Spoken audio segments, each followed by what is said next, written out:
Yo, what's up, everybody? Welcome to Tricky Gym. Got a special event today. Going to be streaming the RozayPoke 5K here in Menor, Ohio. And goodness gracious, that is that's a thing. Every time somebody comes in, that bell rings. So I'm going to get that figured out before we go live. But we got about 100 players in the house today. Lots of great names in attendance. Going to be duking it out for a piece of that $5,000 cash prizing. And the grand prize, of course, is $2,000 for today's event. Should be a lot of fun. Looking forward to it. I got an estimated start time of about 15 minutes. So about 15 minutes until we get cooking with round number 1. I'm going to get that bell figured out, and then we'll be right back.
All right, I've got the incessant ringing figured out and unplugged. So we're ready to go. Thank you guys so much for joining me today. Should be a fun day filled with Pokémon TCG action. A lot of really good players in the house to duke it out for a piece of this $5,000 prize pool. And just 1 week after the conclusion of the North American International Championships. So we get to get a little picture of how the meta has developed since the conclusion of the North American International Championships as well. Obviously, 3 out of the top 4 NAIC finishers were Gardevoir, right? I mean, Gardevoir eventually winning the whole thing toward Reclev, finishing in the top 4 of NAIC with Dragapult. And we get to see what players are going to do in response to the results from NAIC. So I'm very much looking forward to that. Later on in the day, I'm going to be joined by Worlds Semifinalist Jesse Parker as well. So this is going to be my first time ever commentating a tournament with Jesse. How fun is that? So very much looking forward to that. Unfortunately, Jesse is not going to be able to play today on account of he was not able to get off work, unfortunately. But he is going to be joining me for work. I mean, God, you know what? Having a job so gets in the way of playing Pokemon cards. Am I right? Am I right? I mean, how can you even be a pro Pokemon player when you have a job? Being jobless is the way to go, I have to say. But Jesse, unfortunately, not able to play today because he's at work, but does get off work at like, I don't know, 1 p.m. or something. So I think he is going to be rushing straight from his day job to join me to cast, the remainder of the tournament when he gets here. So very much looking forward to that. I am on the road, of course, in the Great Lakes Mall in Mentor, Ohio, at RozayPoke today. Brian of RozayPoke contacted me and wanted to work something out so that I could produce his 5K event for him, and we were able to. Oh, there we go. We were able to get something worked out to where I could bring this event to life. So very excited about that, and it should be a good time today. Honestly, producing tournaments is just a ton of fun. I do produce tournaments every week at Full Grip Games in Akron, Ohio, every Wednesday and Thursday night. And then, of course, our release weekend events as well. But the way I look at it, the more tournaments that I can produce here on Tricky Gym, the better. So very excited to be joining RozayPoke up here in Mentor, Ohio for their 5K event. Now, for the month of June, I don't think there's no League Cups or anything like that in the month of June, right? So this is just a cash event just to drum up hype. And honestly, I'm about it. I love these grassroots events. And I love that there are more opportunities for competitive players to show their skills and compete for cash prizing. Now, of the 9 advertised special guests that were going to be in attendance for this event, if you followed the event posting on Twitter, unfortunately, a couple of them got COVID at the North American International Championships. Yes, here's the flyer.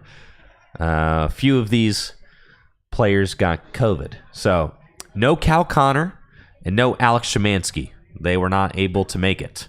And Jesse Parker, not able to make it because of his job. But everybody else is here. So we've got Andrew Hedrick in the house. Obviously, a hugely accomplished player in the Pokémon TCG, international champion, multiple-time regional champion. I had the pleasure of losing to him in the top 8 of the Indianapolis Regional Championships as well. Just, one of the hottest players in the game lately, honestly, and really exciting to have Andrew Hedrick here. We also got Michael Davidson here, Caleb Rogerson, Justin Templer, and Gabe Smart, as well as Benny Billinger. So lots of good players here today, and it should be a pleasure to watch them compete for the grand prize. But honestly, Andrew Hedrick got to be the most accomplished player here. I know Gabe is running high off of his regional win that he got, I think, in Australia earlier this year. So I know he's stoked on that. Yeah, the Brisbane Regional Championships. Gabe was able to take that home. So major congratulations to Gabe Smart as well for getting his first regional win. I know that he was really aiming for that accomplishment. And then Michael Davidson also was able to win the Portland Regional Championships with Gardevoir. So another regional champ here. Michael Davidson. Big dub just a few weeks ago. So, a few weeks, May 25th. Yeah, about a month ago. So, yeah. That's, and then, Andrew Hedrick won Vancouver. I mean, pretty much, a lot of this year's regional champs are going to be in attendance today. So, should be some exciting Pokemon to watch, especially as players get geared up for the World Championships in Anaheim, California, right? So, I also know the Japan Championships are kind of happening this weekend as well. But what's awesome about that is that since Japan is 13 hours time difference, our events aren't going to actually be overlapping at all. So it's pretty much nonstop Pokemon TCG tournament action happening this weekend. The Japan Championships ran through the night last night here in the United States. If you stayed up and watched that, you probably are pretty sleep deprived right about now, I'd imagine.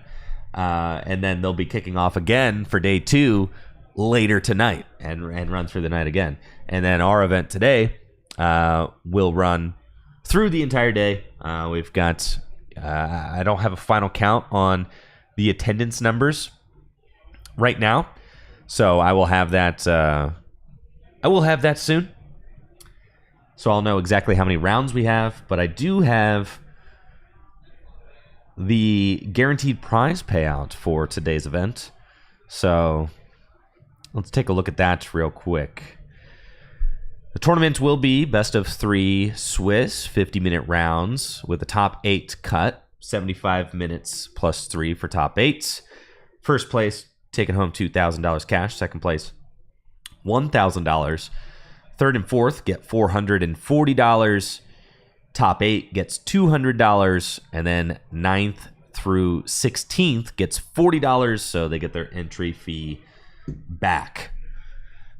Now, we're going to be getting started with round 1 here soon. Again, I'm going to be joined by Jesse Parker later in the afternoon, probably by round 3 or so. To co-cast the event. Hence the 2 microphones, okay? I don't need 2 microphones for myself, so I am going to be joined by Jesse later. And I'm very excited about that, as I've never casted a tournament with Jesse before. We'll be right back with round number 1 in just a moment. Thank you all so much for tuning in so far, again, here at the RozayPoke 5K. We'll be right back.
All right, y'all. We are getting kicked off here with round number 1 here at the RozayPoke 5K.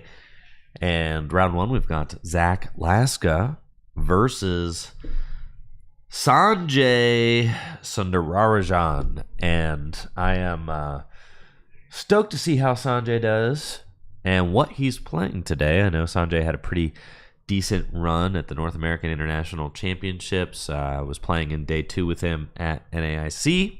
He always shows up to the Full Grip Games release weekend events as well, notably finished in the finals of the Journey Together release weekend event at Full Grip Games, and is a sponsored player from RozayPoke, which is the shop we are visiting today. So should be an exciting match. We got Zach Laska on the left, who I've seen play before as well. Two very talented local players here in the Northeast Ohio area. And let's get over to the table and see how this round shapes up for us. Players are going to be playing 50 minutes best of 3 today, just like the regional and North American International Championships. Same format that you would expect to see for a major cash event. Except I think it's really interesting this weekend at the Japan Championships. They are switching things up. They're not just doing single game Swiss. They did single game Swiss for day 1, but I think they're doing like a very interesting take on best of 3 for day 2. And it's something to the effect of like you get 5 points, I think, for 2-0ing your opponent. You get 4 points if you go 2-1. If you win one game, and lose 2, you still get 1 point, like a tie. And then but there are no ties. I really do prefer the no ties aspect. I think that's really cool. And I also like I like the differentiating between 2-0ing your opponent and 2-1ing your opponent. I also like, the fact that you can still get a point if you win 1 out of the 3 games. I like it that the tournament structure at the Japan Championships, encourages players to finish the games in front of them. I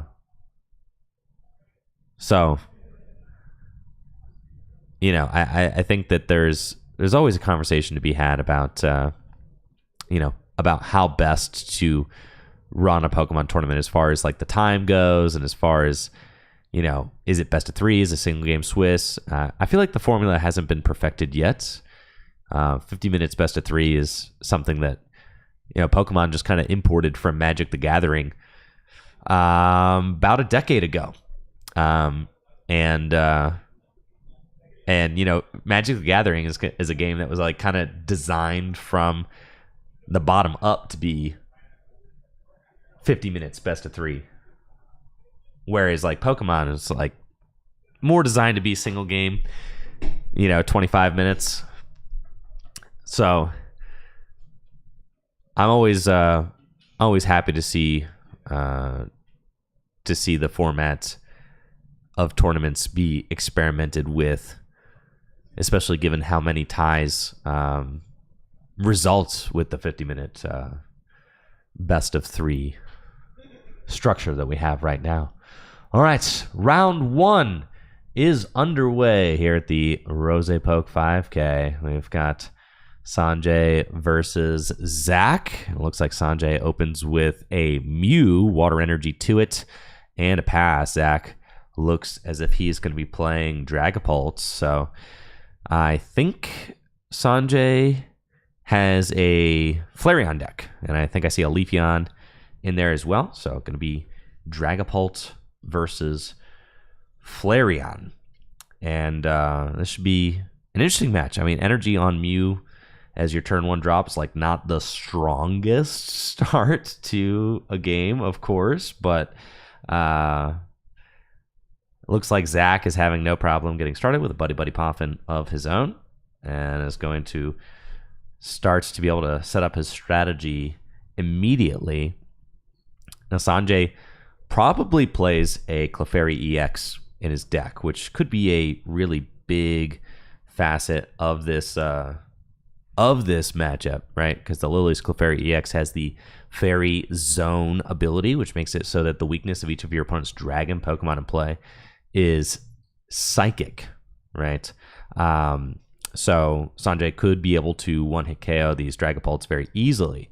But the thing about playing a Noctowl deck against Dragapult, I mean, especially if this Dragapult list is anything like the list that Tord finished in the top 4 of the North American International Championships with. Tord's list had like 4 Boss's Orders and 3 Counter Catcher in it. I mean, it was like an obscene amount of gusting options, so lots of potential to try and slow down these Noctowl decks by bringing up the Noctowl and just disrupting, right? Got to experience that firsthand. Not a lot of fun, folks. Not a lot of fun.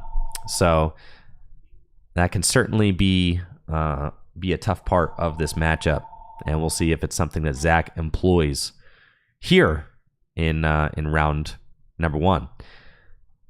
Oh my gosh, that's an Iono and just a pass. Look at all of those items in Sanjay's hand. Oh my god, Zach got the turn 1 Itchy Pollen, and Sanjay immediately just draws and passes, unable to do anything with his hand. I cannot believe it. Absolutely nothing off of that first Iono. It happened so fast that I didn't even know that Sanjay had taken a turn, because Zach Iono'd Sanjay into all items. Not a single Pokemon or energy or anything was able to get played out of that last hand. So Sanjay just succumbing to the Itchy Pollen there. Unbelievable. I mean, just a really rough start to this set as Zach establishes a Luminous Energy. He's got a Dracloak online as well, using Recon Directive, and you can see how one-sided this is already starting to become. There's the Clefairy, but another Itchy Pollen, and things are looking pretty dire for Sanjay. Sanjay does have a Crispin. Okay, so can actually Crispin and attack with Lily's Clefairy EX. That is an option. We got 2 energy going down onto the Lily's Clefairy EX. I mean, this is not necessarily the board you want playing Flareon, right? I mean, this is atrocious. We have 1 Hoot Hoot down, sure, and Full Moon Rondo, get that Badoo out of there. Sanjay does take a prize card, but my goodness, Lily's Clefairy EX only has 190 hit points. Only has 190 hit points. So, like, if Zach is able to find a Dragapult EX, and we do see an Ultra Ball there,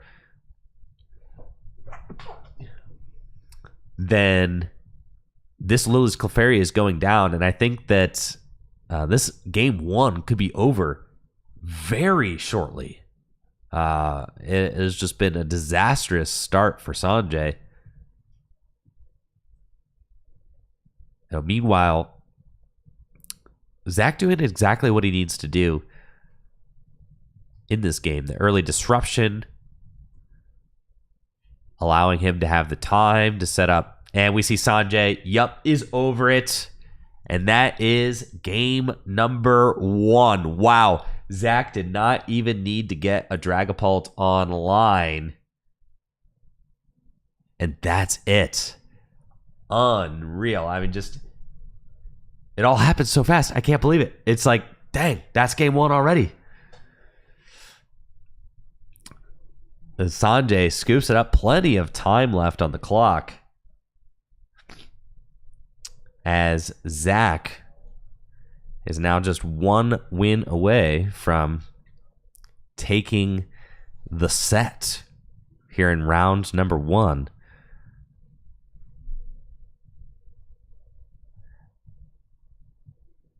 It'll be interesting to see. I imagine that Sanjay still chooses to go first. Noctowl decks almost always want to go first, but we see that going first in this game was really bad for Sanjay. He wasn't able to get his board set up at all. No fan call, none of that.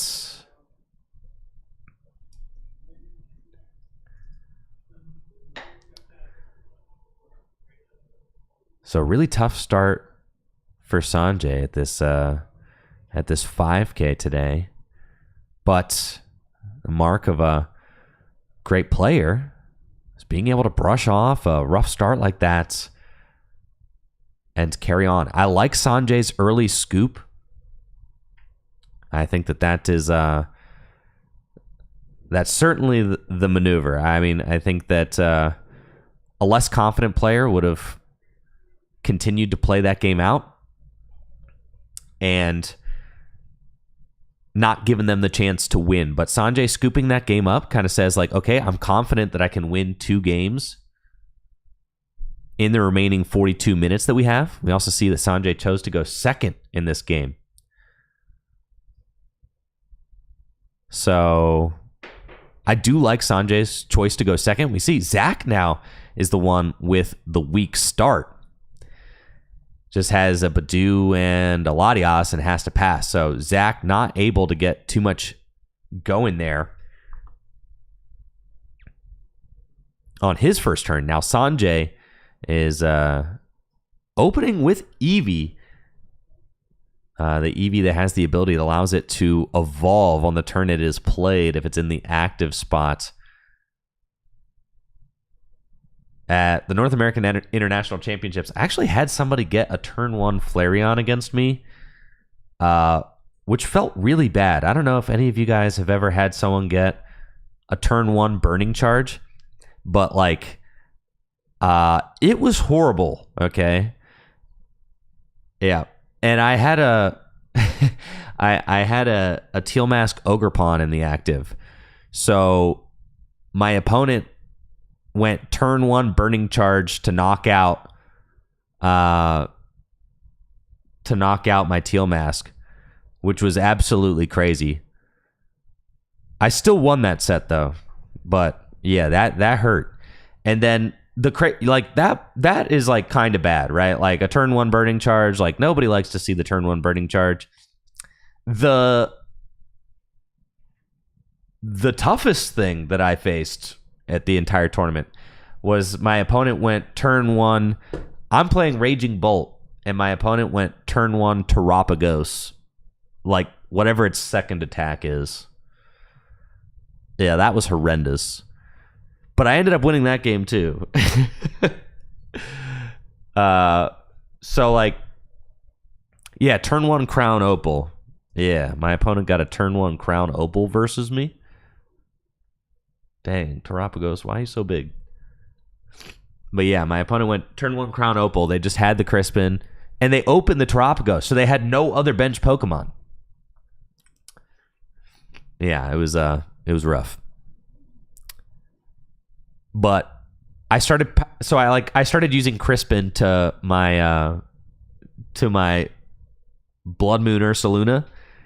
But then he double bossed it. I mean, he literally had Crispin double boss in hand. So he double bossed my Blood Moon that I was powering up. It was crazy. But anyways, let's see what Sanjay's got going on. Turn 1 Crispin. Okay, so we've got turn 1 Fan Call. We've got turn 1 Crispin to the Eevee. I mean, this is like an incredible opening. Yo, and Eevee can take the knockout, dealing 30 damage.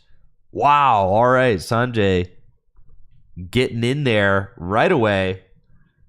Turn 1 knockout from Eevee. I cannot say that I have seen that before, but that is quite impressive.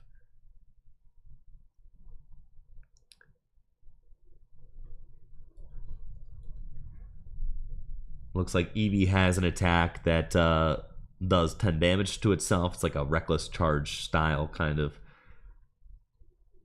attack.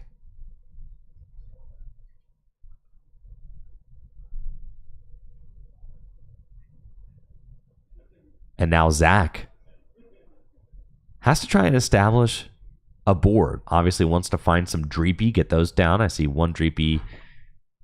He's benching immediately. Don't see a Buddy Poffin in this hand, so it may just be the one Dreepy.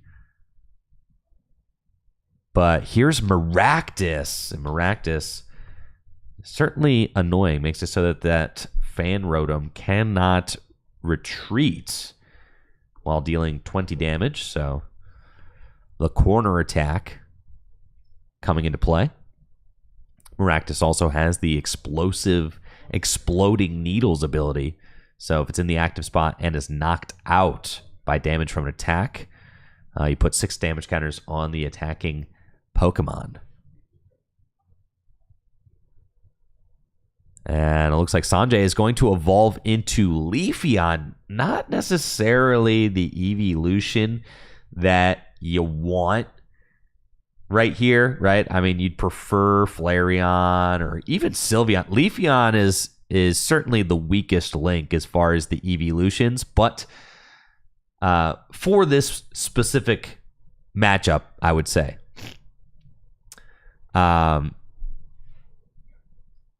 It can heal. I mean, Moss Agate is crazy. 230 damage, and you heal 100 damage from each of your bench Pokemon. So, like, that is very strong. But still, I think Flareon is usually your optimal lead with the Evolutions deck. And then Sylveon can one-hit KO Dragapults with a Clefairy on the bench. So, you know, in most cases, the best way to prevent bench damage is to just one-hit KO the Sylveon, or one-hit KO the Dragapult EX, right? So, Leafeon is, I would say, your third choice as far as the evolutions go. Flareon or Sylvia. Yeah. Leafeon gets the job done, though. And we see that Sanjay had to evolve Leafeon up into play because he needed to use Noctowl's Jewel Seeker ability. And honestly, Fan Rotom proving to, like, you know, be a kind of mediocre gust there for Zach, as Fan Rotom is able to take the knockout with the Assault Landing attack. So Sanjay just able to capitalize on that weaker start from Zach this game, using Boss's orders off of the Noctowl's Jewel Seeker, and Assault Landing taking the KO.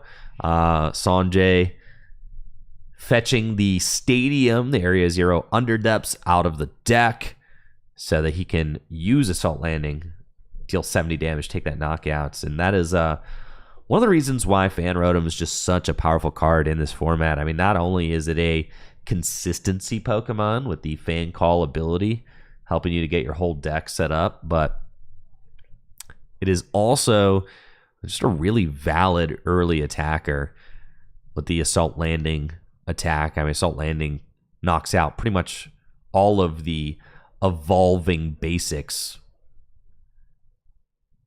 in this format. I mean, it just goes to town on Ralts, Dreepy, Eevees, Hoot-Hoots, except for the 80 hit point Hoot-Hoot, but, you know, all the other Hoot-Hoots, though.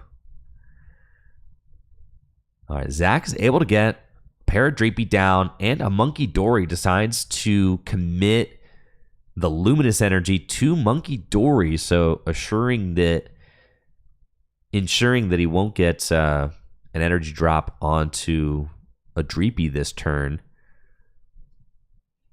And then looks like it's just going to be another corner with Maractus. Now, Maractus does have a decent amount of HP, though, 110. So Maractus could still functionally slow Sanjay down, as Assault Landing is not going to one-hit KO the Maractus. Corner just putting more damage into play, making it so Sanjay really has to think about what he wants to do this turn. Usually the Evolution decks are playing one copy of Switch, so there is that one copy of Switch. It's probably available for Sanjay, and there we see it. It is at the bottom of the deck. But, do you really want to waste that one switch here? Probably not. Sanjay is playing Ultra Ball and deciding who else to fill this bench out with. And it looks like Mew EX going to be the grab.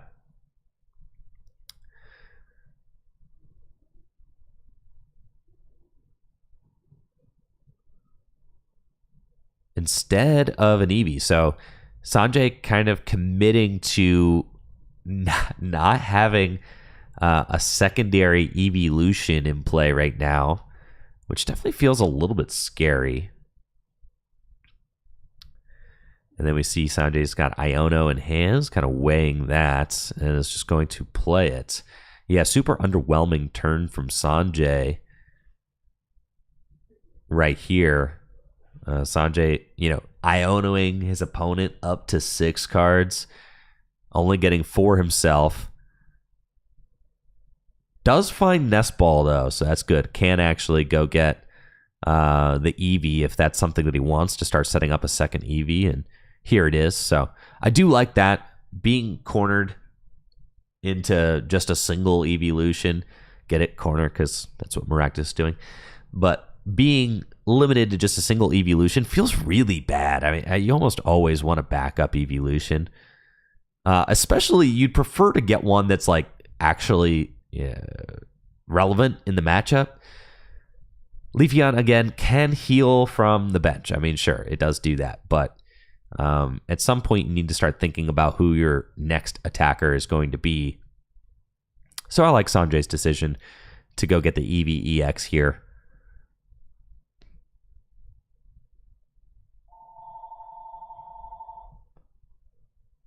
And is weighing benching the Turtle. We do see Tarop goes down. Mew draws 1. And Assault Landing from Fan Rotom. Deal 70 damage. It's back over to Zach. Zach's able to get a Dracloak online. A pretty decent hand. Ultra Ball, Psychic Energy, and a Research. But is weighing using Recon Directive first. He's going to Recon Directive first. Finds Turo's Scenario, which I imagine you'd want to send to the bottom of the deck. And Ultra Ball. So we're going to get ourselves a second Dracloak. Another Recon Directive coming up.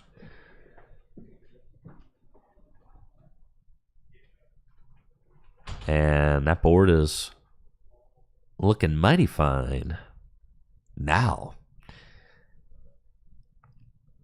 But Sanjay is up 2 prizes in this game. So it'll be interesting to see if Sanjay can ride this 2 prize lead to a game win.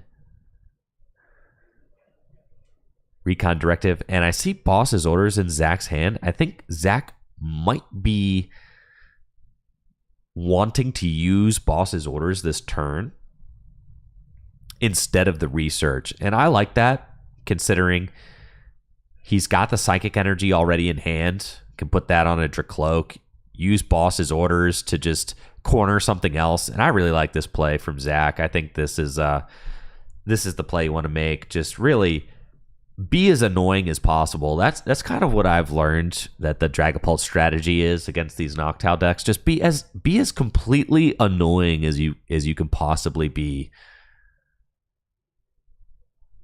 with the whole Maractus thing, right? Just make it so that your opponent has to waste as many resources as possible in order to get out of your Maractus Badoo shenanigans. And then as the game is coming down the line, you just sweep with Dragapult. So I like this line from Zach. Patience there. Not worrying about playing Research. Just saying, I've got everything I need. Boss, Energy, 2 Dracloak. We're ready to roll.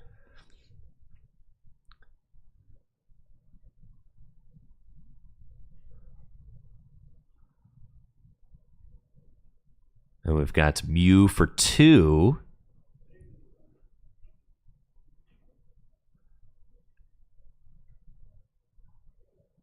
And Serrano, the supporter for turn. Gonna allow Sanjay to go get some evolutions out of the deck.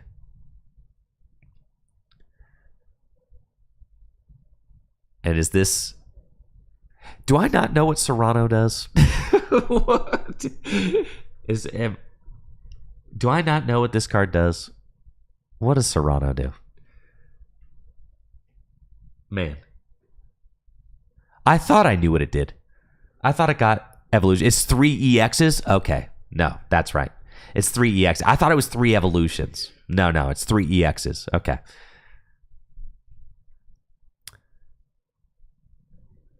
So Sanjay just going to use Serrano to go get Fez, and then that's it. Has to pass it back over.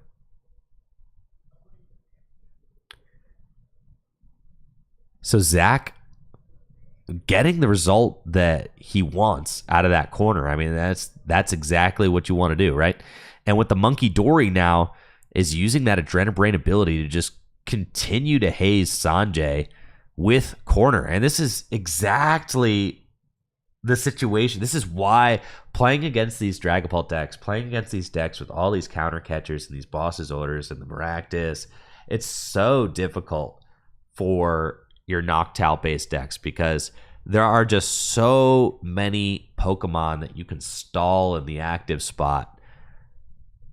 With a deck that wants to go 8 wide, I mean, the deck plays Area 0 Underdepths. You want to go all the way to 8 bench Pokemon. There are so many targets to stall active.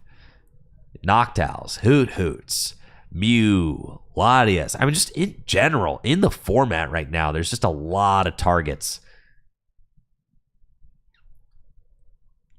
Pheasantipity, for instance. A lot of targets to stall in the active spots. And you see a lot of top decks just taking advantage of that. Sanjay able to play a Crispin this turn, get some extra energy into play, but is still just passing it on over to Zach. And something to note, if Sanjay decides to use his 1 copy of Switch to attack with Leafeon, I mean, Leafeon's attack does heal 100 damage from all of his bench Pokemon. So that could be the play that Sanjay is looking for. Eventually use Switch and attack with Moss Agate, deal 230 damage, and heal 100 from all bench Pokemon. But we are getting to a point where eventually Zach will be able to one-hit KO that Leafeon. I mean, gosh, just another pass from Sanjay. This feels really bad. I don't think that Sanjay has the out right now. He's got Counter Catcher and Fez in hand. Sanjay is just locked, but does have Ultra Ball. Okay, so Sanjay finds Ultra Ball off the top of the deck. Now he has the option to go and use Noctowl,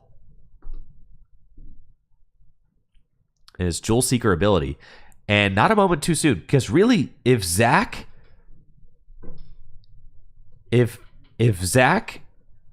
gets all the cards he needs, I mean, he's got Boss and Counter Catcher in hand. Zach could just one-hit KO the Leafeon with a Dragapult, which would be really tough.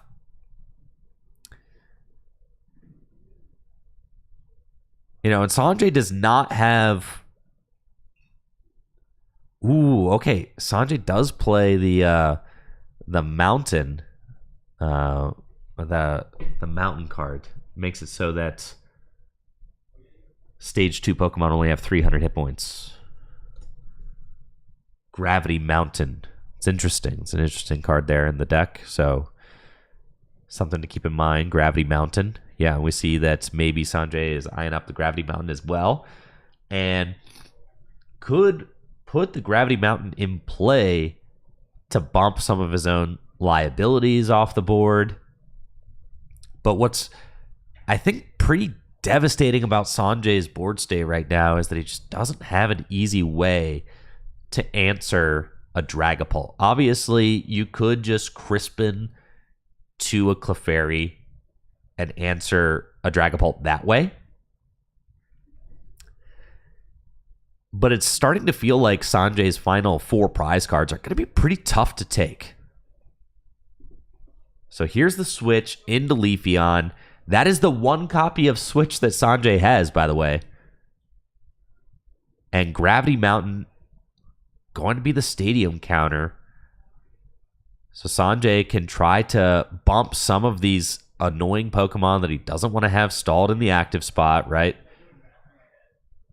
Still has the 1 Hoot Hoot, and that's the thing. Hoot Hoot is still a stall option, but Hoot Hoot can evolve into Noctowl, and when you evolve a Pokemon, it loses all effects on it. And here's the Moss Agate for 230 damage. Only taking a single prize on that feels pretty bad, but the additional effect of healing 100 damage from all your bench Pokemon is very good. So, especially clearing all that damage off of the Mew EX, certainly nothing to complain about. The Leafeon does take some damage though from the Maractus. The Maractus with the Exploding Needles ability places 6 damage counters on that Leafeon. So the Leafeon is not long for this world at this point. This Leafeon is going to be getting roasted by an incoming Dragapult. But, you know, now we have to ask ourselves, does Sanjay have the cards he needs? Ooh, Halucha placing a damage counter on both Hoot Hoot and the Fan Rotom and Iono. Does Sanjay have the cards he needs to one-hit KO a Dragapult? And it is possible. If Sanjay plays a Kieran with the Gravity Mountain, it is possible, right? You could use Kieran, Flareon could swing with Carnelian for 280 damage, plus the 30 damage from Kieran, 310, plus the Gravity Mountain, bringing Dragapult's HP total. I mean, it is possible. But Sanjay's got 3 prizes left, not 2. And here's the Jamming Tower. Oh, man. Jamming Tower going to turn off that Sparkling Crystal on Sanjay's bench. So that is a huge card to find there for Zach.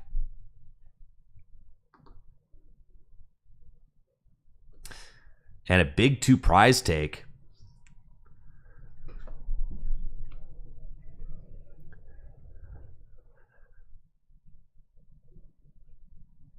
Big 3 prize take, excuse me. 3 prize turn there from Zach. Knocking out the Hoot Hoot as well with the Halucha. Jamming Tower. Turning off the effects of all tool cards. That is just a massive Phantom dive for Zach. Huge play. Tying it right up. And that's the thing. I mean, we saw Sanjay kind of sprinted ahead. Sprinted into the lead early in this game. But now, Zach has just tied it right up instantly, and Zach has the superior board state. Sanjay is very much on the back foot. It's just like that. And Sanjay's already had to expend a lot of resources just dealing with the early hazing from this Dragapult deck. The corner plays and the gusting, very annoying to get around. And now Sanjay's pretty suboptimal board to respond. I mean, just a Flareon. But Sanjay does find a pair of Nest Balls and has got Crispin in hand. So it is possible that we could see Sanjay play Crispin. If he's got 2 different types of energy in the deck, he can make this play. He's got a Psychic Energy in his hand, but he does need 2 different types of energy in the deck. And I don't know if he has it.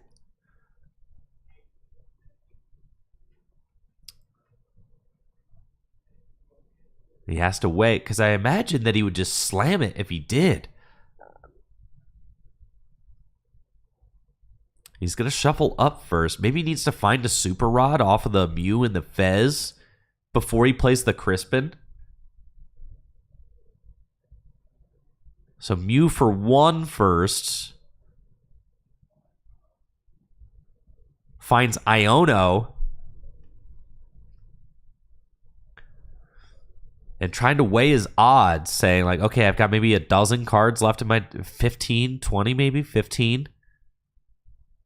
And saying like, all right, what are the odds that I hit a Super Rod off of this, flip the script?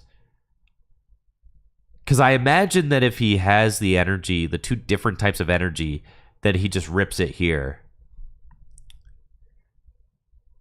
Well, let's see. All right, Crispin. Does he have it? He does. He's got Fire Psychic in deck. Exactly. It was exactly 2 different types of energy. He had it. So Clefairy not going in with Clefairy. Okay.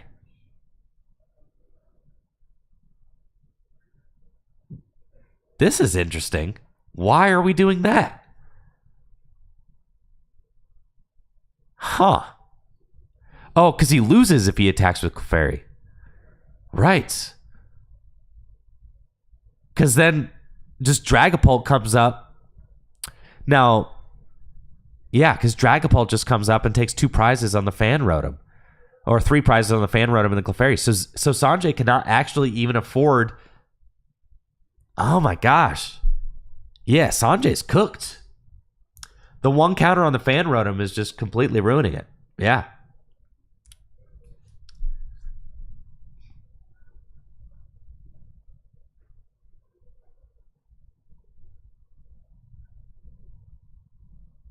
No, that's right. Yeah, Sanjay just loses instantly if he attacks with Clefairy. Now, all Zach needs is Boss, and it's game. I mean, it's just... It's crazy how fast this is all coming together for the Dragapult deck. Absolute insanity. And if this is Tord's list, Tord was playing 4 Boss, I believe, in his deck, which is just crazy.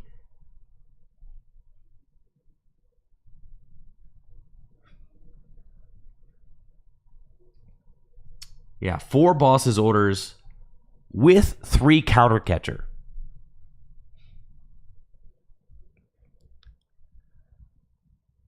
So just like infinite access to the opponent's bench Pokemon.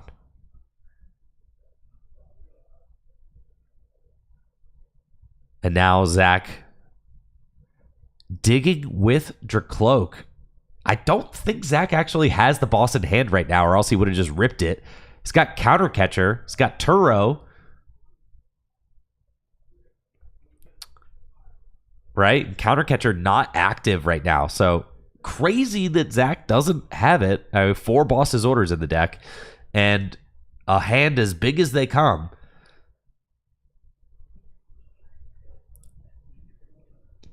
But doesn't have win in hand, actually. So now things are getting interesting, you know? Turo scenario for the Halucha.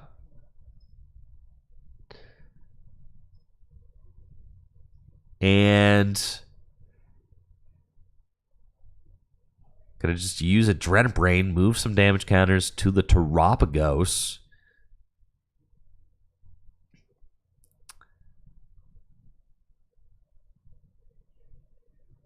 This would be a really good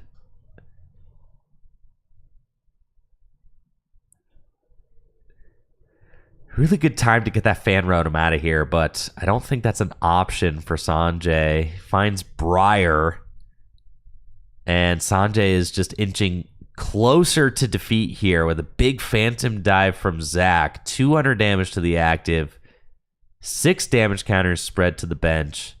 Fan Rotom just 1 damage counter away from defeat. The active Flareon, just 70 hit points left. It seems like it's like it's a wrap here from Sanjay. I mean, it is looking tough. Iono doesn't really matter. I mean, both players go into 3 cards. The backup Dragapult is already established.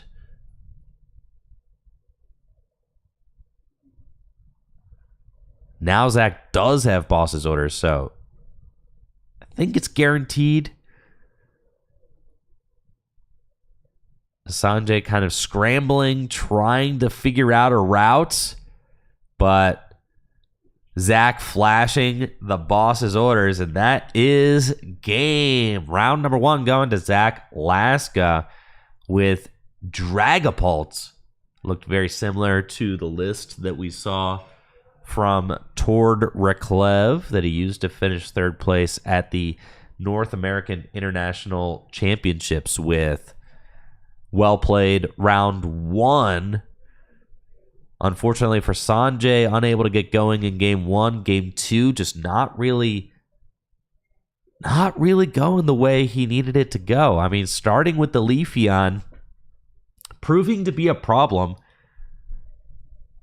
because at no point was Sanjay ever able to one-hit KO a Dragapult. And I think that in order to be successful in that matchup, you need to be able to get Sylveon EX into play. You need to be able to Angel Light or one-hit KO Dragapult. It's like, yeah, some of that. You need to be able to do some of that.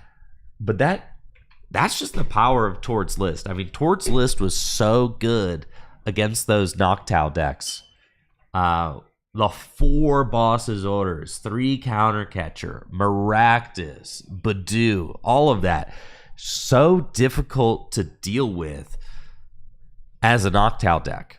And we saw that play out there in round number 1 here at the RozayPoke 5K. GG's and congratulations to Zach on a round 1 win. I'm going to take a quick break as we prepare for round number 2. I'm also going to get some information, figure out how many total players we have in attendance here today as we prepare for our second round. Thank you guys so much for being here and for tuning in to the RozayPoke 5K. I'll be right back after this short break.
Yo, what's up, everybody? I am here with your round one victor, Zach Laska. How you doing, Zach? I'm doing pretty good, Andrew. How are you doing?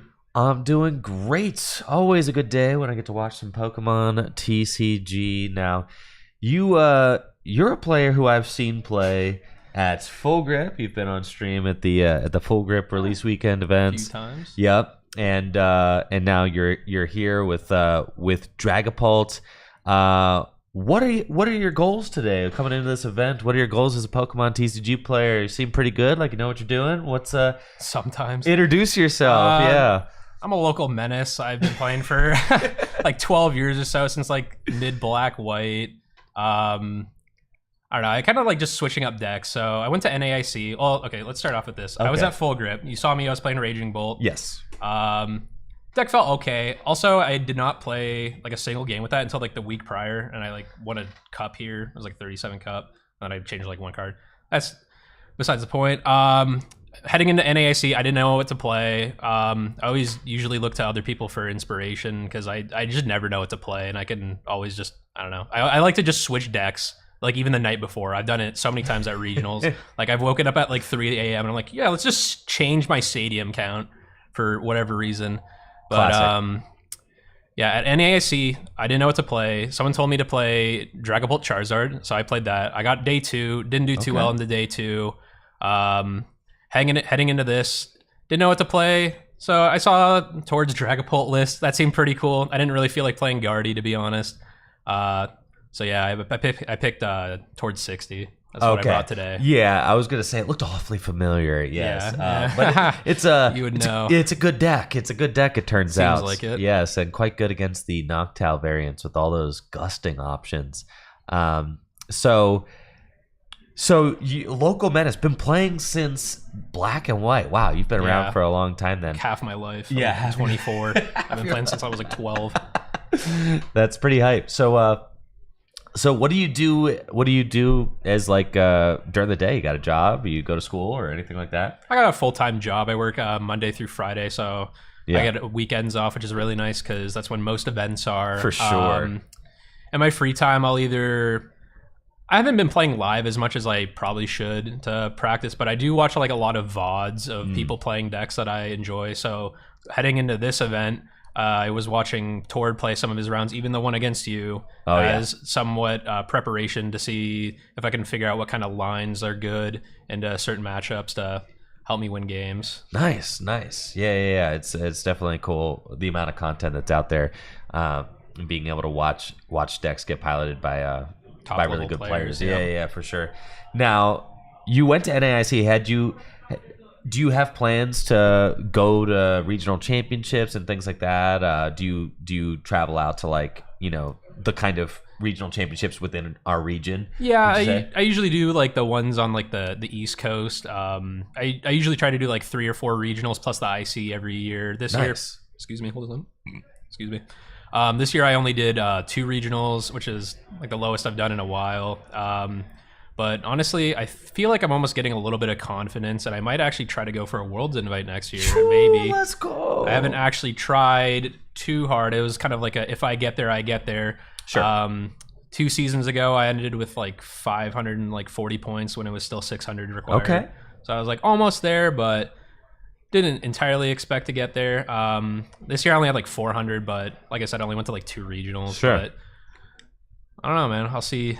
Yeah, it seems like you're like kind of right on that level. That's why I'm like asking you. I might be, because like if I attend enough events, I could probably get there. That's kind of the way it is, right? Like I'm sure like if you traveled out to like every internationals, went like maxed out all your cups, and like went to every regionals, like some of these players out here, you might just end up with a Worlds invite, right? I mean, like there's a lot of people, and you day 2 to NAIC. Yeah. I mean, like kind of no biggie, like whatever.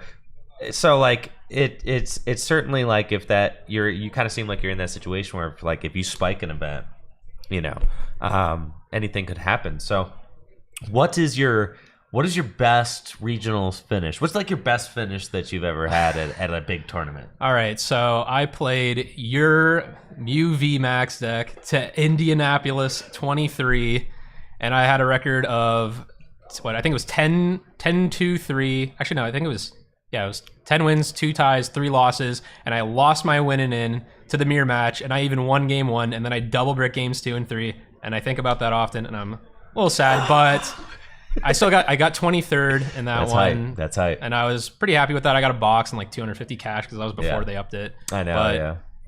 I was running hot that event, I think. So you could do it. I mean, you could do it. You like that. And that's like such an exciting place to be at as a player where it's like, that's proof of concept. Like, all right, you won game 1. You were 1 game away from potentially having a top 8 run there.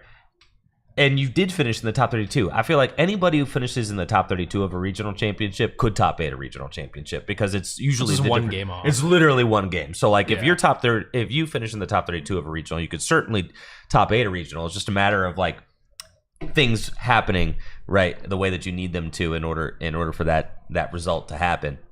But if you're top 32 in a regional, you're certainly in the mix. So it's a really exciting place to be. And I'm stoked to see how you end up doing here today. How are you feeling about the Dragapult deck so far?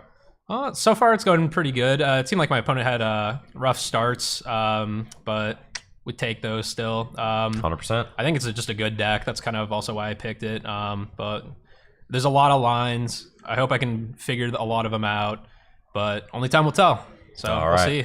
Excellent, Zach. Well, good luck in the rest of your rounds. I'm sure there will be a lot of players looking to see how you perform with towards Dragapult deck today.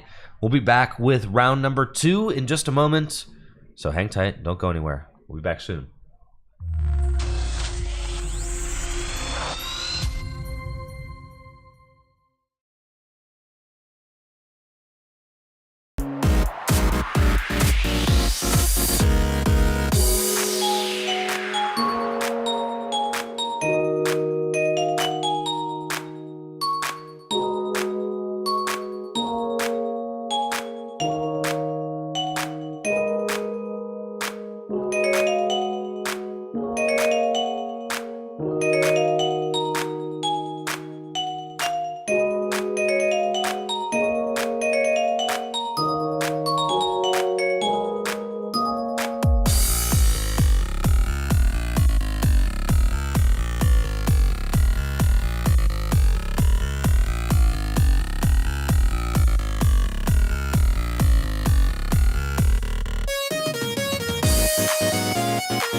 Happy Valentine's Day.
right, folks, we've got round number 2 coming right up here. 90 players in the house today here at RozayPoke, competing for a piece of that $5,000 cash prize pool.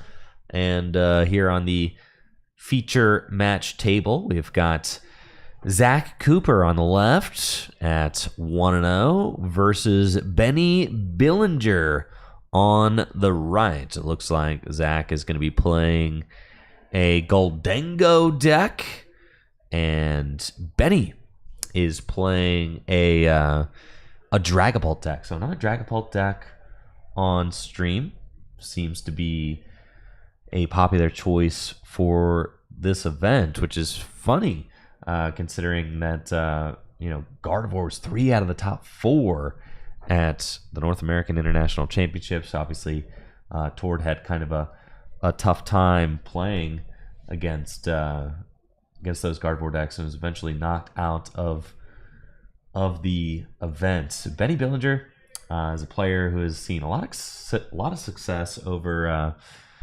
his playing career. Taking a look at his Limitless page now, got 3rd at LAIC 2017 and won LAIC as a junior in 2018. So in juniors, Benny was tearing it up at LAIC. Got 2nd at NAIC. Dang! So as a junior, Benny Billinger was just like absolutely tearing up the scene as a junior. Those junior results are absolutely crazy, and it looks like aged up into the Masters age division for the 2024-2025 season, where he's had a pretty solid showing so far, with a bunch of day 2s, some top 32s. Actually ended up top 32ing NAIC in New Orleans just last weekend, winning himself $3,000. So hot off a top 32 finish at NAIC, where he played Dragapult Dusknoir, and I suspect we may see Benny going with an old favorite here with Dragapult Dusknoir again. Looks like Zach went first in this game, just got an energy drop on a Dreepy and a pass. Now Benny is up on his first turn and is going to item lock. Zach has got a Goldango, so can start to use that coin bonus ability to draw through his deck. But overall, relatively slow starts here from both players.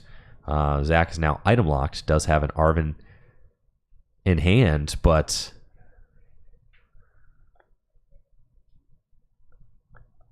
yeah, not a lot happening here. I mean, just finally, Zach is able to find the Cypher Maniac. So Cypher Maniac is very good.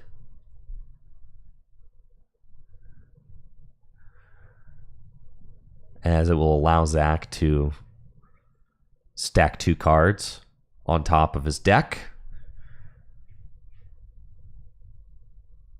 And it looks like Zach has chosen those cards to put on top with the effect of Cypher Maniac's code breaking.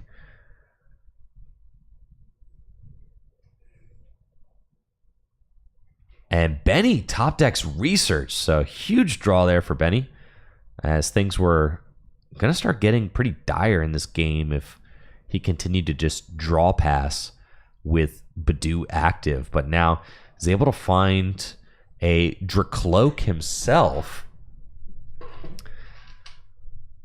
and can use that Recon Directive ability to churn through the deck. He's got a little bit more of a solid board state now. So even though this match has been a little bit of a slow one to get moving, Badoo has helped Benny to buy enough time to now get right back into this game. We've got Dracloak continuing to use Recon Directive. And here's Boss's orders from Zach. And Zach making it rain for the first prize take of this game. Zach's going to go down to 5 prizes remaining. Boss's orders on Benny's Dracloak with the energy on it. So that's a really tough situation there for Benny, succumbing to that make it rain attack. But it is just a single prize take for Zach. And the Dragapult decks usually have ways to draw these games out. So just a minor setback for Benny. We see that Benny is playing Dragapult Dusknoir, probably the same deck that he played to get top 32 at the North American International Championships with. You have to imagine, after such a fantastic finish at a large tournament just a week later, why not run it back with the same deck? You already know all your lines. You already know all your matchups. A great opportunity to win some more cash with a deck that you're very well rehearsed with. $3,000 he won for getting 32nd place. 32nd place right there on the bubble. 33rd place would have been the difference of $1,000 there. So very fortunate to nab that 32nd spot there.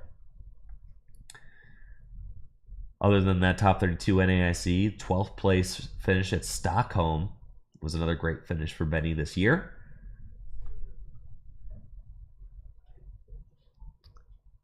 And we see Benny is going to rely on Badoo for another Itchy Pollen. No damage dealt because of the grass resistance, but item lock inflicted nonetheless. And Zach will not be able to play any items from his hand this turn. Cypher Maniac's code breaking. Gonna allow Zach to choose whatever 2 cards he wants, put them on top of his deck in any order. I'm sure Zach wants to get a little bit more of an established board at this point.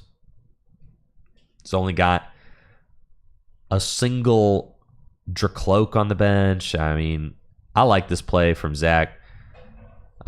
Just use Cypher Maniac to stack the Evo TM, go get 2 more Goldengo and play. This just makes a lot of sense. It's a solid route. You just want a better board state. Use the Evo TM, go spring 2 more Goldengo up, and now your board state is looking like it's ready for battle. This is much stronger than the single Goldengo that we were rocking with previously. So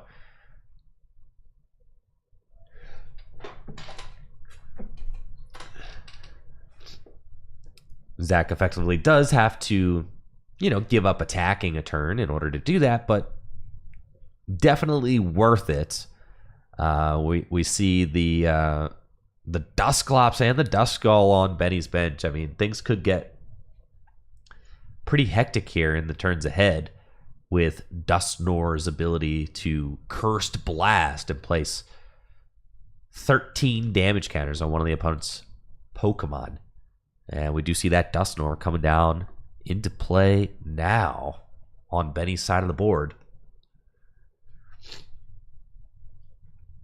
I also just got word that Jesse Parker is on his way, so I will have a co-caster at about 1:30 p.m. Eastern time. So Jesse will be joining me probably for round number 3 and onward. So very much looking forward to having Jesse in the booth here with me. That'll be a lot of fun. So looking forward to that. Another recon directive from Benny.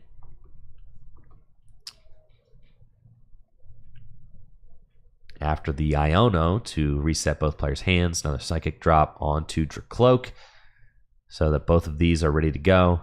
And I imagine we're going to see one more Itchy Pollen from Badoo. Zach will probably knock out this Badoo this upcoming turn. But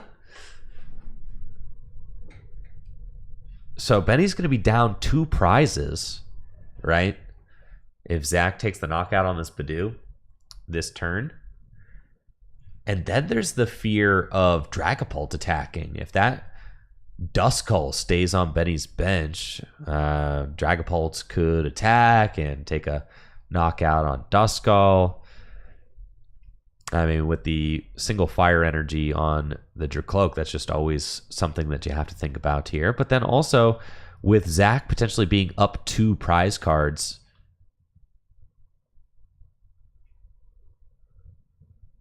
this could be a really tough situation for Benny to fight back from, especially since he may sack an additional prize card with Dusknoir.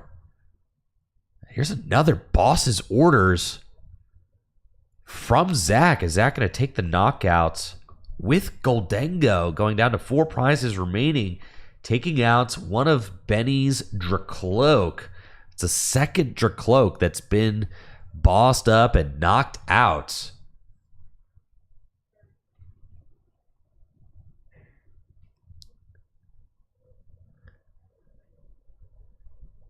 Is this a game state that Benny can come back from? Something to think of, something to think about in this particular matchup is that Goldengo has to be very careful with energy displacement, right? Because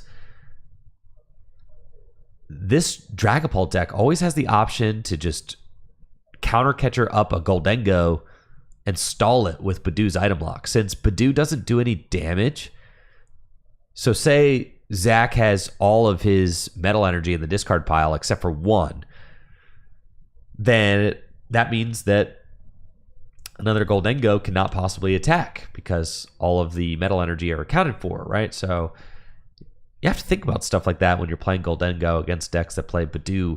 You have to be careful of where your energy are on the board.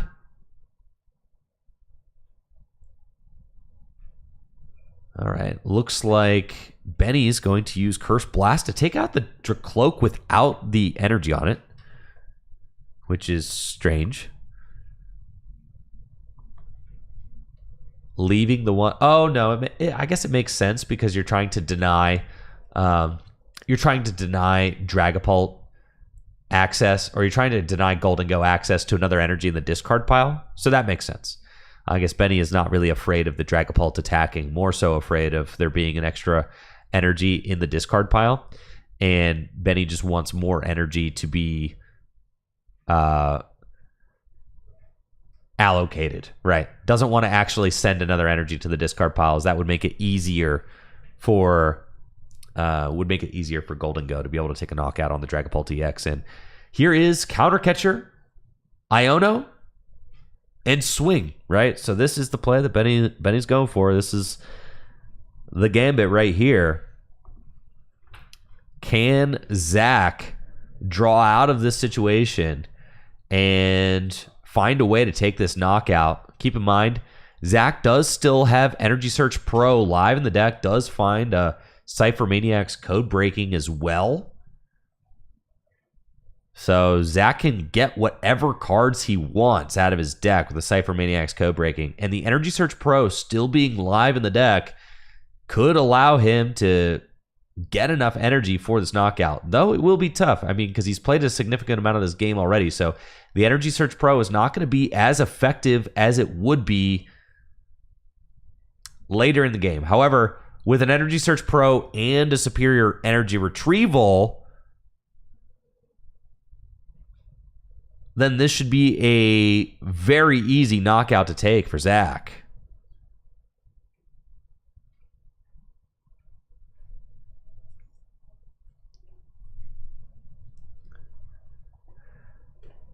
So Energy Search Pro, I imagine, is going to be one of the grabs.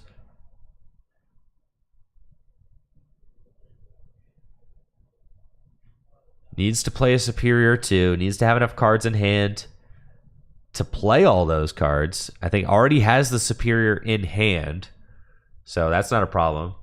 Zach finds the 2 cards that he needs and will coin bonus into them. has a nest ball too. And we'll go get Monkey Dory. Energy Search Pro. Go search out 4 different energy from the deck.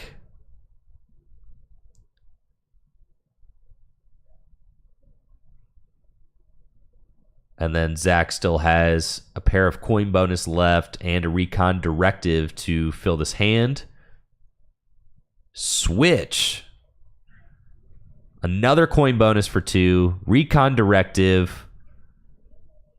Is that the Rockets bomb I see? That is a pretty cool card in the Goldengo deck. I guess it can activate Monkey Dory. And can give you a guaranteed way to one-hit KO, like, you know, Pikachu EX.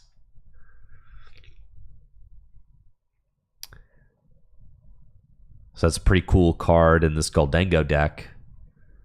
Especially since Monkey Dory is in the list. We actually see Zach using Monkey Dory to place 3 damage counters. I wonder if Zach... Oh, there's a Luxurious Cape on the Badoo. I was going to say, could Zach take game this turn? But no, not because of the Luxurious Cape on the Badoo. Zach could not actually win this turn. But will use Monkey Dory to place 3 damage counters on the active Dragapult and then make it rain for the knockout. Going to just 1 prize remaining. And this seems like an insurmountable position to come back from if you're Benny. Seems really tough for sure.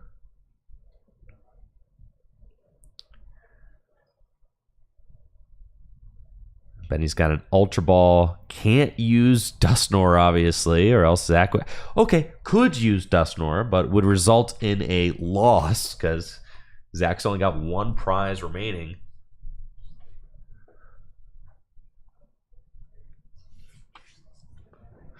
And with that, Benny is going to scoop it up and go to game 2. So Zach Cooper up game 1 with his Goldengo deck here at the RozayPoke 5K. Benny having just like a really tough go at it that game.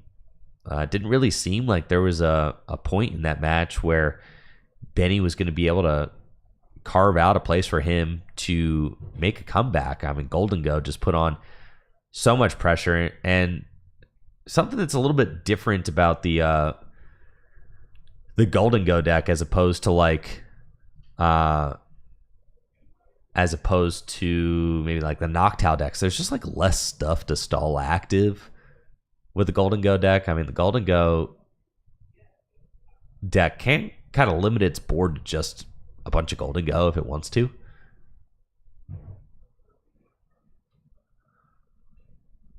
It looks like both players have a mulligan there.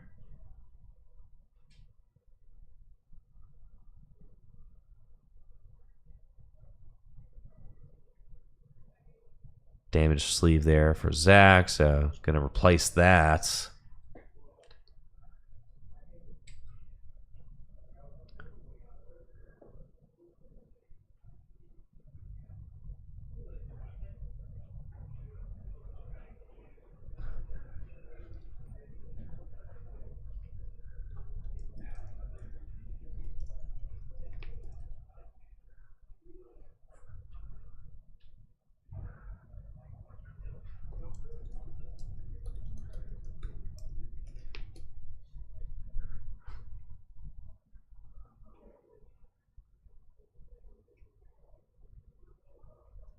It looks like Benny is able to find a basic.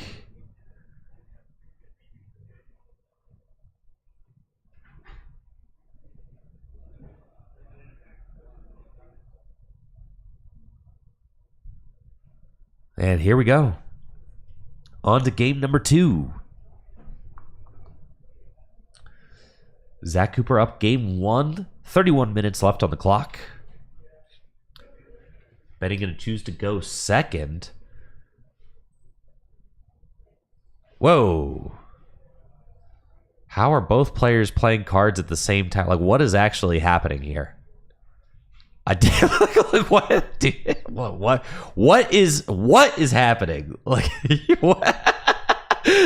you are not allowed to do this. Like, who is to? I don't know whose turn it is, bro. I don't know what the.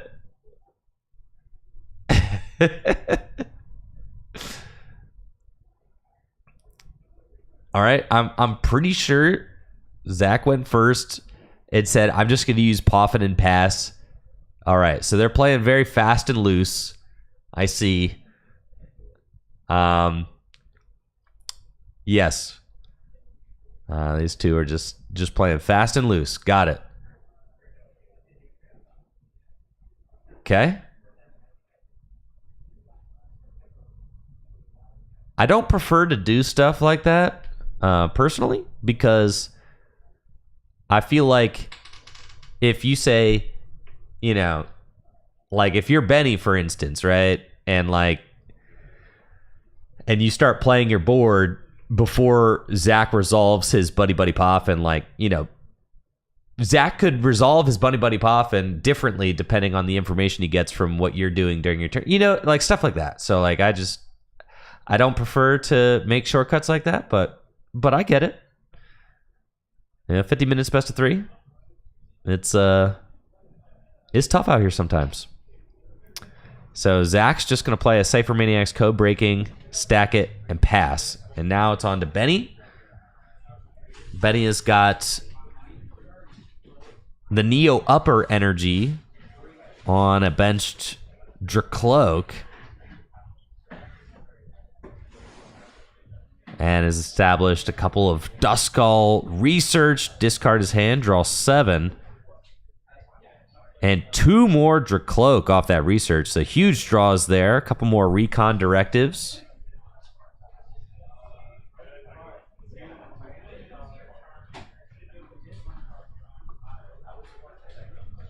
And now Benny is just fully established, looking much stronger in this game than the last one, which is exactly what he needs to come back in this best of 3 set. And there's another Itchy Pollen for 10. Iono coming down from Zach, so 6 fresh cards for both players.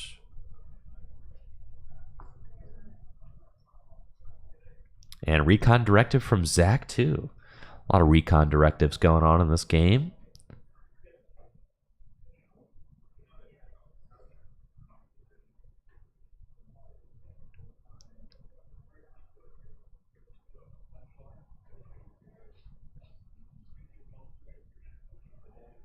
And then here is Golden Go, coin bonus for 1.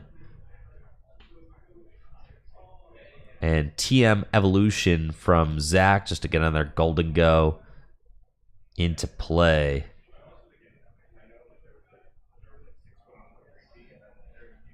Psychic Energy down for Benny on a Dracloak before all of the recons. So that's like kind of odd, but I guess, you know, when you know where the energy is going to go, why not? Usually kind of wait until like you're done resolving a lot of the draw effects for turn before you decide to like commit an energy, but sometimes when you know, you're like, yeah, the psychic energy is going to live here. That's fine. Kind of just checking things off a list. Like, I don't hate it. I get it. You're like, I'm just going to put this here before I forget. It's not like it's going to go anywhere else.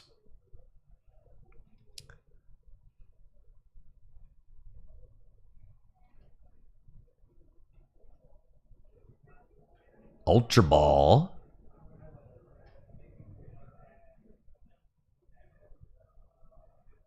From Benny, gonna find a Dragapult DX.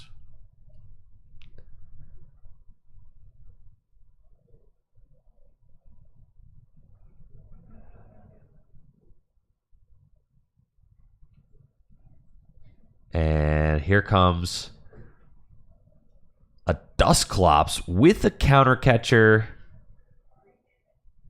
to activate counter catcher, bringing up Dracloak. And Benny is going to take the first 2 prizes by knocking out both Dracloak and Dreepy on the bench. Had to sack a Dusclops in order to do that. A very explosive turn there from Benny. And now we've got ourselves in a situation where Zach's benched Golden Go EX, has 6 damage counters on it. I mean, it's a pretty good position for Benny to be in.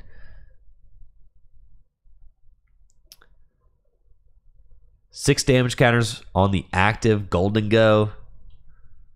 Benny with the prize lead, despite giving up a prize with Dusclops.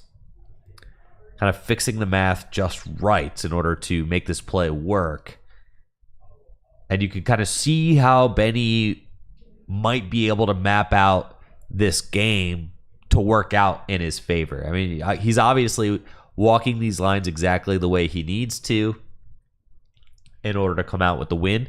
And it does seem like last game where Zach had the early prize lead, that was a situation that Benny was going to be having a very difficult time coming back from.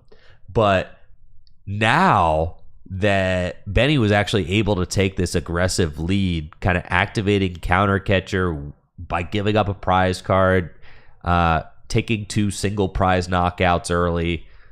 Now Benny seems to be in a favorable position because the Golden Go deck doesn't really have any way to cheat prize cards, right? It just takes 1 knockout at a time. Obviously, there is the Monkey Dory, but there is the Monkey Dory, and there is a 30 HP Badoo on Benny's side of the board. So, don't say never. I mean, it is possible for Zach to be able to fix this, but he doesn't have an energy in play. So he can't actually attack with a Golden Go while using Monkey Dory this turn. You can imagine if Zach were able to use Monkey Dory to move 3 damage counters to the Badoo while also knocking out Dragapult, like that would be huge, right? But doesn't have enough energy in play to make that play work right now.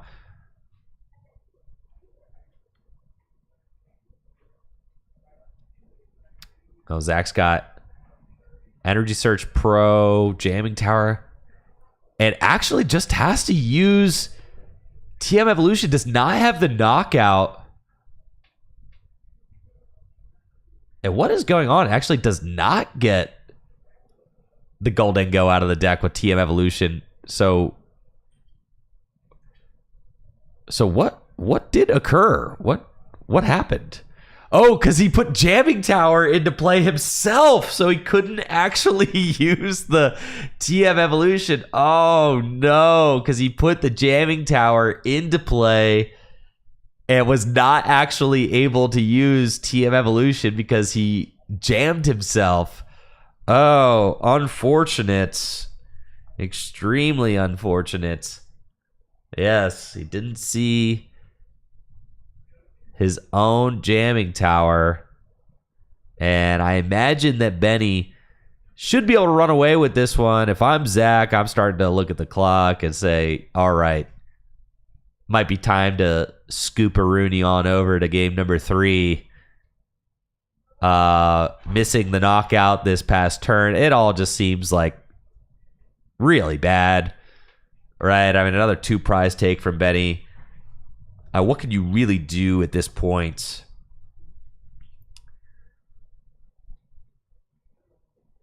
To stop the onslaught?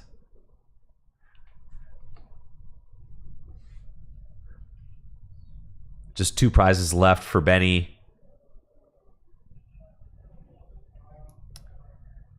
But Zach hanging in there. Not scooping it up yet.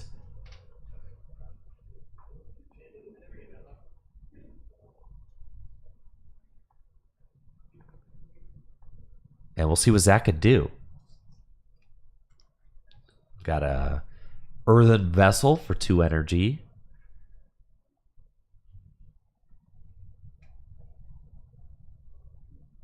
And the thing is,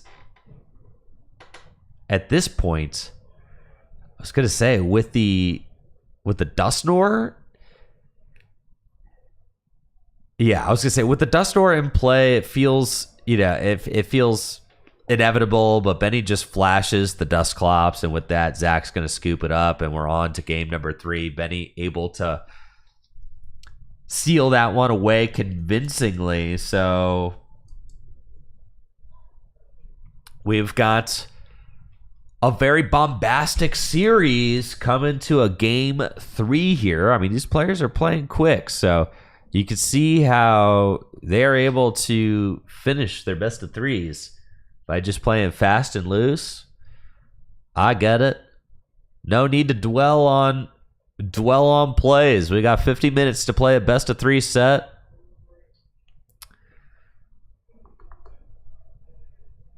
And you know what? From a viewer's perspective, I gotta say, we're just cutting straight to the chase. So let's do it.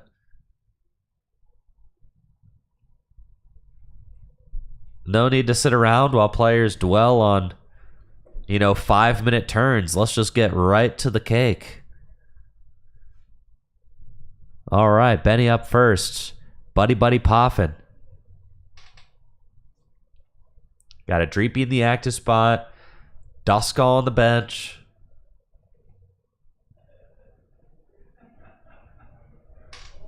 Another Dreepy. A skateboard and a pass. Zach choosing to go second. We'll see if Zach is able to open an Arvin this game. I'm guessing not by the turn 1 jamming tower. This hand looks not great. As Zach has to go for the minor errand running. Not where you want to be in game 3.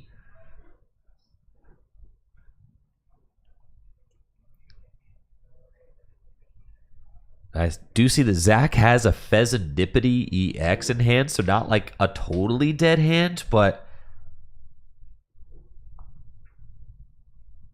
you really want to start out strong in game 3. It's looking like that is not what's happening.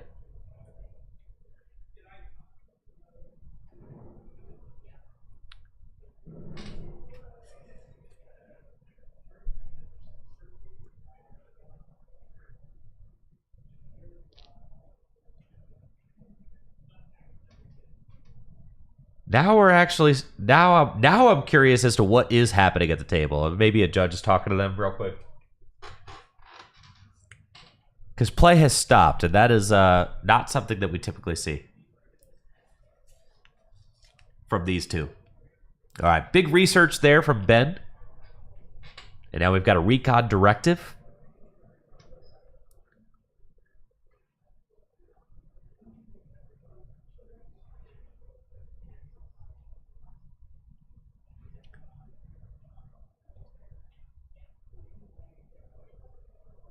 And will Ben find a Badoo to initiate item lock?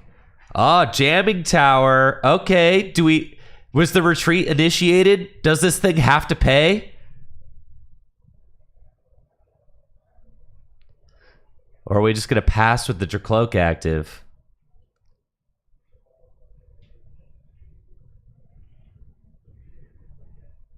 Jamming tower. The jamming tower really putting a wrench in these players' plans. Unfortunately, Zach not able to capitalize on the one energy Dracloak being left in the active position. Just has to minor errand running again.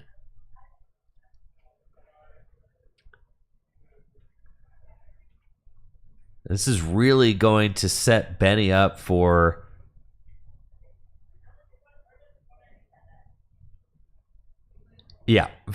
a dominant play here. As we've got Dragapult in the active spot, ready to go. Dusclops on the bench. And I have to imagine that Benny will just be able to put this one away with Zach's horrible start. No supporters, just kind of hanging out. Pheasantipity in hand, using minor errand running, not where you want to be with the Goldango deck at all.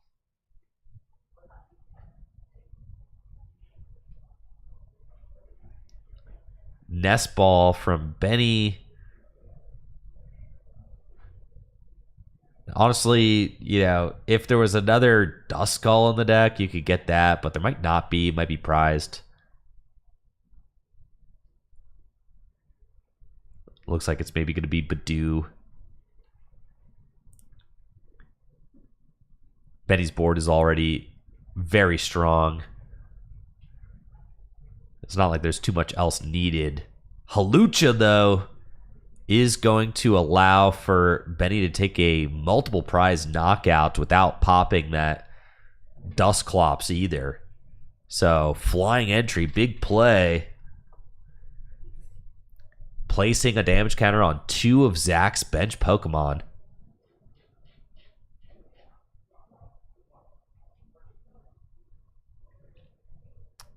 And then Dragapult gonna take the knockouts on 2 Gimmighoul. And Benny is gonna go up 2 prizes here in game 3. Zach finally finds a Dracloak of his own to start using Recon Directive. And a Goldango, but it's probably too little too late.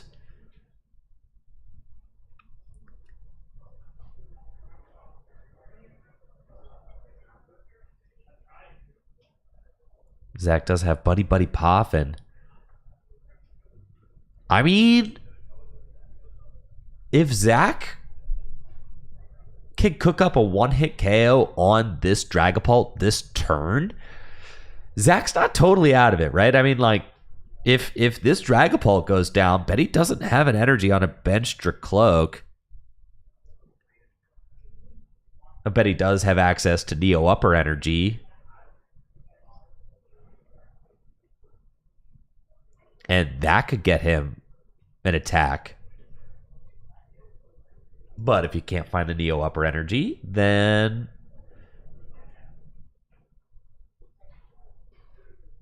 Zach could claw his way back into this game. It's certainly possible.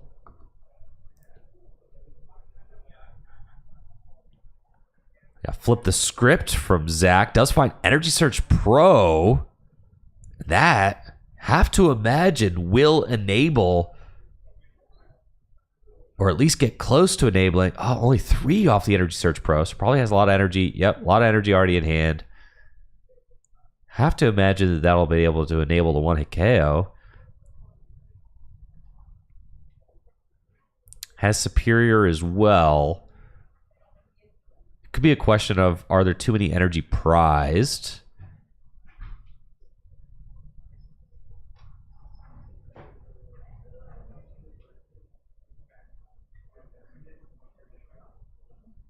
And Zach taking a look at Benny's discard pile.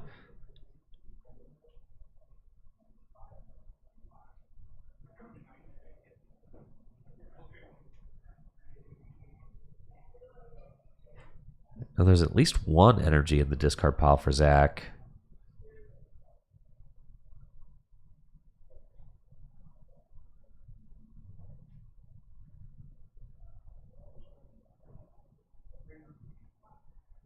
Yeah, I think 1 metal. All right, so Zach's going to play Arvin for Night Stretcher and TM Evo.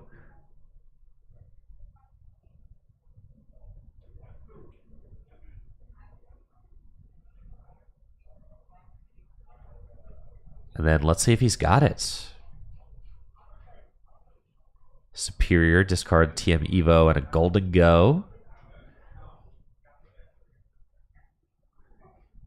Can't get the gimme off. Oh, okay. And the Night Stretcher, sure. 2 energy and a Night Stretcher for the gimme.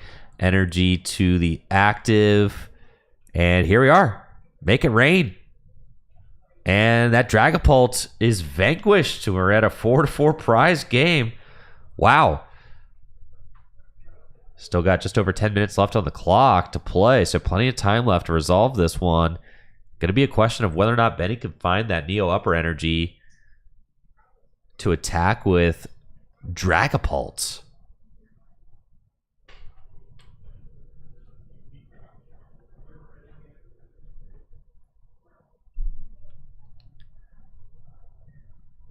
He's got a couple of recon directives to make it work.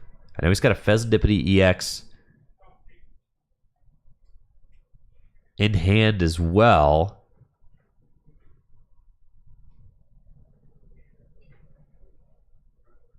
So could drop the Fez in order to flip the script.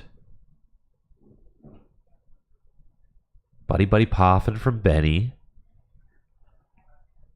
Oh, here's another Duskull.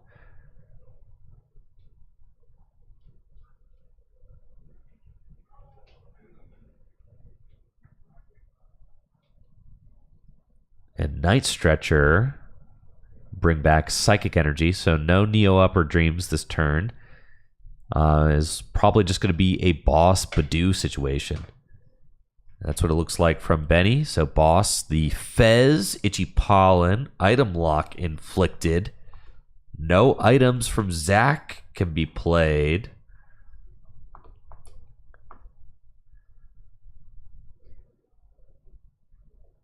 Zach's got a recon directive of his own.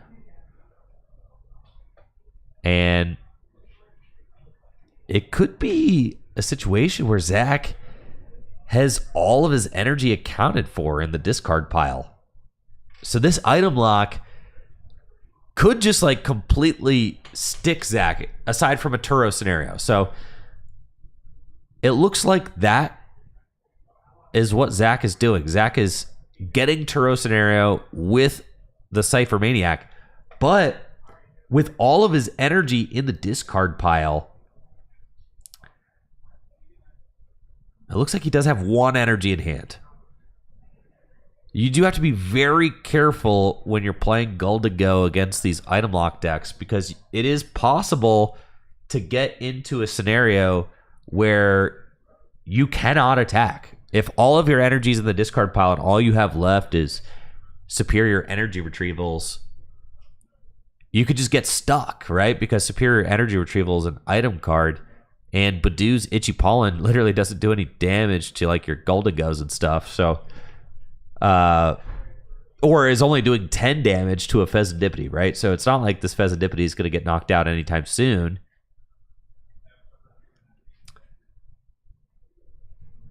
So Zach had to go get the Turo, but there's still that Dracloak on the bench, right? And the Dracloak could also get stalled active. And then it's a situation where if Benny just keeps this item lock pressure on, maybe Zach gets his energy spread too thin. And then maybe Benny is able to win that way. And we can see how this Badoo just put the brakes on this match completely. We had a very explosive start, but now things have screeched to a halt. And Benny loading up two different Dracloak on his bench, signifying that he is not in a rush to get attacking with Dragapult this turn. Just taking his time with Badoo in the active. And we'll Itchy Pollen for another 10. Recon directive from Zach. He knows he just got the Turo scenario, so we'll be able to attack. I think I see just one energy in his hand. But then if Benny item locks again, right? Like after... If Benny item locks again after this one energy goes down from Zach, then it might be a situation where Zach cannot attack again for the rest of the game. So like that's the situation we're looking at. You know, does Benny just recover Badoo and just say item lock, item lock, item lock? I mean, but then the match goes to a tie, right? And that's not what Benny wants, because surely with 6 minutes left, Benny probably has a chance to be able to win.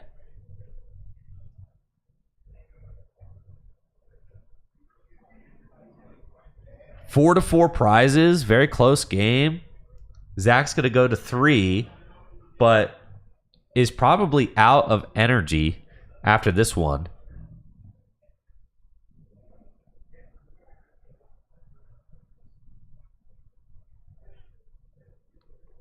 And it looks like Zach just decided to pass instead of attacking.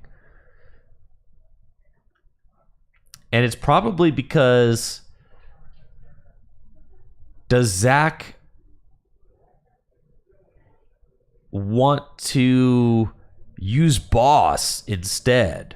Yeah, is that, you know, it's interesting. We're at an interesting point of this game where, like, if Zach just takes the knockout on the Badoo, is that the knockout he really wants to take? Does he want to activate counter catcher? Right? So it's just going to say pass. Put the ball back in Benny's court.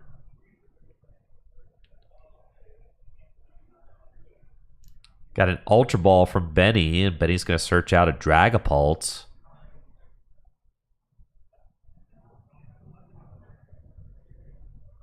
Wonder if we'll see Benny go on the aggressive this turn. Recon Directive. And time is starting to really tick down. These players kind of rushed through games 1 and 2, but game 3 is turning into a real funky one.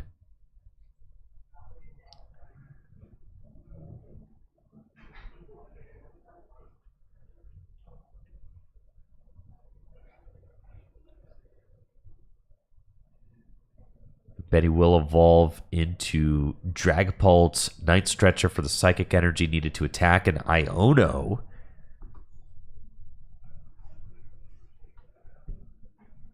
Both players going to get set to 4 cards.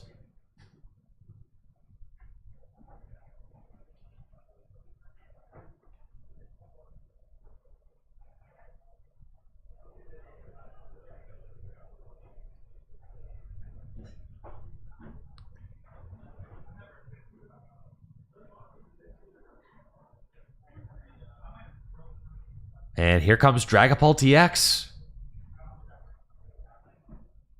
This does seem like a little bit of a gambit for Benny.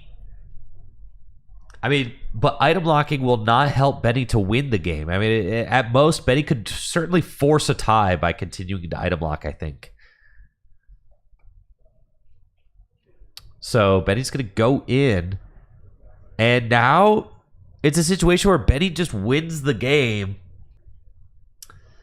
next turn with a counter catcher and Phantom Dive on both Golden Go. The math for Golden Go is so bad with Dragapult. It is so bad, right?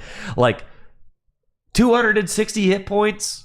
Are you kidding? It's horrible. Against Dragapult, the 6 damage counters from Phantom Dive just adds up perfectly with the 200. It's not great. So the math is not mathing here for Zach. But, you know, if Zach can get a Monkey Dory online with the Adrenabrain ability, use Monkey Dory to heal, but then you're staring down 2 Dusclops on Benny's side of the board, right? So Monkey Dory doesn't even solve the problem here. Benny is still set up to take a 4-prize turn and win.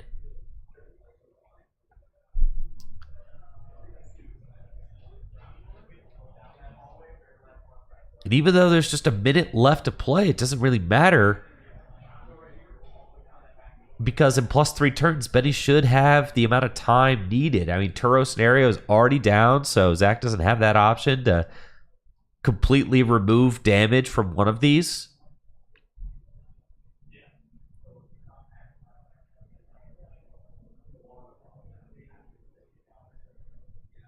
And it seems like there's a certain amount of inevitability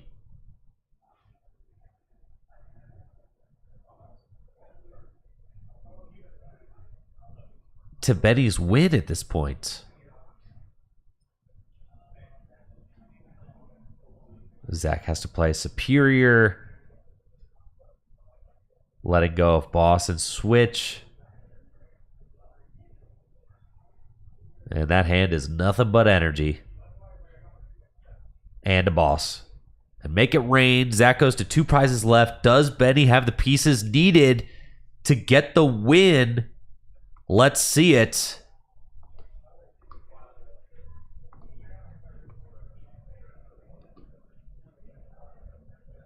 Ultra Ball could go find Pheasantipity. Benny looking at the rest of his deck, saying, okay, is it guaranteed? Counter Catcher, Energy, Fez, Iono. And it must be that Benny needs to find a Night Stretcher, or else he would have Ultra Balled for the Dragapult. So Night Stretcher will get the win. And there it is, Night Stretcher, Dragapult, and Benny has got the 4 prize turn with Dragapult. And that is GG's. Benny is going to be your round 2 victor, taking the win with his Dragapult Dusknoir deck, the same deck he played to a top 32 finish at the North American International Championships just last weekend. GG's to both players. All right, an exciting round 2 here at the RozayPoke 5K. So great play there from Zach and Benny. And I look forward to seeing what round 3 has got in store for us. I think I hear Jesse Parker in the building as well. So for round 3, I'm going to be joined by Jesse in the casting booth back here. So very excited about that. I might be able to get Benny back here for a quick interview as well to talk to him a little bit about his NAIC run and the deck that he chose for today. So hang tight, folks. Don't go anywhere. I'll be right back with the RozayPoke 5K after this quick break.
Yo, what's up, everybody? I'm live here with Benny, hot off his round 2 win.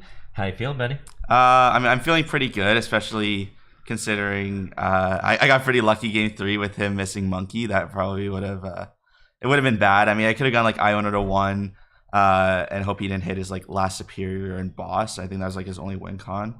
But yeah, just to win against one of my friends is pretty cool.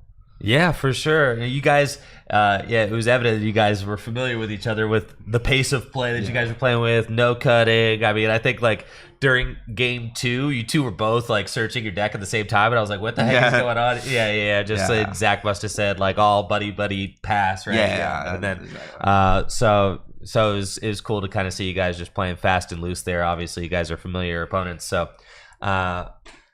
Let's talk about NAIC though. 32nd place. I mean, that's a huge finish. I think your biggest Masters finish. Yeah, I'd say so. Yeah. A top 16 I saw at a regional championship earlier this year, so that's another solid one. But top 32 at NAIC, biggest Masters finish so far. How you feeling about that? Well, yeah, I'm obviously very happy to get the placement at NAIC. Just to establish myself more as a master player.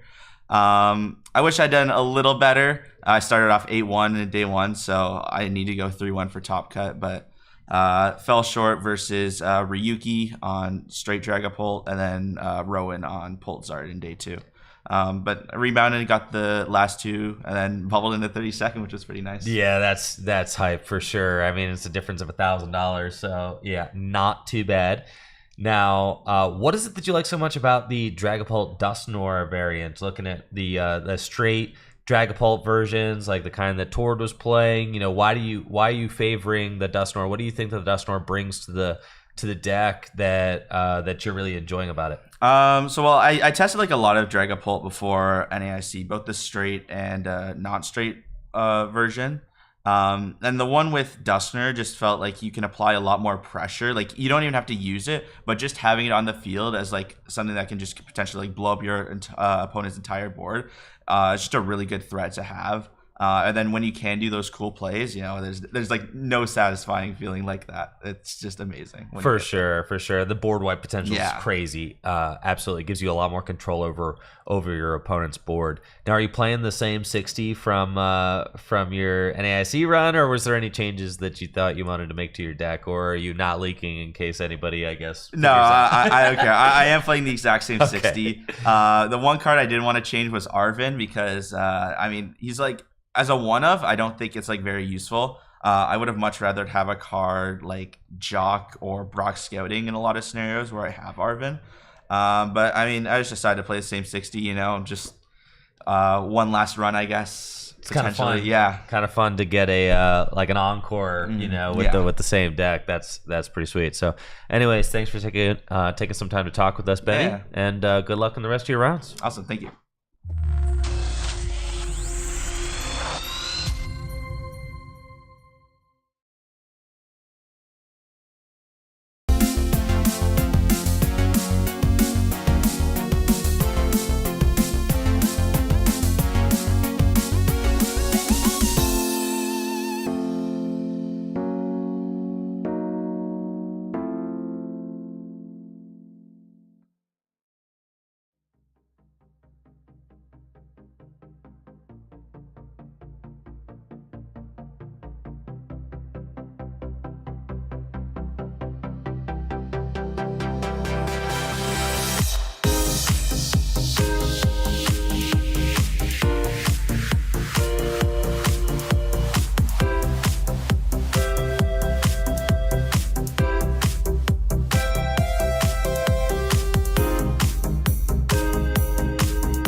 Yo, what's up, everybody? I am here with Jesse Parker. What's up, guys? How's it going? How's it going, Andrew? Yo, having a great time so far. We've seen some good Pokémon TCG action, and we're getting started with round 3, and we've got... How many rounds we got today? I don't know, whatever 90 players is. That's probably at least 7, I would think. I think it's 7. 6 or 7. Yeah, I don't know, though.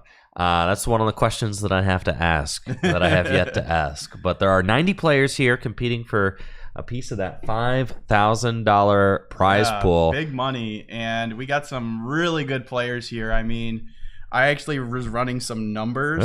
I was actually running some numbers. And between everybody who's here, from my calculations, we have a total of 49 top cuts, like amongst everybody, and 10 regional champions, 11 including you. That's pretty good. So yeah, well, let's go. So we got like at least 10 regional champions here. So I think like that's a crazy stacked event. Like, it's definitely a well attended event. There's a lot of very talented players here in the field.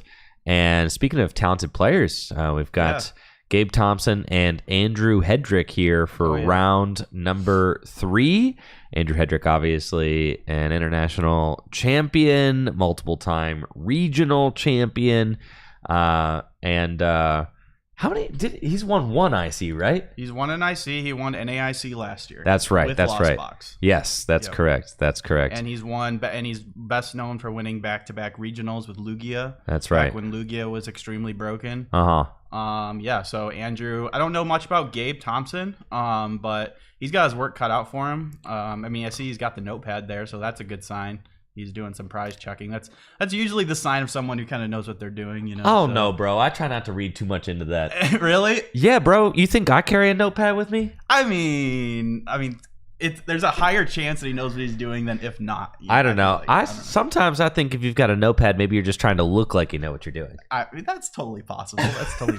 I'm like middle ground. I will like use a notepad if I'm in a good mood, but if I'm not in a good mood, then I put that thing away. There was only ever the only time I ever even considered using a notepad at a tournament was when I was playing Lost Box variants. Okay. Well, when I was there's a lot of decks that use Crispin right now, so it's similar. You know, you really want to understand the energy that's in the deck. Yeah. But yeah, you know, I mean, there's also great players who don't use notepads, but then there's also bad players who do use notepads. So that's also true. To me, when I see someone with a notepad, the first thing I think is you better not be a time waster. That's the first thing crossed my mind. Yeah, you gotta hustle. If you're gonna take that if you're gonna sort your deck, if you're really gonna try to figure out a lot of your prizes, it's extremely difficult to find all 6. But usually a good player in about a minute can find like 3 or 4. If just don't take longer than a minute. I give people a minute. I think that's plenty of time for your first search. But yeah, you got to be writing quick. You got to be moving. So, but yeah, what's the matchup here? We got Charizard, Pidgeot. That's a throwback. I haven't seen that in a little while. Versus Hedrick playing, what is this? Dragapult looks like. Yeah, it looks like Dragapult Dusknoir. I see a lot of purple cards, so I'm assuming there's a Dusknoir line in there. Started the Badoo. That's pretty good. It is. Now, I'm getting word in the chat. Apparently, Gabe is a senior player and just wrapped up his Worlds invite in seniors. All right. Yeah, so very accomplished seniors player. And something that's cool about this cash tournament, like the full grip ones, is that we got the seniors and the masters and the juniors at all age divisions just playing together. Yeah. And that gives the seniors an opportunity to really stand out in a field of masters. As we saw, Devin had won one of our major full grip tournaments, and he's just a senior aged player. It's really good practice for them too, as some of them are about to age up to masters or recently aged up. Just a lot of good solid practice especially today, getting to play against people like Andrew Hedrick. You know, those are the people you're going to have to beat if you want to win a major in masters division. So for sure. And we saw, Benny Billinger is like a recently aged up. Yep. Recently aged up senior, so he's a master now, and this I think was his first full season as a master, and he was just featured on stream last round. So okay, a lot of great players coming up from the juniors and seniors age divisions, and of course Justin Templar is here as well. Yeah. He's like one of the best senior players right now. He's like right behind Gabriel Fernandez. Okay. Him and Nathan Osterkatz, those are like the trifecta of senior players right now. Like one of those three players is winning every senior event, just straight up. Dude, Gabriel Fernandez is, Dude's a I mean, beast, he literally won like all 3 ICs this year, right? Yeah. Yeah. He had a perfect season. He maxed out regionals, maxed out ICs. Just absolutely nuts, dude. Yep. And now all he's got to do is win Worlds again, back-to-back Worlds. And, Oh my God. And then then he's in Masters division. I guess that's just, yeah, man, that's crazy. Well, it looks like, honestly, considering that he's under item lock, Gabe had a pretty solid turn 2. Was able to get Pidgeotto. Yep. Was able to get what are we doing here? There must have been something that happened that no, they're switching the. I guess he wants the prizes to be on. I think maybe Gabe maybe prefers to have the deck on the left hand side. Sure. And they were letting him. He probably thought, I don't know, maybe he thought he needed to put the deck on the right side, but doesn't necessarily mean you're a left-handed player. I've played against a lot of people who put their deck on the left and they're not left-handed. So usually that means you're left-handed, though, like our friend JW. But so looks like both players are setting up pretty well here. Yep, Hedrick right away going to get the 2 Draclokes out, start using that Recon Directive and fill the hand. And from my experience, this matchup is very strong for Dragapult. Honestly, like, Dragapult becoming a meta deck is a big reason why Charizard was sort of pushed out of the meta. It's just got so much HP. It's very hard for Charizard to ever take a one-hit KO unless you get a Dusclops or a Dusknoir involved. But yeah, I mean, Charizard's been making a little bit of a comeback, I've seen. I think part of that is because Raging Bolt is such a popular deck now, and you're just really strong into Bolt. But honestly, I'm not the biggest Charizard fan. I would say, like, in this matchup, Dragapult is pretty heavily favored. And it looks like he's had no trouble. Hedrick's having no trouble setting up here. Even got the Dusclops there and gets the energy. Importantly, he's spaced out his energy. He's got 1 on one Dracloak, 1 on another, and he's going to continue building his board under that item lock, which is the main strategy of this Dragapult deck. Yeah, I'm really curious to see if Gabe's going to be able to. Okay, with Arvin, yes, here we go. Things are moving, right? Yes, because with Technical Machine Evolution, Gabe is going to be able to get that Pidgeot into play. And that's not a card that we really see a lot of in this format, the Pidgeot EX. It fell off recently. And so much so that I don't have it programmed into my overlay. But like Pidgeot EX Quick Search, I mean, such an incredible incredible ability. Allows you to search your deck for any card you want every turn and just put it into your hand. So that is going to allow Gabe to operate under this item lock. And we see with Arvin going for that TM evolution, gets the Pidgeot EX online. And now Andrew's actually going to be, on a clock, because with Pidgeot EX in play, Quick Search means that Gabe is going to be just a Charizard away from firing off some pretty serious attacks, as we see that Gabe does have 2 Charmeleon on the bench right now. So yeah, Gabe's board is looking pretty solid. Yeah, Gabe's board solid. Andrew's board is very good as well. Like I was saying earlier, this matchup is generally pretty favored to the Dragapult. Dragapult becoming a meta threat is kind of part of the reason what pushed Charizard out of the meta. So we'll see. I mean, I think it's going to be an uphill battle for the Charizard player. But both players are setting up, I think, just as they want to. I mean, Gabe's got 2 Charmeleons, a Pidgeot in play. Hedrick's got the Dusclops ready to become a Dusknoir. He could evolve that this turn. It's going to be interesting to see if he actually goes for a Dragapult attack here. I don't see why not. He's got an energy on both Draclokes. He's got a Dragapult in hand currently. I don't know if he's got the energy, but we're going to see. Maybe he just keeps going. I think it makes sense just to attack with a Dragapult here. I mean, your opponent has Pidgeot set up. You might as well just take the first 2 prizes. He can take a 2-prize turn, KO that 60 HP Pidgeot or Pidgey on the bench. So it seems like a pretty easy 2-prize knockout here for Andrew.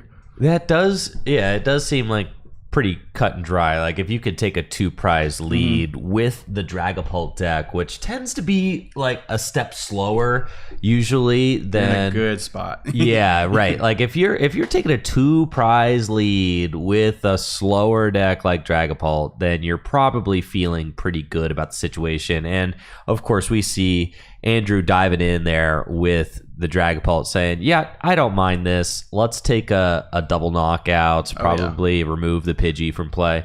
We could see him do something funky, like start to soften up a Charizard if that's what he wants to do, but I don't think it's really necessary. Dusknoir can do 130 damage to one of these Charizards, allowing a clean Charizard to get essentially one-hit KO'd, right? And just don't put damage counters on that Charmeleon because it cannot be.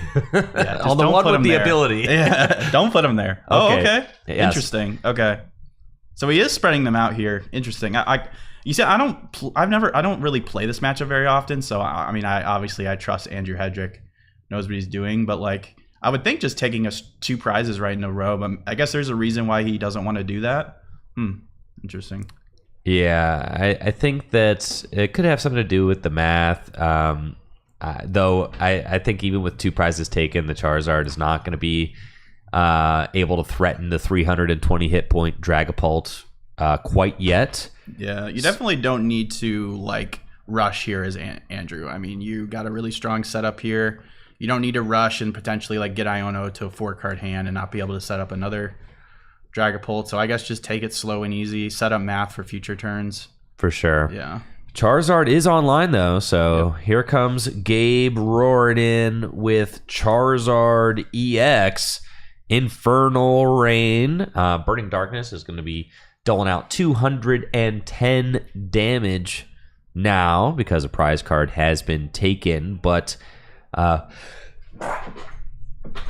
excuse me. Goodness. Bless you. Yeah. But the strength of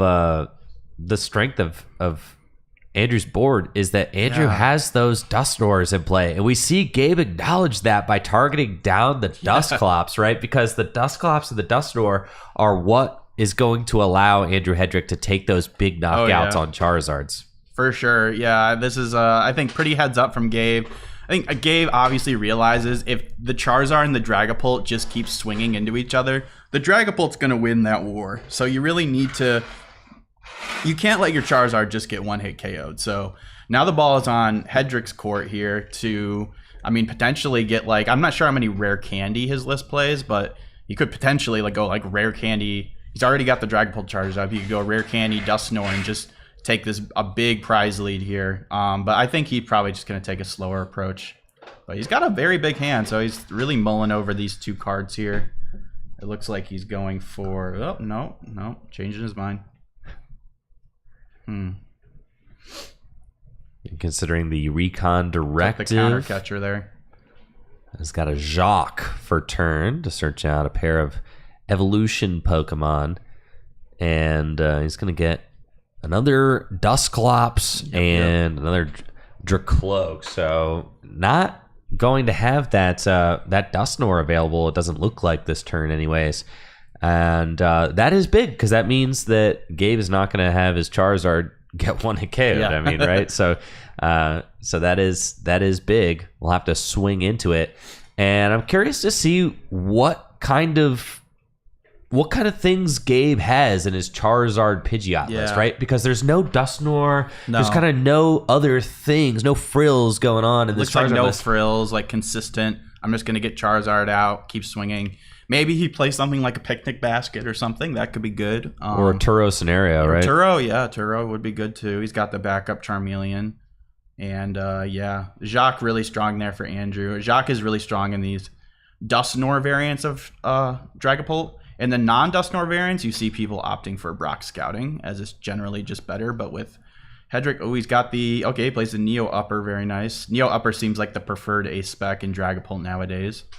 Boom, you can just charge up. What the heck are those damage counters, bro? Okay, we got the Japanese beads here. Get those out of here, man. I mean, that looks familiar because I just got done spending last night watching the Japan Championship. How late did you stay up, dude? I stayed up till like 1:30, maybe. Yeah, I was waiting for the Mirage. Oh, he does have the Picnic Basket. Ooh, I called it. All right, he's got the Picnic Basket. That's really good for Gabe. that should help fix some of this math here. I'm interested if Andrew knows that Gabe is playing the picnic basket. I would imagine no, so maybe this will be like the edge that Gabe needs to potentially win this game.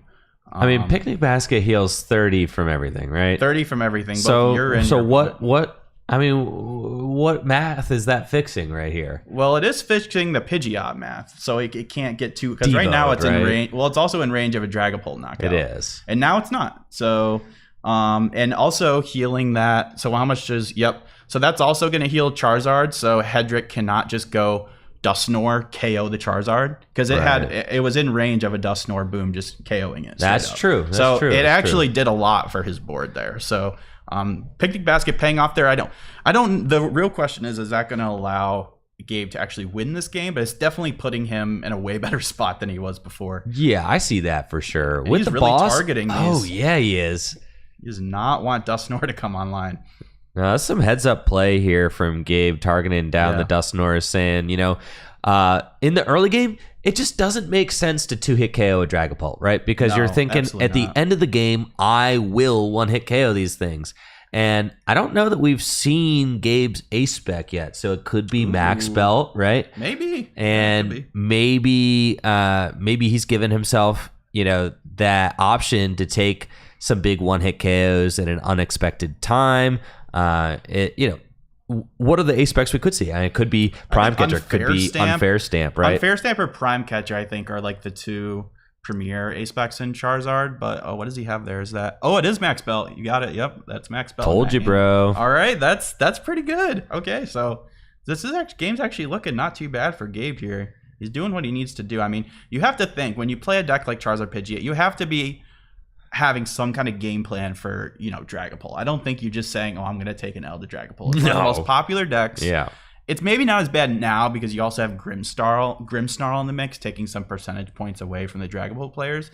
But it's still at NAIC. We still saw it was still very much represented in a big way. Gabe, I'm sure, knew a lot of these really strong players would be here, and strong players do tend to play decks like Dragapult.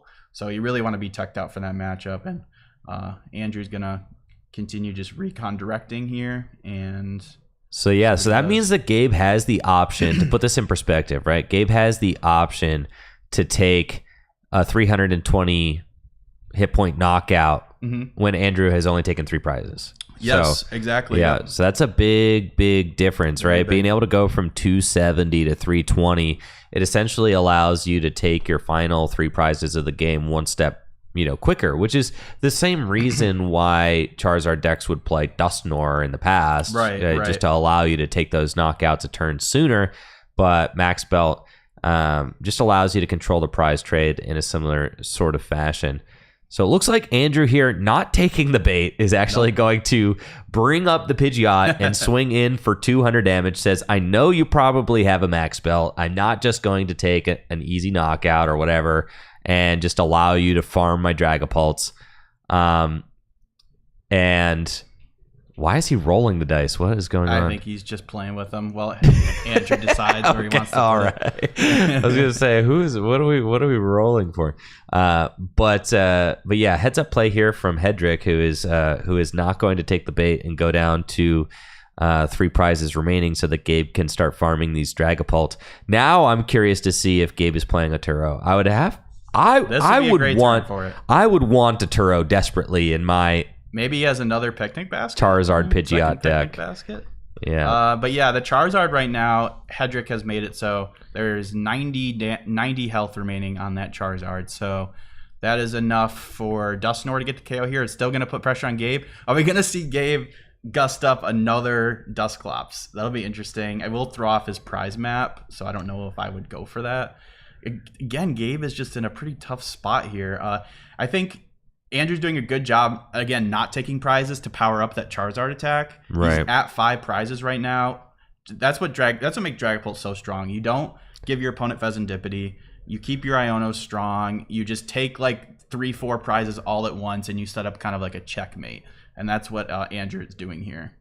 So, I do see Turo, I think. I think he's just thumbed a Turo. Yep, that's the Turo. Just thumbed the Turo to the front of his deck. I think he just grabbed it off of that quick search. So do you heal Pidgeot or do you heal Charizard? Well, the Pidgeot's got 250 on it. Probably so, he'll Pidgeot. Yeah, I'm thinking Pidgeot is like, and then you can evolve that Pidgeotto to Pidgey to Pidgeotto. That's exactly what I'm saying. Yep. And you don't waste energy.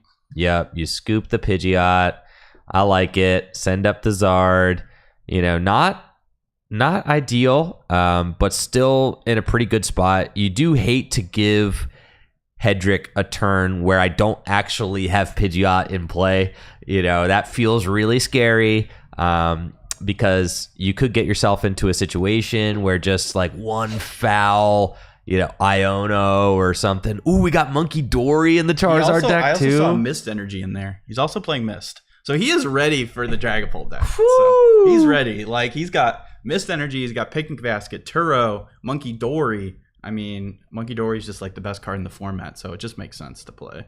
Well, that's the thing, and that's what I was saying, Jesse, is like, yeah, this is a Charizard Pidgeot deck, but like, don't count it out because it's just Charizard. I was counting it It's out. just Charizard Pidgeot, which means that he's got infinite room for techs, right? Yep. Because he's got no other tricks going on in the deck. I mean, it's just literally Charizard and Pidgeot. Charizard powers itself up with its Infernal Rain ability. It just smacks for a lot of damage all by itself. So when the core strategy of your deck is to literally evolve one Stage 2 Pokemon into play, the rest of the space is dedicated to just beating whatever else there is in format, right? So he's kind of perfectly teched this Charizard deck to deal with his anticipated threats. The Mist, the Monkey Dory, the Picnic Basket, the Turos, the Maximum Belt. So it should get really interesting coming down the line. That was just a 250 damage heal from Gabe this past turn. I mean, that is massive. That is undoing an entire turn. Oh yeah, he's definitely doing what he needs to do to win this matchup. Still, I think it turns it from like Andrew definitely winning to like it being way closer here. So I'm kind of digging this Charizard list, honestly. I mean, the Max Belt's also really good against Raging Bolt. Bolt doesn't even have to take a prize. You just throw on that Max. Well, actually, no, they have to take one prize. And then you're swinging for more than 240. So honestly, I'm kind of digging this Charizard deck, especially if it wins here against Andrew. Like, that definitely would, because I think Charizard is naturally already pretty good against decks like Gardevoir, which is another deck you really want to beat. Hit it for weakness. So yeah, this is interesting. See how it pans out here. And the ball is in Andrew's court here. Yeah, I mean, Gabe, I'm sure the techs would probably carry you against like any other Dragapult player you're up against, but like Andrew Hedrick, he's a pretty good one, right? So this is about test. As big of a test as it gets. Is your Charizard deck saucy enough to take down Andrew Hedrick, an international champion, multiple-time regional champion, one of the most difficult players in the game to beat right now. Yeah, one of the best. I would say definitely. I would say in the top 5 for sure. Like he is been on a tear these last couple seasons. This is just the beginning. Post-pandemic. I mean, really just post-pandemic, right? I mean, and the only thing holding Hendrick back is time, right? Because he's had just an absolutely incredible few seasons that he's been playing post-pandemic. The only thing that he lacks as opposed to the other greats is time played, right? So you're looking at people like Tord and Azul and Premawad and stuff like that. I mean, so hey, all I'm saying is I'm 1-0 against Hedrick. So, okay. So then you're just as good. Yes, exactly. For sure. Yep. Yeah, that's how that works. Was that top 8 at the Baltimore Regional Championships? Actually, I played him in top 4. Oh, there you go. Yeah, it was a good matchup for me, so I can't brag that much, but. All right, so Hedrick's got Switch into Badoo and Halucha flying entry to place some damage counters. Yeah, interesting, going the conservative route here. I was thinking, like, wouldn't you just go like KO Charizard plus Halucha, KO the Charmander, and then that puts you down to 2 prizes. You have a Neo Upper on a bench Dracloak, and then all you need to do is Gust KO Pheasantipity. But I mean, yeah, obviously he's got something mapped out here, because going into the Badoo in like the mid to late game is not something you usually see. I think he's okay. Yeah, he's doing it. Now, listen, bro, I'm a Raging Bolt player, okay, through and through. There's way too many damage counters on this board for my liking. Well, you know what that did do? You know what that did do is that put Charizard in range of us where it can be KO'd on the bench. Because Charizard had 90 HP left. That Badoo attack hits for weakness. 20. Now it's got 7. Let's see, 180, 280. Yeah, it's got 50 HP left. Yeah, so I guess it had 70. And with the Iono, so Hedrick's saying, okay, I'm gonna Iono you to 4, right? And you don't have Pidgeot out, and that's what I said. Like, that's always scary when you Turo the Pidgeot, right? Because it's like, okay, you don't necessarily have that safety net that you want. This odd prize also does not matter for Gabe's prize race, right? This Charizard deck probably doesn't have any like, it might play a Briar. That might be the only trick that it plays. Like, it probably plays one Briar. Just all the healing cards. That seems like where your tricks went to is having ways to combat all these damage counters. And Gabe already, I believe, down like a couple Gust cards because he gusted up the Dusclop twice, I believe. Ooh, we just see Darkness in his hand. Yep, Dark for the Monkey Dory. It looks like he does have one boss in there, so he has at least one Gust left. We'll see what he does here. He's really in the tank here, thinking. He is. Is that a second Turo? Is that a second Turo? Really? Is it? I can't see. He's flicking his hand too fast. He's flicking, man. He's flicking. All right, he's got the monkey. Sure, monkey. Okay. That's going to help here. Heal up. You could just take this Badoo here if you wanted to. Yep, and it's going to take the Badoo with the monkey. That's big. Yeah. That is big because that's fixing the prize thing. Yes, and that makes it so Andrew is going to be a little less wanting to blow up this Dusknoir here because I would put Gabe on just needing to KO one multi-prize Pokemon. So definitely gets awkward with the Dragapult, with the Dusknoir decks when you go up these big prize leads. Makes it so a little harder to use that Pokemon in. Looks like Hedrick's gonna. Yo, and the boss! Holy smokes, dude! He's going down to 1. So now Hedrick cannot, like I said, he cannot use the Dusknoir as much. I mean, he can use it, but he'd lose. It might well be a blank card, and that's gonna put Hedrick on the back foot. I think now what you want to go for here, I think, is just Iono and continue trying to set up this like 5 prize knockout. I'm not gonna lie, that's a nutty draw off the Iono to 4 though. Yeah, that was like pretty good. Dark for the monkey. No Pidgeot in play. No, the dark for the monkey, the boss, the backup Zard, all that, dude. Like, that's pretty nasty. I don't think Hedrick was expecting that. So now Hedrick, a 5-1 deficit, obviously. Dusknoir can operate, or not Dusknoir, Dragapult can operate with 5-1 deficits. However, Dusknoir is out of the picture, right? Cannot use Dusknoir if you want to win this game. So now, Hedrick's still playing though. I mean, this is a 28-minute game 1 that we're looking at, right? Like this is a significant portion of the match. Neither of these players have ceded any ground in this game. They both think that they can win. When you see a game 1 start to go toward that 30-minute mark, you're like, okay, both these players are invested over half of the 50 minutes into this single game. I mean, a lot of top players have actually just come to, they've come to like a gentleman's agreement that you just basically play a 50-minute best of 1. That's what you're doing. And so I've seen some top players, even in cut, in top cut, will play just gentlemen's agree to best of 1, and then whoever wins, they just scoop up and they sign the match slip. They don't even play. I've seen that happen. So it is something that they do, and I can understand why. I mean, well, heck yeah, dude, because 50-minute best of 3 is crap. I mean, when the decks are a little slow like this, I could see that. I do still like having the ability of potentially okay, we won't get into that, but no, I do agree there are definitely a lot of benefits to just having it be best of 1. So no, I was having my 50-minute best of Psychic on the yo. I was having my 50-minute best of 3 hatred really come into question at NAIC because I had like 3 rounds where I went LWW. I was like, bro, I had like 3 rounds where I came back. Almost every round at Worlds. That's what happened, bro. I lost game 1 and boom, scoop, win-win. Scoop, win-win, scoop, win-win. That's what you do. You just gotta. That's the thing by playing this 50-minute best 3. You just have to do tactical scoops. As long as you do that, you can usually finish 2 games in 50 minutes. But better scoop one of those games on like turn 2 though. Yeah. And that can be very hard to do. When you're like, man, I don't have that bad of a setup. Do I really just want to concede here? I know. Like, why give my opponent the free win? But sometimes you just got to do that. You just got to play to win. So. All right, let's see. Hedrick. All right, got the Dragapult. We got a Psychic Energy on the Dusknoir, sure. And just kind of, I mean, okay, Can knockout. You can knock out there. You can take a 3-prize turn if he wants. Sure, on the Charmander.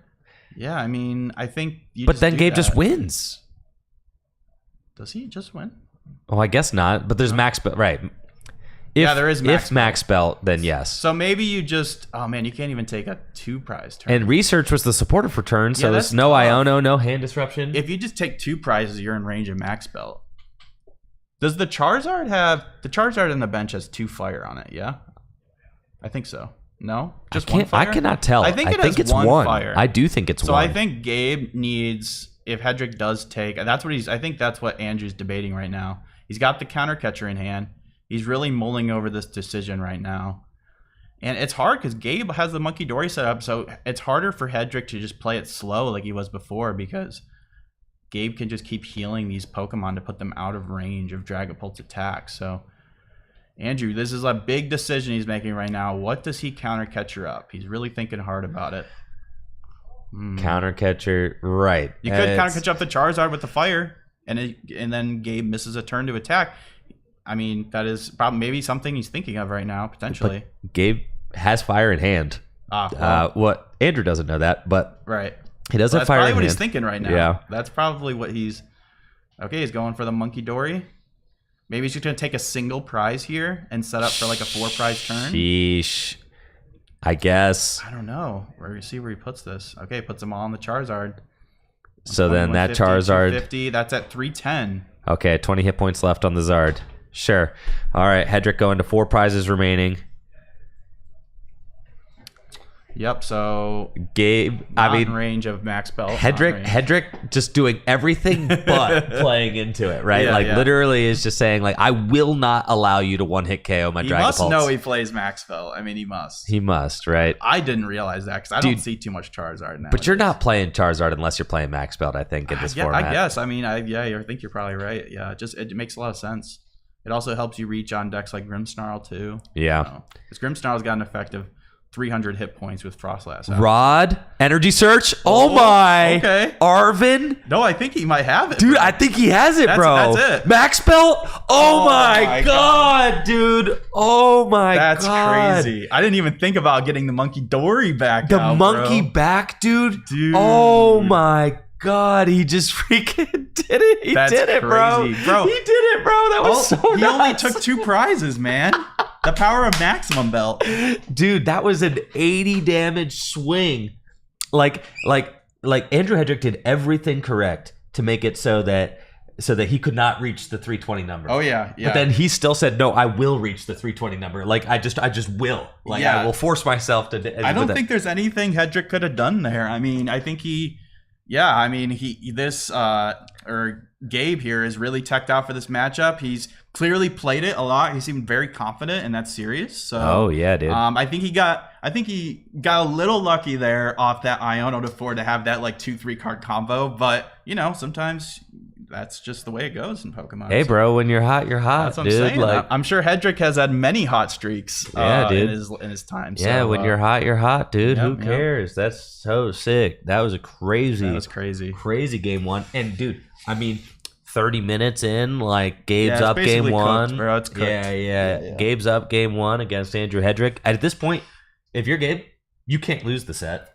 You're like, yeah, bro, I ain't gonna lose 2 games in 20 minutes. Yeah, you Like, just what the take your time. Just don't get donked. Don't get dogged. I can't lose two games in 20 minutes. It's pretty hard to get donked by a deck like Dragapult. Yeah, it's because not happening, just a right? Slow setup deck. So yeah, now Gabe can just don't slow play, but he doesn't have to rush. No, he He just can take his time. Well, you just saw the pace of that last game, right? I mean, the pace, just judging by the pace of that last game, it's just not feasible for Andrew Hedrick to win 2 games in 17 minutes. It's not happening. Right? I think if Hedrick plays quickly, which I'm sure he will, it is definitely in his power to bring this to a tie. Oh, 100%. That's what he's playing for now. Yeah, for sure. So it's not all hope is lost with Hedrick right now. I mean, you definitely go for the tie and just better than a loss.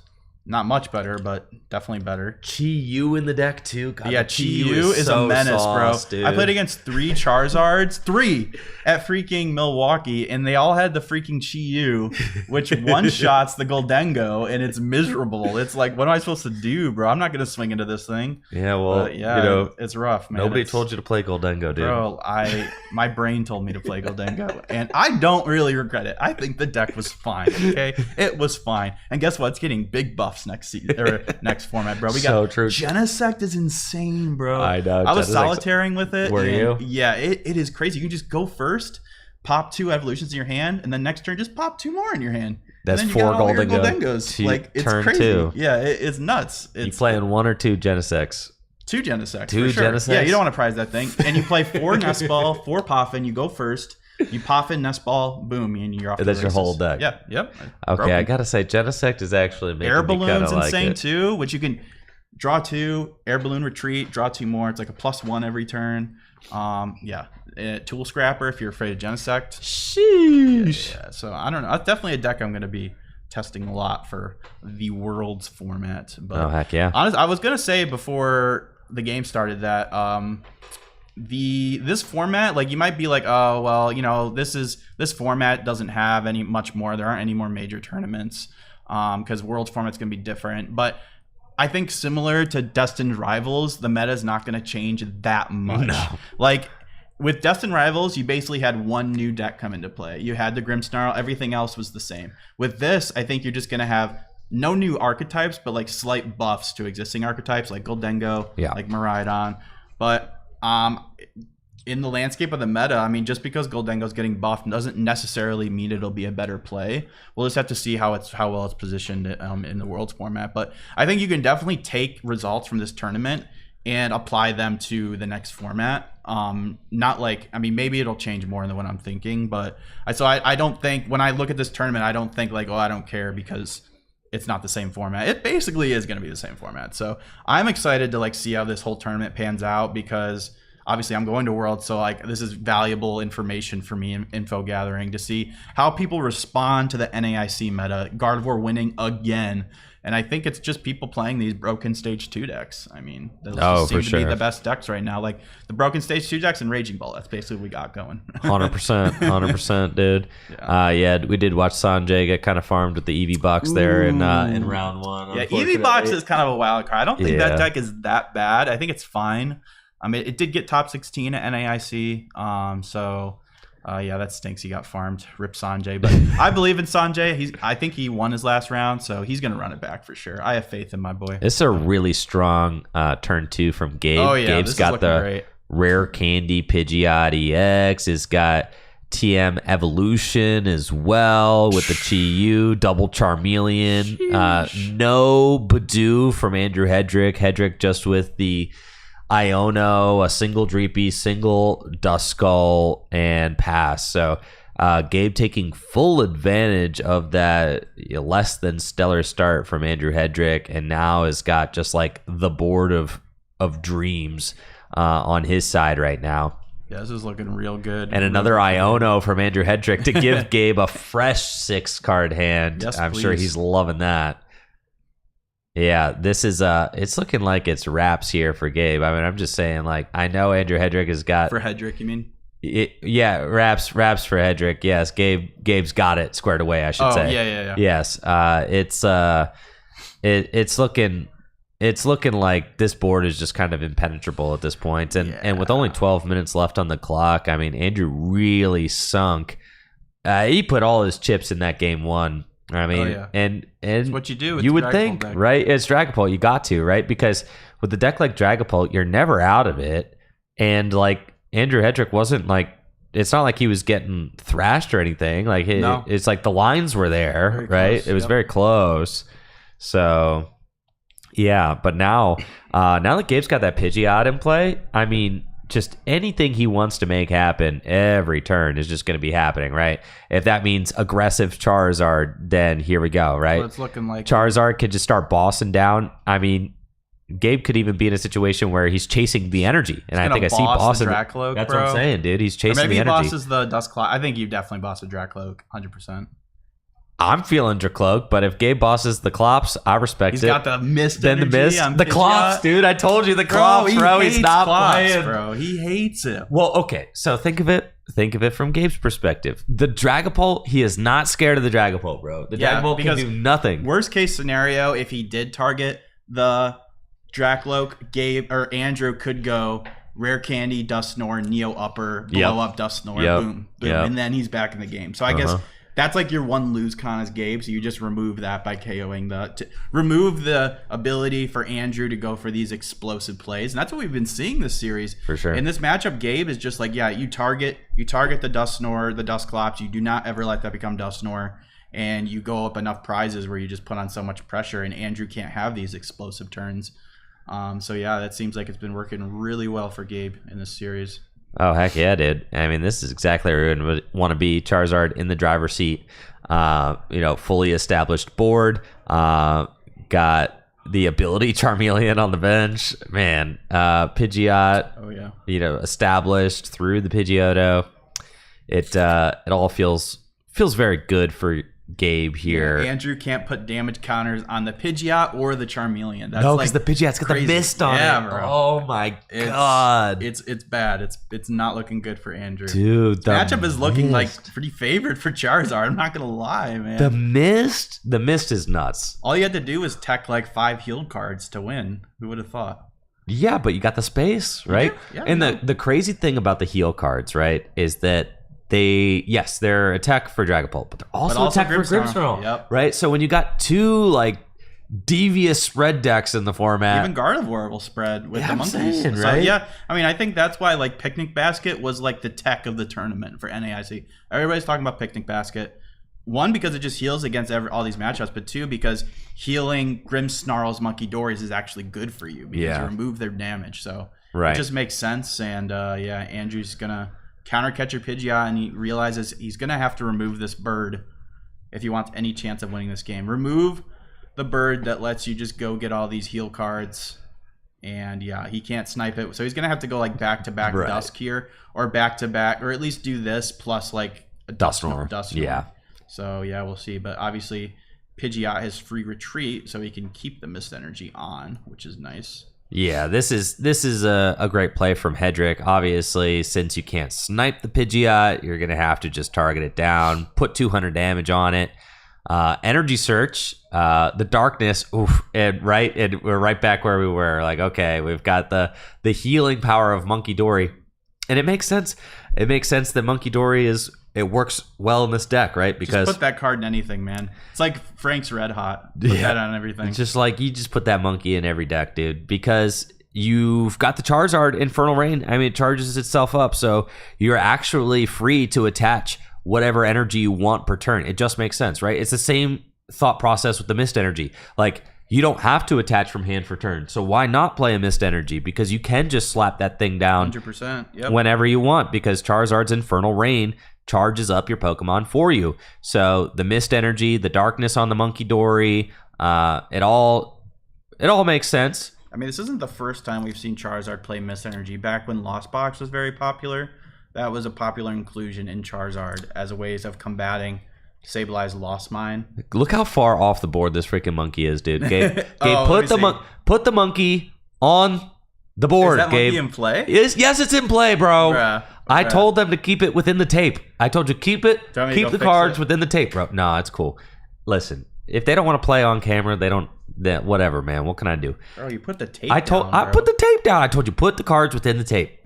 That monkey's not even looks like it's in play, bro. Like, that doesn't even look like an honest mistake. Like, it looks like he's doing it on purpose. I know, dude. You can see the corner of the dark. I can see the corner of the darkness energy. People are gonna see. Please. Hey, there we go. Thank you. Yes. Shout outs to maybe LJ there. Yeah. The table judge said something, so he did props to him. Yes, thank you.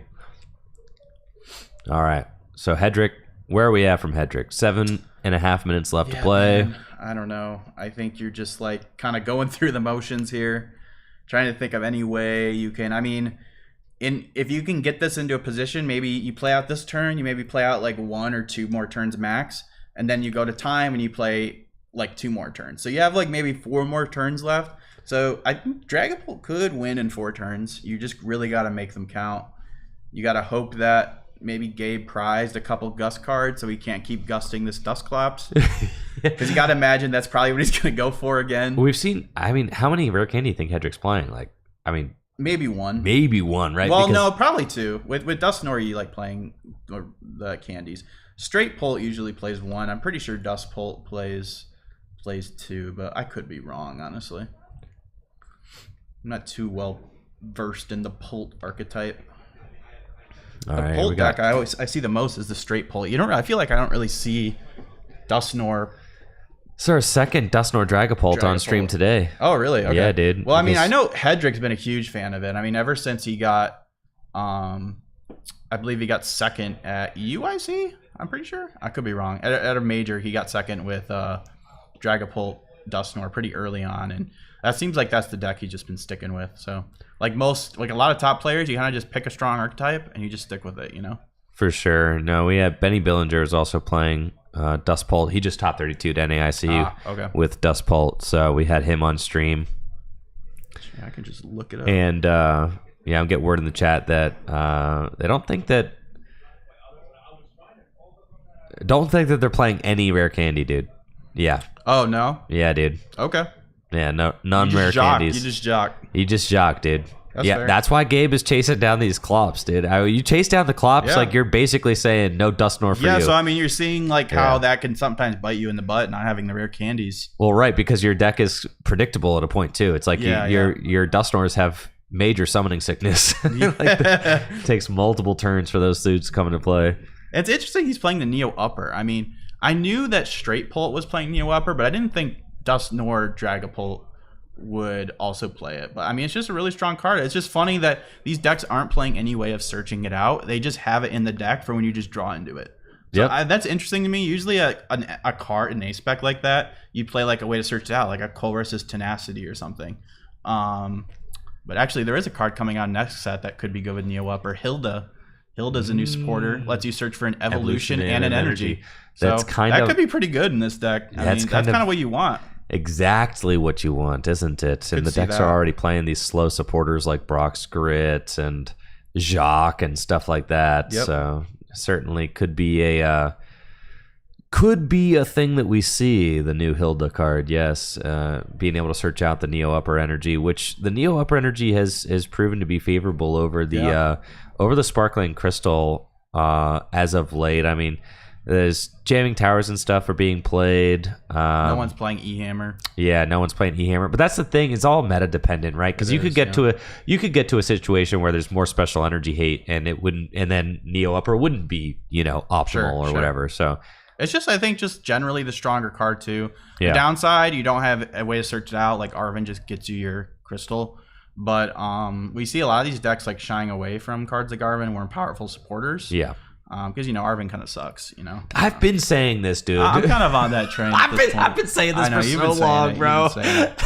But Neo Upper just so good. I mean, the main issue a Dragapult runs into, if the Dragapult deck isn't winning, it's generally because you're not attacking with Dragapult fast enough. Yeah. And Neo Upper just allows you to boom out of nowhere, just start attacking. Oh, so, I know, dude. Yeah. I know. I was chasing down towards energy at NAIC, bro. And I was like, oh yeah, dude, I'm farming these energy cloaks. I'm chilling, bro. I'm chilling. And then did you know he played the Neo Upper before that? No, series? Bro. Listen, I've played like I don't blame you. 20 games of Standard leading up to NAIC. I had no idea. I was like, oh yeah, dude, I'm chasing these energy. I'm chilling. Honestly, I wouldn't have considered he play. I would have thought he played like Unfair Stamp. Or yeah, for sure. No, and then he slams the Neo Upper, the Iono, and I'm like, oh, bro, I'm cooked, I'm cooked, bro. Not the Fez, the Neo Upper. It was so close, bro. It's all good. All I'm saying is I'm 1-0 versus Tord, so that's pretty sick. I'm definitely like 0-3 versus Tord. I only played him once. It was round 1 at a regional. All right, you're a beast for that. But then he went on to like win the rest of the rounds, and I didn't make day 2. So. Okay. Yeah, that was my fabled Arceus Shaman Beedrill deck with Flying Pikachu. Yeah, that deck was sick. That deck was fire. Okay, I think does Gabe have one prize left? Gabe? Well, because Dusknoirs have been a thing. I'm pretty sure Gabe has like one prize left. Yep. Ed, You're right. Wait, I think Hedrick won. did Hedrick win? I My think bad. Hedrick- I I think kind of Hedrick- zoned out there for a Bro, I was trying to watch. Bro, run the replay, bro. Yeah, what the heck, Jesse? Wait, he what? won, bro. He won? He won, Holy bro. cow. I just fumbled the bag and didn't even pay attention. You to gotta that. stay locked in, dude. I'm sorry. We missed the most insane comeback dub, dude. Oh my gosh! Wow, how did that game go so quick? And game 1 took so long. Well, because I think that that was a 6 prize turn, Bro. What in the world? Hedrick, I was like, I'm sitting there. I'm kind of like, Dude, oh, there's no we way. forgot he's I'm like, there's goated. literally 2 minutes left on the clock. Like, this is. Bro, as soon as I doubted him, he just comes in and does that. It was a 6 prize turn, to be fair. Okay. It's all 6 prizes. I did not realize that much damage was in play, bro. It's all 6 prizes. It What is the heck? all I'm 6 gonna prizes, I'm gonna bro. have to watch that back at some point because okay. All 6 prizes, dude. Yeah, I think Gabe, he needed to heal a little bit more and just prevent it from happening. But yeah, dude, that's so nuts. Okay, well, And he got down to 1 prize remaining, the double, like a Klops and a Dustnor. I mean, this game's going to time wow. for sure. Okay, I mean, yeah. it's I mean, over, I'm sure right? Gabe's probably kicking himself right now. I imagine he probably thought he had that series in the bag. Well, I mean, heck yeah, dude. That's what I thought. Yeah. So yeah, that's tough. Oh man, look at this turn 1 going first from Andrew. I know. He's playing quick. I mean, we got to see. Maybe Gabe's hand isn't good. I mean, Goes this past. Dustmore deck, you could. Yeah. Well, he doesn't play Candy, so maybe not. But yeah, we'll see. Maybe Gabe just draws pass. Huh? Oh, no, he's got. No, he's we got a game, dude. Oh, he just got. Oh yeah, Brock's. he's chilling. Yep. Yeah. It's gonna be a tie. Yeah, you're gonna see them shake hands here in just a minute. Yep. Dang, man. So little time left on the Jeez, clock. man. Andrew played just fast enough to squeak out that. Oh, he played just fast enough to squeak out that game 2 win. That's I mean, you see so what happens crazy, dude. When Gabe isn't able to target the Dustclops every turn, you can see what happens. Oh my God. And look at that. Just Wow. like that. Oh my God. I mean, we're talking about like the thinnest margins in this game, right? That's like crazy. because Gabe won a 30-minute game 1. It's like, did. okay, well, you know Hedrick has 0 chance of like winning the set, right?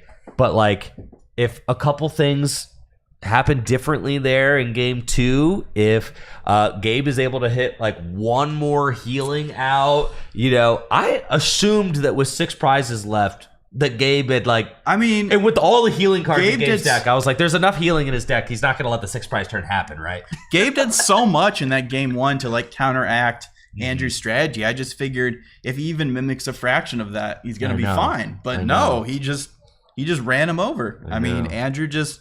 I mean, That's he so he crazy. was locked in. He clearly wasn't thinking the series was over. He was like, "Yeah, I can win this easy. 20 minutes. Oh yeah, I can win the game like easy peasy." And yeah, he Nuts, did it. dude. Yeah, he got there. He got that. So yeah, that was really props to both players there. I think we got to see how strong that Charizard deck was being teched for Dragapult, and we got to see how strong the Dragapult Dustnor deck, how explosive it can be. I don't think straight Pult would have been able to win it that quick. With Dustnor, it accelerates the game state. I do kind of like that it seems like a better deck for a best of 3 because you can just get those like quick wins with the Dustnor, being able to accelerate the game. Like you just be very explosive. So yeah, props to both players, but it is going to end in a tie. Yeah. So they'll be at 2-0-1, still at a very strong record. Yeah, that was crazy, dude. I mean, the ability of Dustnor to basically can remove a whole turn from play. It's one of the reasons why I don't personally like the card from like from a game design standpoint, because it's like you basically fast forward the game,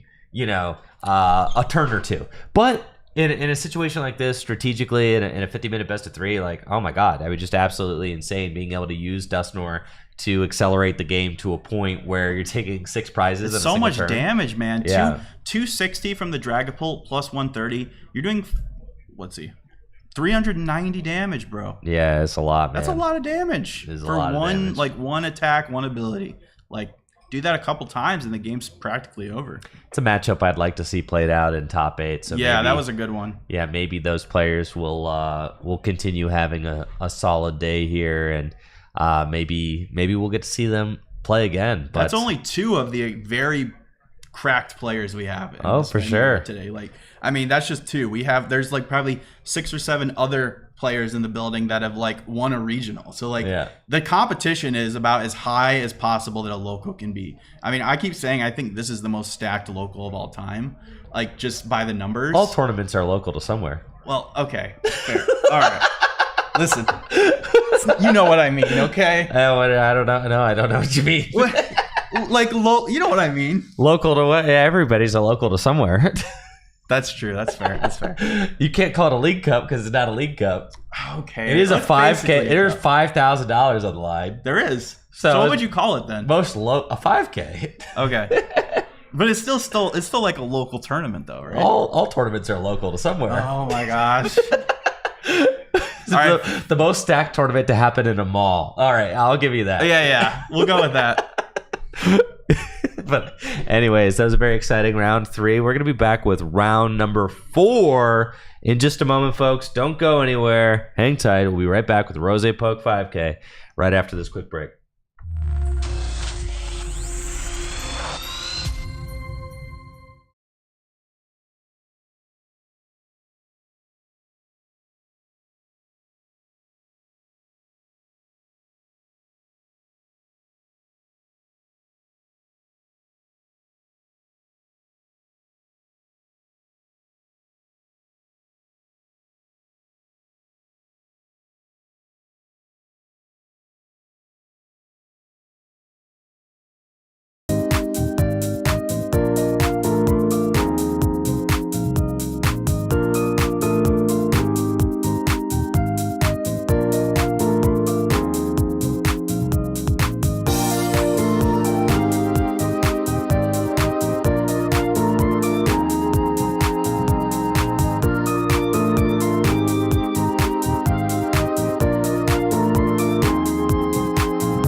Yo, what's up, y'all? We are back with what do you got there, Jesse? Oh, this is my little friend. He's like a little he's like the store mascot.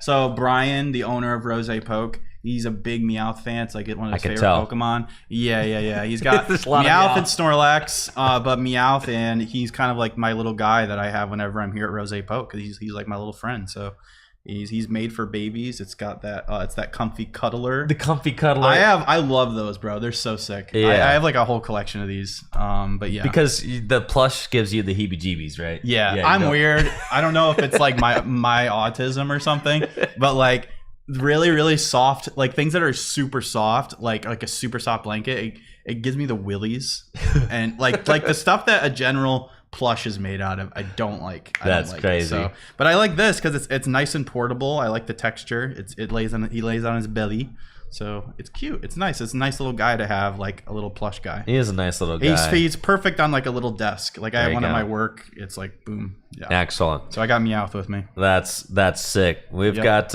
round number 4 coming up here at the RozayPoke 5K. Yes, sir. And we've got a familiar face for you. It's Andrew Hedrick is back, but this time he's playing against Michael Davidson, so this should be another pretty hype matchup. Oh yeah, 2 of the best players in North America right here under a roof. Yeah, so duking it out to go 4-0. They're both 3-0. So I know, obviously, we just saw Andrew Hedrick is playing the Dragapult Dusknoir. I'm not sure what Michael Davidson's playing. I don't know if you know. I just saw Fire Energy. Maybe he's playing a similar and list. It looks like Goldengo. Did I see a gimme Gold? No way I saw Goldengo. Caleb Rogerson's playing it, bro. No way. Yeah, dude. Caleb Rogerson's playing it. No way. All right. It's Goldengo. Let's go. It's Dengo. Goldengo. Yeah. Dude, he knows what's up. Michael knows ball, bro. He knows ball. He knows what the best deck is. It just took him a while to come to it. Like he realized, oh yeah, Goldengo's just the best deck. So how could you say that, bro? Bro, hey, listen, he won a regional this season, bro. Yes, he didn't win it with Goldengo. Well, listen, he probably could have won more than one if he was playing Goldengo. That's all I'm gonna say. Right. But no, he won the regional with a very good deck, actually, Gardevoir. Okay, fine. But you know what deck's good against Gardevoir? Goldengo, baby. Dragapult is sus. It's sus. It's not like. I remember when everybody was saying this match was favored for Goldengo. I'm like, that's just not true. Because you can, I mean, not the talking about is so trash. It's bad. I mean, you play Monkey Dory. Sure. And even some people are playing things like Picnic Basket now. But Dragapult can just like really overwhelm you quickly. That's not to mention that you can sometimes just get bodied by a late game Badoo. Late game Badoos are very scary, but I feel like a good player like Michael is definitely going to be thinking about that. You just really got to make sure you just don't like completely run out of energy. Like if you need to, Night Stretcher and extra energy into hand just for the next turn, so you don't get Badoo locked. But yeah, I've played a lot of this matchup without the Dusknoir. I haven't played a lot of it with Dusknoir and Dragapult, but like I said, it's pretty close. I mean, Goldengo has the ability.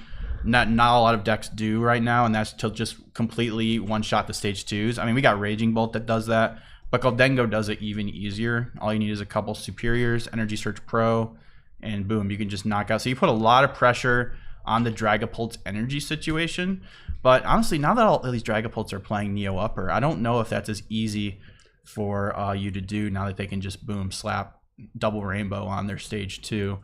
But yeah, we'll see. Michael did go first, and that's a pretty solid opening for going first as Goldengo. Goldengo is famous for going first and just like attach passing. So having a Poffin in hand, or actually he didn't even play Poffin. He just started with 3 Pokemon. So that's pretty good.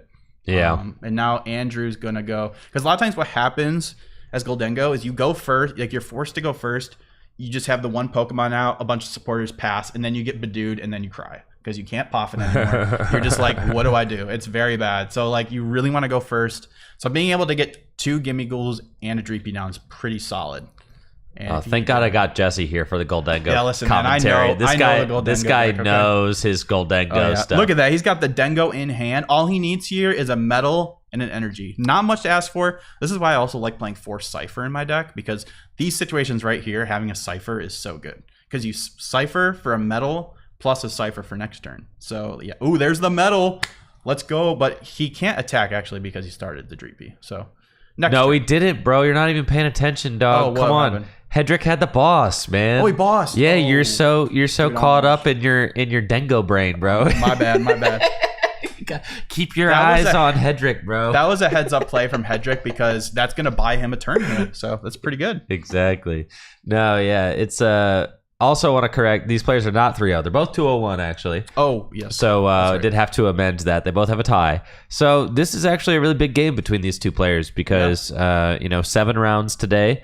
So this is the halfway mark, right? And the difference between 3-0-1 and 2-1-1 is substantial at this point. Very much so. So both these players really in the hunt for a dub.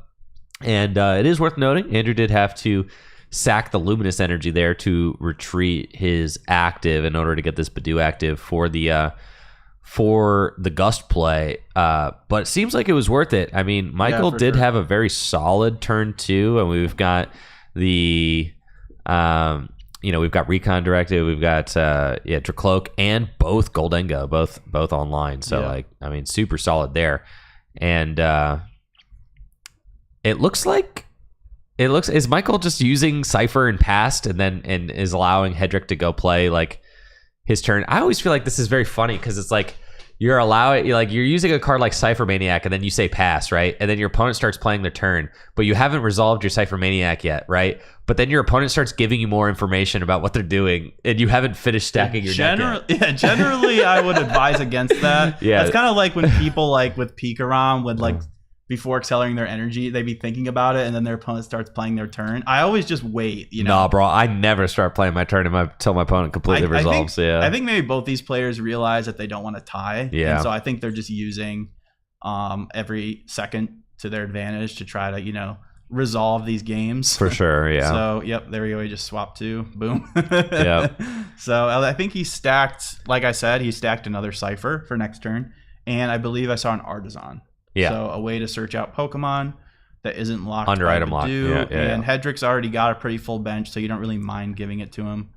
That was the only thing Michael was missing on that first turn was energy attachment, and Hedrick having that boss was heads up, buy him another turn. For sure. No, and Michael does have like a good amount of energy in hand. Yeah, I mean, it looks like he's it's chilling. 3 or He's 4 chilling. energy with the Jamming Tower Stadium.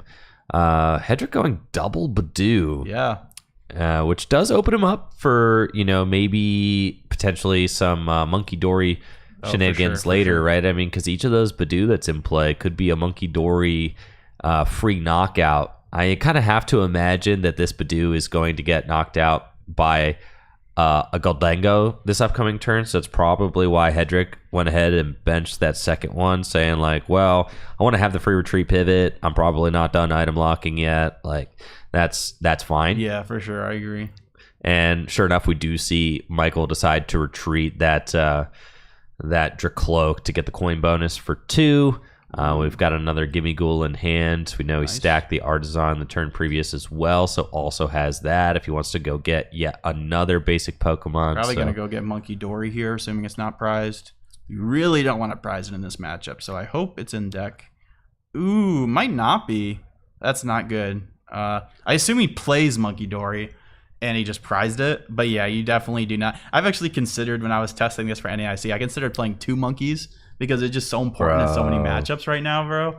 It's just like, why not? I mean, if they're not KOing your Goldengos, you can eventually set up 2 Monkey Dories. You have 2 dark, so 2 dark, 2 monkey. It's a good combo. But yeah, here prizing his Monkey Dory, I assume.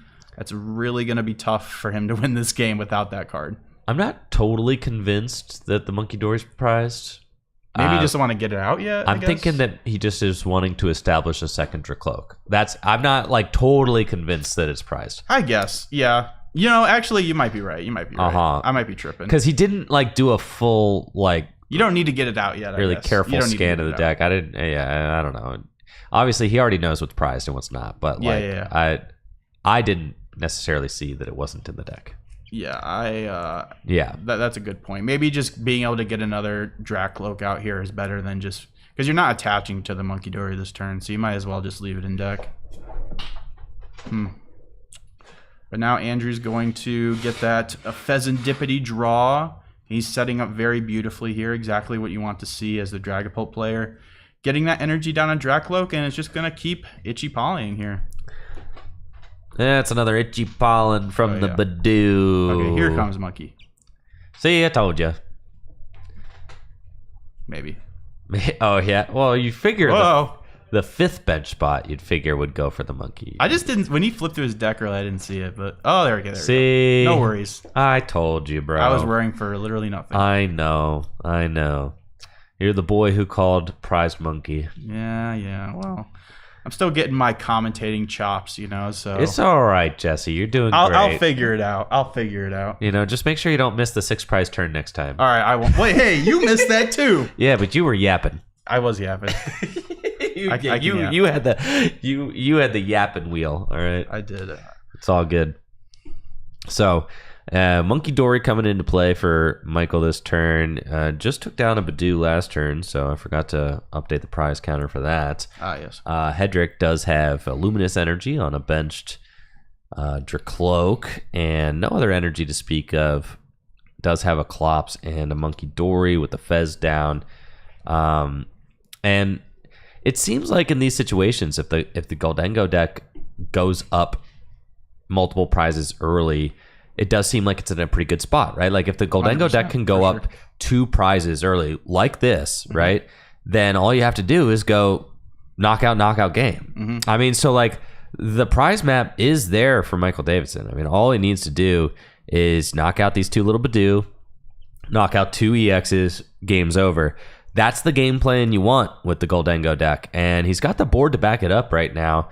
Everything's looking pretty solid. We've got 3 Goldengo EX in play. I imagine this Cypher is probably going to get the Energy Surge Pro, and it looks like it's getting maybe another Dracloak. A Turo for next turn, I think, is what I saw. That could be cool. Yeah, because if you get Energy Surge Pro and Turo, you can heal while also taking the 1-hit KO, and that's like kind of the nail in the coffin, right? Yeah, so what gets scary with this matchup as a Dengo player is once you get down to those last couple prizes, it's fairly easy for the Dragapult player to just Iono, counter catcher up something without energy, attack, and then you force a Goldengo player to like be able, if they can't retreat that turn, then they're kind of bodied. But when you have this much setup, this is also why you play the Dracloaks along with the Goldengo, is it just gives you that supplementary draw, actually draws you more than a bench Goldengo because you get to see this top 2 instead of just the top 1. So having as many of those Pokemon out that let you draw cards for the inevitable Iono is going to be really good. But yeah, it's looking pretty good for Goldengo here. He does take that 4th prize there, or 2nd prize, I should say. Yes, put him at 4 prizes remaining. And now things are going to start happening. They have to, or else, yeah. Right? for Hedrick. So these are the kind of 2 prizes that you allow your opponent to take while you're setting up as the Dragapult player. Now the question is going to be, can Hedrick put enough damage on this board in order to win? Before Goldengo can take these final 2 knockouts. I mean, you're looking at it like, okay, it should just be 2 more turns for Michael to win this game. That's, in an ideal world, that's all it takes, right? It's interesting that Michael wasn't able to actually set up the Monkey Dory last turn. I'm pretty sure he had Cypher, so I wonder why he didn't get the Dark on that Monkey. I'm assuming maybe he just didn't have that available to him, or maybe he realizes he needs to have that energy in deck to reach a KO with E-Search Pro. Oh, yeah. It's possible, I guess, because obviously you really need to keep track of your energy in these early turns with Goldengo, so you would actually know how many energies you're getting off that E-Search Pro. And he's only got 3 energy in the discard, so your Superior is only going to net you a +3. So these are like the little things that can make and break. Like I've had games against Dragapult where I thought I had all the energy I needed, and I came up 1 short, and it feels very bad when that happens. But on the other side, getting an energy on Monkey Dory is basically a free +30, which is another reason why it's so good against this deck. But there's that Turo and E-Search Pro that he stacked last turn. Right, he stacked those cards. So like he had the Cypher, but he didn't use it to like go make a play this turn. He used it to stack his deck for the Iono. He's even got the 2nd Dracloak there, so that hand's looking real good. Yeah, I mean that's everything he could possibly want for this upcoming turn. So that is absolutely huge. Yeah, I'm sure Andrew knows what this Goldengo deck can do. So we'll see how he approaches this. These next couple turns will be very crucial. He's got that Dust Clops on the bench that could potentially become a Dusknoir. And that could let you take... If anything, I think what the Dusknoir would do is you would just use it to clean up that monkey on the bench. Make it that much harder for Michael to establish that. Because, like we said earlier, the Goldengo has the perfect amount of HP for Dragapult to take advantage of. You do 200 plus 60 on the bench, and then you can gust up that one that did 60, and boom, take a 4-prize turn, easy peasy. No need for anything else, which forces the Goldengo deck to play something like Monkey to offset that. Or here, Turo, we'll potentially see. So, he's going for the Hawlucha here. Yeah, Hawlucha could allow Hedrick to take a knockout on that Dreepy. Or Dracloak. It's got 20 on it right now. So you or can do 10 to the Dracloak and boom, take that Dracloak KO. That's and true. Don't leave any unnecessary damage into play for Monkey other than the 200 on the active. It's true. Could Be a big play this turn for sure. Hawlucha's flying entry ability, fixing a lot of math in this Dragapult deck. They're like best friends. There's so many Pokemon with 70 hit points, and this Hawlucha will fix the math probably on Dracloak. And are we going to see the damage counter go to Dreepy as well? Probably. And it's like, where else would it matter, right? Like, I guess you kind of have to put it on Dreepy, right? Yeah. Okay, here we go. Counter catcher the other Goldengo. And that's the thing, right? Like, even by just stretching the Goldengo deck one energy further, right? Yep. Can make all the difference. Yeah, for sure. Thankfully, though, Michael's got that Turo in hand. So I wonder, like, that was really heads-up play from Michael. I think he knew Andrew. He stacked it the turn previous. Andrew was going to do that. He was going to go for something like that because that's just what the Dragapult deck does. It counter catchers, tries to stall you, get that one extra turn. And now he's going to E-Search Pro for 4 energy, so that's pretty good. He got the 4 in hand, plus he's got 3 in a discard pile. But now he's got he's got the Turo. So yeah, I think he's pretty much got the knockout here. As long as he has that Superior. With the Turo. Yeah, he's got to get the Superior, I think, because he's got like 4 energy in the discard pile. I don't think he has that yet. Yeah, but this... He's going to get to draw 5 cards. Yeah, this is a really heads-up play, though, from Michael. I did like that he stacked the Energy Search Pro with the Turo, just identifying that that's going to be the play that Hedrick goes for. That's the play I need to play around, right? And he's given himself the opportunity to make the perfect play out of it. He just needs to find the final piece, which is going to be Superior Energy Retrieval. Obviously, he wants to play Turo, but here we go. We'll see if he can do it. The Vessel is basically a blank card right now because he just searched all the energy out of his deck. He might still have one left in deck because you usually end up with like 1 extra metal or 1 extra dark. Jamming Tower not helping. Nope. Now the question is, do you preemptively Turo to get another coin bonus for 2? I think you draw 1. You draw 1 first, right? Yeah. He's also got Fez. You draw 1. He's got Fez. Yeah. True, he does have that Fez. That's going to help a lot. I think he wants to maybe avoid putting that down if he can help it. For sure. Now I think he's thinking, do I thin or do I keep the cards at the bottom? I think he feels like it's worth it to thin right now. I think he has like 1 energy. Yeah, there we go. 1 darkness, right? Because you play 2. So Energy Search Pro only gets every single different type of basic energy. And since there's 2 darkness in the deck, the 1 darkness is the leftover. So that is a +1 energy to hand. So that's going to go on Monkey, obviously, and that's going to be 1 less energy you need for the knockout. So now all you need is Michael is 6 energy if you Turo this active. Right. I still think he's coming up a little bit short though. So yeah, it's going to be interesting. Does he Turo? Does he Turo ahead of time? I would not Turo until I had it guaranteed. I think I agree. Yeah. All right, there's another coin bonus. We're flipping, dude. You flip. You flip. Switch. Oh man. Oh, switches. Switch is good. You don't have to. Switch is good. You don't have to commit the Turo. Yeah. That's good. That's good. Man, if you miss a Superior here, I'm so mad. If I'm Michael, it's like I play 4 of those things. I know. Come on. I know. And you're drawing how many cards? Dude, like, if you miss it here, that's just unlucky. Obviously, we can't see their prizes, so who knows? Maybe he has a couple prized.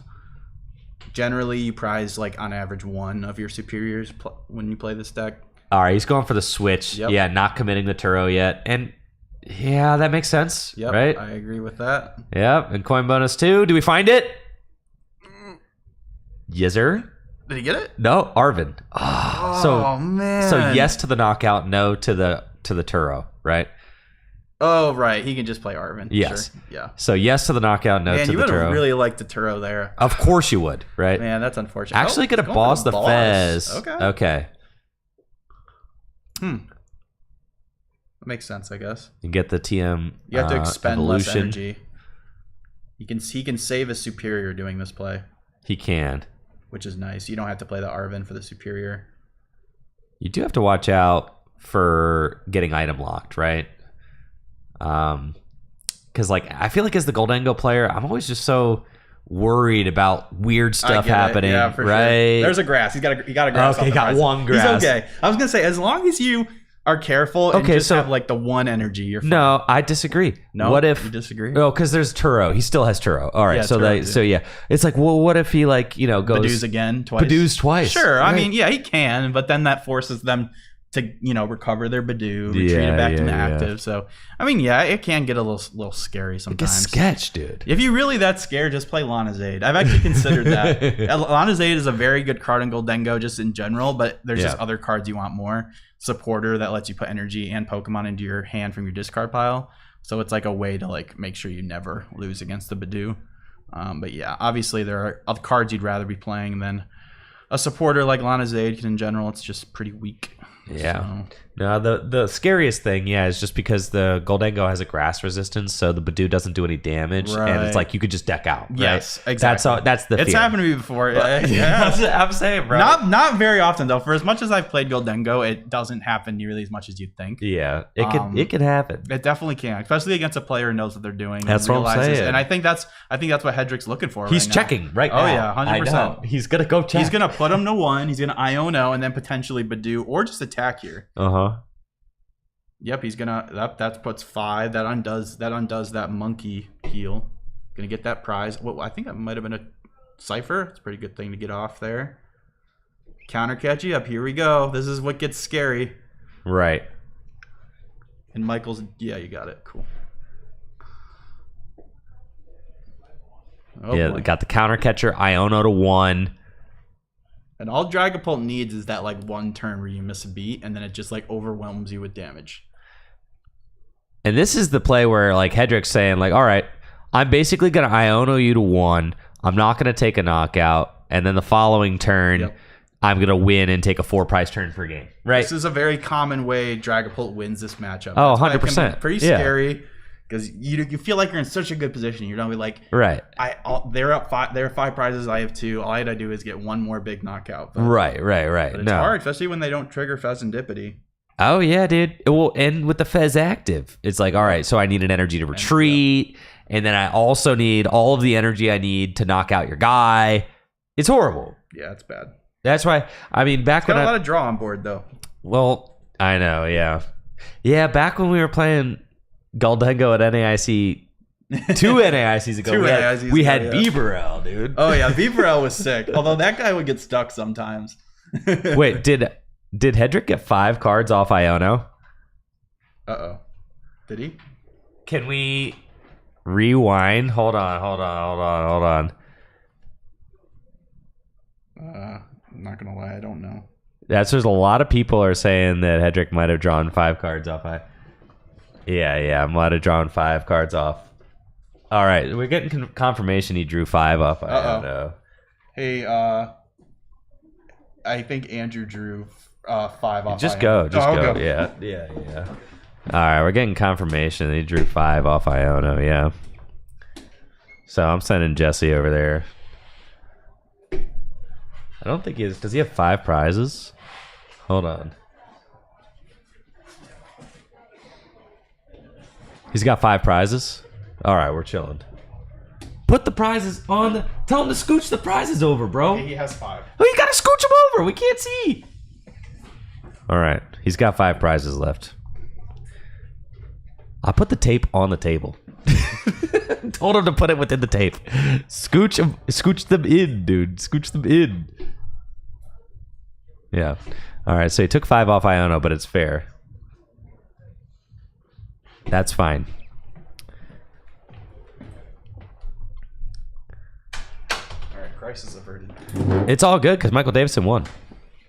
Let's go, Michael. Yeah. Well, then go, baby. Yeah, dude. So what did he find? He just is able to attach, retreat, superior. Yeah, man. Very nice. Cool. I'm just hoping that Hedrick puts his prizes in the camera this time so that I can actually see them. I'll make sure he does. It's just, I will go back out there. I know. I've been trying to tell my stream guests to please. I will go physically move them over. I've been trying to tell my lovely stream guests to please put the cards within the tape, but you know, it is what it is. Sometimes it's a challenge. I'm trying to keep track of everything, but it is very difficult. It is. It's a big production you got going here. It's a lot to do. The commentary and the prize and the prize overlay and the card overlay and the commentary.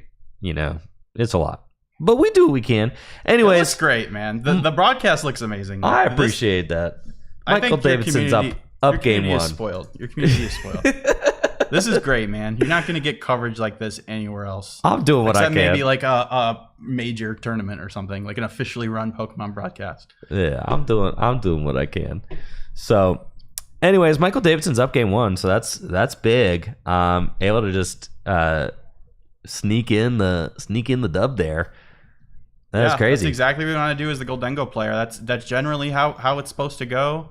When you just look at that one game in a vacuum, you're like, okay, Goldengo seems like it's favored here, but it doesn't always go like that. Like, especially with going first as Michael there, he had a pretty strong setup after going first, and now we're gonna see. I would almost bet you that he's probably gonna not.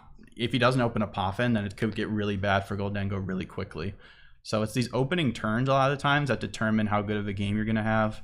I mean, with any deck. There we go. Thank you, Hedrick. Thank you. When I told him, he acknowledged me. He said, "Okay." So I trust that he's gonna Yes, thank you. Perfect. That looks great. These look great. Yeah. I love that I can see the prize cards. This is everything I want. Yep. You know. Okay, so open the Poffin. That's great. That's all you really need as a Goldengo player. Just open that 1 of 4 Poffin going first, and you're chilling. He's gonna do a little prize count here, of course. And even that game, I mean, it felt like that game was a pretty good pace, and it still took half of the 50 minutes. That's how it goes, Jesse. That's just how it goes. That is the game we play. Honestly, if Michael didn't have a strong opening here, I couldn't. Andrew did. I could see him like maybe just scooping and going next, just to make sure they can finish a game or a series. But yeah, I don't see him scooping here. He looks like he has a pretty good setup. You got the buddy Poffin. Oh, yeah, he's got the Poffin. It looks like he's got most of his energy there. Does he have the eSearch Pro? I didn't catch. If he did have that, it is kind of nice that the A specs are like this bright pink. Oh yeah, very easy to tell. Yeah, dude. Very easy. I mean, from a player standpoint, being able to scan through your deck and instantly identify if that card's prized or not is so clutch. And then from a commentator standpoint, God, it's so easy to see if the card's prized or not. Goldengo is one of those decks where like you just really, really do not want to prize that A spec. That can like make or break your games. And it's honestly something where I've considered playing a second Earthen Vessel. Just for the games you do prize it, you can like cipher for double Earthen Vessel and actually like get in the game. Because if you don't have eSearch Pro, a lot of the times you're actually just attacking with Gimme Ghoul and using Minor Errand Running to put energy into your hand. Because how are you going to get them, bro? You draw into them naturally? Like sometimes you just got to use that Gimme Ghoul attack, which can come in clutch and just get some energy in your hand. Hopefully, I didn't actually see for sure if he had it prized or not. So hopefully he has access to it. I think it's in his hand. No? Nope. I'm lying. Oh, nope. I'm lying. All right. Pokegear. How do you feel about gear in the Goldengo deck? Gear is amazing. Yeah? Gear is like very good. Like I play 2 of those things always. It's just very, very good. Turn 1 Arvin going second is everything with Goldengo. You really need that. And not only that, but like once you've drawn a lot with Goldengo, those gears can like get you that clutch boss's orders that you need. Sure. Or that clutch Turo that you need. Or even your 1 of Iono. Like it just like does a lot to make sure like against Raging Bolt you have that gust for the next turn or something. So the Poke Gears are very strong. For sure. Especially since you're drawing off the top of the deck. You draw so much. You kind of like make it so that you have less cards remaining in the deck, so then you have higher chance of actually hitting the supporter that you want. Exactly. Because your deck is smaller, right? So I think it makes a lot of sense in the deck. I played against 2 Goldengo decks at NAIC actually, and okay. it was always interesting seeing the different things that they had going on in their lists. Yeah, it doesn't seem like everybody's fully agreed on the best way to play it. I mean, they have not. Some people don't feel like you need the Dracloaks. I'm on Team Dracloak, but with no Dragapult EX. I do not play the Dragapult EX because you play that if you're scared of Cornerstone. I'm not scared of Cornerstone right now.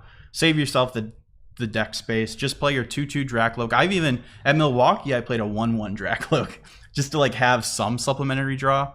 But I actually think I like better having 2/2. We saw that last game. Michael having the 2/2 in his deck was very good because he was able to evolve up that second one after the first one got KO'd. So respect to Hedrick for still checking his prize. The thing is like, yeah, he's still going through and meticulously checking his prizes. You check the important stuff. With like 21 minutes left on the clock, down game 1. Like, but he's playing a slower deck. It's like at this point, he knows he's not winning 2 more games, probably. No, so it's like he's playing for the tie right now. He's meticulously playing for the tie, which does feel bad to focus so heavily. But that's every match point matters, right? That's what you got to do. Every match point matters. So it's like he's gonna, he's like, okay, he's not worried about trying to win 2 games the next 21 minutes. It's probably not happening. I feel like usually when you get 1 tie, it's okay to get like 1 or 2 more because then those all add up to like a win. You know what I mean? So like, at least at regionals, 1 more. Yeah, like 1 more. But like at regionals, like if you get 1 tie, you can sometimes just get 2 more ties and then win the rest of your games. And then like it adds up to be a respectable record. But yeah, generally the way top players look at it is a tie is almost I don't know, bro. loss. If we feature Andrew Hedrick on stream 2 rounds in a row and he ties both games, bro, I'm gonna be mad. I'm gonna be mad, bro. That's just the format, man. Yeah, bro. I'm gonna be mad about it though. No, that's fair. That's totally fair. Yeah, we need some Raging Bolt on stream, man. That's what I'm saying, dude. Not enough Bolt out here. Too many stage 2s. Too many evolving. Too many rare candy. But that's a good thing, though. Yeah, that's a good thing. I know. Remember when we were like, I know, wishing we had stage 2 attackers and it was just all big basics. And stage I know, ones. dude. I know. I'm just. And now we got it. I know. I'm just yapping. Yeah, you're just yapping. That's fair. I just like that. Not even that, but I see so many people like when I go. Everybody's gonna complain about something sometime, but that's like so true. But like, it's like, why are you complaining about all these stage 2 decks? Isn't that like what y'all wanted like a year ago? Like, no, the stage 2s are awesome. I like them a lot. I'm not yapping about that. Yeah. No, but tying though. Come on. Tying. Yeah. No. In a perfect world, we have chess clocks. No, I'm kidding. Oh, let's not go there. No. Okay, he's got the eSearch Pro. That's great. That's great. Huh? Yeah, we're not talking about that. No, we're not. eSearch Pro and Artisan for the Dreepy. Michael is item locked, so cannot play the eSearch Pro. Yep. So, as notable as Hedrick was able to get. Yep, and it's Hedrick's turn. Okay. Yep. That's it. Yep. We've got a couple of cards just to get them out of the deck, and we're going to pass. Yeah, Badoo is really good against this Goldengo deck. It's a very item-focused deck. I mean, again, it really comes down to do you open one of those ciphers? Because Cypher can lead to more ciphers. But if you don't, and all you have is Arvins, it's very bad for Goldengo. Yeah, because Arvin sucks. I've been saying this. I mean, listen, after that first turn, it goes way down in value. Yes. The first turn, it's pretty cracked. But after that, that's generally why a lot of decks play it, just for that first turn. We go in Luxurious Cape on the Badoo. Yeah, baby. Yeah, Andrew's been playing this Luxurious Cape and Dragapult for a long time. He really likes to have it in the deck. It's very good at protecting, cards like Badoo. Makes it so, what, now Michael needs how many energies to KO that Badoo? 3? Plus the attached for 2. You need 4 energies to KO that Badoo. Yeah. It's going to be tough. Under item lock, probably not happening. It's nothing but Arvins in hand, definitely not happening. I almost wonder if Michael's going to is he going to scoop, dude? Let's just go to game 3, maybe? I don't know. He could. This start is glacial. With no energy, you can't even do the freaking TM Evo, bro. Dude.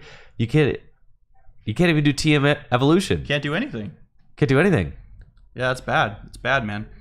This is the most tilting games when you're playing Goldengo. It's like, man, all I need is 1 Cypher. I need 1 energy. That's all I need, and I can just start mowing these stupid Badoos down. But nope. Yeah, just. Oh, Hedrick's cooking him this game. Oh yeah. Okay. Jacques. Oh boy. Yeah, dude. Oh boy. Yeah. All right. So now you're getting into this weird spot where it's like, okay, well, Hedrick is just absolutely stunting on Michael this round because Michael's hand is just a boatload of items, right?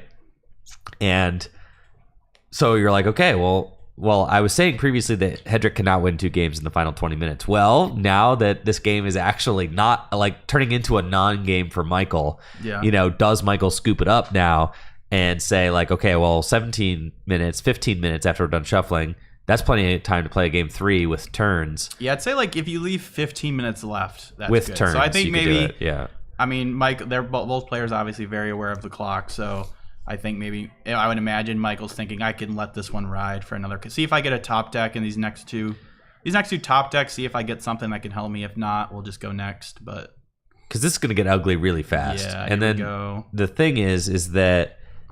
Yep, there we go. Yeah, exactly, right. And that's the thing, right? And it's like we kind of both know because it's like you're playing 50-minute best of 3. You understand playing that game out doesn't do anything for you, and the only thing that continuing to play does is increase the chances that you're going to tie, right? Like, yep. But do not want to tie at this. If you don't want to tie, you don't really want to tie. I mean, because the tie at this point frankly, it's the same as a loss, essentially, right? Yeah. Because like your 5-1-1s are going to make top 8, and then your 5-0-2s are going to make top 8, but your 4-1-2s, they ain't making top 8. Generally, I feel like at these like 3K, 4K, 5K events, you do these best of 350 minutes, and a lot of these local players, a lot of them like aren't used to playing best of 350 minutes, so you have like a very high tie rate. Yeah. I mean, I think like at the full group event,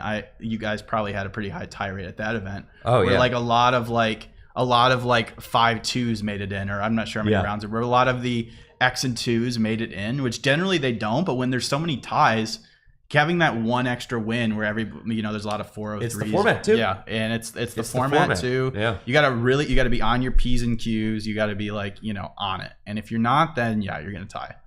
So, yep. Okay. So now into game 3 pretty quick. Michael gets to go second. He's got the Arvin. Okay, this is a great start for Michael. He's got the energy. This is exactly what you want as a Goldengo player. Perfect.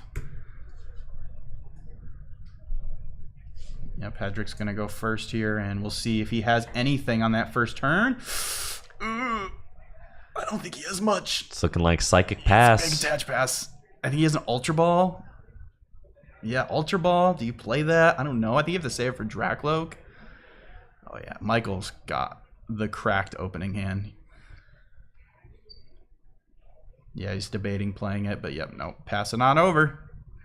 Boom, we got Poffin. Get out 2 gimmies. He's got Arvin. Go get another Poffin. TM Evo. And you're off to the races. It's happening, dude. It's exactly what you want to see as the Dengo player. Arvin, Monkey in the active. Monkey in the Monkey is not, a great... Is it a great idea? Well, okay. I mean, sometimes it actually is because it's annoying. Like, you can't get like fan rotemed. But actually, in this match, you probably do just want to start the Gimme Ghoul. Right. But yeah, it's definitely fine. not bad. It's fine. Yeah. Yeah. The Monkey, not the ideal starter. There really aren't any like bad starters in Goldengo other than like maybe Pheasantipity. Like. Yeah. Right.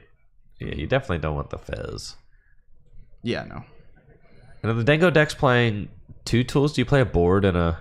You do not play a rescue board. Oh, board. Is it just the Evo? You play the 2 Evos, and then if you play Genesect, you play 1 more tool. Okay. Yeah, just the 2 Evos. Just the 2 Evos. No board? I guess so.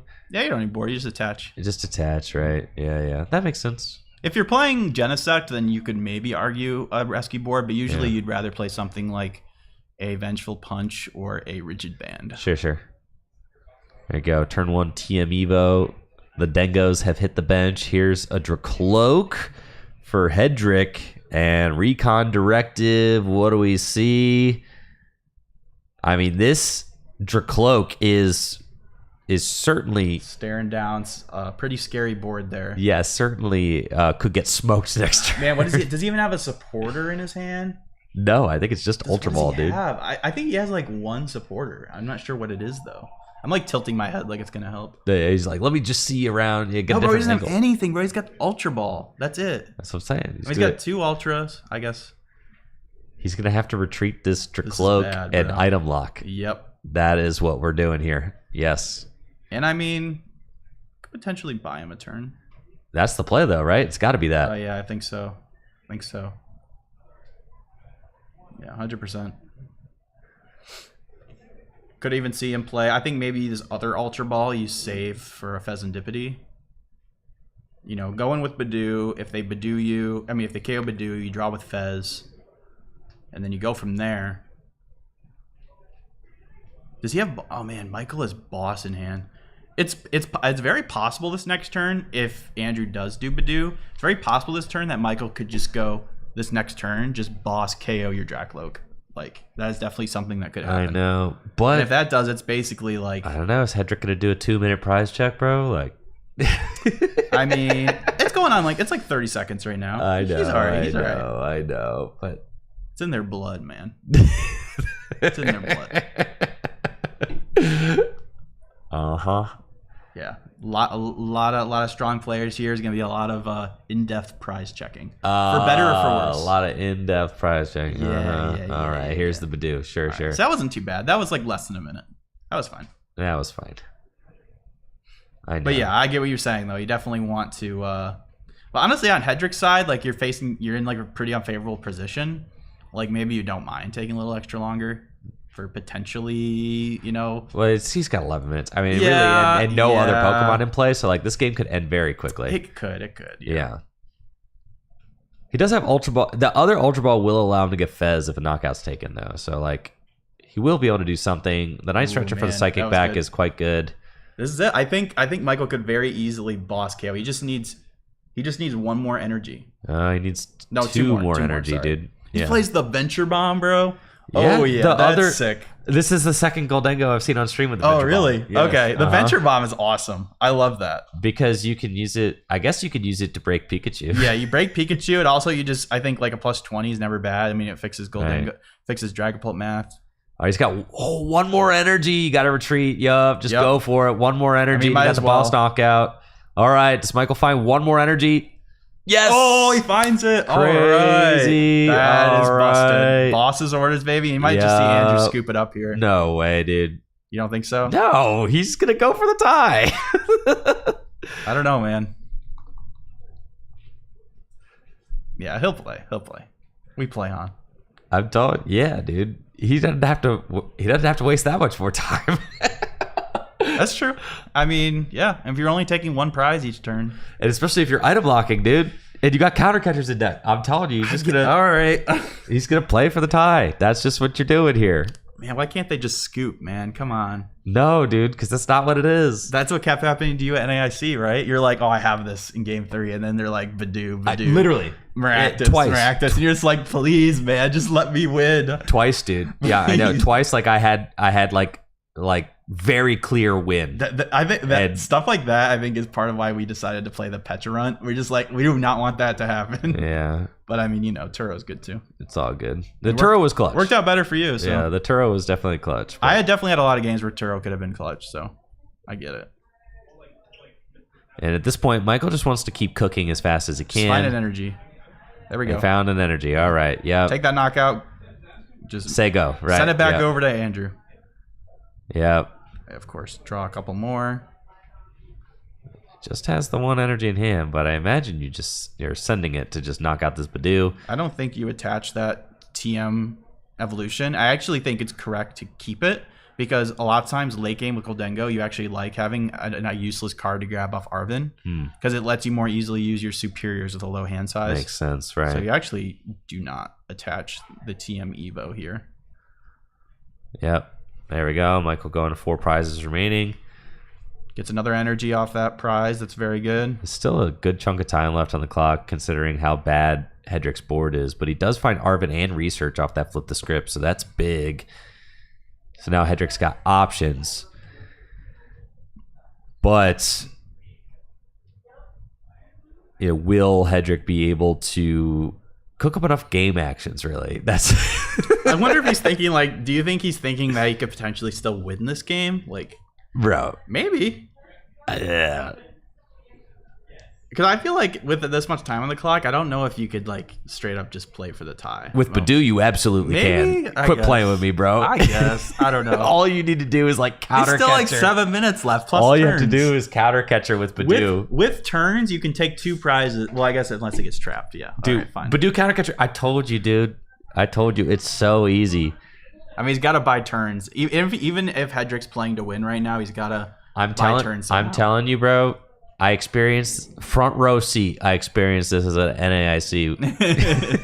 Bro, I play this format a lot. I know, okay? It doesn't matter how hard you're winning. Your opponent can always just go counter catcher Badoo. Haha. You just like, this game that was going to get finished is now going to take like 4 more turns. And it doesn't matter because you didn't have 4 more turns, right? All right. Yeah, you might be right. He's got counter catcher Badoo here. But Michael's got the Turo. Okay. Yep. That's something that I wish I played 2 of. I actually wish I played 2 Turo at NXT. 2 Turo? Yeah, you bro. You can play Palpad. I would have played, bro, like 3 Turo. 3 Turo. Well, because every single deck is doing Badoo, Maractus, shenanigans. Well, just play Pecharunt. I'm just going to play like 4 Turo, dude. Pecharunt. My opponents are going to be so livid when I whip out the 4th Turo, dude. Pecharunt is just a get out of jail free card every turn. I'm just saying they're gonna be so mad with like for every boss and counter catcher they play, I have a Turo. They're just gonna be so mad. They're gonna be like, wait, what is he doing? Here we go, the luxurious Cape on Badoo. I'm saying you got to start right because the evolution of the meta right now is extreme amounts of Gust and Badoo and Maractus. So you just need to go on the other end and play an extreme amount of switch cards. Yeah, that's what I'm saying, bro. Supporter switch cards. Yes, yes, an extreme amount of Turo. It's also a good healing card. So yeah, Turo's a great card. If you could Turo every turn, your opponent would be so mad. Oh yeah. See the look on their face, and you play that 3rd Turo. The 3rd Turo, they're beside themselves. Oh, yeah. Yes. All right, 5 minutes left. Oh man, and it's not actually gonna happen, bro. I told you, dude. I didn't want to believe it, bro. I told you, bro. He's got the cipher. He's okay. He's chilling. No, bro. It doesn't matter if you have Badoo with counter catchers in your deck. You can play from a tie from any point. I am convinced. Look, this Badoo's worth 2 prizes, bro. I'm convinced that the Badoo counter catcher. I'm convinced that the Badoo counter catcher strat. You can play from a tie with like 15 minutes remaining. You're like, yeah. I'm good, bro. I literally. That's sad. Round 9 against Isaiah Williams. Round 9. I'm playing against Isaiah Williams. I'm playing against Isaiah Williams, right? I haven't seen him in a while. I'm playing against Isaiah Williams, and I win game 1 handily in like 25 minutes, right? Yeah.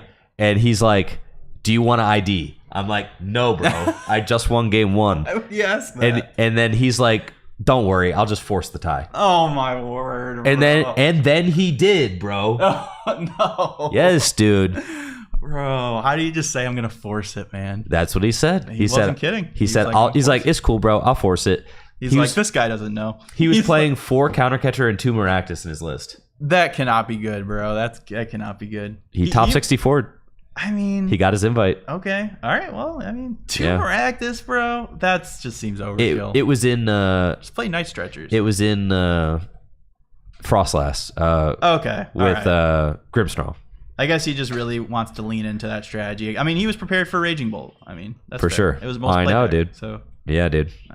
Guess I can't knock him too much, but that just seems like I think a lot of players are like, can I fit 1 Maractus, let alone 2? Like, you really got to make some space 2 Maractus. You really got to cut some stuff to fit all that. I know. And here we go. See if Michael can whip up the 4 energies he needs to take this knockout. Or the Turo plus 3 energies. There's an energy. Great. Yeah. Hedrick's got the tie wrapped here. It's easy. Nah, dude. Michael's got this. I trust in Michael. I don't. You don't? No. He's got the cipher? He's got the cipher. This is a free 2 prizes right here. Uh-oh. Okay. We're good. If he takes the 2 prizes here, it's possible. But then there's still Night Stretcher, Counter Catcher, Itemable. He's chilling. Night Stretcher. There's Night Stretcher, Counter Catcher, Badoo. That's okay. I'm telling you, dude. Then we just play. We still have Turo, right? Oh, Jamming Tower's in play. Yeah, so this Badoo's only worth 1 prize. Okay. Yeah, that's right. Yeah. Good catch. I kind of wish it was worth more than 1 prize right now. But I guess energy conservation is the name of the game right now, so... It doesn't really matter I guess you take this, then you're still like on a 2 knockout game plan. Yeah, you got your last boss for the Fez potentially. Yeah, right. You're stacking the deck here, drawing into the cards. Okay, there's the metal. Here's the water. You take the knockout. Yep. Yep. Boom. Go to 3 prizes remaining. Okay, but time is ticking. Hedrick's got all 6 prizes left to take. No damage counters on board. Like, he's not going to try and win. Absolutely not. No, absolutely not. So he is devoting every single brain cell to trying to get the tie. Early in the game, I thought maybe there's a chance he still tries to go for the win, but nah, yeah, definitely. And this is why I don't like 50 best of 3, because Andrew is not playing to win here. He is playing to tie. I mean, they finished 2 games. I know they did. That's yes, but like you get this like, but 15 minutes were left for game 3. But you have one player who's like, he knows if it's up to him, he could play long enough to not lose. Sure. Right. Like, and that's just, that's why I don't like it, right? That's fair. Okay. And that's exactly what's happening. Yeah. It's not any knock against Andrew. Andrew is a very good player, which is why he's making this play. But it's the rules that allow him. The rules encourage this. Is what I'm saying. Of course. Which is why I always complain about it, right? Yeah, it's like the rules encourage this. The way the rules are designed encourage exactly what we're seeing here. They encourage you. They encourage gamesmanship, and that's what it is. It's gamesmanship, right? Because you're gaming the system. 100%. Yeah, you're gaming the system, and all the best players do it. All of them, everyone. And so it's like, because it's just, you're not just playing Pokemon cards. You're playing a 50-minute best of 3, and the 50-minute best of 3 supersedes the Pokemon cards. I mean, you have to first, you're playing 50-minute best of 3, then you're playing Pokemon cards. Yep. Would be very sad for Michael here if this ended up being a tie, but I think he can do it. I think he got this. I got faith. Oh, he does play the Dragapult. Okay, so Turo, nice. And Yo, this is nuts! Yeah, bro. Here we go. The Turo into the Dragapult attack. Jet Headbutt for knockout. I don't know if he can. Wait, he can't. Wait. No, I don't think he can win though. They're in time. He's turned 0. Yeah, so he's only got one more turn. He does only got one more turn. Andrew Hedrick just has to. No, he could still win. He can just retreat to Goldengo and boss. Okay. Yeah, but all Hedrick has to do is go counter the monkey. He just needs to go item block one more turn, bro. One more turn. No. One more turn. Don't do it, Hedrick. One more turn. One more turn of item block, and it's a tie. There's no way he does it again. Is there, Andrew? Yes, dude. I'm saying. Dang, bro. You knew exactly how it was going to play out. Of course I did, dude. Hedrick was done playing for the win 15 minutes ago. After that opening. After the opening, he switched gears. I wonder if mentally. Andrew asked if he wants the ID, and then he's like, Michael said, and he said, "I'll force it. Don't worry." He's like, "Don't worry, I'll force it." I'm telling, dude, that's diabolical, bro. Dude, Isaiah Williams telling me that he'll force the ID. Like, if you don't know, guys, Isaiah Williams is a very prominent player. I mean, he's a regional champion, isn't he? He's a regional champion, top 8 Worlds finisher. I mean, he's an incredible player. He was a top 16, like pre-pandemic top 16 player. I think he recently started playing again. Yeah, top 16 NA, like very smart, very capable player, and he's really, really good. So, yeah, no, but like that changed me. I was like, yeah, bro, you just said the quiet part out loud. He saw what all the top players. Yeah, he just said what everybody's thinking. I was like, I can't believe he just said it, bro. He just said it. Like we all know you're gonna do it, but he just said it. Interesting. He's gusting not the monkey. He's gusting the Goldengo. Oh, Neo Upper, Dragapult, Iono. Interesting. I wonder why he wouldn't. Maybe he's not. Maybe he doesn't have the Badoo. He might not be able to get it, bro. I don't think he had it there. I'm saying you have to be able to recover it every time. You want to keep using Badoo. You can't always do that. He might be out of nice stretchers. Yeah, you can't always do that. So I think now what he's doing is just putting a big guy active, and he's hoping that, Michael, you don't have the knockout next turn. Well, wouldn't you want to go for a... No, you would want to promote a single prizer. Single prize. Right? That's what I'm saying. You'd want to promote a single prizer, though, wouldn't you? Yeah, I think you're right. Yeah, you're probably right. Because there's no way he just leaves this Dragapult active to get farmed for game, right? Like, there's no way. Yeah, no. Nope. What is he looking for here? A Night Stretcher? Night Stretcher to bring back the 2 for sure. Flip the script. Night Stretcher, baby. Do we see it? Uh-oh. Well, that's fine. You just have to put a single prizer active. No, he's looking into his discard pile. That makes me think he has one. No. No, okay, we're good. Okay.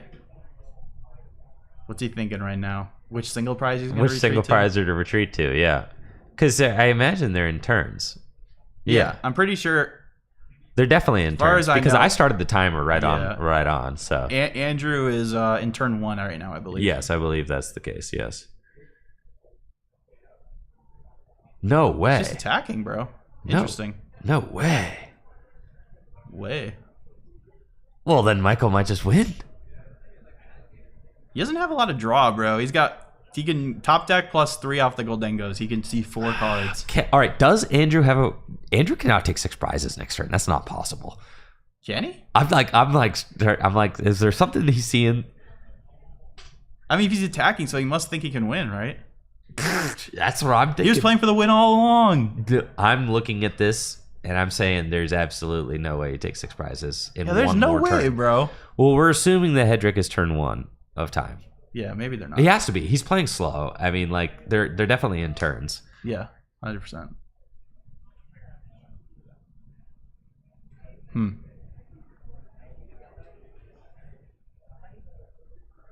No, he's got plenty of energy in the discard pile. No, you cannot take 6 prizes in one turn. No. Starting from 0 board state. Yeah, it's not possible. So then I entertained the thought for a little bit. We'll have to ask him after the game. We'll have to ask him. So then I'm wondering, well, doesn't Michael just win here? I mean, yeah, he's got to find it. It's not going to do it. No, and he doesn't get Fez to do it. Yeah, he needs a little bit. He needs to hit like a superior here. Then he's got Arven in hand. I don't think that's going to do it. Dude, he's going to be 1 energy short, bro. He's got... Wait, he has Arven? Yeah, dude, he has Arven for superior. He's going to be 1 energy short. And he's got the Dragapult and not the... Oh, man. That's so crazy. That's sad. I think if I'm doing my math right. Wait, he's got Users Pro... I don't think he has enough energy in deck. There's no way. No shot. I don't think there's any energy left in deck. It's going to be a tie, brother. No. Back-to-back Hedrick on stream. No. Back-to-back tie. Michael. Back-to-back ties, I think he's thinking now, like, oh, man, you got can't get both, bro. Just grab 2 superior, see if he notices. Come on. Yep. Coming to terms with it here, I think. Yep. Yeah, all I needed was a Night Stretcher, another superior. Would have been, let's see, was it on top? I don't want to look. Ooh, it was the next card. Pretty sure I saw the next card. Because if he has it, he's just slamming it, right? Yeah, so yeah, he's yeah. like, he's not. I don't really know what he's thinking right now. I mean, like I said, we're assuming that he's turn 2 of time.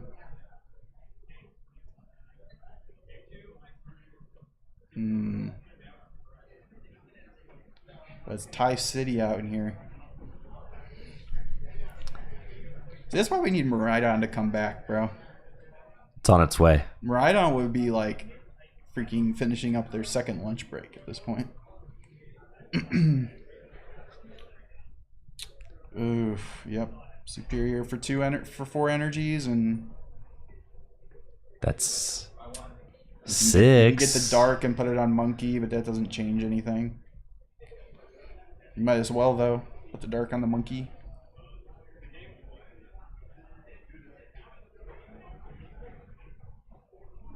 Man. Yep, that's deflating. That is deflating. To have you in such a strong position with 15 minutes left. I know, and right? Can't finish. I know. You're that close. You're right at the finish line. Yep. And that's 5. Not enough. No, it is not. Just a tad short So then there. I'm wondering who is what turn. I'm gonna assume that Andrew is turn 3 here, but maybe we'll get surprised. Yeah, maybe. Well, because if he's not, We need to get one of those little. then that turn means dice, Michael Davidson's turn 3, right? which would be awesome. Which means that Michael Davidson could win, right? He has checkmate with the monkey. Right. Wait, no. Right, because if Michael 240. Davidson is turn 3, No, monkey's he's still he has 40 HP left. The Drag Ball is 40 left. I wonder. I mean, there must be something that we're not. I mean, they must be on a different turn count if they're still like playing it out like this. or they're both waiting for the other to concede. I'm gonna go find out what turn they're Go in. find out what turn they're in. Yes. See, that's gonna help.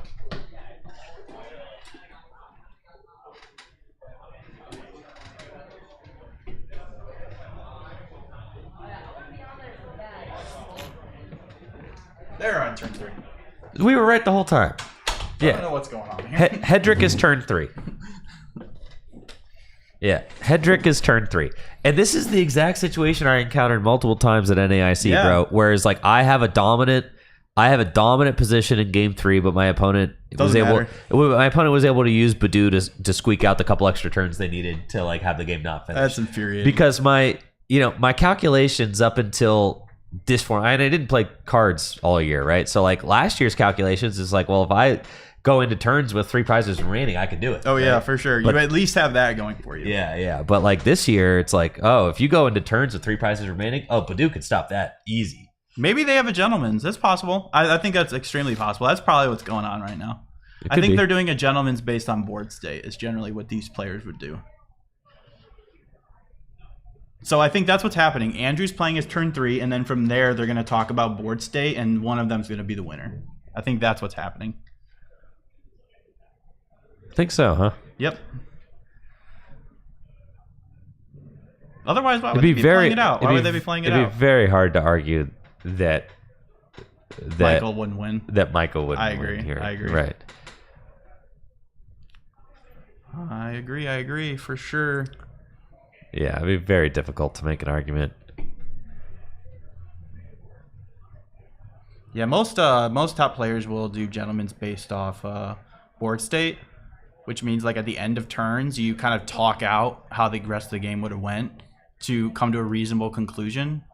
I personally do prize cards because I do like it to prize be cut and cards. dry. I like it to be I like cut to be and dry. cut and dry. I don't want there to be any discrepancy. No, well, because then if you do it based on board state, then any player could just argue Yeah, their way out of it. But I think the They'll idea just is, argue their like- way out of it. I think the idea is like two, top players are both like smart enough to like think through and how it would have most likely played I don't know, man. I don't trust people like that.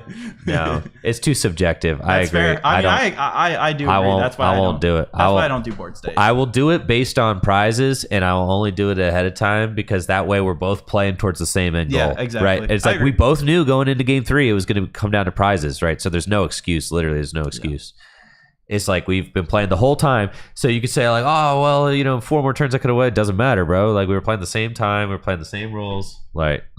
That's how it used to be, right? Like whoever's ahead on prizes won. Isn't that how Yeah. it used to be? Well, yeah. Beyond a certain amount of prizes taken, it's like if you've taken more than I feel 3. like that's a good thing. I don't know why they ever steered away from that. I'm sure there's a reason. I think it was because like you could create like infinite board states or something. I don't know. Jason won 2015 Nationals without winning a full game. Yeah. That was a problem. Yeah, that was.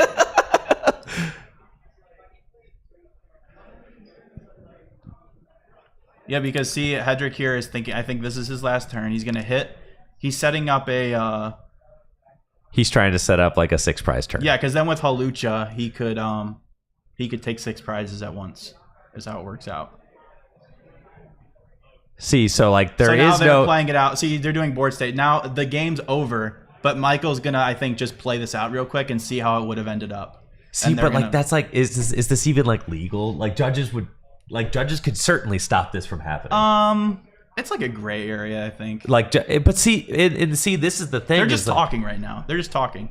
I know The they're game just is- talking, yeah. but like judges could certainly come in and be like, "You need to make a decision They right they now." could, but usually they don't. Usually they just let And it that's play out. why- See, that's what he just did. He just said, "Yeah, I had it. It was over." Yeah, and well, that's why. I mean, we get to these situations where, Yeah, like +3 turns, dude. How long does +3 turns take at a tournament? How long you think? like 5 to 8 minutes. 30 minutes, bro. Wait, what? Yes, at tournaments, like for the matches to like. Oh, I thought you meant like for your average game. No, it takes like 30 minutes. mean for like, everybody? for everybody. Oh dude. yeah, that's like 30 minutes. Yeah, it's like 30 minutes, dude, and it's because like I mean, there's people play slow. They do stuff like that. There's all kinds of There's stuff. all kinds of stuff, dude. There's penalty. I mean, the +3 turns takes forever. So like, I get it for sure. I get it, but like, I totally get what they were doing though, I for do. sure. I mean, one of them wants to just be able to make top cut. Right. And so, and they're both like, I think, realize like, hey, let's just see how this would have played out and just go from there. And that right there, where you just saw that situation, I think a lot, not saying like I agree with it or anything, but I think that's what a lot of top players will do in that position. Oh, yeah. Is they'll play that out based on board state, not just on prizes, and they both can kind of reasonably, like there, you even saw Yeah. Michael like I'll play out a couple cards and realize, I had game, like Cypher. All I need to do is go. there down was pretty cut Superior. and dry. Yeah. That one It was pretty easy. That was super cut and dry. Yeah, right. yeah. Because like I have the cards I need to take knockout. Basically, they basically played a turn 4. Yeah. A lot of times judges will just let people do it though. I mean, I've seen situations where there's like 4 judges around 2 players and like having a stalemate and talking about it. I mean, I saw one of my good friends, John Mastovey, he was into it with another player and they were discussing for a solid 20 minutes, bro. Like 20 minutes just sitting there talking about the game and like how this would have played out. But the other guy was like, no, but then I would have done this. Yeah. TV boy in the chat says, in Magic the Gathering, if players base their concession on looking at the top card of their deck before they would have legally drawn a card, that's a DQ. That seems a little harsh. I mean, but like the thing is, Just issue a double game loss. We're coming to the point where it's like the 50-minute +3 system is broken. Players are basically taking it into their own hands to kind of like, as you saw, fix the system. Like literally, we just saw it happen live on stream. Players fixing the system for themselves, right?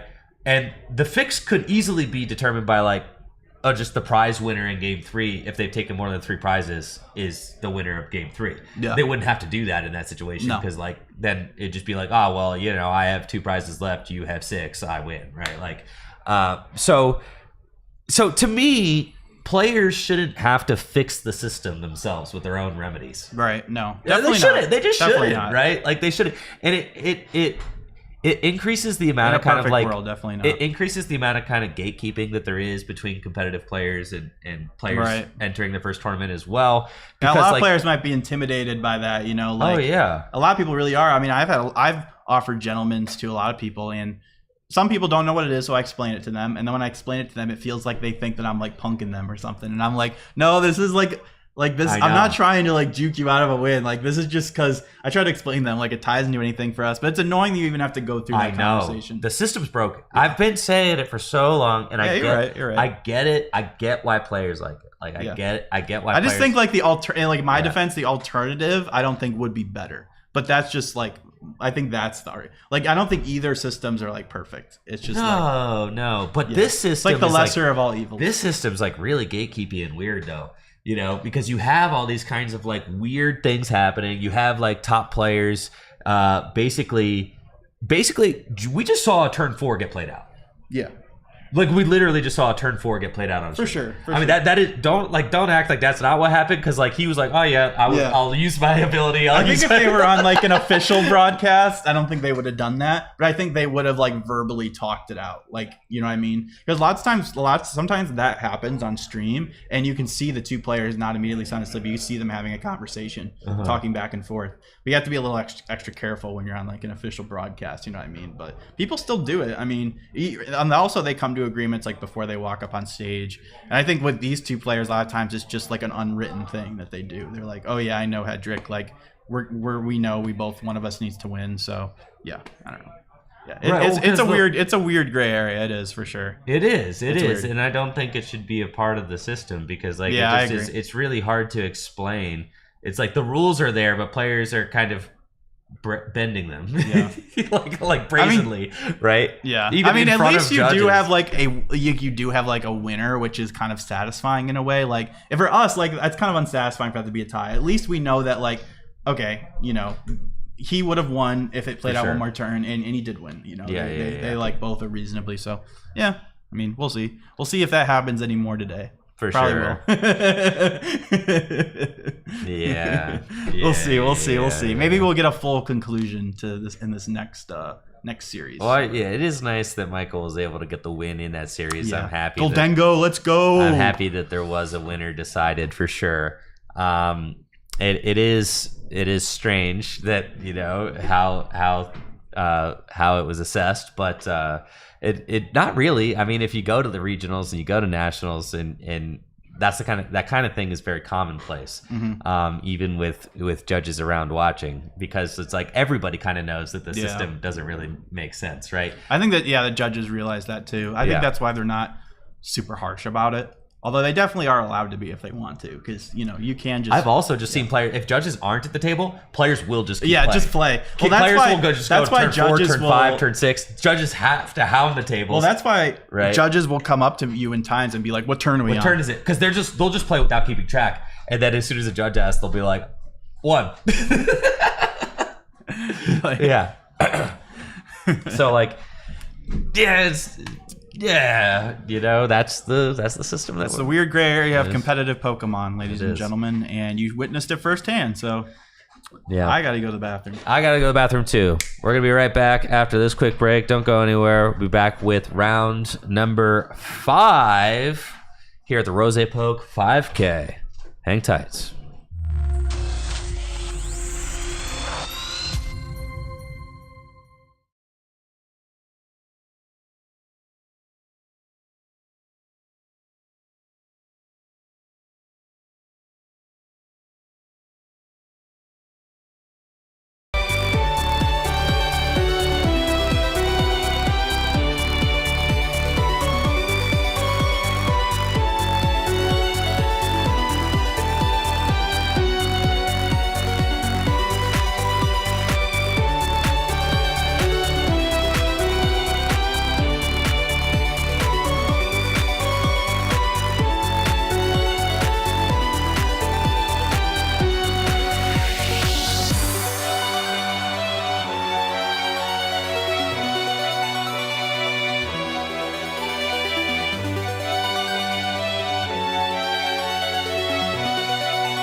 All right, y'all, we're back. Round 5, RozayPoke 5K. Yes, sir. Getting underway. We've got Caleb Rogerson and Nolan Samuels on stream for this upcoming round. Caleb Rogerson won a regional this season.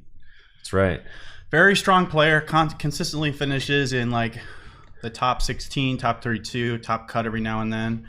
And then I've seen his opponent a lot. What is his name again? It's Nolan Samuels. Nolan, yes, I've seen Nolan. Nolan is a very strong, I believe he's in seniors.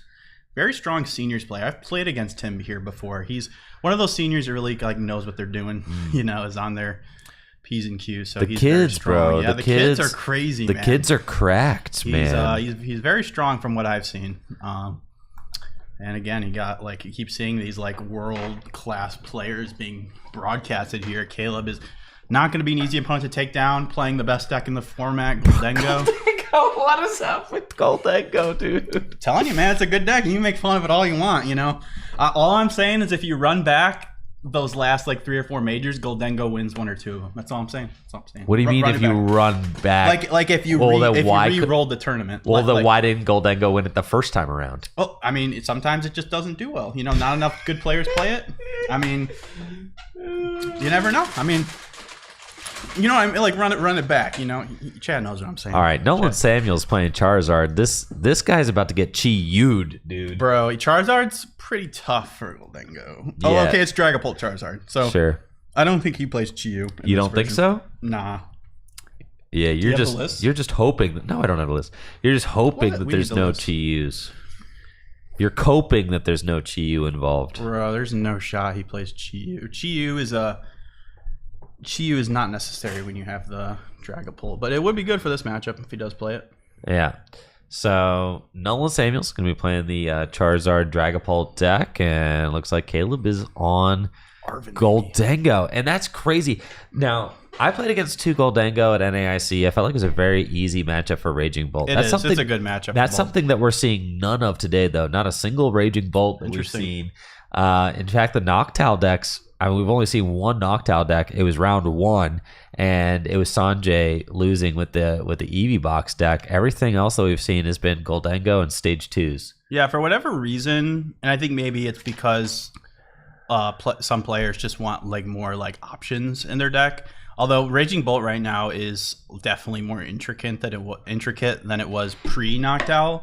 Like there's a lot more actions you can do. You don't have to be just attacking with Raging Bolt EX every turn. But I think like with there being such a high concentration of like top level players here, I think naturally you're gonna not see as much Raging Bolt because it's not really a deck a lot of top players choose to play. Bro, Goldengo is just as limited as Raging Bolt. I know it actually is more limited. It's way more limited. but the difference is Goldengo is better against those stage hits, better against Gardevoir. It's about, I'd say Raging Bolt has the edge against Grimmsnarl, but it's also better against Dragapult than Raging Bolt. So like if your goal is to beat Dragapult and to beat Gardevoir, I think Goldengo is the deck that you want to play. And yeah, I'd agree. That Goldengo that's kind of the seems reason better why I against liked it Dragapult. so much. Is because like Raging Bolt can be kind of tough. I mean, you can definitely win. It's like 40-60. You can definitely still win games. Nah, bro, that matchup was so free, dude. That matchup was so obviously free. that's the reason why a lot of us chose not to play Goldengo for NEIC, because as you saw we expected Raging Bolt to be like the most popular deck, and it was, and for good reason. It's a very, very strong deck, one of the best decks in the format. I think it's so broken. It is very good. It is very good. But Shaman did nerf it. Shaman did nerf it. I don't even think Shaman nerfed it. I think Bolt is so broken, dude. Bro high rolled 2 Gardevoirs and is like, yeah, bro, that matchup. Gardevoir was free. Oh my gosh, I literally beat the NAIC winning list. I don't want to hear it, dude. Oh my goodness, that list is like old. Bro. I beat Rahul. You beat. Okay. Yeah. I basically won the tournament. I beat Rahul. Rahul said, "Yeah, that's what I'm saying, dude." And Rahul's post, he said, "We won NAIC," right? He said, "We won NAIC as a unit." Okay, yeah, as a unit, right? And gotcha. I beat Rahul, so therefore I won NAIC. That logic checks out for sure. Yeah, I mean, sure, man. All right, I'm just yapping. Anyways, let's get into this game. Yeah, so both players having a pretty good setup here. Goldengo was able to go second, which it loves to do. Got that turn 1 Arvin and is setting up very cleanly here. Interesting that he targeted setting up the Dracloaks before getting another Goldengo set up. I think the reason for that is because Dracloak just does see you more cards in the early game. So sometimes if you really want to make sure you have a good follow-up turn, getting the Dracloaks online before another Goldengo, especially if your Goldengo is not being threatened, which is definitely not being threatened, because Nolan's deck has no way of one-shotting a Goldengo at this stage in the game.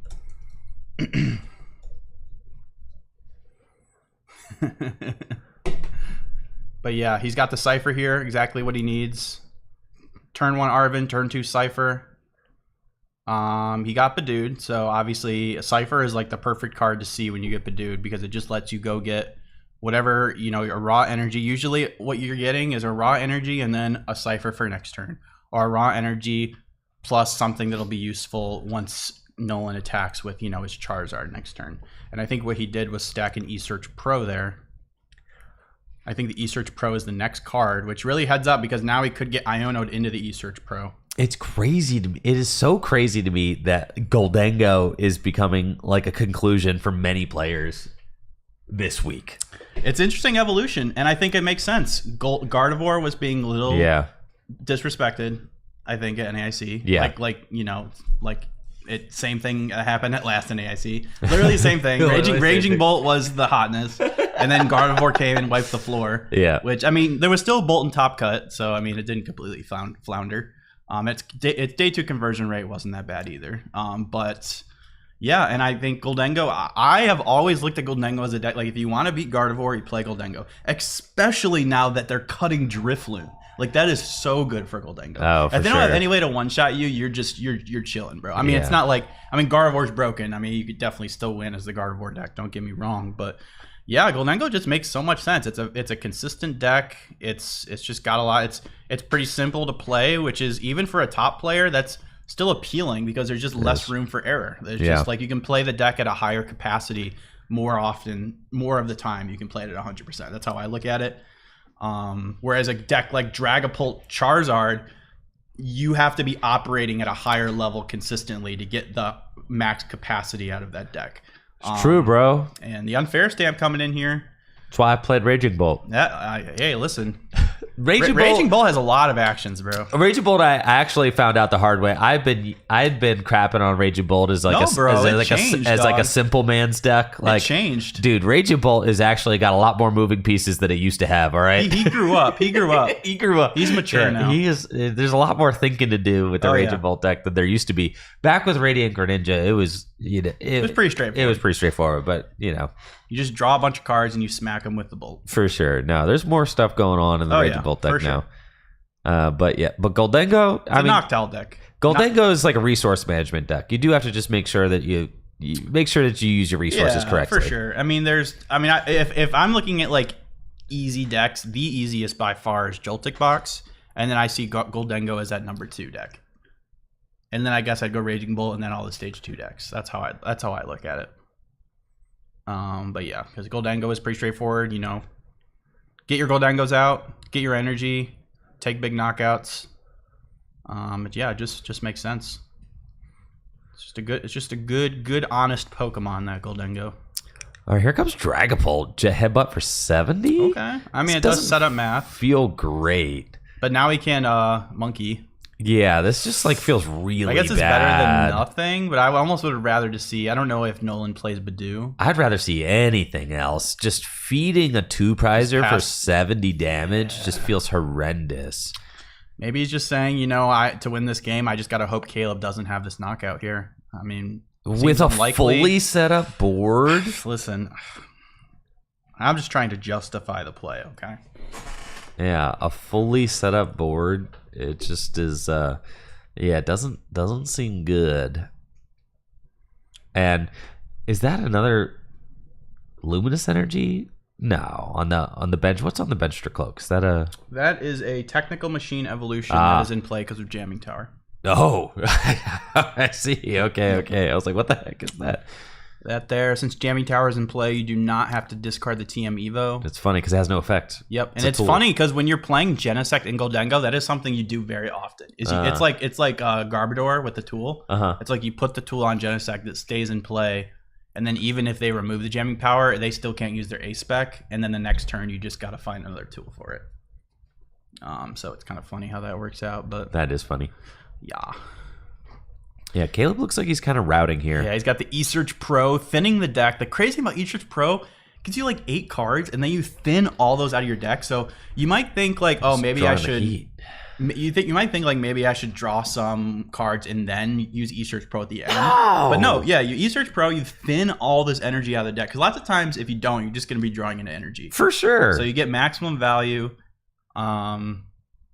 I only say that because I see a lot of people do it the other way around. Well, that's crazy. All right, and we've got the Monkey Dory here, Adrenabrain, making it so that you need 1 energy less.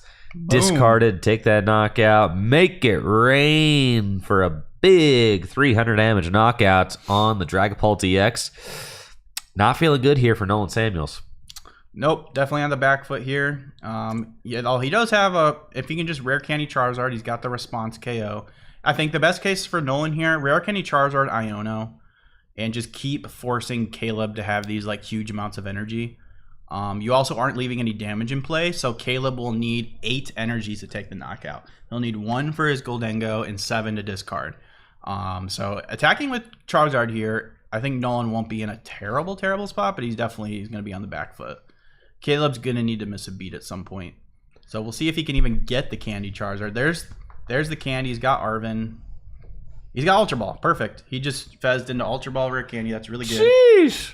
Okay. So here comes Charizard. He just has Charizard in hand. My bad. Infernal Rain. Get to put those energies into play. Charizard can take this knockout, but Nolan is just losing the prize trade very substantially at this point, with Caleb up 3 prizes to 6. So even with this knockout, you got to look at the, what is Nolan's win con? Does he even have one? Yeah, just Iono, knockout Iono, and hope that Caleb doesn't have the knockout. Does Goldengo ever miss off an Iono? Not often. No, because all you need is one of your many supporter, either just a Cypher gets you there, or one of your many Arvins plus just drawing into a superior. But this is what you gotta do. I mean, he's removing draw from this knockout. Oh, there's Fez. Yeah, and there's Arvin. Okay, so it's not looking good. Still doesn't have it guaranteed, but lights. But the thing here, this is where it can get a little tricky for Goldengo, right? Because even if Goldengo does respond here, you still have to take 1 prize. And then Nolan comes in with another stage 2, Ionos you to 1. 1, right. And that's where it gets hard. And this is where I really value in the Goldengo deck playing a card like Iron Bundle. Because what Iron Bundle allows is you get that out preemptively, they push up a big stage 2, and then you just bundle, and now you need way less energy to take that last prize. I was even feeling like a bundle could have been good in Raging Bolt. Yeah, of course, yeah. I think I look at Bundle as a card where that card is just good in any deck that you can try to fit it into. The problem is decks don't always have room for it, because it doesn't always get you value. But we'll see. I wonder if Caleb plays the Bundle, because it's currently in my Goldengo list. I really like it for these situations. So we'll see if he has it, but I think he wants to. Bro's gonna be coin bonusing at the World Championships, dude. This is the Dengo year, dude. It gets better too, bro.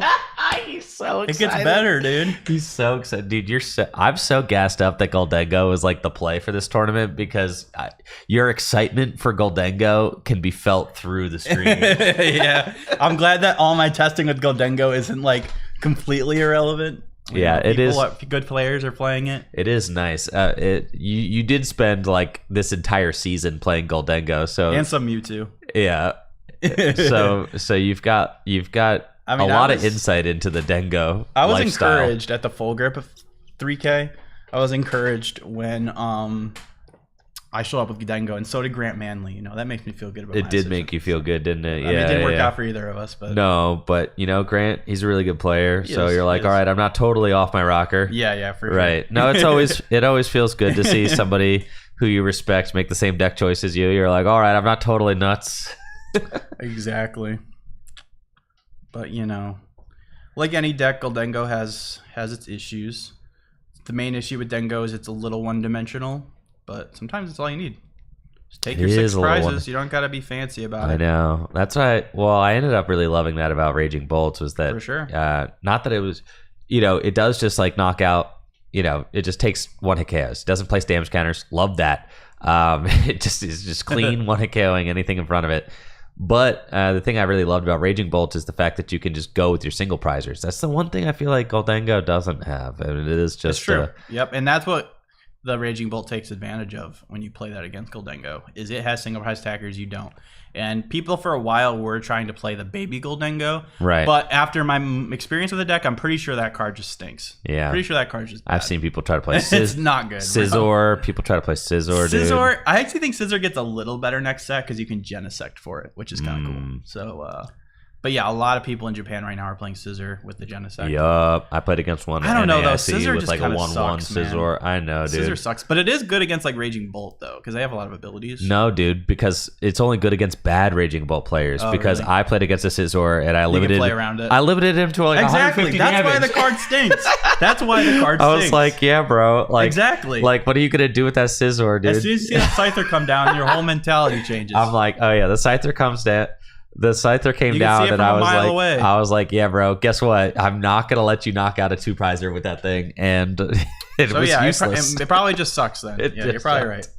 It was horrible. There's a reason why when it enters my Goldengo deck, it's pretty quickly leaves the Goldengo deck. No, the coolest thing about the Scizor is that you have a Scyther with free retreat. That's it. that was by far the part of the Scizor I was most impressed by. That's actually true. Yeah. And you can play the Scizor EX, which is a counter to Cornerstone. Holy smokes, there's a Scizor EX. Yeah, people were playing that for a little bit. For 2 metal, you can discard both. It does 240. So you can one-shot Cornerstone with it. But no one's playing Cornerstone right now. Nolan is just trying to find an attacker for this turn. I mean, in order to stay in this game, he needs Rare Candy Zard Iono, right? I mean, it's like not happening. And it's Arvin for turn. Scoop her up, I mean, dude. Kayla, yeah. It's Arvin, yeah. Scoop it up, cooked. dude. If you attack with Dragon Ball and Iono here, I think you actually might have a way back into this game potentially. But yeah, he does not have that. So he's gonna go through the motions here, make Caleb have it. I mean, they still got a good amount of time left. Dang, dude. Twitch chat saying that apparently Ian Robb is 9-1 on a Magic Pro Tour right now. Dude, what a beast. He's a monster, dude. Ian's crazy. He's such a monster. Ian might be Pokemon's like most like the Pokemon community's like most universal player, like card game player. Like he's nuts. I mean, he top 8'd like a huge Magic Gathering tournament, I think last year. I know. And yeah. He's just beyond that, bro. Yep, I will glaze Ian. He is a very good player. I know. My wife lost to him at his first regional win. Yeah, that's right. In the finals. Yeah, no. My wife Natalie's a regional finalist. Yeah, and there's the scoop with Cypher. Or just flashes Cypher with just showing funny. the double. That feels like it was so superior. long ago. It was so long ago, bro. That was like right before I started playing, I think. Back in there. 2017. In the before times. Yeah. Like 2018 or so. It was 2018 that year. What do you consider the before But that times? was Ian's before COVID. Okay. That's what I thought. I didn't know if you were going based off COVID or based on like format. No, the before times Like is before like, Sword and Shield. No, the before times, bro. Which basically lines up with before Sword and Shield. Like Sun and Moon was the last good set, is basically what you're saying. No, the before VMAXs. the before and times. V-Stars. Yeah, before V-Stars and ADP. VMAXs. Nah, dude, I top 8'd a regional with a VMAX in the before times. Snorlax VMAX, baby. VMAX. Yeah, that was pretty sick. Yeah, so The only attacking deck in top 8. that was the last ever expanded regional championship. That's crazy. I remember that. Yep, I was there. Yeah. God, I used to really a tough like loss. expanded regionals. Yeah, expanded was cool. It was cool. It was a lot of fun. It was a nice little respite from standard, and now we kind of got like GLC for that. But GLC doesn't scratch the same like It doesn't. competitive itch that standard does. So it'd be nice to have like I don't want GLC to go anywhere. Don't get me wrong, I love GLC, but it'd be nice to still have like a third format that we could actually play at like a major. Yeah. But yeah, I don't know. They'd obviously need to make some pretty big changes to that. No, I feel I like like- the simplest solution is just Sword Shield on, but I love Gym Leader Challenge. I mean, so much, but I don't really want that to. I don't really care if it becomes like a regional format. I don't think so either. No, I don't think it makes it's kinda sense. Fun. I think it's kind of fun as it is. Yeah, I think I call it like a casual competitive format. Yeah. Like it still can be very competitive, but it's definitely a little more casual. Yeah, it's different, right? But I don't know. Expanded was cool. Part of what made Expanded so cool was that, and maybe Gym Leader Challenge, I actually would be very curious as to what a Gym Leader Challenge regional would look like. Like the meta would probably actually get really interesting. Yeah, it kind of makes me maybe worried that like with that many more players jumping into the format, that some really broken stuff would come. But I think it'd be fun too. You know, like It would be kind of sick though. it would be kind of sick. It'd be like, I mean, all look right, at- let's see what cards are getting banned after this tournament. Like, look at the expanded results from Japan. It's pretty much all Regidrago, right? Yeah, I mean, it's so terrible. like, It's terrible. Gym Leader Challenge has got to at least be better than that. Oh, 100%. There's no way it could be bad as Expanded, bro. Right, It's if not you look, possible. and if you look at like NAIC, I mean, like 3 of the top 4 decks were all the same deck. Like Gym Leader Challenge can't be worse than that. I mean, so like results can be polarizing. They can. Yeah, I mean, in Gym Leader Challenge, even if you have like a lot of similar decks doing well, it's still that's what your standard and expanded formats look like, right? Yeah, for So, sure. Nolan here got to go second in this game, which is great. A lot of decks in this format, if you couldn't tell, they like to go second. They're setup decks. You want to be able to play your supporter. Use your TM Evo generally, or use Badoo, what we see Nolan doing here. And like I said in the last series with Michael playing Goldengo, going first as Goldengo is not really what you want to do, but getting down at least one Gimme Ghoul. And here, he's got the TM Evo, Energy, and Iono. If he can just find one other Pokemon here, that would be great. But I don't think he's going to find it. I think he'll draw one here off coin bonus, see if he can find another basic. If he can find like a Gimme Ghoul here or another Dreepy, that'd be big, sick. right? Because he slammed the TM I think Evo. I think maybe he's thinking if he wants to. Okay, yeah, he's going to evolve first. Yeah. So we'll see what he decides to do here. If he uses... You just start off with a Recon Directive. No, starting off with a coin bonus. Yeah, I think coin bonus first makes sense because Recon, you're choosing 2 cards, so it can influence your decision. Right. Yeah, and unfortunately does not find a Pokemon to evolve with that technical machine If he evolution. found a Psychic, he could attack with Dracloak. True. But no, did not. Or wait, I think he attached this turn. So I do think he attached this turn. Never mind. So really That's no explosive play this turn, but does have a pretty solid hand for next turn. It's honestly like doesn't happen that often when you go first as Dengo and once you get Badooed that you have the response KO. But as long as you have it by like turn 3, you're chilling. Oh, did attach. Oh, he last did. turn. Oh, okay. Honestly, I wasn't paying. Yo, with the knockout? Okay. All right, cool. I guess he did attach that turn 1. Bang. Cool. That's what you want. Under item lock? Does it's impressive. Nolan play... Wait, no. Nolan doesn't play Max Belt. There's no way. He plays Unfair Stamp. We saw Yeah, that we last did see the unfair stamp. So yes. he's not in danger here of getting KO'd. No. Even with a Defiance ban, he's fine. That would only be 240. So yeah, this Goldengo is safe. You wouldn't want to do that against the other Charizard we saw though, because that was playing Max Belt. And Max Belt, funnily enough, against Goldengo, all Goldengo has to do is take 1 prize, and then Max Belt, perfect 260. God, that's nuts. Yep. Yeah, Max 210 Belt sounds straight to kinda crazy 260. right now, honestly. Yeah. And Pretty Max good Belt in this kind of sauce. Just farming Goldengos with 1 prize taken is kind of nuts. Go, research. Research. I mean, so Nolan needs a lot off this research. I mean, not a lot, but like Rare Candies are. I guess he's got Badoo. No, I think you just you're We're chilling. Badooing You just again? you basically just want to get some Dracloaks in play, I think. This matchup just feels so bad for Charizard. I mean, it's very similar to just the Dragapult matchup. You kind of Yeah. just like, Goldengo goes up like 3 or 4 prizes, and then you like Iono counter catcher, just like, But the force them difference to have is, it. I guess, yeah. Okay, so Which right. a lot of times Goldengo doesn't always have it, like because you see Caleb's board right now is like very underdeveloped too. So, It is. like if he can't get a good board set up next turn, and it's gonna be very hard to develop your board when you're getting item locked. So It's true. you don't like it's kind of like a bait. It's kind of like a weird thing, especially, and I think this Charizard version is even a little better against Goldengo than the normal Dragapult version because you have this Charizard that can just come in and take it easy 1-hit KOs. Right. You always have that hammer at the end if you want it. Yeah. I'm not sure which version is better actually against Goldengo, but I'm sure this version is totally fine.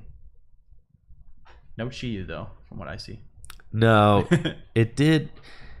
Yeah, I guess so. So your strategy obviously is you're trying to outmath with like Dragapult and stuff like that. It seems like without the Dusknors, there's like less ability to manipulate your opponent's board, and then without all the counter catchers, right? It just feels like is the Charizard making up as much ground as like either the Dusknors and the Dusknor variant, or like all the counter catchers and the boss's orders in like in Tord's version, right? The Slowpoke, like just 4 boss, 3 counter catcher. It's like I kind of like the way Tord played it. Tord just played it like, I'm just gonna like try to finesse you with all these, like with my 2 Badoo and my Maractus. Yup. And then I just have this Dragapult win con late game. Yup. End of the game. I'm coming in hot. Here we go. Nolan gonna try to counter catcher to make Caleb need 1 more energy than what he needed before.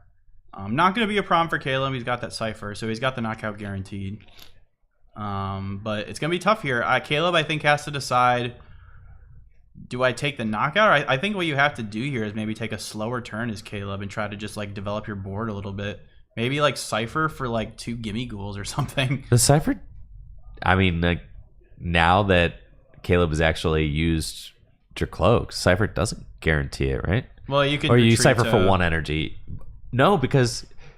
Well, you can Cypher. You need 2 energy in hand because you need to retreat, right? Oh wait, you need 2 energy. Right, that's what I'm saying. The Cypher doesn't. Yeah, so you just play this to set up your board, I think. Yeah, so the Cypher couldn't have ever guaranteed it because Dracloak can only get 1 of the 2 cards. Right. Yeah. I know. I'm tripping. You are. That's okay. So yeah, because from the bench, Goldango only gets 1. From the active, Dracloak only gets 1. So yeah, it's just a weird spot with no energy in hand. Caleb is actually kind of stuck. And this is going to give Nolan that extra turn that I'm sure he wants to build up his board further. And we see Caleb kind of weighing what to get with the Cypher, eyeing up maybe Monkey Dory, maybe another Gimme Ghoul, right? I mean, certainly if this is going to be a turn that Caleb takes off attacking, you at least want to establish more of a board, right? You probably get at least 1 more Gimme Ghoul. Yeah. It looks like he stacked metal plus Gimme Ghoul. Jesse is like sitting 5 feet away from the mic right now. Oh, my bad. If I could show you how lounge Jesse was. I was chilling, bro. You're just the loudest. I'm used to. I have a mic like this at home, and it can. Jesse's like I was like here, this. bro. I'm like, it's all good. I'm back. You gotta be aware of the microphone, dog. Wait, you can't pick up my voice from over here? Bro, come on. Oh, come on. My mic, I have a boom arm mic at home, and I have it like way off to the side, and it still picks up my voice perfectly. But I guess when you have 2 mics, it's a little different. But. Yeah, these mics are pretty sensitive, and then I have it adjusted for the volume of your voice when you're close to it. Oh yeah, that's true. That's true. Yeah, you're right. Cool. Yeah. So what did he do? Just Cypher, a Gimme Ghoul, and a metal, and then just like boom. Yeah, attached coin bonus for the metal, attached, and then passed. So he's got a Gimme Ghoul on top here. Caleb does. Yeah, not the most exciting turn. Yeah, Nolan's board's looking pretty good. Badoo's just very strong. Like Caleb, he was fortunate. Caleb was fortunate enough to win the coin flip in game 1 and go second.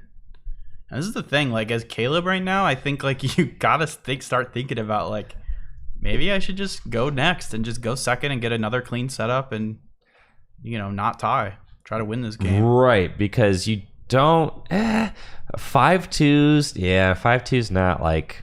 You don't want to go 5-2. Yeah, you got to think. I mean, yeah. I think, like, again, Caleb here, similar to last game with Michael, like, you maybe play this out till there's, like, 15 minutes left, and then, like, if you still feel like there's a lot of game left, then you scoop it up. I agree. 15 minutes is plenty of time. Yeah. That's where having, like, keeping track of the time can be very important. If I'm playing Miraidon, I can get there in 10. I can get there in under 10.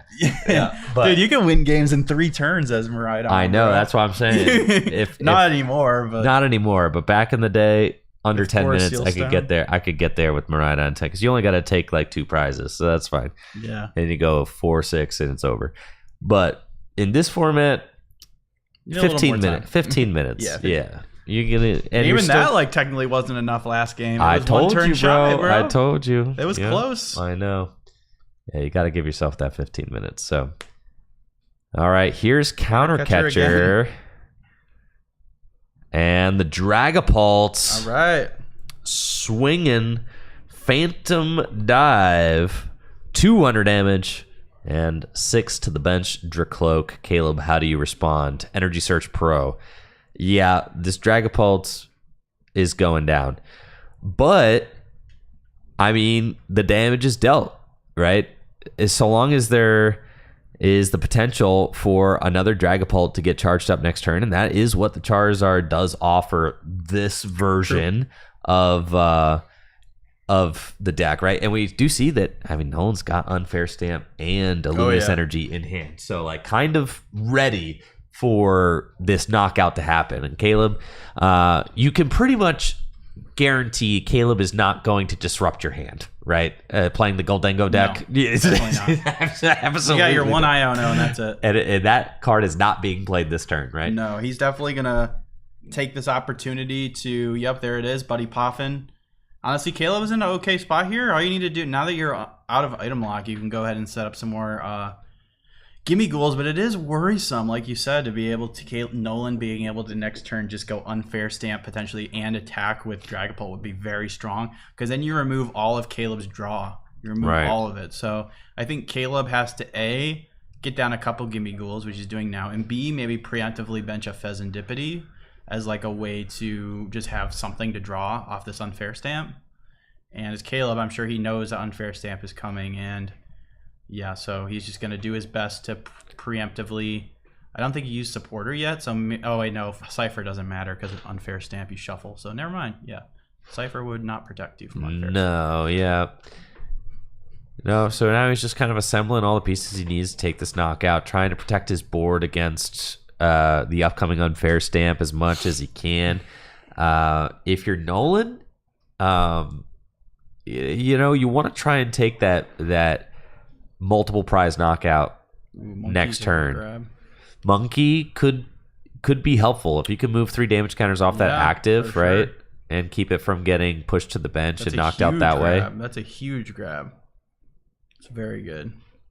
And another gimme goal too. Great. That's exactly what you want from Caleb. This is about as good as it could have ended up. Oh, interesting. He's healing the... Oh, the Cloak. Huh. Sure. Okay. Also evens up his prize take, so he's at 4 now, going to go to 2. Yep.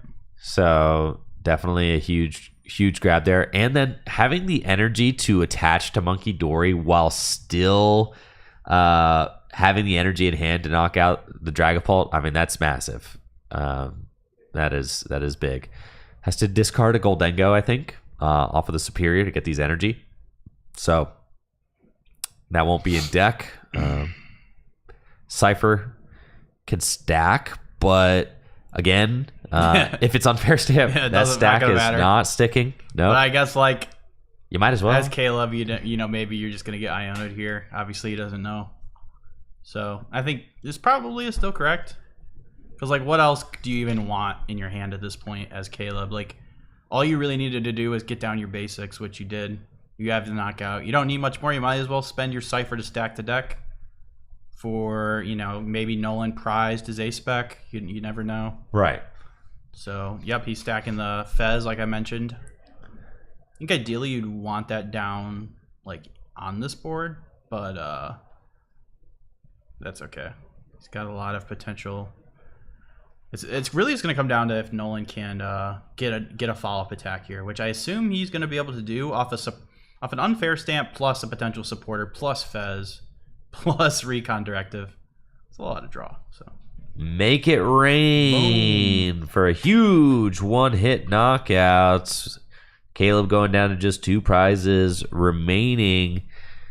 Already up game 1, but can Nolan thread the needle and make this comeback? There's a lot required, but Nolan does have a couple of key pieces already in hand, the Unfair Stamp and the Luminous Energy, and then is going to have a significant amount of draw after the Unfair Stamp and a Supporter to play. since Unfair Stamp is just an A-spec card. So Caleb going to get set to just 2 cards off the Unfair Stamp, while Nolan gets 5. Nolan gets Pheasantipity to flip the script and draw 3, as a pair of Recon Directives to use as well. So lots of draw coming in from Nolan's side of the board, and we'll see if he can piece together the Rare Candy Charizard. Got a lot of fire in hand. That's not good. No. Because you obviously want that to be in deck. Could easily miss here. Ooh, another fire? Oh, no. That's not good. Yeah, because he attached already. So, yeah, he kind of... Yeah, even with all this draw, you still are asking for a lot. Like, one, you need Rare Candy Charizard, and you need to not draw into all your fire. So, yeah. I mean, we'll see. I don't know how many fires he plays. I imagine it's not more than 5. Yeah. I don't think he's going to get it here. It's not looking like it, but maybe. No, this seems atrocious, dude. Yeah, no, this is not good. No. I don't think he has it. No, dude. Nah, that hand is looking like a pile. He is cooked, ladies and gentlemen. Yes. No, when you're trying to mount the 6-2 comeback, it's got to look a lot smoother than this. Oh, man, I was saying it actually was looking good for Nolan if he could get this knockout with the Unfair Stamp. But yeah, I don't think he's going to. That feels really bad for sure. Now what is he thinking? He's got to figure something else out here. He's gonna Ultra Ball and search for what, like maybe a Charmeleon for next turn? Or no, man, he doesn't have anything in his deck right now. He's got a Charizard and like, yeah, this is rough. He needs to get like a Super Rod or something. It's looking bad. Yeah. This is kind of why I've always been a huge fan of the Charizard Dragapult deck. Like, I get it. It's kind of like you have both ways to attack your opponent, but it almost sometimes can feel like a worse Dragapult deck and a worse Charizard deck. Oh, like, for sure. Like, that's the way I view it. Like, and like this, obviously this game this situation doesn't happen too often for Nolan, but here, you know, you got the Draculus, you got the Charmander, but you're not going to be able to do either. So right. Yeah, it's basically just like, that's kind of what I was saying. Does the Charizard bring to the Dragapult deck, you know, as much as all of the disruption or all of the it's a hard sell. Yeah. Is it researching all of this? Oh, I think you got to. You got to get into the Super Rod. Yeah, I think how many cards are left in deck? Like 3? Oh no. Oh my. Yeah, Caleb's like, let me go look at what you just discarded. No one's gonna need like a Rod and like a Sacred Ash. How could you have so many cards in the discard pile and so little on board? I mean, know. we don't know his prizes, so yeah, he just scoops it up. Yeah. I think we could kind of see that coming. Yeah, get me out of here. I respect the scoop from Nolan there. Able to see the situation there. Maybe low rolled a little bit to not be able to respond KO there, but you see like just the straightforwardness of Goldengo, just being able to go knockout, make your opponent have the response to it. And that's been working really well for these Goldengo players today. Heck yeah, it has, Jesse. Heck yeah, dude. Coin bonus, baby. That was smooth sailing there for Caleb for sure, and unfortunately for Nolan, things were just not clicking the way that they needed to. No, it wasn't good for him for the Charizard Dragapult deck. Now, you said you stayed up late watching a little bit of the Japan Championships. Did you see anything cool out of the Japan Championships? Anything of note? 2 words for you. Raging Bolt. Yeah! So, and you know, I actually found out, I was like listening to Azul talk about it. Raging Bolt, part of the reason why it's so popular in Japan is because in their best of 125 minutes, you know, they don't have turns over there. Like when it goes to time, you finish, like, there's like, depending on who went first and second, you maybe have like one more turn because to let both players play an even number of turns. Right. So the player who went second gets the final turn. Yeah. Yeah. And if you don't finish the game, you both get a game loss, a double game loss. Yep. So that incentivizes both players not to tie. So so basically what I'm getting at is Raging Bolt is a deck that is pretty quick at being able to win because you just knockout. You go really quickly, and that's the reason why it's so popular in Japan because they really don't like getting those double game losses, you know? No! Because not only it's a suck for you, but it also you sometimes will feel bad for your opponent. and I think that's like, I just feel like that'd be so awkward to play in Japan, because like, what if you just get like Maractus into a double game loss? Like, does the person playing Maractus even go for that? Like, how does that benefit you at all? It's like, hey, I know you really want to win, but I think I'm just gonna make both of us lose, Maractus. Dude, like, that's gotta be miserable, bro. I don't know that they do it as much. I don't know. Maybe it's not as popular. Maybe those strategies aren't maybe as popular. It's dishonorable. Yeah, I think it might be. Maybe it's dishonorable to actually corner somebody with Maractus. And if it is, and they abide by that, mad respect to Japan, man. That's awesome. I'm saying, because it is dishonorable. We're dirty over here. We'd do anything to get that win. I know. Or tie. Yeah, give that one match point. But yeah, there was a lot of Raging Bolt. Really? Not a lot of new cards. Basically, the new cards that I saw were Air Balloon and Air Balloon seems quite good. And so many decks that are playing the rescue board, they're just gonna literally rescue board, swap it out. Rescue board stocks are like, it's like, do I want to have one less retreat? I guess if every Pokemon in your deck had one retreat, then actually no, Air Balloon might still be better for something like if you play against a Spite Ops. You literally, yeah. But you get free retreat if you have 30 last HP, bro. But yeah, I don't know that anybody's ever used that effect of the rescue board. So it actually, funnily enough, the one matchup where it came up frequently, what didn't come up that frequently, was Miraidon right before rotation. Because what would happen in the Dragapult matchup is you'd attack with Iron Hands, they'd hit you for 200, you'd have 30 HP less, you could retreat to Raichu for free and blow them up. Yeah, so that That's actually crazy. Did come up some, but yeah, most of the times it doesn't come up, and if it does, the opponent forgets about that effect anyways. For sure. So, but yeah, I also saw some Dragapult players playing that Hilda supporter. It lets you search new supporter, lets you search your deck for an evolution Pokemon and an energy, so it's just pretty good. That's exactly what you want in Dragapult a lot of the times.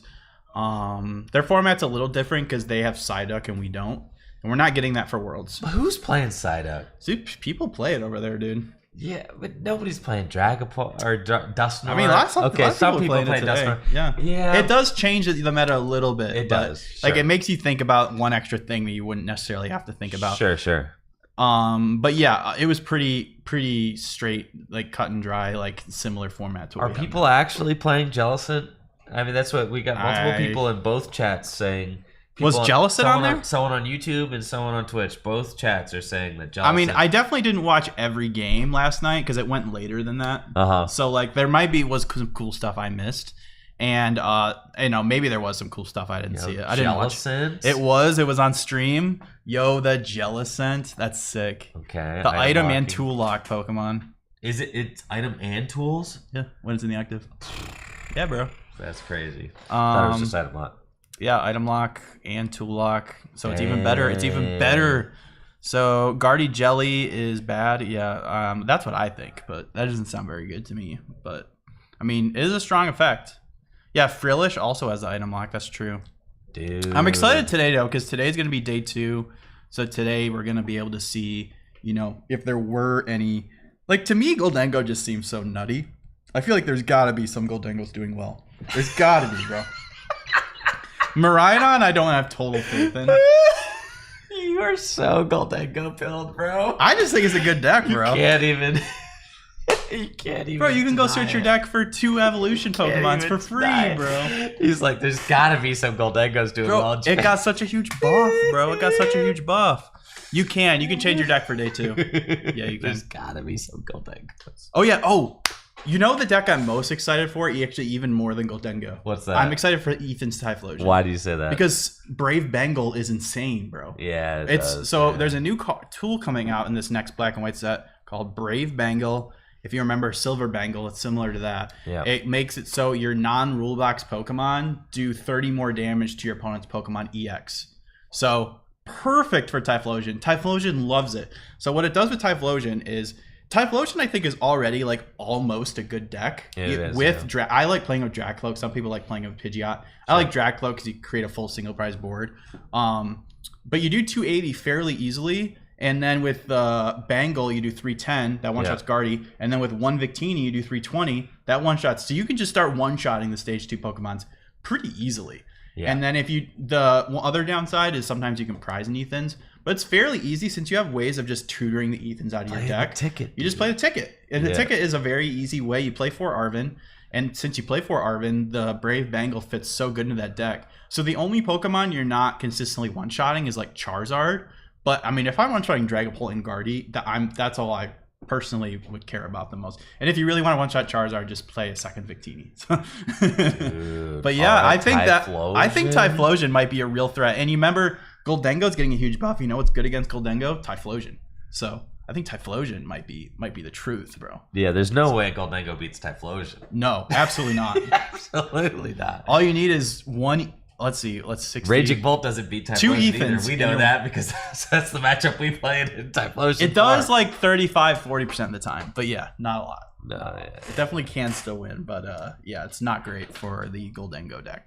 So yeah, I don't know. Like that's the thing is like sure Goldengo gets a lot of buffs and a lot of people are excited for that, but it doesn't necessarily mean Goldengo is going to be in a better position in the meta just because it got buffs, because everything changes. So like I said, if Typhlosion becomes like a meta threat, then that's going to potentially make Goldengo even worse position than it was in our current meta. So yeah, it's interesting the way that all works out. You don't think Zoroark EX is good with Typhlosion? You think Dracloak is better? I never tried it with Zoroark. I mean, Zoroark seems good, especially now with Air Balloon. Yeah, you got the Air Balloon. I think Air Balloon does a lot for Zoroark. Oh, it's huge. My gosh, it's huge, bro. Yeah. You can play Zoroark with like anything now, just like the good old days. Just like the good old days, yeah, because now you can play the... play it as a draw engine. Because you got Floatstone, basically. Yeah, just play it as a draw engine. I'm just trading. Man, whatever. Imagine if we had got Garbotoxin, bro. That would have been sick. I know, We got Tool Scrapper, man. I know. That's another big thing that changed. I know. Also, another good thing for Goldengo, if anybody dares play the stupid Genesect, you can scrapper the tool off and play your eat.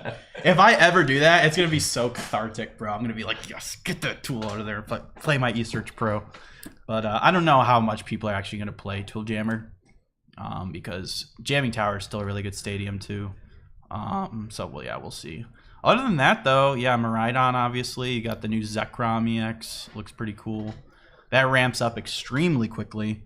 Once your opponent's taken 3 prizes, you do 280. Once they've taken 4 prizes, you do 330. It's pretty good. I keep thinking about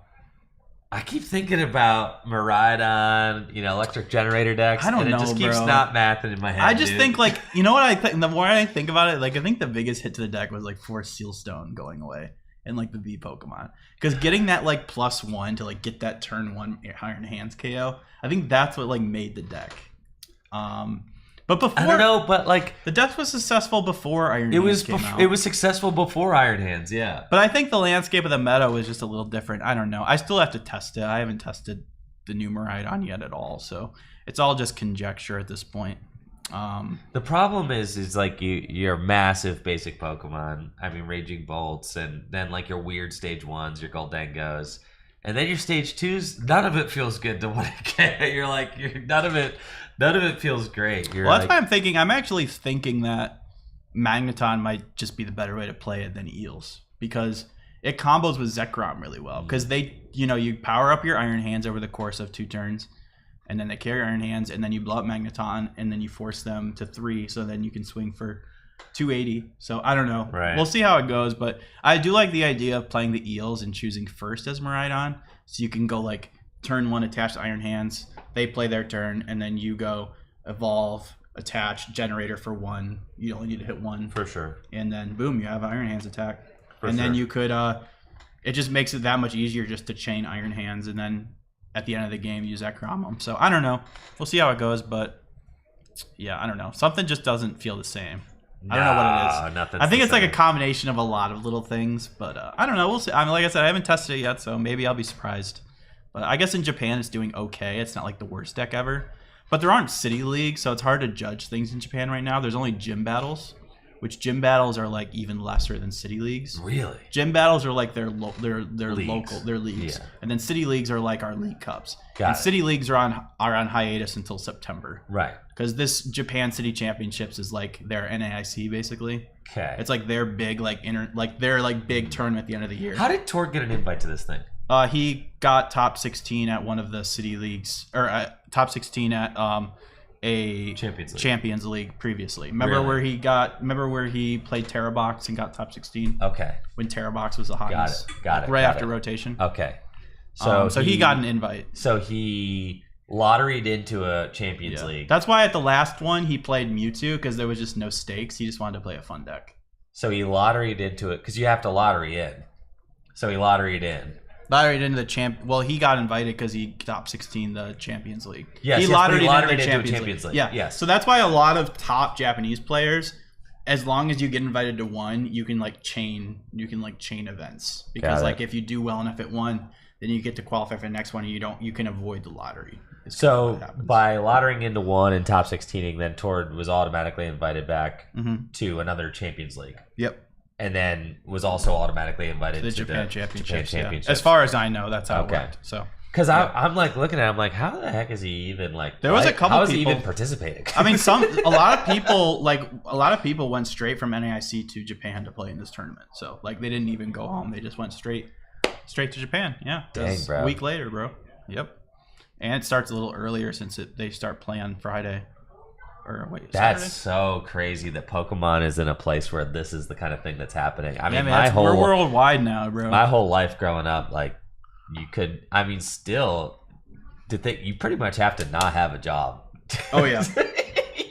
You definitely have to be jobless in order to do this kind of stuff. But there's no shot I could ever do that. But that is Pokemon is it Pokemon paying enough of the bills for someone like Tord? Yeah. I mean, yeah, and who knows? Maybe it's just I think some of these people some of these non-Japanese players especially when you get invited to play in the Champions thing, it's maybe it's a once in a lifetime thing. For sure, I just want to go play. I know me, I want to at some point play in one Japan Champions League. I think that'd be awesome. I really want to play one too. That's why I'm asking you questions. I want to be able to get on my phone because you queue up, bro. You queue up. So cool. So I could play my game, you could play yours, and I'll be and then we could be in the middle of the day, be hey, let's go get lunch, and then when we're done, we can just go queue up again.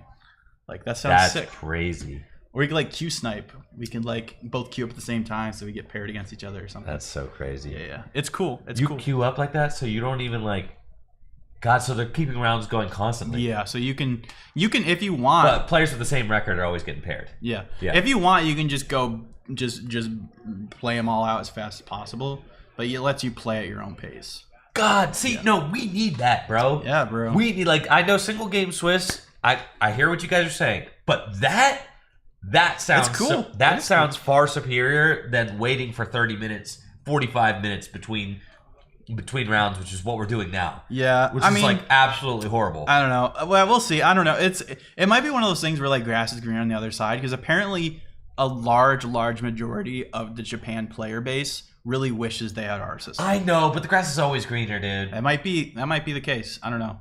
I think you have to ask the people who've played in both, someone like Tord, someone I don't know. I think Rahul played in both. I think he played in one. I think maybe you got to ask those players. Well, Tord has come out and said that he doesn't like 50 best of 3. He has. So he has said that. True. I mean, I don't think anybody likes it, but there's people who do. They don't like the alternative any better. There's people who die by best of 3 in my Twitch chat. That's my YouTube chat. Yeah, they're fine. It's just Twitch chat. You gotta take what they say with a grain of salt. Yeah. Especially when I'm in Twitch chat. Especially when I'm in Twitch chat. You hear what he's saying about you guys? I be talking in Twitch chat all the time, bro. I am a Twitch chatter, bro. Anyways, we'll be right back with round number 6 of 7. So 2 more Swiss rounds before we cut to top 8 here at the RozayPoke 5K event. 90 players today competing for a slice of that $5,000 winner gets prize 2K. pool. Yeah, 2K grand prize. It's crazy. Pretty hype. All right, we'll be right back after this quick break.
What's up, y'all? Jesse and I are back with our round 6 match. Coming right at you. So back. Yep. And we have got 2 very good players that we're going to be featuring for round 6. We've got Gabriel Smart versus Devin Ramanathan, who was our Devin was our Journey Together 3K champion at the Full Grip Games 3K release weekend 3K, and he is here now at the RozayPoke 5K and is 3-1-1. Going to be playing against Gabe Smarts, who won the Brisbane Regional Championships this year. Who is also 3-1-1. Wait, Gabe won with it was the Joltik Maridon box? He won with that? Oh. Like classic Maridon, like before rotation. Really? Yeah. It was that's crazy. Yeah, it was the Prime Catcher version. It was Prime Catcher, but it had 4 Sealstone, Raikou. Oh yeah. Okay. Oh yeah. That's pretty sweet. He was actually before the tournament, he actually hit me up and he's like, "Yo, I'm thinking about playing Maridon." And I was like, "Well," he's like, "Should I play Secret Box or Prime Catcher?" And I'm like, Prime Catcher's the gotta best be right Prime now. Catcher. So his Secret Box was the best version for a while, but towards the end, right before rotation, Prime Catcher ended up being better because it was better versus Dragapult. And yeah, they ended up winning the whole thing. So it's pretty sick. Yeah, pretty cool to see. Yeah, for sure. We got both of these players going to be competing for a chance to play a win-in in their final round, right? They're both 3-1. They're Can't both lose anymore. Yeah, they're both 3-1-1 right now. So no more ties, no more losses. None of that. Both of these players are going to want to win this round and then win their next round to have a shot at top 8. Top 16 players today will win their entry fee back. So, like, True. sure, $40. you get your $40. But what you really want is that like top 4 finals. at least. Like Finals. Top 4 is still like $700. I mean, that's pretty good. Yeah, top 4, I think it's $450. Oh, I might be wrong. Yeah, I think you are. I thought second was check. double check. I'm gonna check you on that. Yeah, check me on that. I'm gonna check you on But that. yeah, we again like there's no shortage of strong, 440. Yeah, you're tripping. 440. Okay, tripping. There's no top 4 440. That's easy to remember. Second, okay, that's a huge jump. I told you That's want a finals. huge jump. You want Okay, finals. you want finals. Second place $1,000. First place $2,000. Oh yeah, you're chilling. Yeah, top 4 440, and then top 8's 200. Yeah, there's no shortage of good players to put on stream. So glad we're getting another pair of very strong players, and I don't no idea what they're playing. So if it's Dragapult / Goldengo again, I'm sorry, but like we just want to show as many different people as possible. So if everybody came to an agreement that Goldengo is just the GOAT, then it is what it is. So we'll see. We'll see what they're playing. I see a Psychic Energy in Gabe's hand, so that makes me think he's playing Dragapult. Yo, Golden Goat. All right, we got our Pidgeot and a picnic basket. Yep. Maybe Charizard. Okay. I actually think it might be Charizard Pidgeot, because that's what he played at the last Full Group event. Really? Yeah, Devin. I don't think he made Top Cup, but he was close. No, he didn't make top. No, cut, I think he did. Did he? He did. Then he got kicked out of 8th, and I didn't get to see him. He got kicked out of like top 8 or top 4. Yeah. I got kicked out of top 4 versus I don't think I got to see him on stream. Yeah, he was on the other side of the bracket. Okay, every time he streams. Yeah, he got top 4, I'm pretty sure. That's right. Yep, looks like that's what he's doing. So I didn't see any Dragapult pieces, but I assume it's a Dragapult Charizard deck. Oh, Gabe's playing Gardevoir. Mollies. Okay. So we got to see Gardevoir now, finally. We haven't seen that yet, right? True. Zard versus Gardevoir. Okay, we haven't seen Gardevoir yet, and I actually have never seen this matchup play out, so I'm interested to see how it goes. Yeah, Charizard does one-hit KO Gardevoir, so there's that. So very that's easily. part of the reason why I think a lot of people are liking Charizard with Dragapult is it makes your Gardevoir matchup better. You have a big dark Pokemon that can one-shot Gardevoir, so naturally that's going to make your matchup better. Because Dragapult is not very good Gardevoir is not very good matchup for Dragapult, so yeah, the Charizard helps. Okay, and our round number 6 is getting underway. 50 minutes on the clock. These players are playing a best of 3, and both of them want desperately to win so that they can have a shot at a finals run.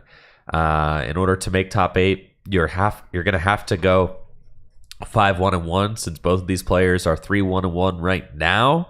They have to win out in order to make top 8. Still definitely a possibility, but the first step for both of them is going to be winning this round right here in round number 6 on stream.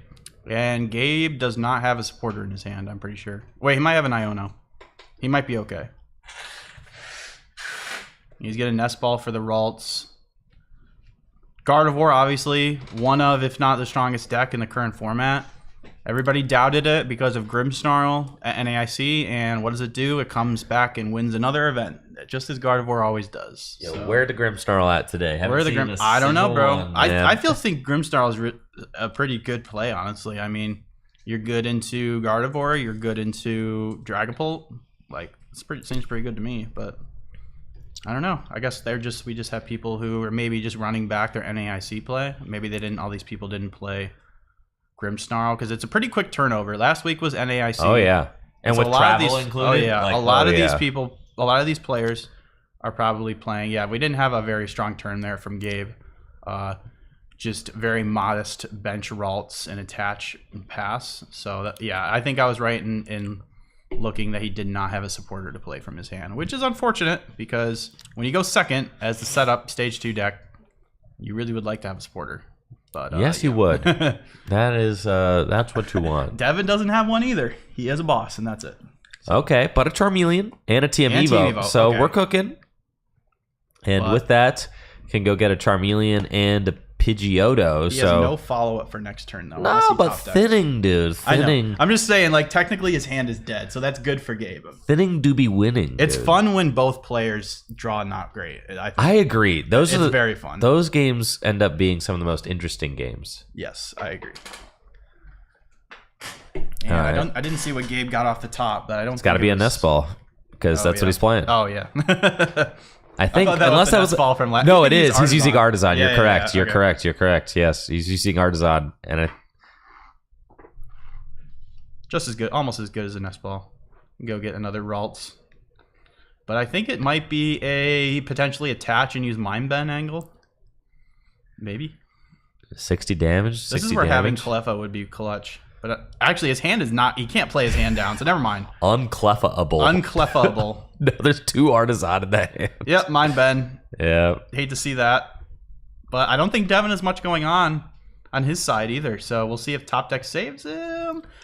Iono. Okay, so that's good for both players. Oh, I think you definitely absolutely you play it, right? Yeah, I mean, for sure. Gabe's got 2 Ralts down. You kidding me? I don't care. Putting on the pressure. Yeah, dude. I'll evolve into Charizard and simply knock out. It's a very real chance that Gabe does not have like a rare candy Gardevoir next turn, especially since most decks are opting for a more TM Evo focused list. Right. A lot of times Gardevoir decks are maybe playing like 1 candy. For sure. But that's about it. So, I mean, maybe, if he draws into the secret box, we could see that. There's the dreaded Chi-Yu. Interesting that he... the dreaded Chi... Dude, your love for Goldengo is like undeniable. Is my biggest op, bro. You cannot...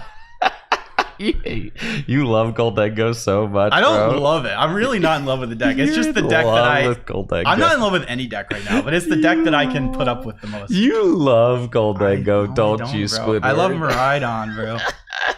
Miraidon's where my heart lies. All right, so Iono, both players get a fresh hand to 6. Oh, he's got the candy. There's that candy in his hand. Oh, Gabe does? Yep.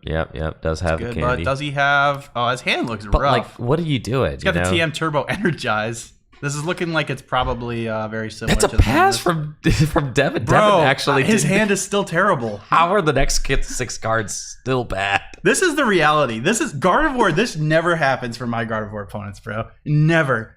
Well, no. Yeah. Oh my gosh. Is this hand still rotten? No way. It is. That's what I'm saying. He's got a dark at least, and he's got the Curlia, so it's not all hope's not lost. No. Yeah. Well, it's funny because like all the psychic energy were in the last hand, but now he's got the Earthen Vessel and like can't even discard an energy with the Earthen Vessel. So I guess Devin's not playing Dragapult. He's just going with straight. Dude, this is a freaking Monkey Dory knockout, dude. Monkey Dory getting in there. Okay. Ultra Ball and Unfair Stamp. Okay. Oh no, never mind. That's Max Spell. Oh, I think he's probably playing a similar list to what the other senior players playing. I wonder if they worked on the list together. And we've I got wouldn't be Ultra Ball for Pidgeot Quick Search. Oh, It's yeah. all coming together now, right? Like it's happening. Here we go. Ultra Ball for Pidgeot. Don't need that max belt where we're going. Why? Because Yeah, the I'm only pretty EX in your deck sure- I absolutely destroy. I'm pretty sure that card's pretty much dead in this matchup. Yeah, it does not matter. Quick Search. Devin could go get whatever card he wants out of his deck. Going to be a Gold Charizard, Infernal Rain. Gold energies, bro. Dude, all gold, everything. Devin is swagged out right now. Yup. There we go. Infernal Rain. Accelerate those energy into play. Artisan going to get a Charmander onto the bench. Yeah, it's not looking good for Gabe. I mean, you know, still early in the game. It's mega early, dude. Ooh, Counter and the catcher. counter catcher. Oh, maybe taking that Yoy. knockout with Monkey was a bad idea. I don't know. In hindsight, I guess it's 2020, but There we go. Devin tying it up. Okay, 5-5. Gabe does have that candy, and he got a Fez off that prize card. So And research off the top. And research, okay. But researching the candy doesn't feel great, I especially. don't think you want to bench Fez. No, probably not.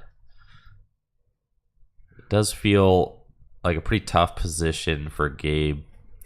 Because what do you do against a Charizard? Like, what do you do? What are you doing against a Charizard? Mind bend. Mind bend. Like, literally mind bend, right? So a lot of Gardevoir lists to combat Grimmsnarl, which is another big dark Pokemon, started play things like Fluttermane plus TM Devo, as like Fluttermane's like a good single prize attacker. It sets up math for TM Devo, but I doubt Gabe's playing that because those cards just kind of stink in a vacuum. So yeah, you don't have a lot of good plays as Gabe here. Honestly, I really think it is just a mind bend, and yeah, it's not great. Getting word from the YouTube chat that apparently Charizard Pidgeot won seniors NAIC. Oh, Yeah. I think I do remember that. Which would make sense that all the seniors are All the kinda- seniors are like Charizard pills. are and kind of killing it with it. They are, I know.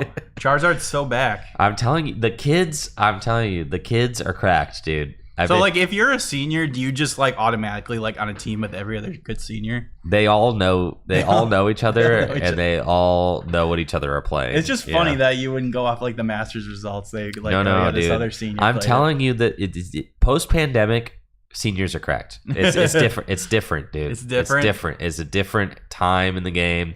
You look at a lot of it. I different mean, things. they probably all very much, as you should, respect Gabriel Fernandez, and if Yeah. he won with this deck, so it must be pretty good, right? Yes, for sure. No, I mean, there's a lot of different things in the world where you look at, and it's like the kids are kind of the most cracked at it. I mean, even They got the most time, bro. skateboarding's getting like that too, where Is it's it like, really? oh my gosh. Well, you think of it like gymnastics. Like in gymnastics, like the kids are. I mean, there's a physicality point to it, but like in gymnastics, it's like you have to start when you're very young, right? And you kind of like you train your body to be good at it, like from when you're very young all the way up. Skateboarding's like getting similar to that.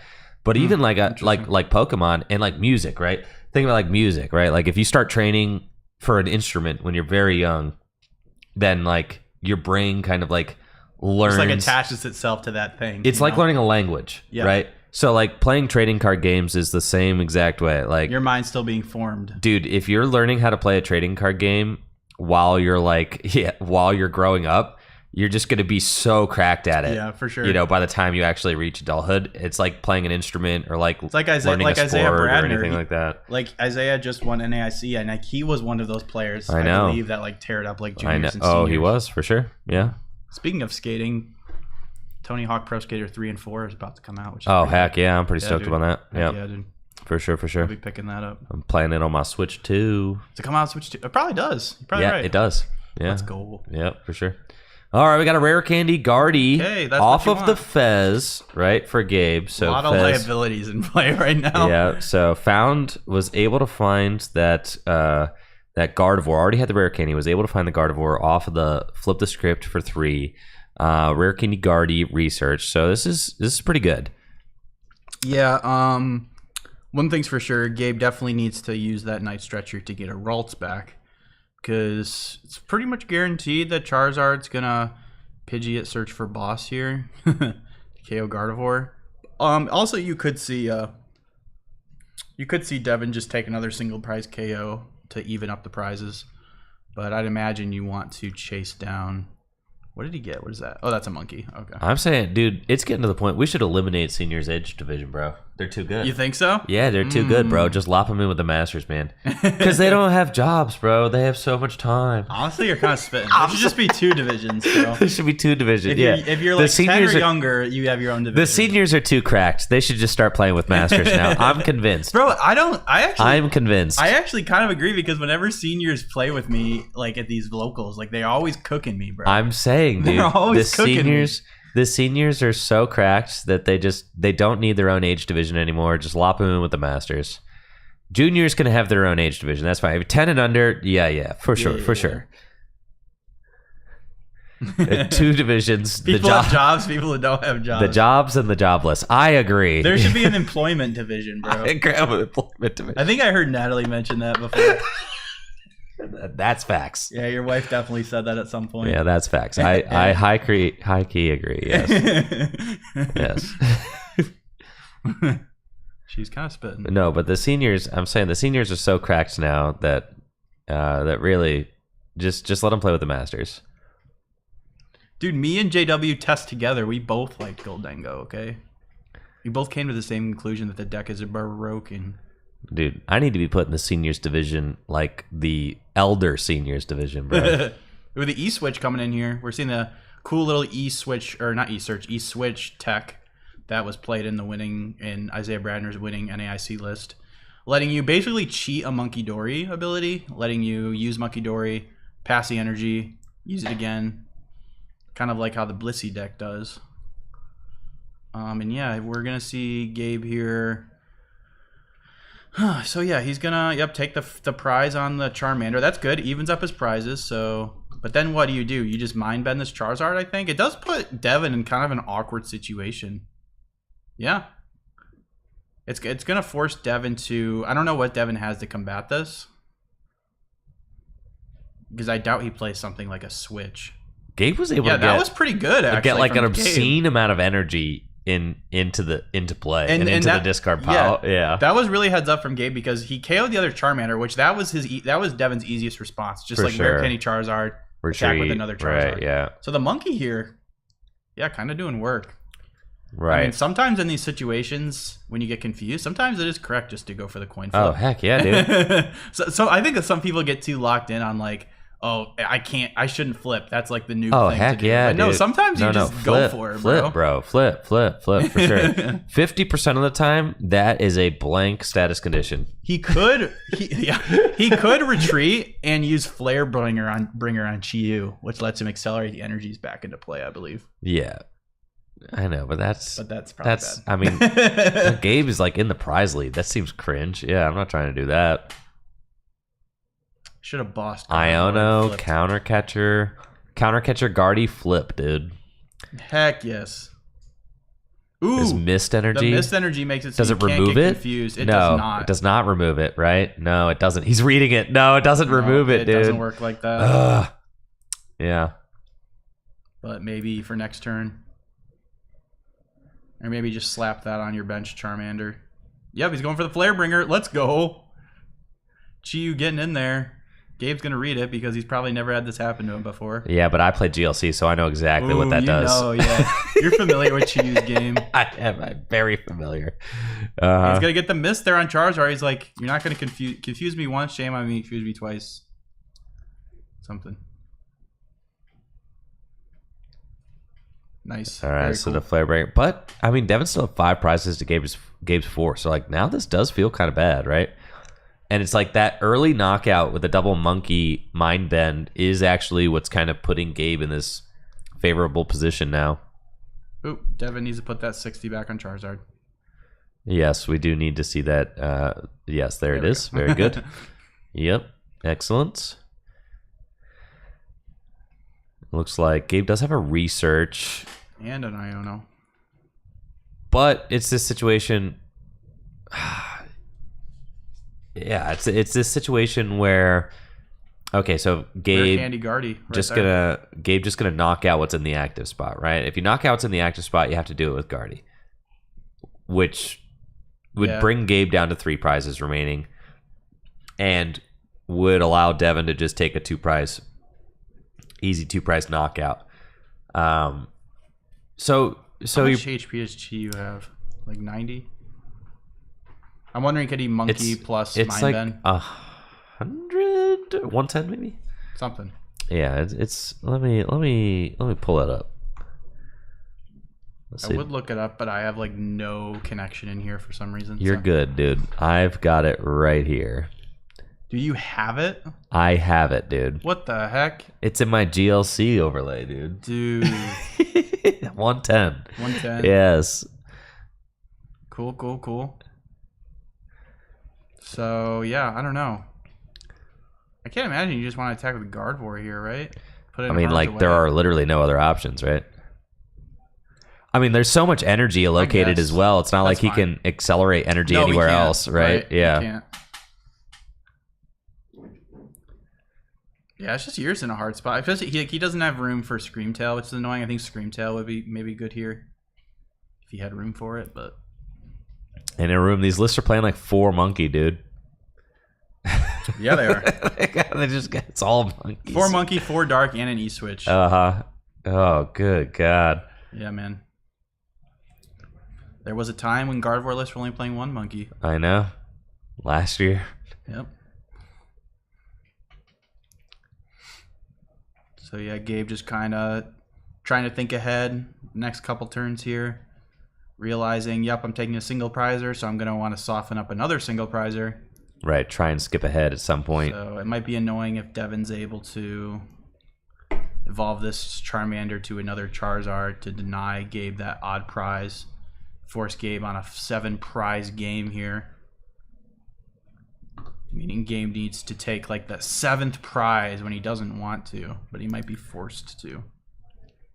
We'll see. Devin's got the super on hand, so that's pretty good. The energy back in deck. And we know that Devin plays Picnic Basket too. Yes. That's a So good like point. That's a good point. Picnic Basket could like There's mess Turo. up some of this. There's a Turo, right? Turo, the Charmander if you wanted to. Picnic Basket here seems pretty good. Yeah, Picnic Basket does seem kind of cracked, yeah. Iono to 3. Yeah, makes sense. Yep. Seems solid. I mean, you certainly want to get this Charmander like solved somehow. You know, you want it to either be a Charmeleon or like or Rare Candy into a Charizard. And we do see the Charmeleon get super rotted back into the deck. I'm sure Devin is hopeful that he'll find this off of the Iono. And that Charmeleon's got 100 HP. Yeah, which is nice compared to the 90 because it's going to require an extra Adrenabrain. for sure. Something to keep in mind there. That's why Charizard lists generally play 1 of each Charmeleon.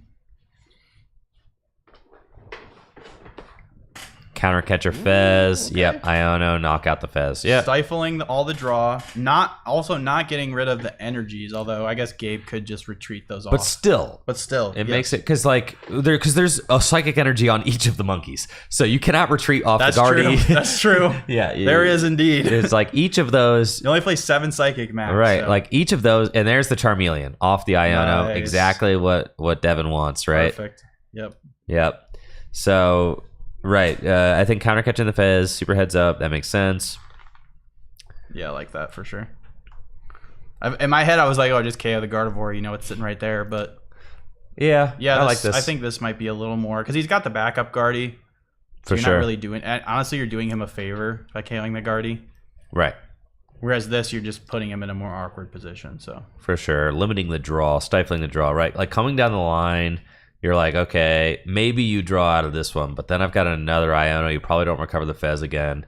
maybe that's just the counter to Monkey, man. You just never let them get their energy in the discard pile. You just keep that energy out of the discard pile by any means possible. All right, so Devin's going to tie it up at 3-3 prizes. And off of this, yep, Gabe's got a couple energy and an Ultra Ball. Perfect. That's what you want. You can go get Screamtail, take KO that Charmeleon, And then Devin goes, okay, Briar game. yeah, true. That wouldn't be good. Briar counter catcher game. All right, so you don't do that. No, he could he use 3 monkeys here? If he can use 3 monkeys, maybe he goes down to 1 prize and can avoid getting the Briar. Can't use 3 monkeys. He's Yeah, I only got forgot 2. about Briar. He could draw into another dark. 4th monkey. Yeah, bro. The full monkey squad. Are we gonna see it benched? Maybe just thinning it out. I don't think he's gonna bench it. They don't play Briar? Oh man, that seems crazy to me. What? They don't play Briar? Who's saying that? Oh, people who would know. I don't know. I didn't check out Gabe's I need to go grab. list. I guess I can get the list when I go in a top cut. I did not see it. You can probably check Twitter for it right now, but probably. No Briar, man. But does Gabe know that? I would want Briar in my Charizard deck. Maybe for sure. just the threat of Briar, though. You know what I mean? Yeah. Like a good player is gonna play around it anyways. You know, so you get the threat of Briar without actually playing. I know, but I'm trying to farm the bad players. All right, that's fair. I mean, there's something to be said for that, especially when you're at like a more local event. Yeah. No shade to local players, but they're not always. Everywhere is local to somewhere, Jesse. Oh my gosh, here we go again. Yep, here we go. We're going to set up this Charizard. We got, let's see, 6, 240, 300, 310. So Hey! 20 more Turo damage. time. Yeah, doesn't Devin play like 2 Turo? He plays at least one. At least one. I see one. Yeah, it's Turo time. He's like, yeah, just get these damage counters out of here, bro. I'm definitely doing this.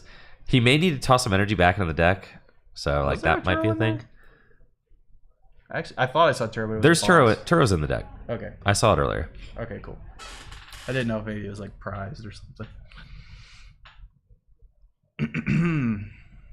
It's got Rare Candy Zard right here. So Nice. did he quick search it? Oh, he was using Artisan, I think. Yeah, he was. So it didn't actually burn the quick search yet. Was checking his deck with Artisan.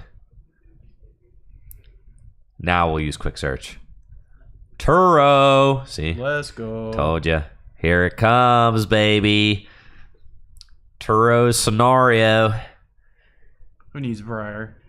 You're right. When you're right, you're... Whoa! Whoa. Whoa! Oh, that makes sense, actually. This actually makes a ton of sense, yeah. Well, does it? I don't know.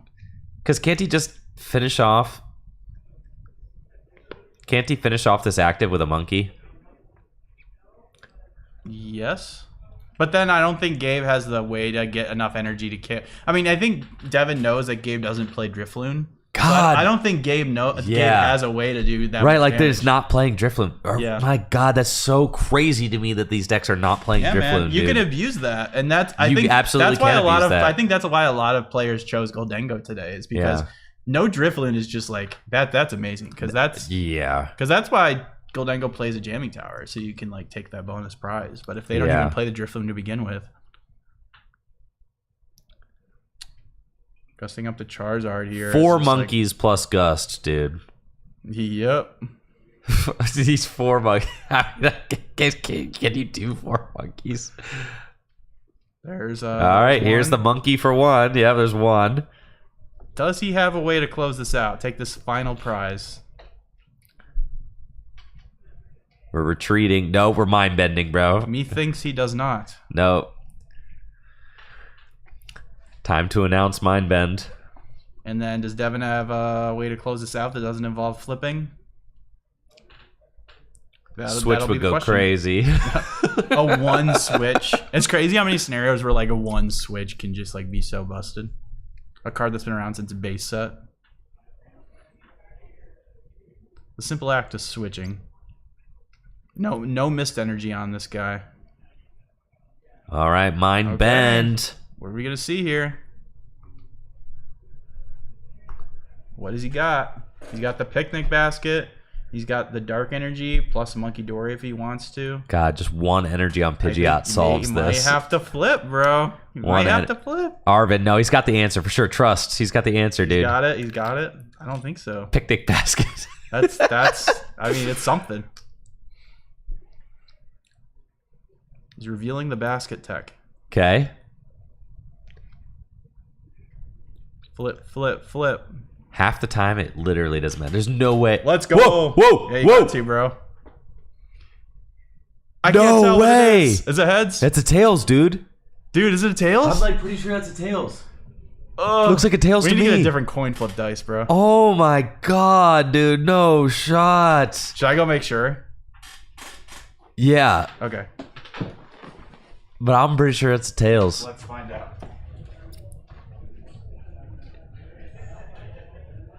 That's so nuts, dude. It's a heads.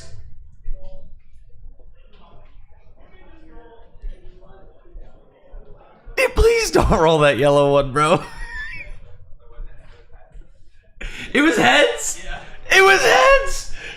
It was heads. I just told him to roll the white It was one, heads. bro. It's the Pikachu one. It's the Pikachu one with the head and the tail. Yeah. It was that one. It I was just that told one, them bro. to roll the white dice from now on. Bro. No, not the white. There's other ones out there, but like that's Yeah, but fine. you can't see them on camera. No, you can, so long as it's not the yellow one. Oh, okay. Yeah, it's fine. It was a heads.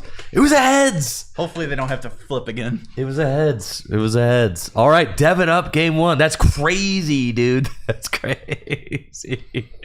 Oh, it was a heads. Thank you for checking, or else we would have been wrong.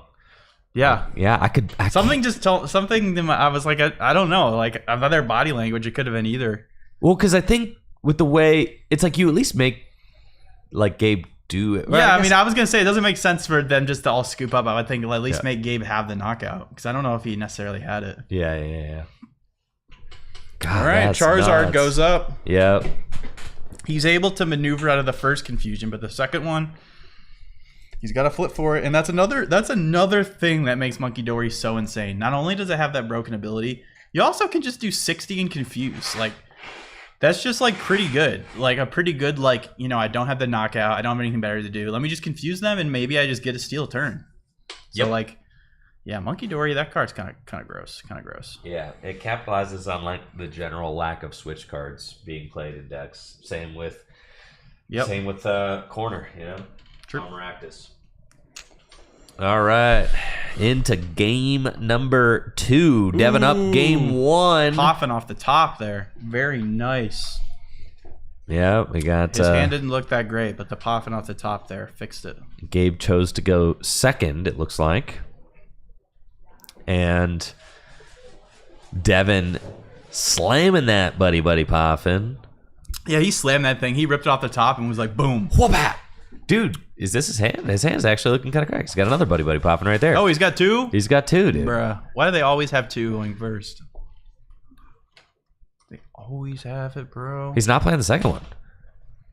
Oh, okay.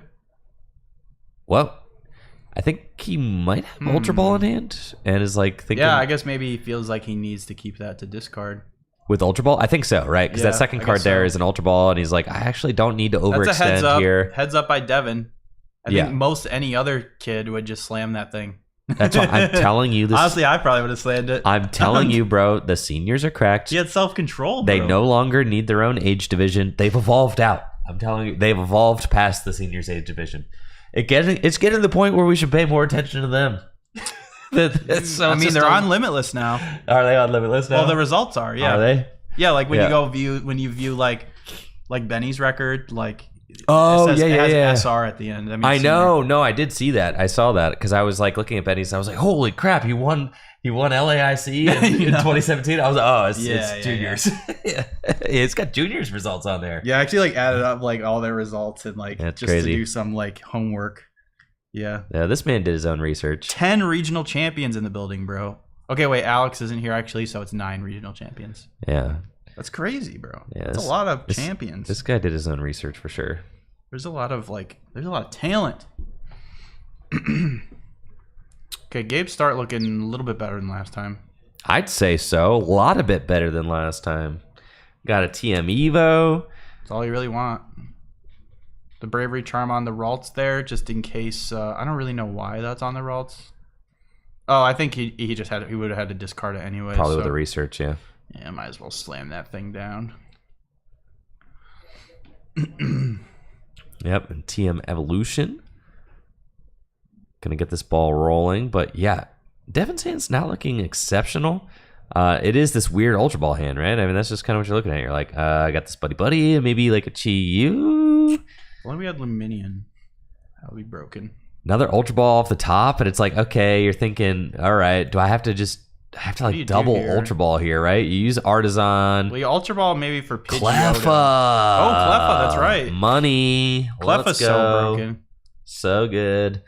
Yes, Cleffa is going to solve everything here. Cleffa is sick. Love that. Yeah. Yeah, it's Get these to- types of hands with no supporter where you're like, thank God I have a card like Cleffa to just let me draw. For sure, right? It's crazy to me that that cards like Cleffa don't see more play. I mean, like Gardevoir, the list that won, Gardevoir didn't play it, I'm pretty sure. No, I know. Didn't play Badoo either. Well, actually, no, I don't think so. Nope. Don't think it played Badoo. But it's funny because the Brixty, you know, the Brent Tonneson 60, that played both Badoo and Cleffa. Oh, for sure. So, yeah, lists just vary between people. I like this line from Devin. Just pairing the hand all the way down, ultra balling for the Pidgeotto, and then we'll get to use Cleffa's Grasping Draw. Fill the hand to 7. 6 cards. Nope, 5 cards. Very nice. There you go. Grasping Draw for 5. Yep. Fill the hand to 7. And He's got the Ultra Ball in hand to guarantee Pidgeot next turn. Some discard fodder there in that pink ace spec. yeah, well, discard. Yeah, the broken thing about Max Belt in this matchup is that you can discard it with Ultra yeah. Ball. I love playing bad cards in my deck. Ultra Ball, and here is Gardevoir online for Gabe. Pretty good. Turn 2 Gardevoir is what you want. You can start putting on pressure with that Flutter Mane. I don't think Devin plays Shaman, so you can just go snipe that Pidgeotto on the bench. Pretty good. Pidgeotto has this one has I think 90 HP. I think that's the free retreat one. I know some people play the one that has 1 retreat with the extra 10 hit points. And Iono. I don't know. So does Gabe need to hit any energy here? How many Psychic are in the discard pile already? All you need are 3. We got Vessel and we've got Yeah, Ultra he's Ball. chilling. It's He's got it's done. It's a done deal. Vessel. I don't think there are any more Psychic left in this deck actually. No. So Possibly prize a couple. they are all accounted for. I think that's the only energy I saw in the deck is that single dark, or else he would have gotten 2, right? Oh wow. Yeah. And there's 1, 2, 3 Psychic in the discard Must have pile. prized quite a few. 40. And here comes Maybe Pidgeotto has 80 HP. I can't tell. Here comes Screamtail screaming in for the knockout. Yeah, actually only needs to put 2 energy on.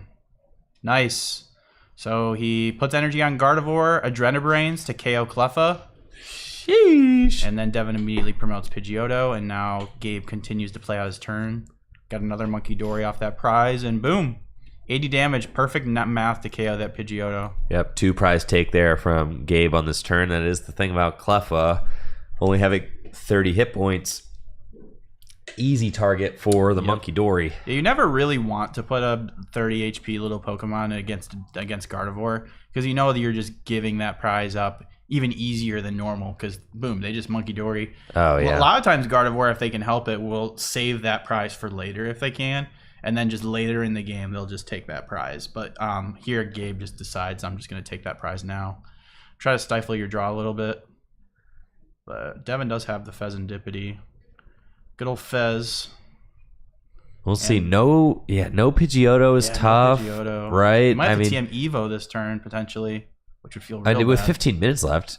Does it get to a point where you're just like game 3? Well, maybe. Yeah, I mean, I think maybe you play out like 1 or 2 more turns. I don't know. Yeah, but that's this is what I'm saying. This is the hard thing. Like, how can you if I'm in Devin's position, like I'm like, okay, this is a good matchup for me. I'm scooping this game. Yeah, but bro, because you know you'll win game 3. It is a good matchup. Yes, because it's a good matchup. I guess you're right. You're right. So you have to trust. You're like this. You gotta trust in your deck. You're trusted that this was the low roll. I think the issue is I don't trust my Pokemon. Like this is you don't trust your Pokemon, bro. No, I don't have faith in them at all. Right. This is the low roll right here. This never happens, and it certainly won't happen again in game 3. See, he's chilling. All right, you got the rare candy Zard. We got a counter catcher. Hey. Oh yeah, baby. We aren't scooping nothing. Gabriel's gonna be the one scooping. You think you just ripped the counter catcher? That's a pretty good Iono. Yeah, Pidgeotto. And the Pidgeotto. What? Yeah. And the Charmeleon? Yahoo! Bro, wait. He Iono'd into Everything. Pidgeotto, Literally. Charmeleon, Counter Catcher, Rare Candy, Charizard. Excuse me? Wahoo! Just do it all. I mean, Fez helped too, but dude, everything, dude. bro, Charizard always does that. they always what's up have with that? They always No, have not it. only do they have the Rare Candy Charizard, but they also evolve 2 of their benched Pokemon. And they always have the Thornton, bro. It's like, why do you have to evolve both benched Pokemon? Yeah, and they always have the Thornton. They always have the Thornton. You think you clear their board? No, they go Thornton. They go. Yeah, Thornton, right? It's like, dude. oh, there's no way they win here. Oh, I guess they win if they have this 4-card combo. Yeah. Proceeds to play 4-card combo. Yeah, proceeds to play every card they need. Right? Yeah, that was nuts for sure. Okay, yeah, we got a tie ball game, sure. Yep. And doesn't Gabe's list play literally 1 charm, no Drifloon? 1 charm, that's it. No Drifloon. Yeah, so there's no It's more charm charm to use plays. the Screamtail, yeah, basically. the charm is already down. You can charm and KO Fez here because you can Screamtail KO Fez. No, the charm's already down, bro. Oh, it is. It That's got right. put on the freaking Guardy. Yeah, he's bodied. That's what I'm saying. That's what I'm saying, bro. Holy smokes! I think if I was talking about Devin scooping this game, but he just drew the 6 perfect That's what I'm cards. saying. Like, at least play out like 1 or 2 more turns. And you, Like, well, you have to see what you draw off Yeah, the yeah, Iono, yeah, of right? course. I was assuming he missed everything off the Iono, and then you just like probably are like, all right, I'm out. we got to stop assuming things, man. You're right. Because I assumed that Hedrick lost earlier, and then he just like took a 6-prize turn. So, but that one was on me. I won't lie. All right, so we got a secret box being played here, Secret box. Yep. dude. Gabe's probably like, "What the heck? How did he have all that just now?" What the heck? I thought I was in the clear. Yeah, It's dude. like, come on, man. Couldn't I have brought this to a game 3? I know, right? But I don't know. Gardevoir, like we saw last game, it can finesse sometimes. So Gabe put himself in a very good position to win that last game despite being down. Right. So we'll see if he can. 50-50 shot. I mean, right? Like, I mean, worst case scenario, you just swing with that monkey and hope your opponent just. I mean, Now- he doesn't. Devin doesn't have Pidgeot out yet, so the it's thing. possible that he just doesn't get it, and then you like if you confuse him here, that could put Devin in an awkward situation, force him to flip again. He can't even retreat to Chi-Yu because his bench is full. So we'll see. We'll see. Now, the thing about this too is like, even if Gabe wins this game, neither of these players want to tie. No. So then where you're at? You're at like, okay, 6 Gentlemen's, minutes in baby. a gentleman's agreement, right? Like, you know, Gentlemen's you're based on board state. you're at potentially even less. I mean, you're like maybe 3 minutes in a gentleman's agreement, right? Like, it's horrible. It is. It's not great. It's horrible, Wait, man. does he have Gardevoir in hand? I thought he was getting a nice treasure for Guardy. Yeah, I was gonna say. Yeah. This is hard though. I don't know if he has a way to get Ralts out. I think that's what he's thinking about because, like, if Gardevoir goes down here, I don't know. Yeah, I think that's what he's thinking here. I think maybe he was thinking of nice stretcher for Ralts and then just attack with Screamtail. But I think nope. we're seeing another mind bend, bro. Yep. Okay, I think Devin, that's exactly find what boss. All right, yep, we're getting confused here. Actually, we're gonna go for some Adrenabrains. Of course, can't forget that.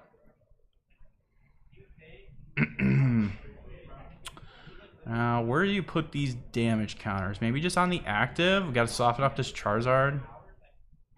Gonna do 2 Adrenabrains to Charizard and then go for a Mind Bend. So that's gonna put right around 100 damage counters, 110. 100 damage counters. Oh my god, that's like Whoa. 1,000 damage, dude. Whoa, that's not what I meant. Okay, well then correct yourself. 100 damage. Okay, thank you. Yeah. Uh-huh. Yeah. 11 damage counters. Okay, Jesse, you can't be making these simple mistakes, dude. Bro, listen. This is my first gig, okay? I think I'm doing okay for my first gig. You are. However, I'm still gonna bust your chops. That's totally fair. I like that you criticize me because it makes me a better person. Keeps you on your toes. Yeah. Oh, there's the Ultra Ball for the Pidgeot. That's all Devin really needed, honestly, because now you can just Pidgeot for Charizard if you want. Just go right into another Charizard. Or Turo. Dude, the Turo. It might as well, Turo. Might as well. It kind of does the same thing as getting another Charizard. It also gives you another bench space to work with. We'll see what he does here. Just thinking. Yeah, he was debating there between Charizard or Turo. Wants to save the Turo for later. Ends up choosing the old Charizard. I think it's just a simple retreat and a smack here. Force Gabe to try to come up with some more damage. Okay, so really? Yeah, here we go. Oh, he's got boss too. And the Dude, only it's Guardy? It's cooked, bro. Oh, it's GG. it's over. I didn't realize he had boss. Bro. I didn't realize he had boss. Over. Put the Luminous on the Zard. Yeah, dude. What? Oh, never mind. No boss. Never mind. The boss was in the hand. Didn't He play doesn't it. want to yet. Interesting. So I feel like I that- would have just KO'd the Guardy, bro. He didn't play a supporter, right? No, he just played Ultra Ball. yeah, no Turo. I wonder if that was a played. misplay. I mean, it is possible. Oh, he for played seniors to Arvin. misplay. Played Arvin. He Played did? Arvin. Oh, okay. Okay, played Arvin. Played Thank Arvin. you, first played time Arvin. chatter. Okay. It must have been to get the pieces for the other Yeah, Charizard. for the I thought he just had the Ultra Ball or the. Ball. Okay, it must have been that. Okay. Yeah. It was Arvin. Cool. Missed that. What was I thinking? A senior misplaying? They're cracked. What was I know. thinking? Never happens, dude. All right, so Devin's at 3.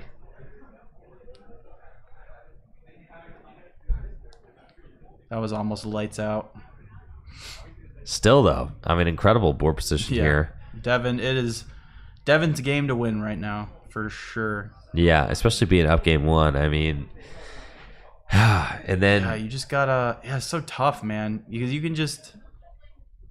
I mean, he has even the backup energy on that Charizard. Didn't even bother putting that on Monkey Dory. Yeah, that's so good.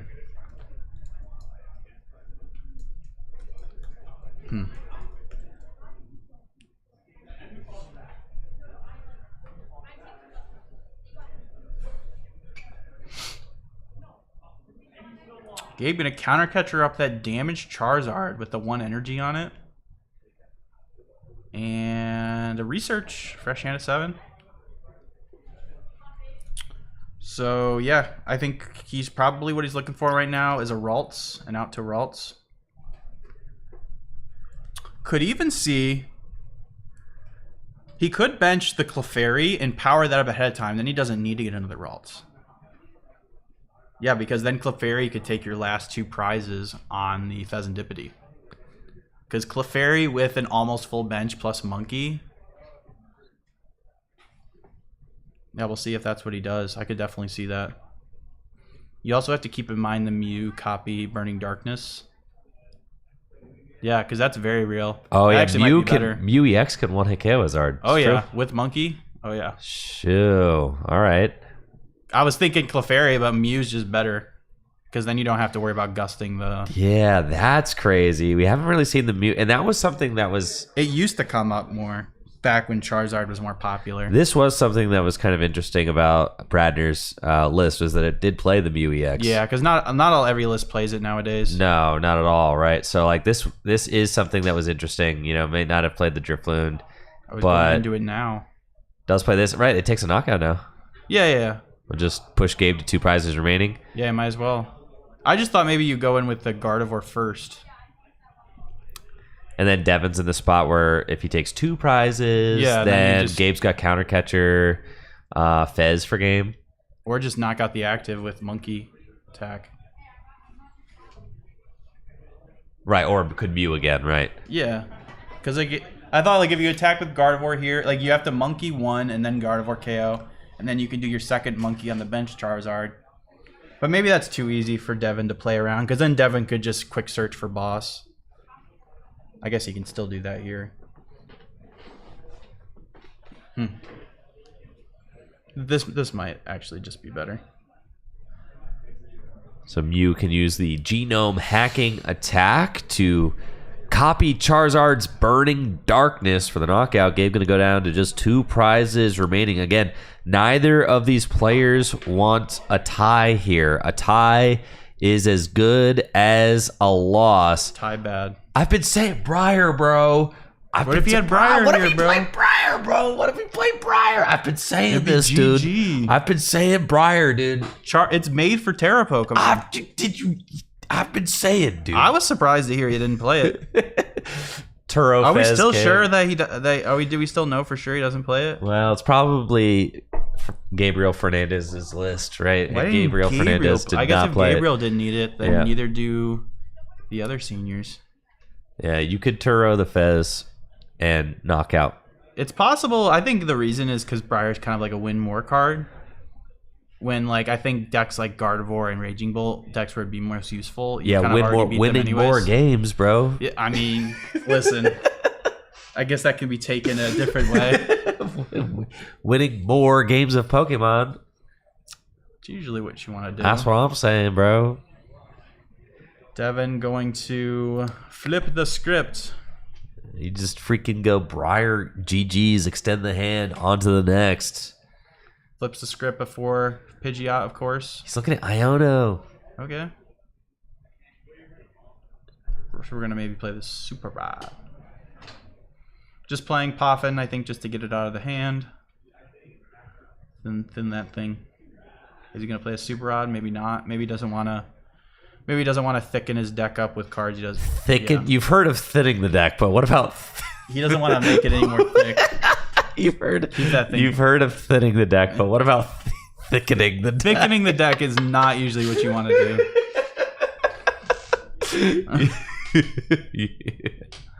All right, so Here we go. Devin just going for the Iono knockout. Now he can. Oh now my Gabe God. can counter catcher. Yeah, dude. just- I don't yeah, man, love this is this. rough. I don't love this at all. He's got Fez. Yeah, bro. I think Devin's cooked. Yep, he's got Arvin for a counter catcher. Oh, okay. Okay, that works too. God, see, and this is what I'm saying. For Mew. You've got 2.5 minutes left to decide game 3. In a situation where neither player I get it, bro. wants a loss. Neither player wants a tie. A tie is a loss. Gentlemen's, baby. And now they have to decide how to resolve the situation with a table judge right there and hundreds of people watching on stream. Yep. And listen, you want that dub, you're gonna have to show how much you want it. You have to show how much you want. What does that even mean? It means that you gotta talk your way out of it. You're gonna talk your way. You gotta sweet Yeah. talk your way out of it. Yep. With the judge. Yep. This is where having good social skills comes into play. Very important in Pokemon. Oh my god. Maybe one of them will just have a terrible hand. Gardevoir is known to have some really bad starts. Nest Ball, and let's see. Devin has. Oh, I think- can't tell. I don't know if Devin has much. I think you kind of just have to go off prizes, right? Pretty much. And at this point, you can't judge game states. With Yeah, this is where it's really awkward because you're just barely starting game 3, so you don't really have a clear cut No. way of deciding. well, the clear cut, and that's why almost it feels like it. Oh man. So even if you're on prizes here, I guess you could play it out fast enough where I don't know if Devin has much, bro. I don't think he has anything. Devin has nothing, bro. Bro, Devin has nothing. That's what I'm saying. I was like, I don't think he has. Does he have? Gabe's got literally Arvin Ultra Ball in hand. Bro! This is so nuts. Does he have it? Yes, dude. Yeah, but he does have the energy. Yes, dude. He's got He one. has it. Yes, dude. It's it. Oh, It's game over, bro. No way. Oh my word, Dude, bro. no Best of 3 is fine, bro. way. See, it's fine. Best of 3 is fine. Yo! Oh No. my gosh, Gabe got away with one there, man. Oh, my goodness, look at him. God, dude. Oh, Devin, poor Devin. He does not look happy about that. Oh my god. It's no okay, Devin. way. You did your best. Dude. Oh, that's so tough. No. Oh man, dude. That was crazy. There No we go. way. Now we're No way. We're gonna see Gabe with Gardevoir on the winning in next round for top cut here at the RozayPoke Summer 5K. Yep, you're gonna get those games. I said I couldn't. I mean, these stage 2 decks, they can just have games like that. No way, dude. Not the buzzer beater. That was Bro. That was so nuts, dude. I can't believe it. Oh my gosh. That game lasted 90 seconds. Yeah, man. Well, at least it was a resolution to the game. Andrew, use your golden buzzer to send Devin to the finals. I would. If I had a golden buzzer right now. Oh, yeah. That'd be awesome. Oh, Should man, implement that. dude. That was crazy. Yeah. That was Man. quite the end of that series there. But yeah, that's going to take Devin out of contention for top 8, unfortunately. But you know what would have kept Devin in contention for top 8? What? Briar. True. You're not wrong. Briar, dude. Briar would have been clutch. Honestly, like both those games. Briar. I know. Briar would have been good. Did you play Pidgeot? What? I'm not saying it's going to come up every game, but you can play a card. I mean, your main attacker is a every and every single time. And the thing is, your main attacker is a guy who takes one shots, right? Specifically takes one shots right around the time that your opponent's at 2 prizes. like that's the time he's taking one at KOs. Yeah, exactly. I feel like it makes the most sense. I feel like the most obvious deck for Briar is Ceruledge, and then Charizard to me is like the next most obvious. I feel like Charizard's more obvious than Ceruledge because you got Pidgeot to search it out. That's fair. That's true. And it's just like it's not like Briar's going to come up every single game. Of course not. But with Pidgeot, you can make sure that every single game it will come up, you have it, right? Yeah. Like every single game where it's an option, you've got it. I've got the Briar game. Yeah. Because it's like, oh, Pidgeot's in play. Boom, boom. That's it. 3 prizes. You're out of here. So it was really tough. It was tough because you just know with that one card inclusion, like that's a totally different outcome. But I mean, props to Gabe for threading. But who knows? Maybe that one card he took, Yeah. like I said, the threat of Briar made people play differently. And then that one card being allocated somewhere else won him games that Briar wouldn't have won. It could have, for sure. Give and take with cards like that. For but sure. it just seems like such an obvious inclusion. Like, just throw the Briar in the deck, bro. I know. But yeah. But Gabriel Fernandez, the guy who come up with the deck, won all 3 international championships this year. No issue winning in seniors just everything. Yeah, so it's interesting because he just plays. It's interesting that he's been playing decks that. I mean, he's preparing for a different metagame. I think maybe the reason I think that deck was maybe pretty good is I think a lot of senior and junior players look to decks like a deck like Raging Bolt as a deck that's like maybe like little like Raging Bolt, Goldengo decks that are a little more straightforward. And I think Charizard's really strong against those types of decks just because it can just respond KO and it's really hard for those decks to deal with these high HP Pokemon. But yeah, it's interesting because like I feel like he maybe wouldn't have made that decision if he had been playing in Masters because he's just preparing for a different metagame. But yeah, who knows? But yeah. It's GG's. Gabe is in a win-and-in situation now to top 8. If he can win his next one, he will have a shot at competing for the $2,000 grand prize here at the RozayPoke 5K. And I very much look forward to seeing how our final Swiss round wraps up in just a moment. So Jesse and I are going to take a quick break. We'll be right back with round number 7, our final Swiss round of the day before we cut to top 8 right after this. Thank you so much for being here. We'll be right back.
Alrighty, everybody. We are here with round number 7, our final Swiss round of the RozayPoke 5K, and you'll never guess who we're going to have. Who's back it? Who on is it, stream. Andrew? It's Andrew Hedrick for No a third way. time. That's right. 3 out of 7 Swiss rounds. Dude. Andrew Hedrick is going to be featured on stream. We're so blessed, bro. I know. He's such a good player. We get to see him operate almost this whole tournament, dog. Crazy. Yeah. Well, you know, the tournament organizer wanted to make sure that everybody on the graphic Yes. for the tournament All of like the named got featured. players. Yeah. Everybody had to get featured on stream. That was the tournament organizer's decision. And it just so happens that Andrew Hedrick is playing against Justin Templer, who's one of like the last featured players who hasn't been on stream so far, and they're playing a win and in. So You're getting to see like top level Pokemon though. So like even though it's the same guy on 3 times, you're seeing like this is like the highest level. So like you should just be happy you're getting to see that. I mean, I know I am, because it's really sick seeing these players operate. Like, I mean, even Andrew in that first game we had him on, him being able to come back and tie that series up we thought was doomed. Like, bro, Jesse, shut up. It's up. The round's going. All right, so we've got our final round. I'm just kidding, Jesse. okay. Yeah. We've got our final round. Final Swiss round is underway. We have got Justin Templer on the left versus Andrew Hedrick on the right. Justin Templer, if you don't know, he is one of the best senior players that are in the game right now. I'm sure you know Gabriel Fernandez is kind of like, I guess, like pretty much considered like the senior GOAT at the moment. He's just like winning everything. But the regionals and events that Gabriel's not winning, Justin's winning those ones. So like Justin and Nathan Osterkatz are the other 2 in seniors that are just like they've won loads of events. So Justin, a very, very strong player. He can definitely hang with these masters, and he's definitely going to be someone when he ages up to masters pretty soon that's going to be able to definitely hang with these players like Andrew Hedrick here. Yeah, and like I said, the kids are cracked, bro. The kids are just like super duper cracked. And here we've got, I think it's a mirror match. it's a Dragapult Dustmore I think it might mirror. be a like a 60 straight up card. 60 card mirror. Beautiful. Beautiful, I know. Just beautiful, man. Badoo War, here we go, baby. Just absolutely beautiful. Yeah, Dragapult Dustmore. Shoot. So far, Justin's winning the Badoo War because he's got a big old cape on his Badoo. Yeah, I gotta say, Justin's board is looking better. Well, Hedrick hasn't got to play a turn yet, so let's see. Because I know Hedrick. Hedrick hasn't gotten to play a turn yet. Then how does the Badoo have 10 damage on it? Wait, okay, never mind. That's right. Yeah, you're right. Hedrick went first. We missed that turn. We did. Okay. We were yapping. I didn't know the game started, bro. But now Hedrick has the monkey door. I still have a Charizard on the overlay. That's how far behind we are. Sheesh. Yes. Hedrick has the monkey dory and is going to be able to move 10 damage over to the Badoo. That's fine. Justin's got Iona, though, with a Dracloak. And it certainly seems like Justin is a step ahead right now with a Luminous Energy on Dracloak, Luxurious Cape on Badoo. Hedrick does have the Monkey Dory with the energy, though, so none of that damage is sticking. Yeah. It's definitely a funny war here. I mean, I think honestly, like Justin's board is looking a lot better with the 2 Dracloaks, but Andrew getting a monkey down with an energy on it early is also very good. But I definitely think I favor Justin's board right now for sure. Because basically, in these Badoo wars, what you don't want to do is just KO the other person's Badoo right away. What you really want to do is wait until you have a Dragapult fully charged up plus a boss's orders, because you don't want to. You do not want to like Dragapult swing into a Badoo. You want the Badoo to get KO'd from the 60 snipe. So as soon as one of these players gets a Dragapult fully charged up plus a boss's orders, I think you'll see like them start to take a lot of prizes. And it's also one of the reasons why a lot of Dragapult lists are playing like 4 boss, because in the mirrors, that's what it comes down to. So the more boss you have, the more naturally you draw into it. So I think we might even see that from Justin next turn, depending what he draws. And here we go, like I said, the boss. Except this time I think Andrew's just trying to do it to slow down Justin. Try to set him behind a little bit. And continue Badooing. Yeah, keep calm and item lock. That's right. What we got going on here. Now, you said that these two players had agreed to just play a 50-minute best of one. That is correct. They did, as a lot of top players do. When you're in a situation where a tie doesn't help either of you, they will gentlemen's a best of one. So instead of gentlemen's on board state and prizes, it's a little awkward because usually you only have time to play out like a full one game when it's 2 decks like this. Right. So they just gentlemen's and say, you know what? Whoever wins the first game, they just won the series. Holy smokes, dude. And yeah, Dude, Justin had the rescue board, bro. Justin had the rescue board. What? Having the rescue board in hand there is insane. That is really good. Dude. And the boss. And the Halucha. And the Halucha. Double knockout. Dude, that is crazy. Oh my God. Justin's bro. hand is absolutely correct. So usually it takes like 4 or 5 more Badoos for that to happen.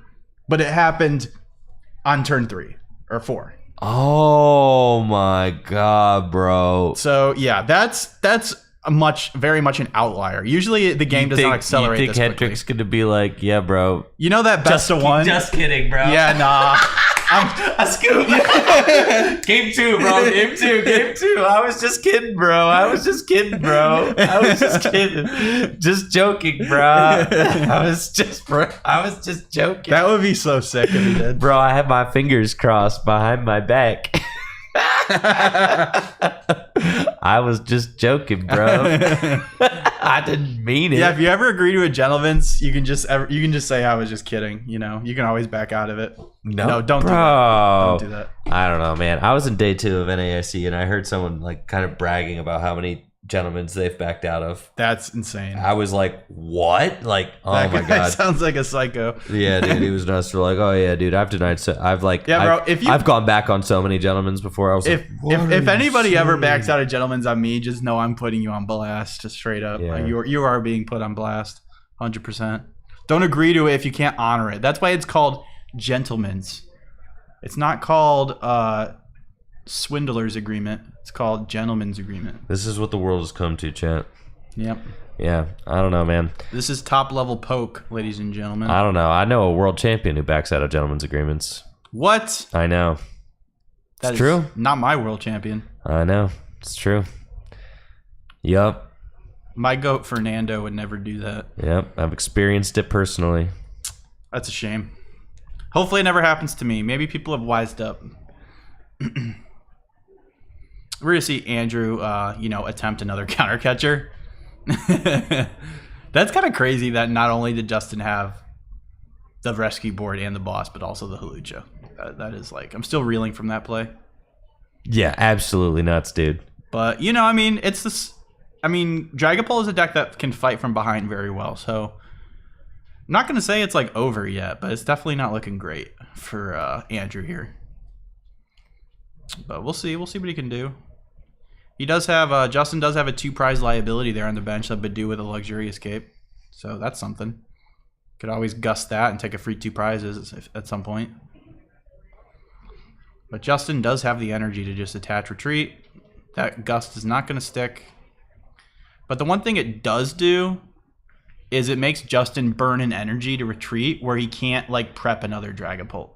So he's using his resources to retreat. So that's a good thing for Andrew at least. But yeah, he's going to... If Hedrick wins this game, he's a go, bro. Bro, he might be go. I'm not taking my eyes off him, okay? You won't catch me yapping during his games anymore.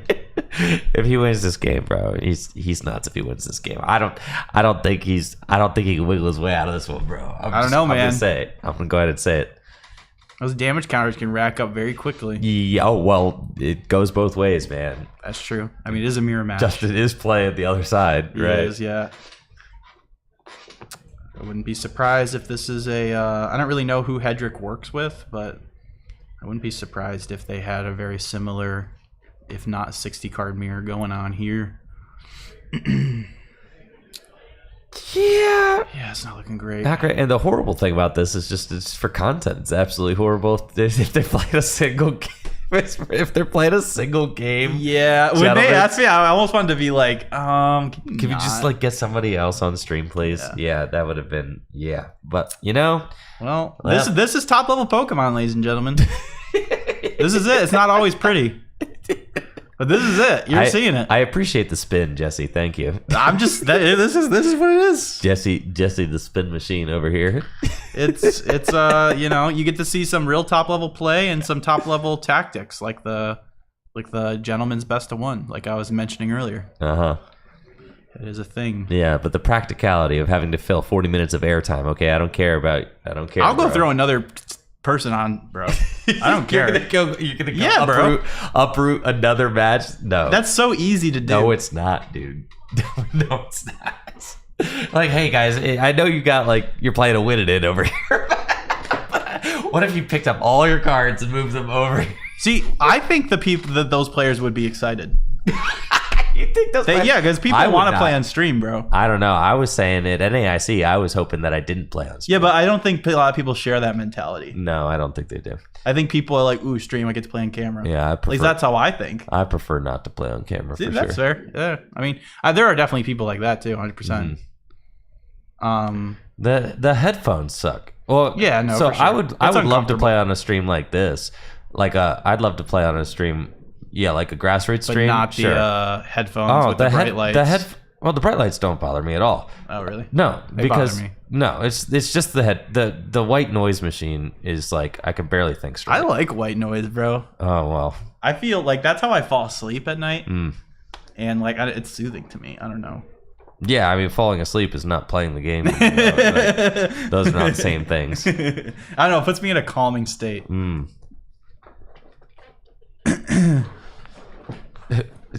Chat says we got to hop on TCG Live to kill airtime. Yeah, bro. Open the application. Open the application. I refuse to open the application.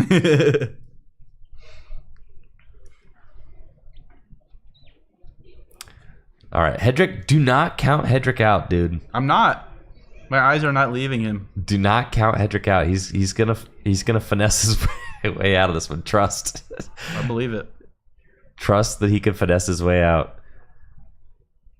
All right, if Hedrick finesses his way out of this game, then I will say that it is warranted that he's been put on stream 3 times so far. I will actually say that it was warranted because you're just watching a goat craftsman do his work. That's what I'm saying, bro. He's definitely nearing that goat status. He's still so young. Yeah, I do not have faith that Hedrick is going to be able to carve his way out of this one. But I'd love to be proven wrong. Yeah, we'll see. I don't think Justin's at the point right now where you just try to think, what can I do to make sure I don't lose in this right? position? How do I not lose? How do I not lose? And that's part of being a good player. One is playing from behind in these situations, but also not fumbling when you're this far ahead. Dude. Because let me tell you, it feels terrible to be in this position and then you just somehow lose. You sound as if you're talking from experience, Jesse. Yeah, a little bit. A little bit, yep. Yeah, you hate to be in a situation where you're winning so good and then, oh man. It's and then you think in the back of your head, oh, maybe I should have done that play. Oh, it's fine. As long as this, and this doesn't happen. And then those things proceed to happen and you're like, course. Oh, no. No. All right, Luminous on the Monkey Dory. I do like this. It does kind of seem like one of the things that needs to be done to kind of shore up the dub and the board state, right? Because you need to start moving some of these auxiliary damage counters out of the way. Because right now there's a few starting to pile up. You don't really like them being there, so let's just toss those back over. Do knock out the Badoo, right? I wonder if you go for the Jet Headbutt here just to not put damage on Hedrick's board. Probably not. Oh, wait, no. You can just take a 2-prize turn here. She. Yeah, easy peasy. Oh, man, dude. It's looking bad, dude. It's looking real bad. I'm not going to lie, okay. Jesse. Here's what we do. It's looking... All right, tell me the route. Show me the route, Jesse. Show me the route. Yeah. Is there a way we can get rid of that rescue board and counter catch the Dragapult? We get rid of that rescue board. Does Hedrick play Jamming Tower? If he plays jamming, he can go jamming, counter catcher, Dragapult, Iono. And then Justin misses the energy. Okay, here's Iono. Okay, there's one piece of the puzzle. I think some Dragapults do play Charm to shore up the guarding matchup. But, okay, he does not have that. He does still have a Recon. He also needs a Dragapult. He's got Ultra Ball. Fez, okay. Let's go. Oh, he's got Ultra Ball. Sweet. Okay. Fez. Jamming Tower. Counter catcher.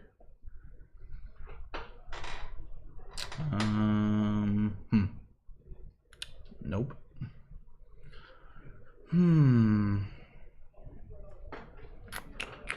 Yeah, because Justin could even just like, I mean, if he finds another, I mean, he doesn't just win off an attack next turn. Because he can, no way, he could just KO the Dusclops with Dragapult attack plus Monkey that KOs Dusclops. So I think Hedrick has to Ultra Ball. Does he have a Dragapult in hand yet? No. It's like I think he needs to evolve this Dusclops to a Dusknoir or something. Get the Dragapult here. I don't know if he can wiggle his way out of this one. I think you're probably right there. I don't suspect so, Jesse. I don't suspect so. We're really gonna have a 15-minute finals. They're really just gonna do one single 15-minute game and scoop it up, man. Yeah, it's looking like it. That's not great. No, it's not.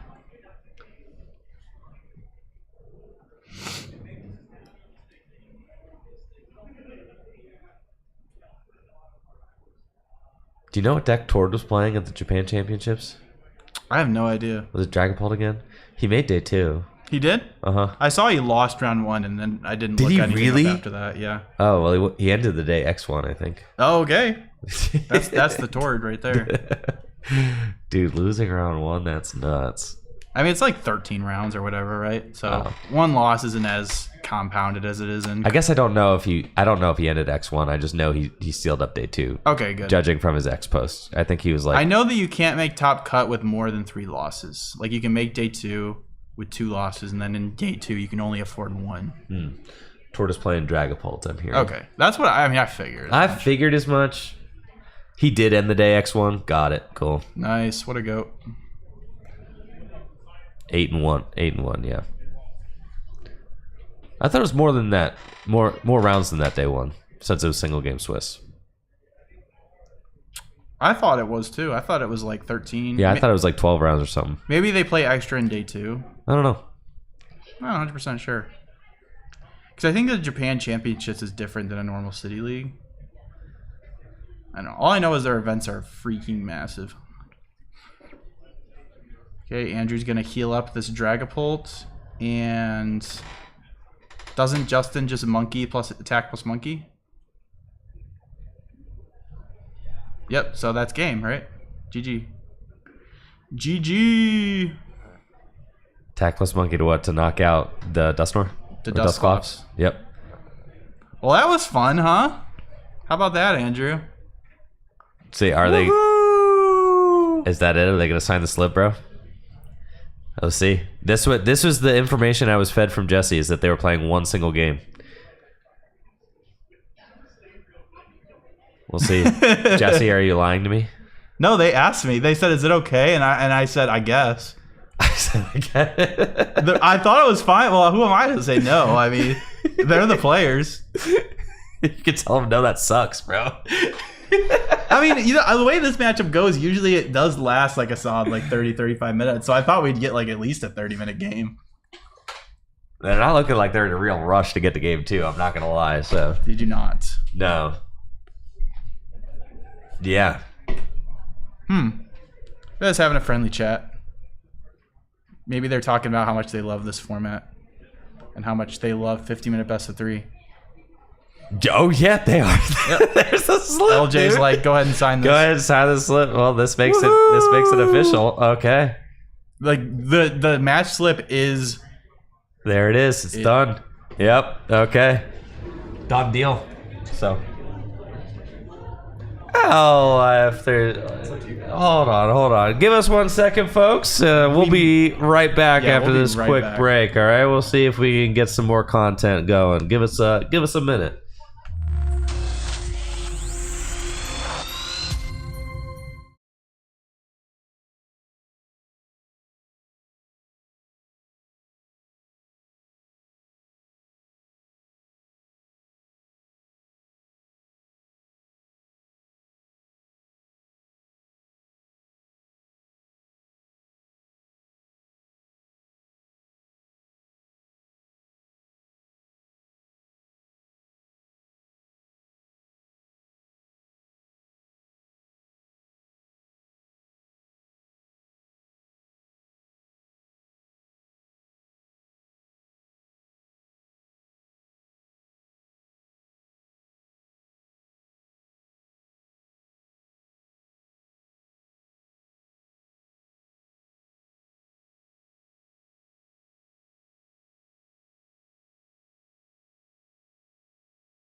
Yo, what's up, everybody? I am here with your round 7 winner, Justin Templar. How you doing, Justin? Pretty good. I definitely got really lucky in the last match. Yeah, I'd say so, especially since you and Andrew had agreed to just a single game deciding the outcome, since you didn't want to run the risk of tying, Yeah. right?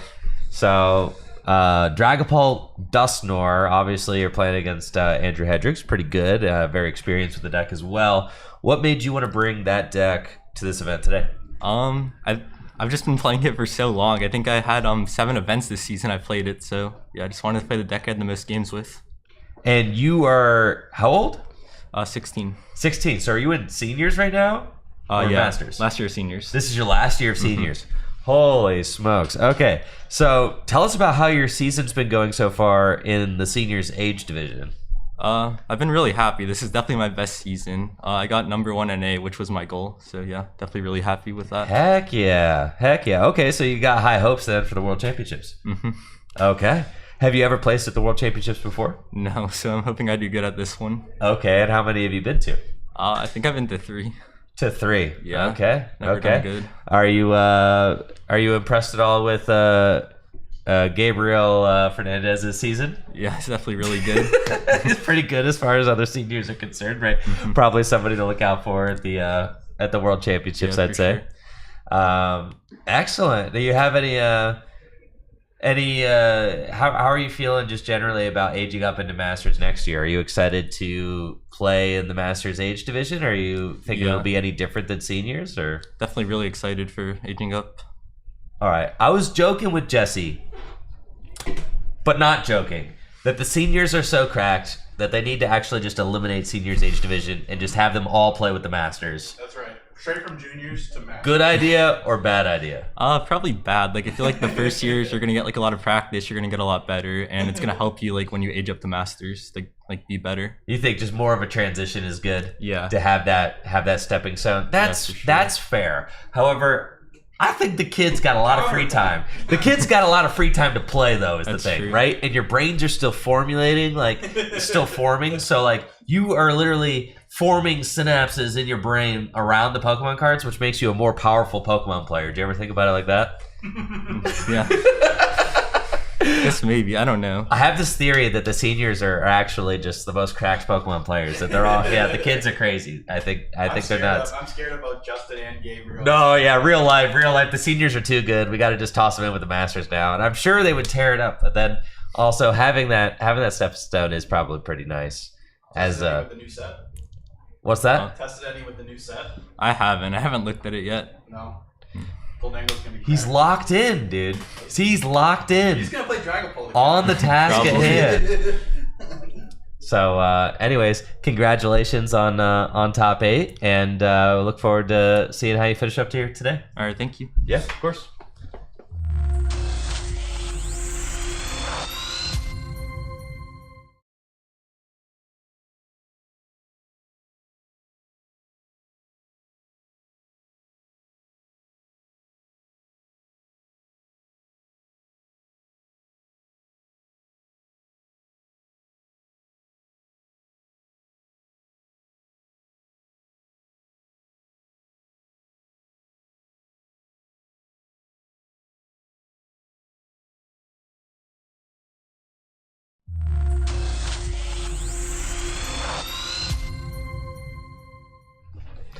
And I'm here with Andrew Hedrick. Andrew, it's been a little while since last we saw each other. Top 8 of the Indianapolis Regional Championships, where I got smoked. But nice to see you here again. And tough end to your day here at the RozayPoke 5K. How you feeling about your season on the whole, though? I'm sure you can't be disappointed. I think you've been doing pretty well. Yeah, pretty happy with how my season went. Not super happy with how today went, but I don't know. It was a pretty fun game to get to play against my friend. Wasn't drawing super well that game, but I managed to stay in it for a pretty long time, but was not able to win in the end. Yeah, I mean, you did have some very impressive games on stream today, though. The 6 prize turn in one of your earlier stream matches was really impressive. What was drawing you to the Dusknoir variant of Dragapult? Obviously, we saw Tord finish 3rd place at NAIC with just straight Dragapult. Why are you favoring the Dusknoir variant? Is Tord wrong? Are you right? Who is correct? Well, the way we built our Dragapult Dusknoir deck going into NAIC is actually pretty similar to how Tord built his deck but he doesn't play the Dusknoir. But we have the 4 research, we have and the Neo Upper Energy, which is some similar things to Tord's deck, where you just try to see as many cards as you can and make your deck more consistent. The Dusknoir is obviously a little bit different, but I think the general shape of the deck is actually pretty similar between the two decks at this point. For sure. And I think Tord was just kind of favoring controlling the game in a different kind of way. You're both aiming to control the game. Dusknoir controls the game in some ways, but then 4 boss, 3 counter catcher, Badoo, and Maractus controls the game in some other kinds of ways. And eventually, the goal is the same. You end up with this late game board sweep, where you just take all your prizes. So, headed into the World Championships, how are you feeling generally about this format? Confidence with decks? Do you think that the black and white set will impact the metagame at all? I'm sure you probably have your eyes set on Worlds at this point, right? Yeah, I don't know. The set seems pretty interesting. There's a few different cool cards in there. It doesn't seem like it's going to completely change the format, but the Jellicent seems pretty interesting. Air Balloon is definitely going to be pretty nice for some decks as well. I know Goldango benefits a lot from that card, so I don't know. I imagine the format will change a little bit, but probably fairly similar to the one we have right now. So tell us a little bit about Andrew Hedrick, the person, okay? Because we got some time to fill here, Andrew. You're a cracked Pokemon player, obviously, but what do you do with the rest of your life? Are you going to school? Do you have a job? What do you do? You just do Pokemon full time? Are you a pro Pokemon player? Are you just full time poke? Is that what we're doing? No, I'm still in school right now. That's what I thought, University of Iowa, data science major. Going to be going into my senior year next year. Nice. That's cool. Senior year. God, that's a really exciting time. But then you're on summer vacation now. Yeah. So I'm sure you're big chilling. And with all the great tournament finishes that you've been racking up, you've got the funds, I'm sure, to be able to attend these tournaments. So that's really exciting. You got any other plans for the summer between now and Worlds? I don't know. I definitely want to put a lot of time into Worlds. I did okay last year. I got top 32, but I would really like to do better this year. So I'm going to be trying to play a lot. What's your best Worlds finish? Well, I played in seniors before COVID. Did not make day 2. Post-COVID, I the first one in Japan. I had auto day 2, but I did not do super well. Dang, bro, And I'm then- kind of better than you. I mean, last year I didn't make it in the top 32, so I'll take my 5K from last year, but I would like to do better than that this year. Dang, Jesse's even got a 3rd place. What's up with you, man? Bro, we're not talking about that. We're not talking about his NAAC win. We're not talking about As far as the 3 Worlds regionals goes, you're wins. above me, We're right? only Yeah. talking about Worlds, okay? That's all we're talking about. No, that's I give JW a hard time too because he's never converted to Worlds. But Worlds, I mean, it's a different beast. Obviously, top 32 is like a huge accomplishment. You got the Worlds bag.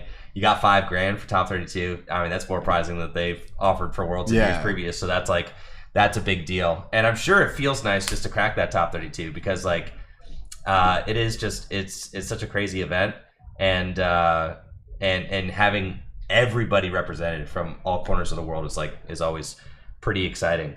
So as a player with as many accomplishments as you have, right? What's the driving force right now that keeps you hungry, wanting the next win, wanting to keep training, wanting to keep, refining your list? What's the driving factor for you? Well, I don't know. In general, it's fun to be good at something, right? To try to beat people who are trying their best too at a game. So, I like to keep going out there and try my best, seeing if I can win tournaments. But obviously, Worlds is probably the one I care most about at this point. It'd be really cool to make a top cut at the World Championships. Yeah, well, I think that's something that people probably expect from you at this point. I mean, at this point, you also have racked up so many accomplishments that does it start to weigh on you at all as far as expectation? Do you get stressed out about competing or living up to expectations from people, or does that not faze you at all? I would say when I do bad at a tournament, I definitely feel it a little bit, but I would say going into the tournament, I don't really feel too much pressure generally. I just kind of go out there and try my best. That's sick, dude. That's sick. That is the mentality to have for sure. As far as computer science goes, is there anything in particular that you're kind of interested in applying your computer science towards? I mean, you're going to be a senior now. I'm sure you're working on certain kinds of projects. Is there what kind of things interest you the most about computer science? Yeah. So data science is a blend of statistics and computer science, Okay. right? So I think it'd be Sorry, really I'm an art guy. I know no, nothing. you're good. Yeah. I think it's really cool, sports statistics and stuff like that. Really? So I'm pretty into sports. I like watching. That's a nice. lot All of right, games, what's your sports? What are your sports of choice? I love football and basketball the most. Yeah. Iowa Hawkeyes, college. Okay. Those are my favorite teams. Been watching the Cubs a lot this year too. They've been doing pretty good in Really? baseball. So That's cool, Yeah. man. That's cool. I have recently, the COVID pandemic got me really into watching football. I was never into watching football before. I don't know, because I was kind of a nerd and a runner. So jock sports like that didn't really, I played soccer or something, but Okay. I was always kind of I mean that's football. kind of a But now as an adult, dude, I freaking love the Ravens, man. I'm okay. Yeah. I've seen the Ravens chain. Yeah, so it was really Lamar Jackson got me super Okay. into watching the Ravens because he's such a dynamic athlete to watch. I grew up in the Baltimore area and it was cool watching Ray Lewis and that whole thing. But yeah, there's a lot of carryover between sports and something like Pokémon and esports. I mean, just the kind of mental toughness it takes to be able to compete in these kinds of things. It's hard, man. It is really hard to do you ever feel drained, traveling to so many tournaments and competing for 10, 12 hours at a time? And how do you stay on the top of your game going to so many tournaments year after year? I feel I notice it, especially if there's 2 tournaments 2 weekends in a row. That can be pretty tough. I feel this last year I didn't really have that very much. It was mostly 1 event per month. Sometimes there'd be 2, but I feel that definitely felt a lot better for not getting overwhelmed, not feeling like you were playing too much and losing all your energy playing. So I feel this last year wasn't too bad. Do your parents support your Pokemon hobby? Yeah. Yeah, they're probably pretty stoked on it with as much money as you're raking in. They're probably yeah, this is fine. Do you have any siblings or anything? My sister. I have a sister. Yeah. You have a sister, older or younger? A little younger, 2 years. That's cool. She makes fun of me for Pokemon. Okay, But, see, there we go, yeah. there we go. No, it's cool. Your sister can't. It's got nothing. You're a national champion. What can she say? Come on, that's crazy. That's crazy. That's crazy. All right, so tell us a little bit about your Pokemon origin story, because I feel like coming out of the pandemic, you were a player who just like got on a real heater and like kind of you came in so hot coming out of the pandemic. So like, how did you? Yeah, but you said you played a little bit in the seniors age division pre-pandemic. So like, how did you get into the game? How did you get started? And how do you feel like you turned into like the pro level Pokemon player that you are today? So I think I started playing Pokemon around like second grade maybe. My friends at school were like collecting all the cards, and I wanted to too. So like I got my parents to buy me some cards to start with, but then my dad kept trying to push for me to actually play the game. He's like, this is actually a game you can play. You don't just need to trade cards with your friends or whatever. My friends like at school didn't really know how to play for the most part. I mean, a couple of them I think kind of learned with me a little bit, but most people there were just interested in like collecting the cards and stuff. But I eventually started going to a local league in my city, and I still wasn't very good for a while. I would like play. I would sometimes play with my mom. You know, I would like. But I definitely wasn't very good. I think I went to my first regional was Madison 2017 maybe. In seniors, I eventually got a top 4 with Tapu Bulu, Collinsville 2018. Okay, let's freaking the go. Bulu, yeah. So like you were good in seniors? Like, no, I was not good. That was the only time I made money at a tournament in seniors. Wait, no, I think that was the only time. All I right, made to money be in fair, seniors. you didn't have to be very good to do well with Bulu. Like, dude, no, that deck was too good. You barricaded into the Vikavolt and you did the Bulu thing. Yeah. In top 8, I even hit an auto win. I played Circuitry GX in my deck, and I hit a Zoroark deck with only special energy. So I put the Circuitry out. That's so sick. So it was not the most skillful top 4 run of all time for sure. Okay, all right. But I mean, I wasn't horrible. So then, when did you become cracked? So like after 2019 Worlds, which was my last event in seniors, I wasn't playing very much for a while. I was focusing more on school and stuff like that, and like hanging out with my friends a bunch. I was kind of just like, well, I wasn't that good in seniors. I'm moving up to masters now. It's gonna be pretty hard. Sure. So I wasn't super interested in playing too much. But then COVID happened. One of my friends was telling me about the Limitless qualifiers that they were running and stuff. Yeah. Trying to get me to play. So I picked up Blacephalon and started playing it on ladder a bunch. And then I got top 64 in the first Limitless qualifier, I think. Which I was pretty proud of, to be honest, because I hadn't been playing very much before that, and like I definitely didn't think I was super good at that point.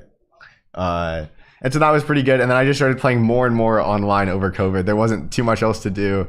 I would just play my Blacephalon deck on ladder and online tournaments a bunch. I think I ended up with over 4,000 games on Blacephalon, which is kind of crazy. Holy dude! Yeah, but so that all of those games I was playing, eventually I moved on to other decks after a while, but I played a lot of games over COVID, and I was always trying to learn from my games, trying to think about if what my plays caused me to do bad, or if I made the right play and stuff like that. Try to think through over what happened to all my games, and that definitely helped me get a lot better.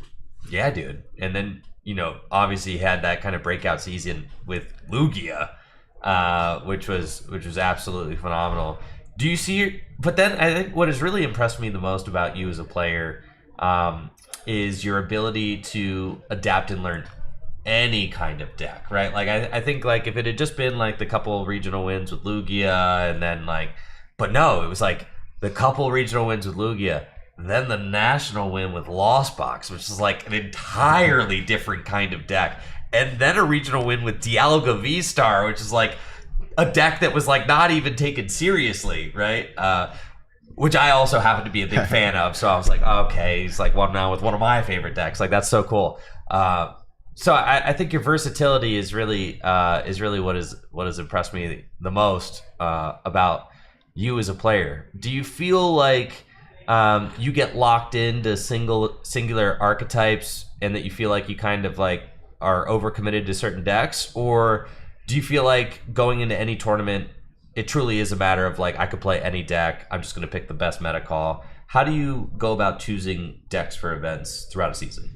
So I definitely, if I have the ability to, I generally like to play the same deck over and over again. I feel like you definitely get a little more comfortable with it, and you definitely make slightly better plays. Even if you're really good, there's a lot in the game to learn, right? Lots of different little interactions, and you kind of learn those interactions over time playing your deck a lot. And if you switch decks at the last second, you definitely kind of lose out on a lot of that. So I prefer to play the same deck as much as I can. I think I've been playing the Dragon Ball Dusknoir deck for like a few months now at this point. But if it's not good anymore, I'm not going to be afraid to switch off of it if it doesn't look like it's in a great spot in the meta. So. For sure. No, I've definitely noticed that a lot of the best players in the game right now, they kind of lock in on certain archetypes and stay in that gear for a while. Obviously, like Henry Chow was just like killing it with Guardy forever, right? I mean, Isaiah Bradner has been playing a lot of Guardy lately. Even played Guardy at last year's NAIC, right? And then played it again at this year's NAIC, and obviously was able to take the win. So I think the repetition really does allow you to see like kind of every nuance of the matchups that you're going to be up against and make the right call, most of the time in any given situation. So it's cool to hear that kind of echoed from you as well, even though you're a player that I consider to be a kind of player who can switch decks and see success with any different kind of strategy, which has been neat. So cool, man.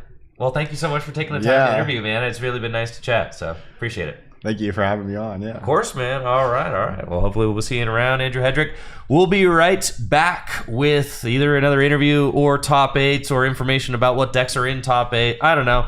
I'll figure out something. We'll be right back after this quick break. Thanks so much for being here.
Yo, what's up, everybody? I am here with Gabe Smart, who just won his winning in to top 8 here at the RozayPoke 5K. How you doing, Gabe? I'm doing pretty good. I just played against a Toad Scroll in the winning in. It's a super cool deck, and that matchup was really, really close. So yeah, some pretty close games, and I'm happy to be in top cut. Yeah, dude. Congrats. So we saw you play on stream, and you had a really close game 3 in your stream match where you got Rare Candy Guardian and just dunked like a lone Charmander, right? And then I heard that your winning in also came down to like a very, very close game 3 situation, right? Yeah, so the Toad Scroll matchup for Gardevoir is actually relatively close if they're able to butter you at the beginning of the game and just, kind of slow down your board, and then like their goal pretty much is just to pretty much run you over. And I was able to stabilize in games 2 and 3, and I was barely able to pull it out. Like Gardevoir is a deck that isn't necessarily trying to hit like the turn 2 attack every single time, because the deck just doesn't really function like that all the time. But when it does, it's really, really good. Yeah, for sure. I mean, and what made you want to play Guardy for this event, and what deck did you play at NAIC? Was it the same deck, or? Yeah, so it's the same deck. I actually am playing the list that Henry Chow and that group used.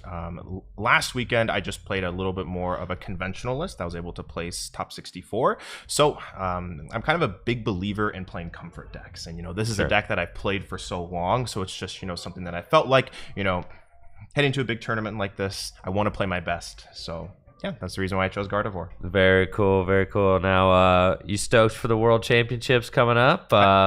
And do you have any hopes or goals for that?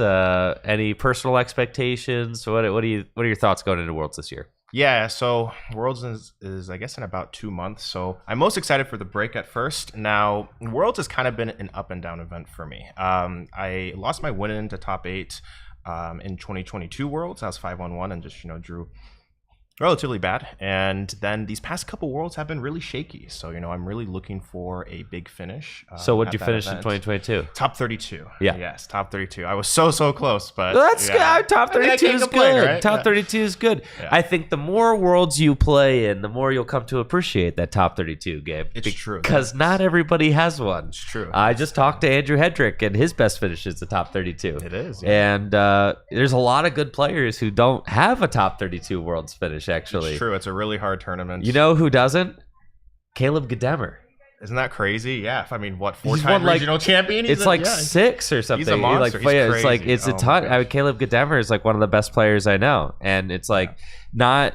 Yeah, no, it's no guarantee. Worlds is a crazy Everyone's tournament. So good. Everybody's so dialed in. Everybody's so good.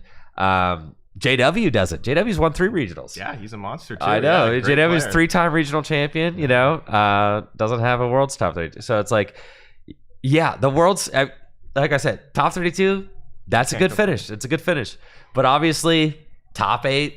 I'm hunting it. I want it so bad. I know, dude. But then once you get top 8, you're gonna be pissed. You're gonna be mad that you have top 8 and not a top 4. Yeah, because top 4 is where that's where that's where the Pikachu trophy. There's a big difference between top 8 and top 4. Yeah. So it's a never ending thing. But yeah, top 4. Whew, that's the. Yeah. I mean, Jesse's got that. I mean, yeah, he's got that. Jesse's got that. It's a once-a-year thing. I think that's the big thing. Is that like you get one chance every year, and you have to make that count. Like regionals, there's like 20 a year or something like that. So it's just like once a year. It's like, can you make that event count? And that's really the thing that I'm looking to do. So I'm going to be testing a ton. So I'm excited. Yeah. Now, do you have any plans for your 2 months off here? In the summer, are you doing anything fun, or what are you up to? I think honestly, fun for me is actually having time to make content, and I'm gonna have that time to stream and kind of get back to like a normal schedule, hopefully. So that's kind of what I'm looking forward to, is just a sense of normalcy, not really living out of a suitcase, which is what I've been doing the past probably 4 or 5 months essentially. So I'm excited. Yeah, I'm excited for sure. I'm sure it's been quite a grind going all over the world to these tournaments. Yes, it's been a grind, and I'm excited to be home and focus a little bit more on, I feel like, the content and like full-time side of it. So yeah, that's what I'm excited to do. Cool. All right. Well, thank you for taking the time to chat with us, Yeah, and good luck in top 8, Gabe. We'll be right back Appreciate with your top 8 standings here in just a moment, and then we will get started with our top 8 match soon as well. So hang tight. We'll be right back with the RozayPoke 5K top 8 after this quick break.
top 8 has been set. We have got our top 8 competitors ready to go here, the RozayPoke 5K, and here are your top 8 standings as they are. In the top seed, we've got Carter Malnak with Raging Bolt, Benny Billinger, second place seed, Dragapult Dustnor, we saw on stream earlier, Frankie Remenak with Raging Bolt as well. A lot of Raging Bolts represented here. Right. Love to see That's right, baby. I've been saying that deck is cracked, and there are 2 in top 8, so well represented here at the RozayPoke 5K.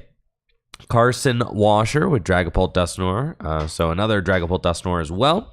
Michael Davidson with Goldengo Dragapult, we saw play earlier. Probably the most interesting deck in top 8, Andrew Zhang with Frostlass, Monkey Dory, and Jesse, you took a look at his list. There are some crazy other cards in there like Ting Lu, Hopzation,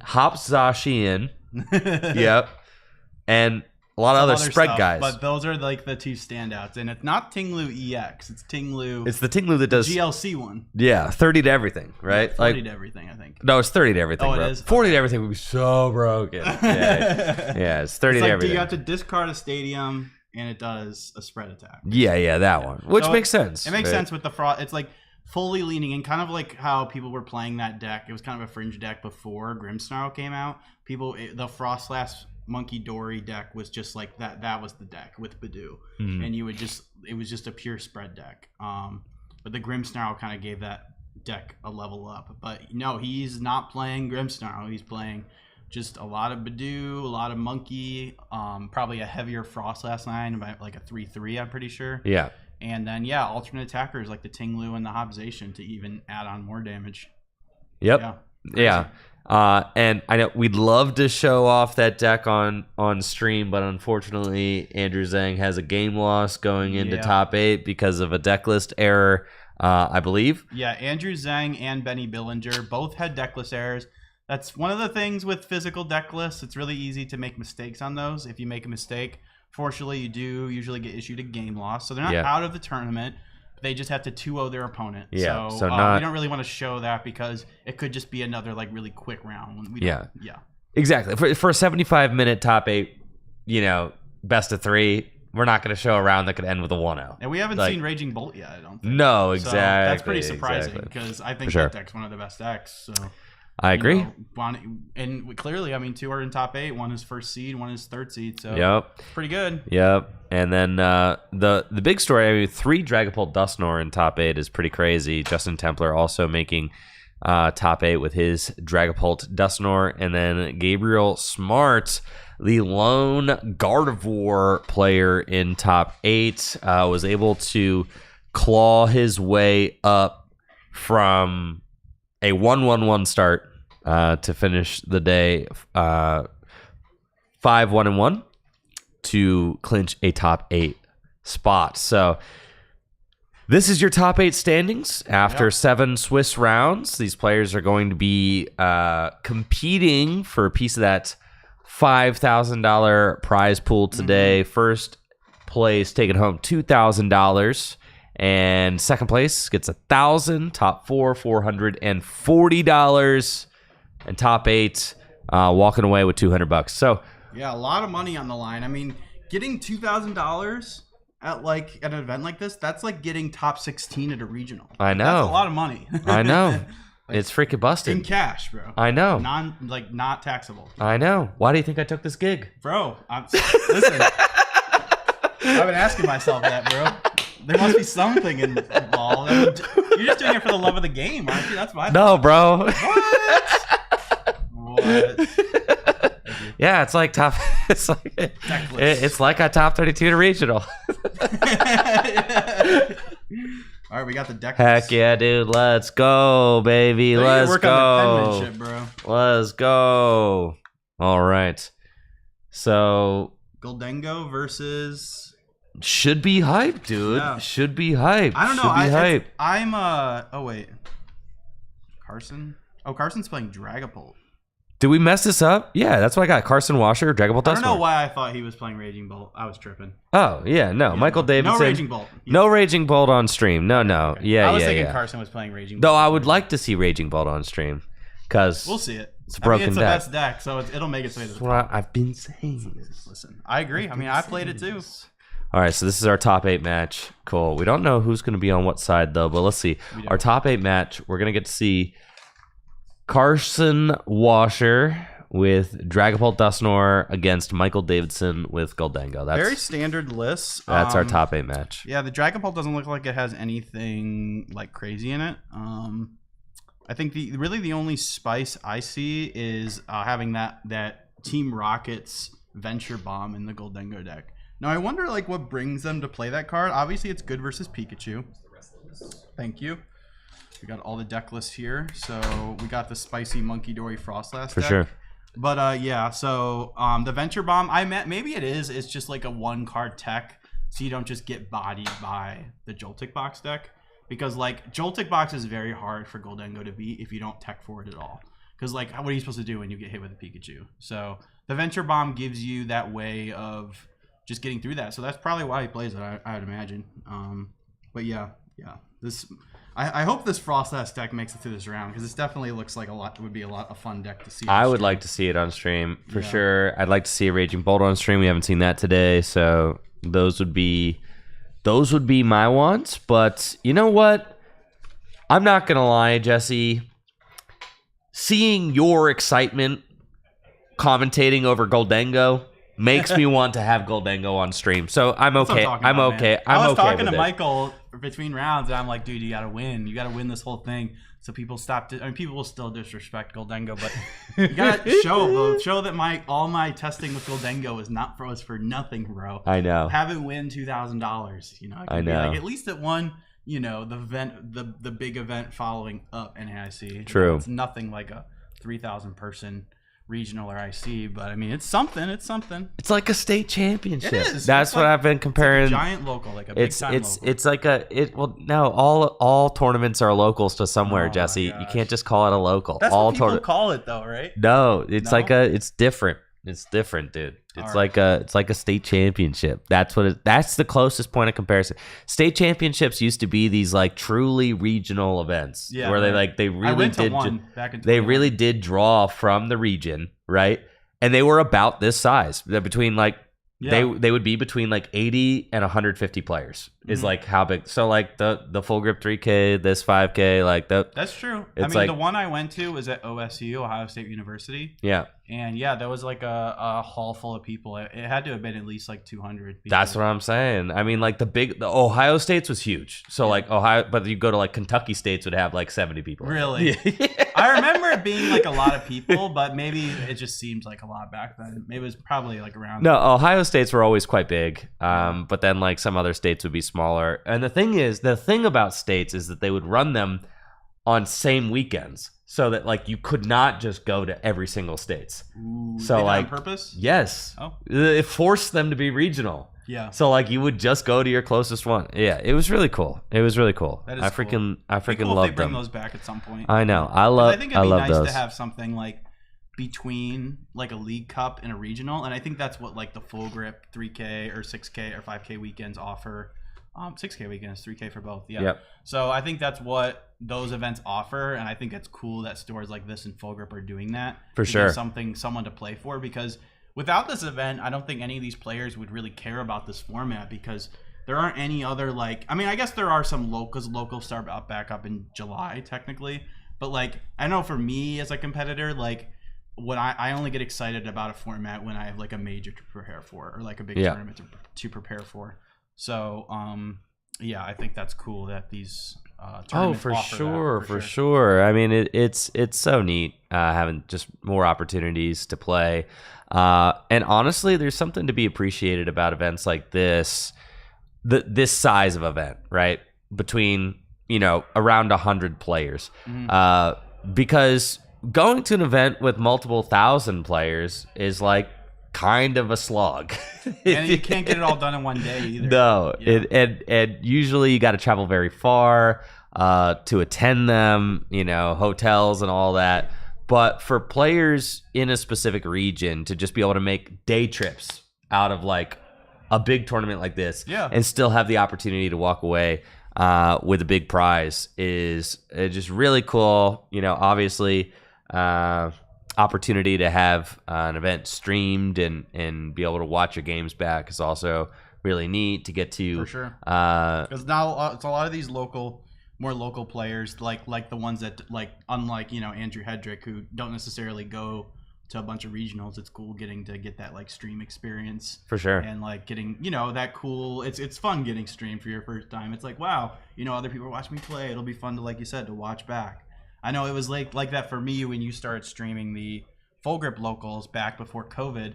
I had a lot of fun being on stream. I was like, oh yeah, man, I'm under the spotlight. This is so sick, man. Oh yeah, and yeah, some people like that more than others, but yeah, I think a lot of people eat that up and they're big fans of it. So for sure, it's a lot of fun. It's just good fun, right? And it helps highlight and spotlight, you know, local and regional scenes. And I think inspire you to go to bigger events and stuff. I saw some people in here chatting like, dude, I can't believe that like Northeast Ohio has got such a crazy scene. Oh yeah, man. Dude, Northeast Ohio has always been cracked so for cracked. Pokemon cards. Oh, It's 100%. always been cracked for Pokemon cards. Yeah. It's Nothing's what we changed. do out here, dude. It's Oh, what yeah. we do out here. Man, even back, I mean, I've been playing for a while. I mean, I took a big break in between like 2012 and 2017, but like 2011, 2012, there were big things happening, and then 10 years later, there's still big things happening. So it's pretty cool. For sure, for sure. Yeah, man. It's hype. And you know what? You know what the common thread is, Jesse?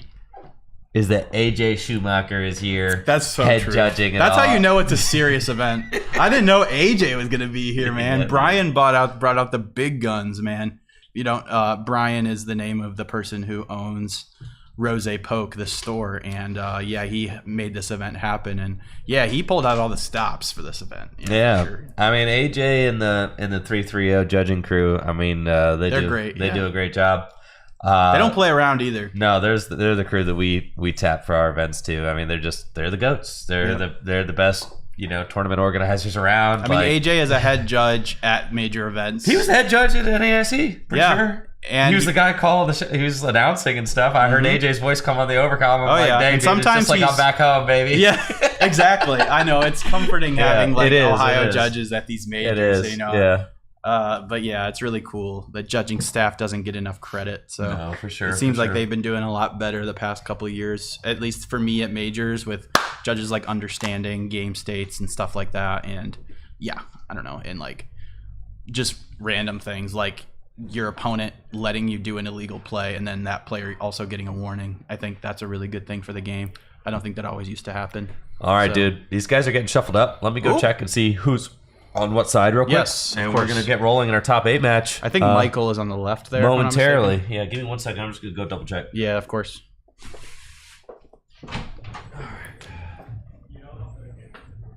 All right, chat. Who you got your money on? Goldengo, Michael Davidson playing Goldengo, or Carson Washer playing Dragapult Dusknoir? If there's any mods in the chat, you can start a prediction if you want. Michael Zealy, you want to start a prediction? You're a mod, right? Let's get a prediction going. Yeah, it's Michael Davidson on the left. Yep. I could tell by the Apple Watch. Yes. That's how I know. Okay, we're going to have 75 minutes. Yep. And believe it or not, I think that is just enough time to finish 3 full games generally. But not always. Really? Not always. If it's like a Gardevoir mirror, that's still not enough time.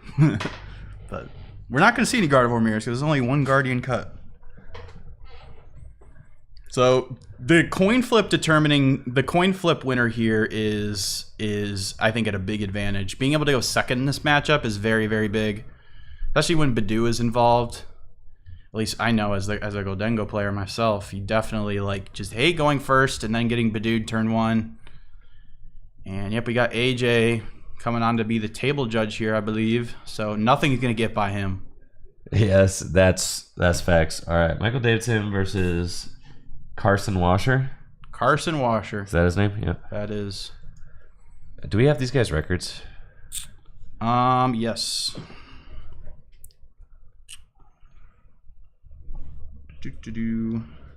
Michael Davidson is 511, and Carson Washer is also 511. Easy peasy. All right.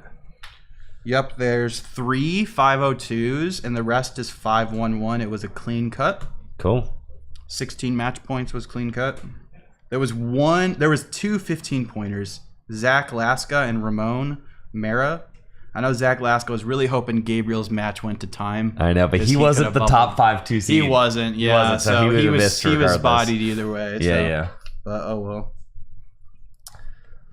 All right, we're getting ready to play ball here, folks. It's happening. Top 8, RozayPoke 5K. Let's go. How much does top 8 get? Like $200? Yep, $200. About a $240 money match. $240 money match. Yep. Only goes up from here. Yep. And then the real big jump is from fourth to second. Yeah, fourth to second. That's a $600 money match, a $560 money match. Yep. And then that final is going to be a $1,000 money match, baby. Oh boy. Yes. Let's get cracking. Let's get crack-a-lackin' here. Should we start a prediction or something? Start a prediction in the Twitch chat? Sure. People let's love do it. doing Gamba. That's true. Give you an opportunity to bet your tricky points. Let's do it. All right. Who will win? Who will win? Just will the it series. Be, the whole series. Who will win top 8? And will it be Dengo or will it be Pult? There you go. Perfect. And you're gonna have. I'll let you get 10 minutes in on the Predicto. Holy. I mean, it's a 75-minute best of 3. Sure. And yes, why the heck not? Dengo is on the left. It plays Dragapult, but it is a Dengo deck, so don't get confused there. Yeah. If you're voting Dengo, you're voting Michael. If you're voting Pult, you're voting Carson. There you go. And our top 8 match here at the RozayPoke 5K is underway. Looks like Carson is going to be playing first. Has an Ultra Ball, a gold Ultra Ball. Bro, the plasma freeze. Oh. That's worth about as much as you could buy one of those if you finish top 8. The plasma freeze Ultra Ball. Dude, I didn't know Carson was like that, bro. Yeah, I didn't know he had it like that, bro. Dang. So it looks like Michael did, I imagine, win the coin flip since he is going second. That is generally what... There's like no world ever where Goldengo wants to go first. So, except maybe against like a Poison Donk deck. So yeah, this is good for Carson, or good for Michael, I should say. At least Carson has a way to get down another Pokemon. Having to Ultra Ball for it, though, is not what you want to see. That pretty much tells you that he does not have anybody Poffin in hand. He is going to take a little count of his prizes here. You have a little extra, actually a lot of extra time in top 8. You have an extra 25 minutes. So you give you a little extra time to do some prize checking. You still want to play at a good pace, of course, but it's definitely nice to have that weight off your shoulders in Top Cut. You get a little more time to play with. So you do see Michael has that bomb in his hand, the Bomba. Although the bomb's not really good for this matchup, but you can do 20 damage. I don't even know if you would flip it, though. Probably just keep it for discard fodder. But yep, Carson just going to take stock of what he's got. And he passed. For this matchup, what's your prediction, Jesse? Who do you think? Yeah, play the bomb, dude. Yes. Play the bomb. Play the bomb. Yeah, it's a very close matchup. Like I've gone at first when I first started playing Dingo, I was like, oh yeah, this matchup's great for Goldengo. You just boom boom boom one shot them. And then I got Badood locked a couple times, and then they finessed me a couple times. I'm like, okay, maybe this isn't favored to Goldengo. But lately, I don't know. I feel like I've been cooking Dragapults with Goldengo, so I don't know. I really think it is like very close. It's very, very close. I honestly, at this point, I would just say it's 50-50. But it is like a deck. It is like a matchup where you like ask Dragapult the questions. You're like, do you have a way to stop me from just blowing you up, or just going 2/2/2? But yeah, I think the Goldengo list play Monkey Dory, so you have ways of mitigating that spread damage from Dragapult. Pretty much ever since Goldengo started playing Monkey Dory, the matchup I think has been fine for Goldengo. I don't know if I'd go as far as saying it's favored, but yeah, it's very close. I could see it going either way. But I got my money on Michael just because I know he's a very strong player. But Carson here making top 8, showing he is also good enough to hang with these players here. These world class players. I don't know too much about Carson, but So Michael did have a turn 1 Arvin, but doesn't have the energy in hand to use the TM Evo, so just had to go buddy pass, right? yeah, So- I mean, sometimes you don't always have the energy, and then when you don't have the energy, you can always Arvin for Earthen Vessel. You're one of Earthen Vessel that you usually play, but if you don't have a Buddy Poffin in hand, then that's kind of pointless. So sometimes you just got to go Buddy Poffin and just throw it on back. As it is unfortunate because that's like, that much less draw you have for the next turn. So if Carson were to, Badoo here, that would be that much more annoying because now he doesn't even have an energy to retreat. So like we know Michael's not taking a knockout next turn. So that's a little unfortunate, but he does have that Cypher. So, but it doesn't look like Carson has much going on. He just evolves to a couple Dracloaks and just throws it on back.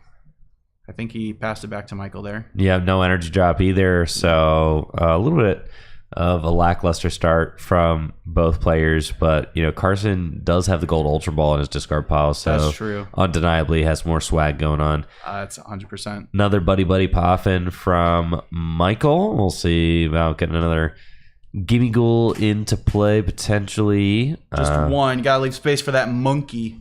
It's looking like he's got 2 lined up, dude. Did he prize the monkey? Uh-oh. I mean, maybe so. Maybe so. If he benches 2, then I think that is like confirmation he prized. Yep, he did. That's not good. Definitely not good for Michael. Not what you want to see as a Goldengo player. Missing the TM Evo, prizing monkey, missing the energy drops. That's a lot of bad things. But I mean, it could be worse. He could just like have nothing. He's got the Cypher. He's got the Dracloak. So I think here Michael's thinking about like either what he wants to Cypher. I think he's thinking like, do I Cypher for 1 card? Because when you Cypher, you stack to deck 2 cards and then you can Dracloak, but you only get 1 of those 2 cards.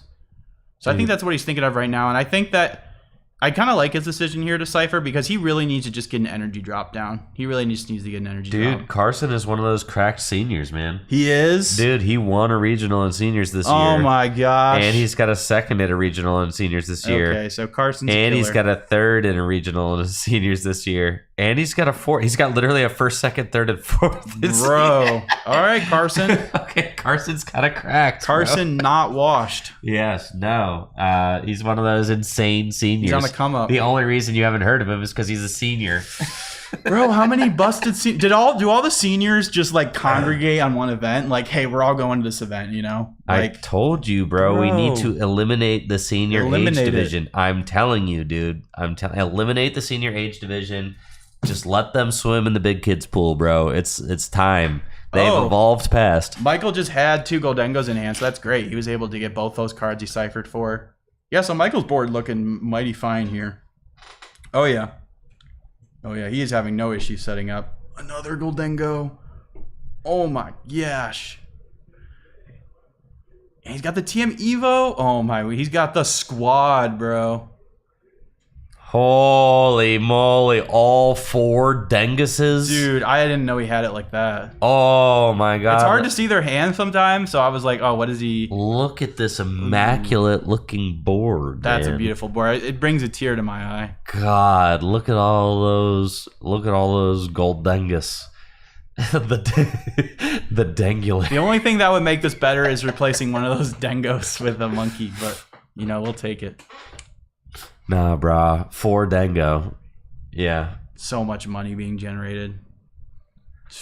It's insane. My goodness. Dude, this is like the invincible board. I know. Wow.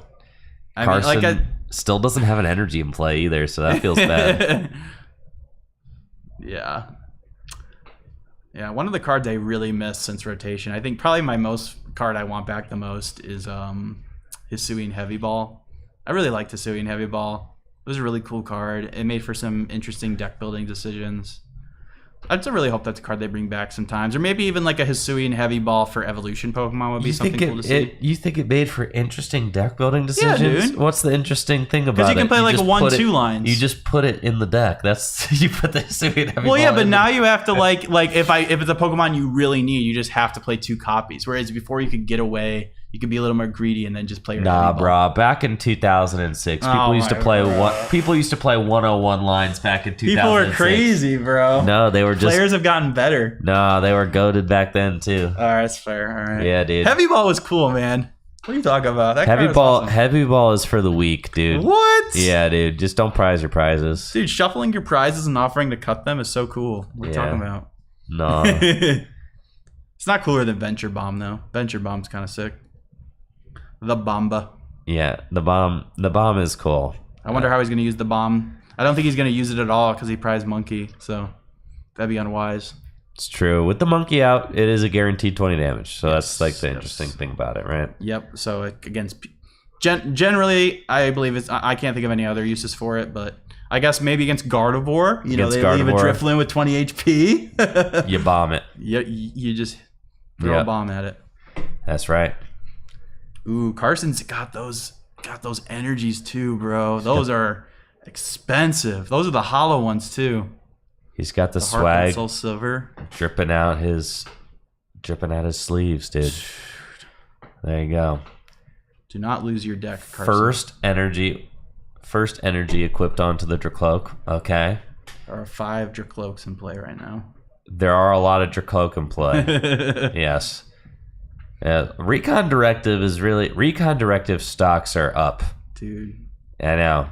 He's thinking about evolving. Yep. I think that makes sense. And pass. Protect your energy a little bit. But now Michael has Boss. And all he needs is to draw into an E-Search Pro, and that Dragapult is bye-bye. I mean, yeah, all he needs to do is draw into his one of. I think Carson was maybe thinking of, do I attach retreat to Badoo? I almost think you kind of have to like retreat into Badoo here just to stop Michael from like E-Search Proing. Because now Michael is pretty. I guess like you can say he's not going to get the Boss E-Search Pro because that's just. That would just be unlucky. Yeah, that's never going to happen. That would be incredibly unlucky if that were to occur. Dude. Yeah, that's not happening. Genesect is going to make this deck even more broken, dude. Goldengo's going to be freaking the best deck ever. I mean, it already was, but it's going to be even better. We'll see. Thinking hard about this Recon Directive here. Yep. Gotta imagine. I mean, he's already got 5 energy in his hand right now. That is more than. I mean, maybe he doesn't even need a Research Pro. He's just gonna retreat into the draw some extra Goldango. cards. You know, gain more information about where this is going. I'm not sure how many energies are in his discard pile. I can't be any more than like 1 or 2. No, I think it's 1 with the retreat. He's got 1 Right. more Dengo ability to use, I believe. And there's really no reason to sit here contemplating the last coin bonus, right? Because like you're definitely gonna use it. I think in these situations, sometimes players will. He's considering the cipher. Yeah. Okay. Never Also, mind. I think sometimes you wait between actions just to give yourself more time to think. Ooh, another energy. Oh, dude, he's almost there. But he's not quite there. He's not quite there. Yeah, just stack the deck. Yeah. Knock out the active. Dude, the boss KO Dragapult would have been insane. Yeah. But that's a lot to ask for. It is. It is for sure. This is fine though. You stack a good card. If you get Iono'd, you draw into it. Yep. That's fine. You take a single prize knockout. Now, from Carson's side of the board, though, you got to say, like, okay, this Goldango is going to get swung into for 200, 60 damage placed on a bench Goldango, and then a 4 prize turn is very easy to negotiate from there. Because all you have to do is then counter catcher, boom, do it again. It's basically like you one hit KO 2 Goldengos, 4 prize turn. You got a Dragapult, you got a Dusknoir you can weave in there somewhere. Could knock out a Dracloak or something. That's a 5th prize, but where's that last prize coming in, right? That's kind of the question, right? Because Michael's going to take a single prize here. Carson's going to send up Dragapult. The Dragapult's going to get absolutely vanquished. And then then Carson will need a backup Dragapult, like, or need to Badoo for a second, install while he builds up another one. So I have to feel like I feel like Michael's just in a very superior position, right here. It just feels like Carson's don't start's been know. like a Yeah. little slow. No item lock either. If he gets the just- monkey here. Oh, no monkey. Okay. I guess it wouldn't matter too much since he's bench locked. But I mean, not having that's like the one saving grace for Carson here is that there's no monkey in play. So you can, take a clean, like you can even as Carson like set up for with no monkey in play, you can set up for like a 6 prize turn. Like honestly. You could if just you have keep the time though. You gotta have the Yeah, time. I mean, sure, but I mean, you can just keep as long as you can keep chaining Dragapults, you're chilling. But I don't know. I actually, what ace spec does he play? Did we see it yet? Oh, you got the Pheasantipiter coming down. Neo Night upper. Stretcher Okay. for the Dusknoir. Iono just feels so bad after your opponent used Cypher. Cypher to stack the deck for 2 and drew neither of them. Yeah, I mean, I think at this point as a Dragapult player, you're kind of just like, yeah, the Dengo player is going to have everything they want next Right. turn anyways. It's like... But I mean, I think Carson definitely has a decent route in this game with no monkey. I mean, that's such a big deal for Goldengo to have that. Like Carson can keep Ionoing. Like as every time Michael will take 2 prizes, Carson Ionos, then Michael takes another 2, then Carson Ionos without taking any prizes to deny Fez. Yeah. And so, but I mean, yeah, it's hard. Obviously, he has a lot of draw. You figure, I mean, the thing is that Michael still needs 3 turns to win. Yes. That's exactly. the thing, right? Like it still has to be 3 turns maximum to win. And Carson's getting a swing in here before that timer starts. And this is where Neo Upper becomes just a really strong ace spec because normally with Dragapult, you're kind of worried here because you're like, okay, I'm an energy behind. If my Dragapult just gets blown up, I need like a Crispin or something. But these decks have evolved to the point where they realize just playing heavy draw supporters and playing in a Neo Upper is just the best way to stream Dragapults. And it makes a lot of sense. So, yeah, all Carson needs to do is just rip that Neo Upper next turn, and he is and just find another Dragapult, and he can just attack again. But I don't know, after that, after he attacks with the Neo Upper, That's what I'm saying. He's gonna have to stall. It with might be Badoo, hard dude. after that. It's yeah. the Badoo. It's like then it's like you're doing counter catcher Badoo, hope Exactly. to buy a turn, right? Like that's what you're doing Yeah. on that turn, right? Which is not like horrible. I mean, that is what you're trying to do. So maybe this is, dude. Do you even need Monkey Door against Dragapult, bro? Maybe just cut that thing. Well, Carson had a pretty glacial start. Yeah, he did. He did. I mean, really was putting on 0 pressure. That's true. No Badoo. item lock. Yeah, right? no Badoo was rough for sure. No energy drop for the first like 3 turns. It was. He plays 2. Maybe he just had a hard time getting it out, I guess. And there were no energy drops either. I mean, Yeah, it no was energy. really like, Carson was pretty much doing nothing for like Yeah, that's tough. for the longest. Yeah, if you don't have energy to pivot, then what are you even doing? So Exactly. Yep. Meanwhile, Michael had 4 Dango in play pretty quick. yeah, Michael is out here coin bonusing away to his heart's content. You can see he's just being very organized about his hand there. At this point, you just need to like go through the motions. Just don't make any errors. Just do what Goldengo does best. Draw cards, take big knockouts. Try to best protect yourself from like a late game Badoo as much as you can. Because at this point, that's probably the way you would lose. So yep, no need to rush here as Michael. You can kind of just take your time. The Bomba is back. If you flip heads with the Bomba, 1 less energy you gotta discard. Something to think about. I think the downside is too high though.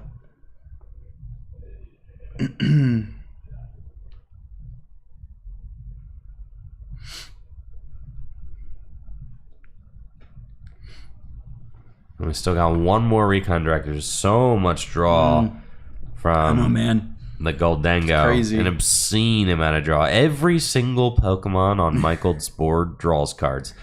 Crazy. Every single one, right? Like, just Dude, where's off rip, Toxin, bro? off rip, you're getting, without playing a supporter.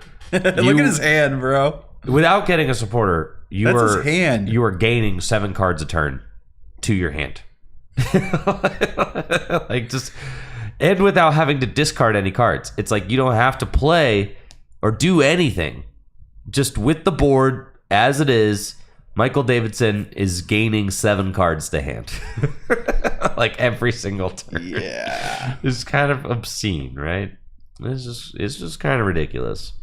So let's just take a moment to appreciate that. It is a beautiful sight. It's kind of it's pretty rare because your average game, you're not going to have access to all of your Goldengo line and all of your Dracloak line. No, it's pretty crazy not to like prize any of those pieces. Well, and the fact that each of the last 2 turns, Michael has been able to draw all the cards he wants to, and then end the turn with Cypher to stack the deck, and not even have to use the Cypher to get any of the pieces that he needs.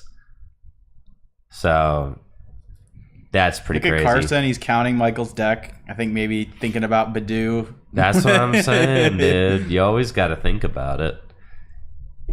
At least you can't tie in Top Cut. That'll never change. It's true. Someone's got to win. They should make it so that every round is like that. Can you imagine? I know. No ties. No monkey get. All right. So, Carson's got to make the magic happen now. Yep, it's time. And we see the deck counting occurring. And then he count himself. Like, yep. He's like, do I deck? Maybe he's not even going to try to go for the Neo upper here. Maybe he realizes Start saying, like, if I just go Badoo, lock, because he hasn't, none of his Badoos have been knocked out yet, right? Right. So, like. Now Michael's counting. Did Carson just ask for his top deck? And did Michael throw it to him? Yeah. Is that what occurred? Something like that. Or maybe Michael realized, maybe I should He's just like, give him hey, his bro, top can you deck. give me the top card of my Let me deck? start my turn. So I could start my turn. Oh, my God. They're doing resource checks right now. Oh, my God. Oh, my God. Isn't Badoo a fun card? Yeah. Don't get me wrong. I like item lock, but I think it makes for some interesting gameplay. But man, did they have to make it free, dude? Free? Ugh. Yeah, so I think obviously Carson realized pretty quickly what we did, and that's that even if you find the Neo upper here and attack, how are you getting another Dragapult powered up? You're 2 behind on energy. You either go in with a Badoo strat here. Yeah, I think he's sacking the concept of going for the win the natural way. This is kind of why I've wanted to put a Lana Zaid in. I'm telling you, bro, this win condition is so easy to orchestrate. I mean, it didn't work earlier. No, but no one really committed to it. No. You have to commit to it. Fully commit. Yeah, because Carson saying all right, I know you got enough juice to kill one Badoo. I'm gonna make you do it 3 times, and I suspect that you cannot do it 3 times. Because if he goes Badoo, all right, you kill it. All right, Badoo, countercatcher again. All right, you kill it. All right, with the Turo, right? Because he's gonna Turo once. So maybe taking that third. But then the third one. The third one is the one that I don't think that Michael could do. So if Carson commits to the line right now, because I think earlier that happened, he got 2 Badoos got slain, but then he wasn't able to get that third Badoo out. So if Carson can go triple Badoo here with a counter catcher to pair with all of them, yes, that's your out. Now, how many energy does Michael have left? I'd imagine he has at least 2 or 3. He's got 1 in hand right now. This is another reason why no Monkey Dory is a problem, man, because Monkey Dory could just take that knockout there. You know what I mean? Yeah, right. You're forcing energies. So oh yeah, this might get rough for Michael pretty quickly here. I'm telling you, dude. I'm telling you, here he comes. Here he comes. No need to play, dog. This is how we play. Counter catcher. You don't even need to counter catcher yet. Yeah, just force him to have the energy. He's just counting energy, right? I'm telling you, dude. The third one is the one I don't think he can do. He's got 1 more under. Because he's got 2 medals in play already. All the other energy accounted for. Yeah, we need to find space for Alana Zaid, 100%. Yeah. Michael is now coming to the conclusion that he's cooked. He's like, Hold on. Maybe not. Nah, bro. They both did the full count. The fact that they both stopped everything they were doing, they both did full count, and Carson proceeded with the plan, lets me know that Michael smoked. I think if Michael made any misplay this game, I think it was attaching that extra energy to the bench Dengo. Oh, yeah. Because that's where I'm talking about. Those little thin margins where you have to be on your P's and Q's. I know. But, like, that one little thing could make or break the game. I know. Okay. Well, yep, Michael's just going to pass here. Yep. And we're now gonna count we're again. doing the deck out game, right? And he has to make sure that he doesn't deck out before Carson does, right? Oh, yeah. For sure. So that's the problem, is like, can Carson not deck out? That's what he's trying to figure out. Yes. And they're both going to figure out. Both decks look pretty similar in size. Like, does Carson have something like a super rod that could eventually, like, probably not. No, I don't think so. I think the only thing Carson has that Michael doesn't to like refresh the deck is Iono, but that also helps Michael too. Right. So, It helps I mean, I guess I could just look. It helps list Michael right here. more than it helps Carson. Because Michael's only getting 2. So Carson's getting 6. So Carson is digging, which is somewhat, So I think Carson realized that he cannot win this way. Because Michael has too many cards. Right? Ooh, maybe. Or else why is he drawing? That's true. Okay. So maybe you're just saying, okay, let me just set up my board as much as possible. Will I lock him? Because you have plenty of time to set up. Right, because at this point, I think that... at this point, you've pretty much guaranteed that you'll get as much time as you want.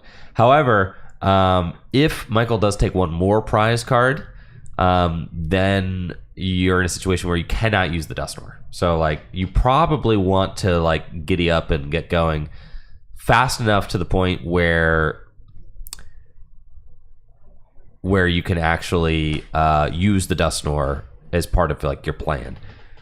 So I think that it has probably been decided that, yeah, Michael has more cards in deck post Iono than Carson. So then Michael's got to So now Michael can draw, Yeah, right? right, exactly. That's what I was about to say. Carson's drawing, right? Yep. So since Carson's drawing, now I'm okay to start He's like, using all my right, so abilities. maybe he's going to attack me. Yeah, Okay. He is, so I need to start, like, actually getting my hand somewhat ready. It's an interesting game of, like, chicken, For sure. Huh. That's why I never understood the Badoo haters. He just drew a little bit. Badoo makes the game a lot more interesting. yeah, in my man. opinion. I think 100%. I think the card makes the game a lot more interesting. It's But easy to hate things like that because it's like, oh, he's just stalling. But, like, I don't know. I think No, you just this got to is look at the interesting. game in a different way. For sure. No, I think it's interesting for sure.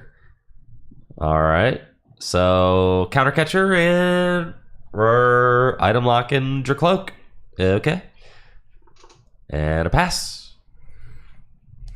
And this is the crazy thing, is that Carson can actually use Badoo to poke extra damage counters into play. So it's going Right? to add up. This is going to add up, right? So, like, these... Going to set up for a 6 prizes. That's what I'm saying. Carson can actually prep for a 6 prize turn. He For can't sure. go for the deck out, but he can get this Dracloak all the way down to 80 hit point, like Then 10 hit points remaining. Countercatcher up the other Dracloak. That's what I'm saying. That's what I'm saying. Like, Because you don't do damage to the Goldengo because of the No. grass resistance. no. So Carson is in a position where there are so few energy left, or maybe just one. There might just be one energy left for Michael, right? Maybe. I don't even Maybe know it if might there not is. even be one, right? Either 1 or 0.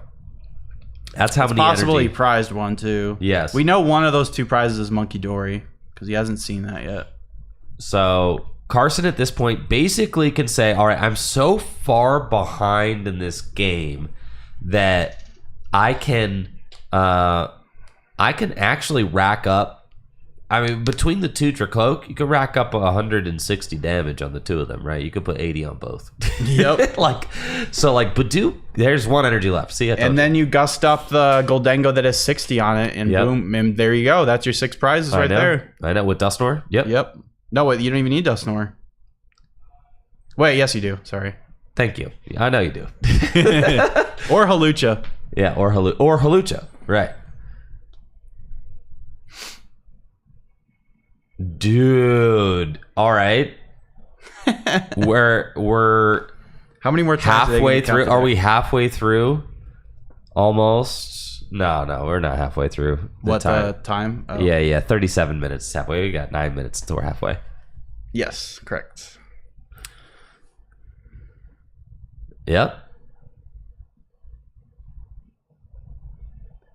I mean, one back. there's probably a Turo in Michael's stack, right? No Turos. Yeah, there is. Yeah, no Turo would seem crazy. Yeah, that is crazy. but Maybe like, once we get Air Balloon. the Turo has to be in the deck. 100%. So Or it's prized. That could be his other If prize. the Turo is Dude, prized, then I haven't he seen is it like yet. in a really bad spot. Yeah, I haven't seen it yet. That's all I'm saying. because the Turo seems key to preventing the 6 prize yeah. turn. But then if I'm Carson and I'm like trying to math out the 6 prize turn here, and I'm like banking on the fact that Michael has a Turo somewhere in the deck, I'm feeling really bad about my win percentages in this game that I'm sinking like 40 minutes into. Right? Because like Michael could just clear the 200 hit point and the 200 damage Dango on the bench. There's another counter catcher. We've got the Halucha. You got to use the other counter catcher, right? Okay, is he going in? Oh. Is it time? Thought you'd do at least one more. I guess it's fine. Oh, okay. Halucher? Got the Halucher. Boom. Okay.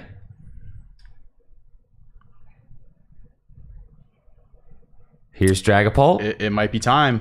Ooh, The Turo! prize! Oh, Oh my god, dude! That is so unfortunate, bro. Oh That's my! like your worst 2 prizes are like your last. That's like worst case scenario. Oh for my god, that's it, dude. Oh, and Carson threads the needle Bruh. just right. Absolutely insane. Jeez, Take man. the win in game 1. The prize Turo absolutely crushing.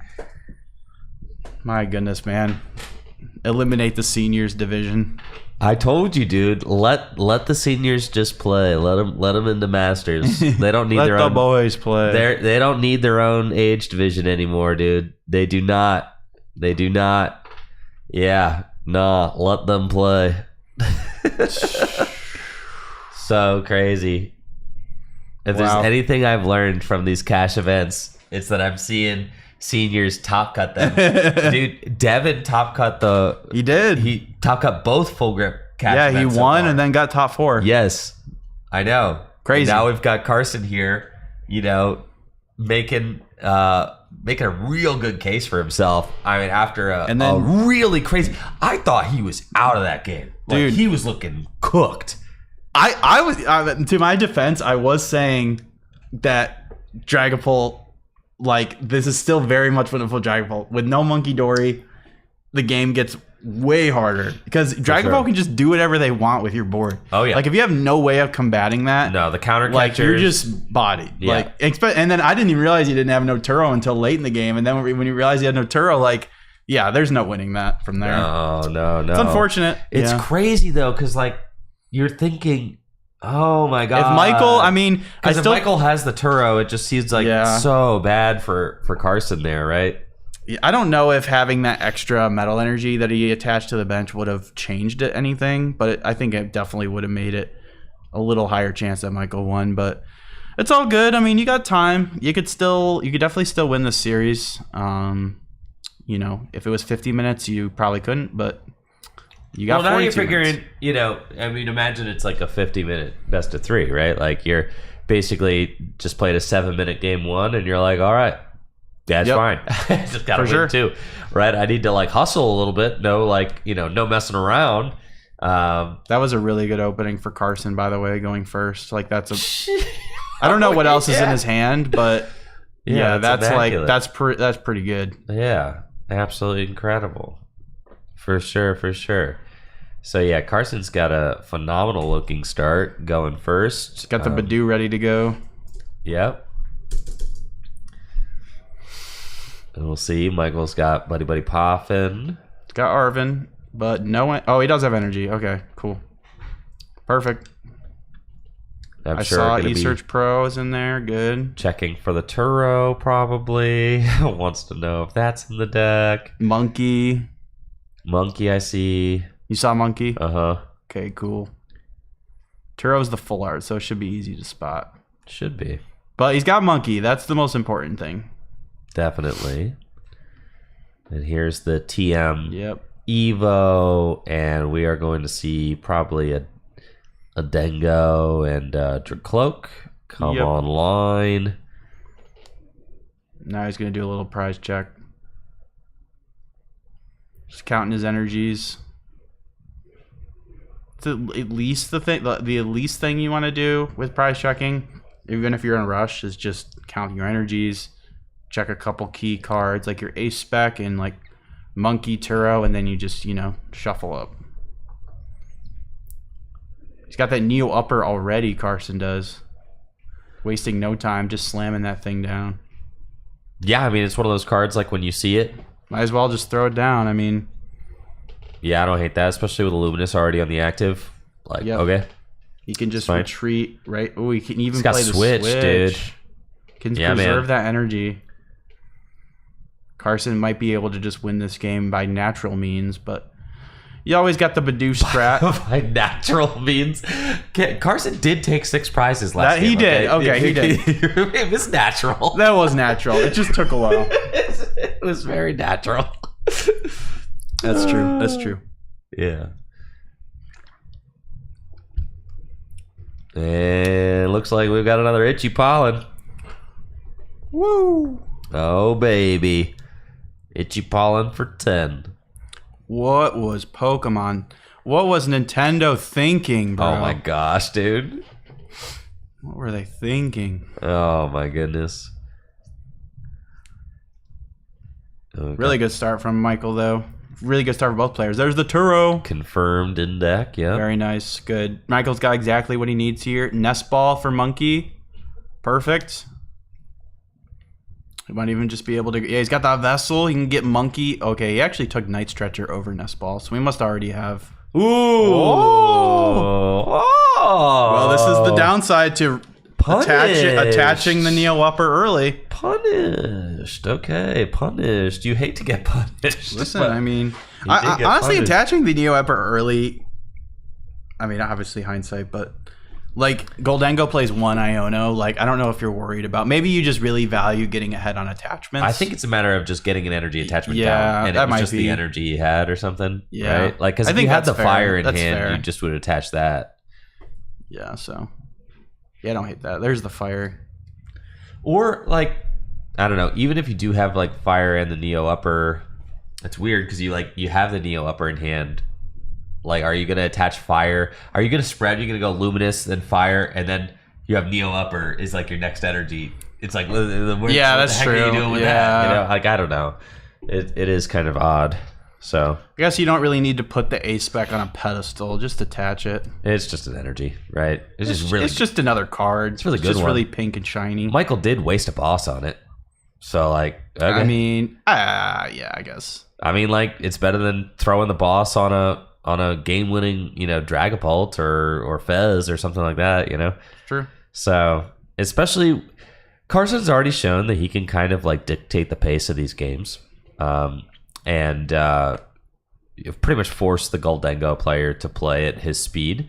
So, I think it's just a matter of, like, all right, you just, I'm -1 Neo Upper, you're -1 boss. Like, and I think that Carson doesn't mind that trade. Is kind of what I'm thinking, right?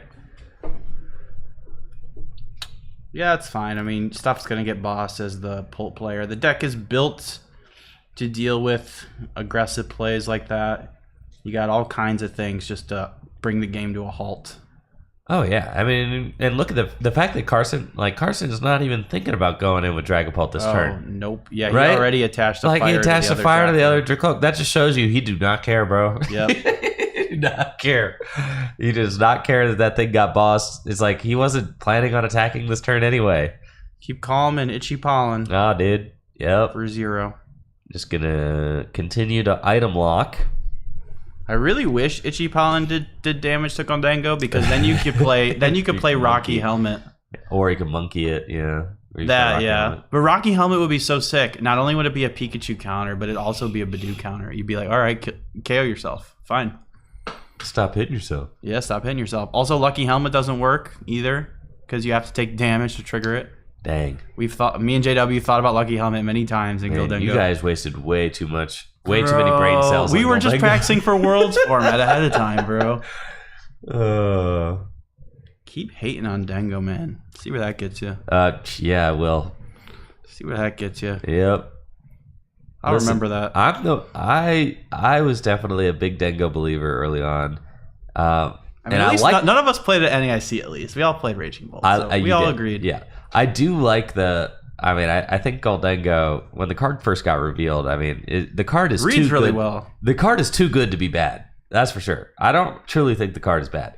It's just my question is always like, is it too fair. good enough? Is it too fair of a deck? It doesn't feel like it cheats as much as the other decks. Yeah. Does I it would think cheat you would like it. I prizes? mean, it's like Archie Stoice, bro. Except Yeah. not. No, it's not like Archie's Stoice. Well, it's Kind of is. Oh, okay. Well, I would say people compare it to Bax Caliber is the thing. But the thing that Well, I that's a love, little different because you're putting your energy on ahead of time. the thing that I really loved about the Bax Caliber deck was that you Basic. could use Iron Hands, or it's like you had Oh, the that's two-pronged true. approach, right? Like you I could miss either- Chen Pao, man. That's what I'm saying. That The deck was Chen Pao cool. was nuts. You could either like blow up the active, or you could take 2 prizes on a little guy. But like, it's like Chen Pao if it's stuck in one gear, where your only gear is blow up what's in front of you. Whereas like, True. you know, Chen Pao could blow up what's in front of you, or it could take 2 prizes on a little guy. And like having that kind of Swiss Army knife of like different, I mean, it just made all the difference. Being able right? to implement Iron Hands into your deck is obviously a huge benefit. For sure. Goldango cannot do that, but what it can do is coin bonus. Chen Pao couldn't draw 2 cards. No, Chen although Pao it could really get good. water. It could get Yeah, 2 that energy in the ability hand, is which really is good. really good ability. I hope actually. that deck comes back. And when you into the- combine that with Radiant Greninja, it was basically drawing 2 cards. There we go. Another knockout. Goes down to 4. Now the ball is in Carson's court to start attacking with a Dragapult.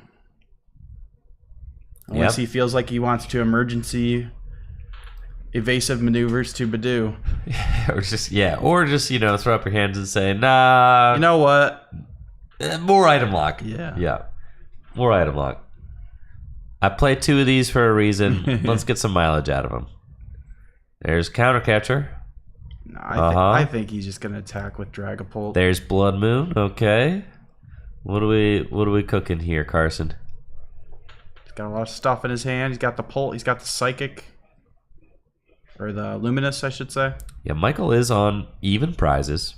I mean, so you definitely don't want to just like let Michael blow up 2 more Goldango for game, right? So you do want to weave a single prize in there Dragapult. somewhere. Or yeah, you don't want to let Michael blow up 2 more Dragapult for game. You do want to weave a single prize in there somewhere. There is the Dusknoir, which obviously kind of acts as a single prize. Yeah, you Sacrifice. you could attack here with Dragapult, and then Michael hits into your guy, knocks him out, and then you could go in with another Dragapult plus Dusclops or Dusknoir, take a 2 prize, like a big swing, and then Iono him to 1. You see Carson considering the Halucha. Ooh, going for the boss. Boss. Okay, boss the Interesting. energyless. Huh. Halucha can make it so that the Gimme Ghoul goes down. Maybe liking the idea of taking a single prize on the Gimme Ghoul before it evolves up. I guess. It does kind of, I mean, it is a cheap single prize. So I do kind of like that. It is like kind of the lowest hanging fruit as far as like a single prize goes on Michael's board, and this is like your only chance to get it, if that makes sense. So it's kind of like you're getting the most bang for your buck, right? You're saying like, all right, for 1 spread 6, I get to take a single prize here, and I will not get to do that probably for the rest of the game. So I'm going to just do that right now. And Now Michael could bench another gimme goal. It's true. Yeah. Huh. I wonder why spending that boss there was worth it. Like, is it? I guess minus one energy. It's minus one energy. Yeah. I guess. It's minus oh one yeah, energy. and it makes it so he can't harder. He can't just attach to monkey. Okay, that's actually that's worth it for sure. Yeah. Yeah, that's cool. Good play. Yeah, minus one energy. You just hope he doesn't have the Turo here. Or switch. Yeah. Or switch is fine because it's got 200 damage on it. You just hope he doesn't have the Turo here. Well, like if you switch and dark to monkey, that would be ideal, I think. Attach to monkey to throw off the damage. Switch to your Goldengo with energy. And then blast that Dragapult into next Tuesday. That's what I would like to see. But we'll see if Michael thinks the same. With Cypher, you can make pretty much anything happen that you want to. But first, he's gonna use Goldengo's coin bonus and then Recon Directive, and then he'll probably use Cypher after that. Or potentially Turo. I guess Turo might even be better here, yeah. Yeah, Turo would be nuts. Turo would be beautiful. I think he has it in his hand. I feel like he's been sitting on it for a while, but I could be wrong. Let's see. At the Energy he Surge does. Pro, Ooh, you keep gear. the gear if you're looking for it, right? But you also need the extra energy, He probably. put the gear back. Yeah, I kept the energy instead. He's eyeing up the Cypher. That makes me think he doesn't have the Turo in hand. Okay, he must be going for switch then, if he's not coin bonusing before Cypher. Yeah, because Cypher's going to be the support for turn. And I think if you just have Turo in hand, you're probably just slamming that. Yeah, so he's going to get a combination of like switch and monkey here, I think. Yep. Yeah, and that's exactly what he's going for. Right, because you're getting a little bit of the heal, enough of the heal so that like you're not as ruined. Get more value out of the monkey when you get it out. The earlier the better. The switch is going to allow him to get another coin bonus for 2, so that's really good. And just gonna get 4 cards to hand with double coin bonus from the active. So there we go. Coin bonus 1. Get those 2 cards to hand. Here's switch. Boom. Coin bonus again. 2 more. Superior buddy buddy. And this should be Monkey Dory. Move some damage to the Dragapult. Another Gimme Ghoul down. And this Dragapult is getting vanquished for sure. First, Michael's going to have to play a Superior, get some energy out of the discard pile. Turo not down yet. So that's like the one thing, right? So like if Carson did decide to start pivoting to like a Badoo strategy here, Michael still has the Turo available in deck. So the Badoo thing's Right. like just pretty much not going to work. Yeah, Badoo, it doesn't... I mean, you think maybe like half the time it comes up in this matchup. It doesn't always... It's not always a route for the Dragapult player. Especially when Goldengo has this good of a game where it's just like streaming attack, setting up really well. Can just Cypher for whatever it wants. It really puts a lot of pressure on the Dragapult deck. And now that he's got Monkey set up, I mean, Michael can just keep KOing Badoos if Carson wants to keep feeding them to him. Right, exactly. So the Badoo is not an option. That's what makes Monkey like. I mean, that's what this card's in the deck for. Is this matchup right here? And there you go. Boom. Make it rain for 2 prizes. And Michael is looking like this is his game to lose for sure. Would be very surprised to see Carson be able to walk this one back. But, you can't count the deck out. This deck does have a lot of very powerful draw options. Or not a lot of very powerful draw. A lot of very powerful spread options available to it. Yep, so you could go here, let's see, how much does that Goldengo have? 120, 170. You could go Dusknoir, KO the Goldengo on the bench. And Plus- Ursula to the active. Or Ursula to the active. That's or it. Yeah. All Dengo's clear. And then Iono him to 1. Iona to 1. Saying, man. That's the broken play, dude. It might just be. Let me see that blood moon, dude. That'd be pretty brutal. That's Dragapult is so ridiculous, man. Dude, I mean, Michael still has the Dracloaks to draw, so he wouldn't be, completely out of draw. Yeah, dude. That's what makes the Dracloak so good, is you just have that supplementary draw. Yeah, but yeah. I mean, that's about as good of a chance that Carson has. Iona to 1. That's pretty tough. And Blood Moon is in hand. Dusknoir is on board. The question is there an Iono in the hand? I don't think so. And I think all the draw is extended. So, that's the problem, right? I think all the draw has been used. Yeah, I'm not seeing an Iono. I'm not seeing an Iono. So, that's, the biggest problem. I think... Yeah, and he's probably kind of reeling that he doesn't have the Iono because that seems like the easiest piece or one of the easier pieces to get. But if you Dusknoir the bench, maybe you get you get a prize. If there's one prize, you get 2 prizes there. So, I mean, that's not nothing, right?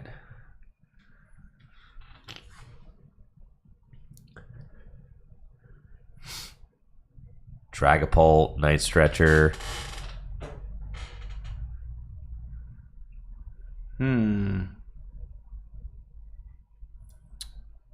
I would imagine you probably still use the Dusknoir You could just to remove that Dingo, but maybe you just don't want to trigger Fez.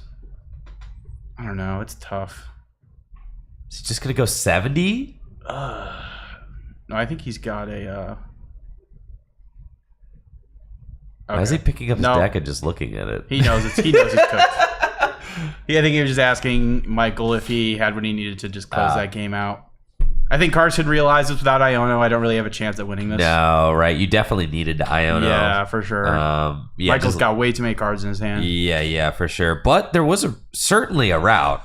Oh, yeah. There certainly was. If you have Iono there, you have a very real route to win. I mean, that is how Dragapult wins against Goldengo, is a late game Iono and Goldengo misses a beat.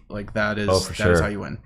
So as a Goldengo player, you just try to set up your board as much as possible to combat that, but obviously then it gets hard because they just Badoo you nonstop. So, but Michael able to operate very well there under Badoo, very clean setup.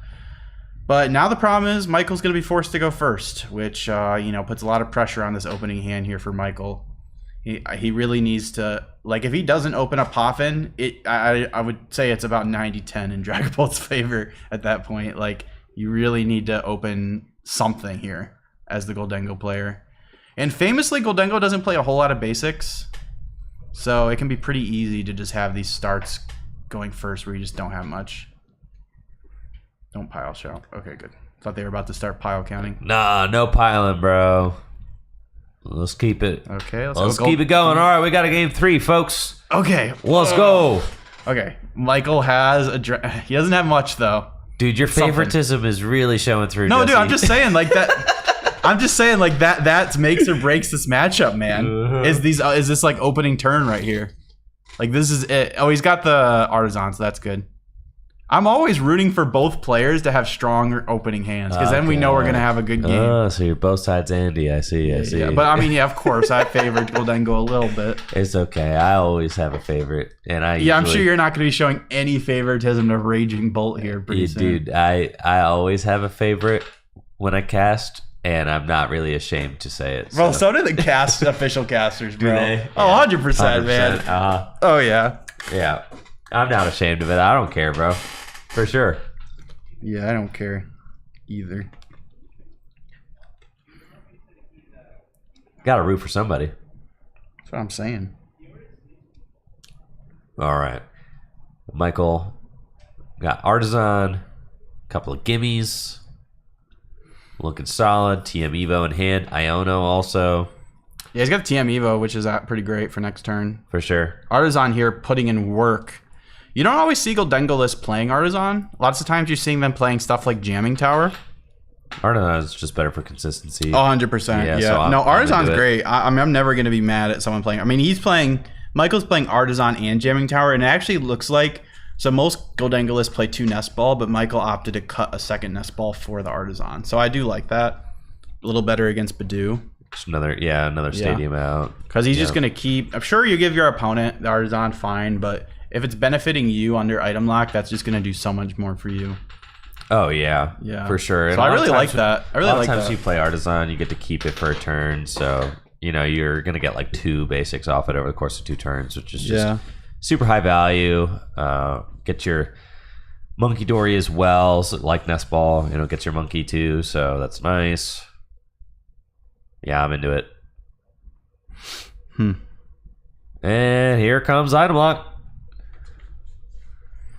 Yep. One of those gold Ultra Balls in Carson's hand for next turn. Can maybe use that to go get a Dracloak and start churning.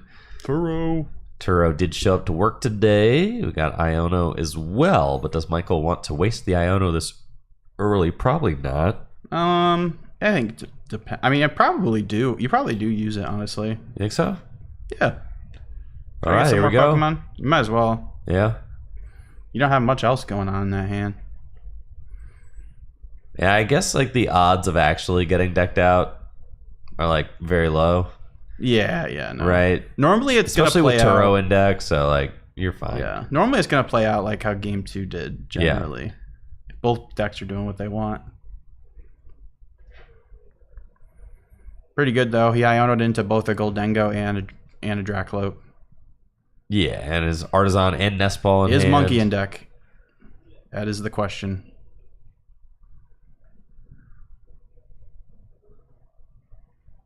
We do not know. Michael knows, but not us. Very, very important card, obviously, as we've been stating.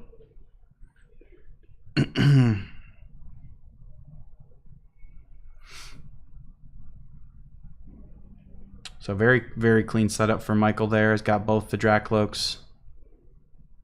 Been very consistently able to get out both Dracloaks despite just playing the 2-2 line. Been fortunate enough not to prize them. It's really nice for sure. And now Carson wants some Dracloaks of his own. But, ooh, he just has the boss. He doesn't have much. He does not have much going on in that hand. Carson's hand's looking quite weak. So he's just going to be bossing up a Dracloak and Itchy Pollen.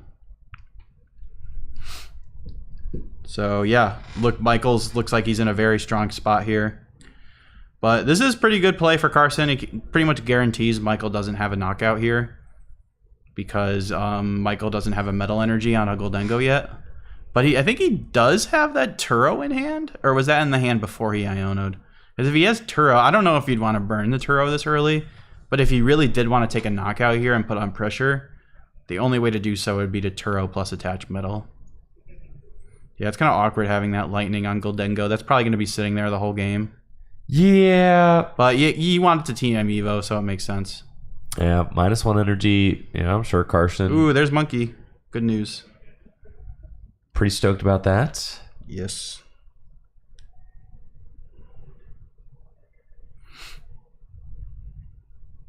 We got a Cypher, and that immediately gets grabbed by Michael.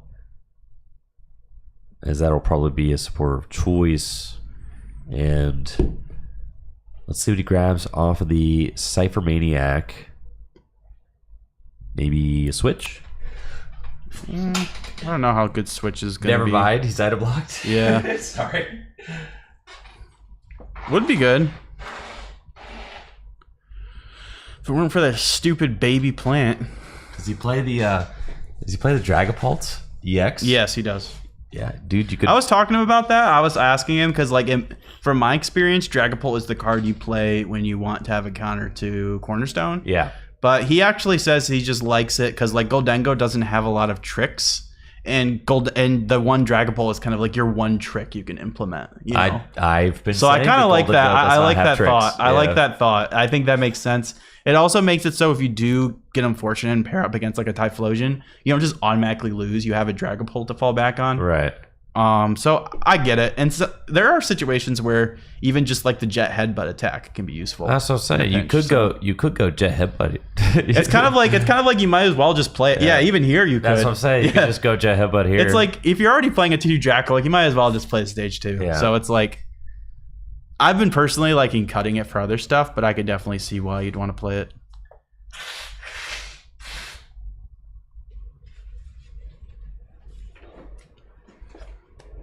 Now, yeah, Michael is in a little bit of an awkward spot. He's got the lightning on the bench Goldengo, a little bit weird. He's Got the medal there, though. yeah, it does have a medal now, so can retreat the Dracloak and start maneuvering.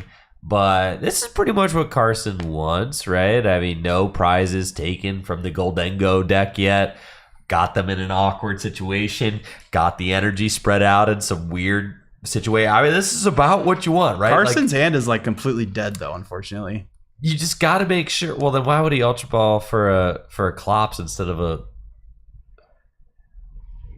telling you, it's dead. instead of anything else? Dang, dude, kind of goated with it. All right, just saying. Like, I don't think he cares. I think I'm he's gonna like Ultra full Ball on for Badoo. Klops. Full on Badoo gaming. I'm gonna Ultra Ball for Klops, even though I don't have anything else. I don't know if I like that. It's beast mode, dude. You just trust, dude. Trust, brother. Trust in the Badoo. Yeah, trust. I don't know why it's Klops over. I don't know either. That's why I was wondering. Why I is was it, like, I'm pretty sure he doesn't have anything yo? going What on. if you prized all of your Dracloak? Wait a minute. Wait a minute. Wait. It's possible. Yeah, what if they're all in the prize cards? No. I think it would be fun to like for a judge to look at the prizes and like text them to us. I think that'd be cool. Oh my god. That would maybe Text be picks. Yeah. That'd be kind of hype. It'd be actually. cool to know what they have prized. Dude. Oh yeah, I could implement that. Next tournament I do. Next All right. round. Next I could implement it next round. I can implement it. Yo, let me see the prizes real quick. I could just have LJ shoot me a text. Yeah, we could implement that. Oh, Yo, yeah, I'm the doing that prize, next the game for prize sure. cam, dude. Oh yeah. This is how we do Every the prize game, cam. just pass your prizes over to the judge. Yeah. He'll do a little audit. This is how we do the prize cam.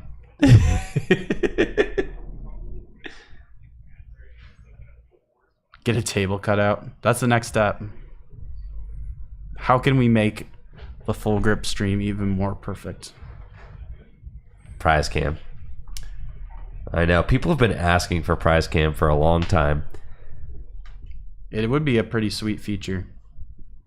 But He's got double counter catcher in hand. yeah, bro. Oh, yeah. He's Badoo. locked in. It's Badoo Town. Badoo. Yeah. Well, I think if you just go Badoo from the onset, this is what Yeah, I've been saying. exactly. Like, if you just go Badoo from like square one, I'm pretty sure Carson like can't lose. You can't lose. I don't know if I'd go that far. Bro, Michael's got a lot of energy still left. You can just keep mowing these bad boys down. You know, it is gonna be hard though. Yeah, it's gonna really strain Michael's resources. So we'll see. It'll be interesting to see how it plays out.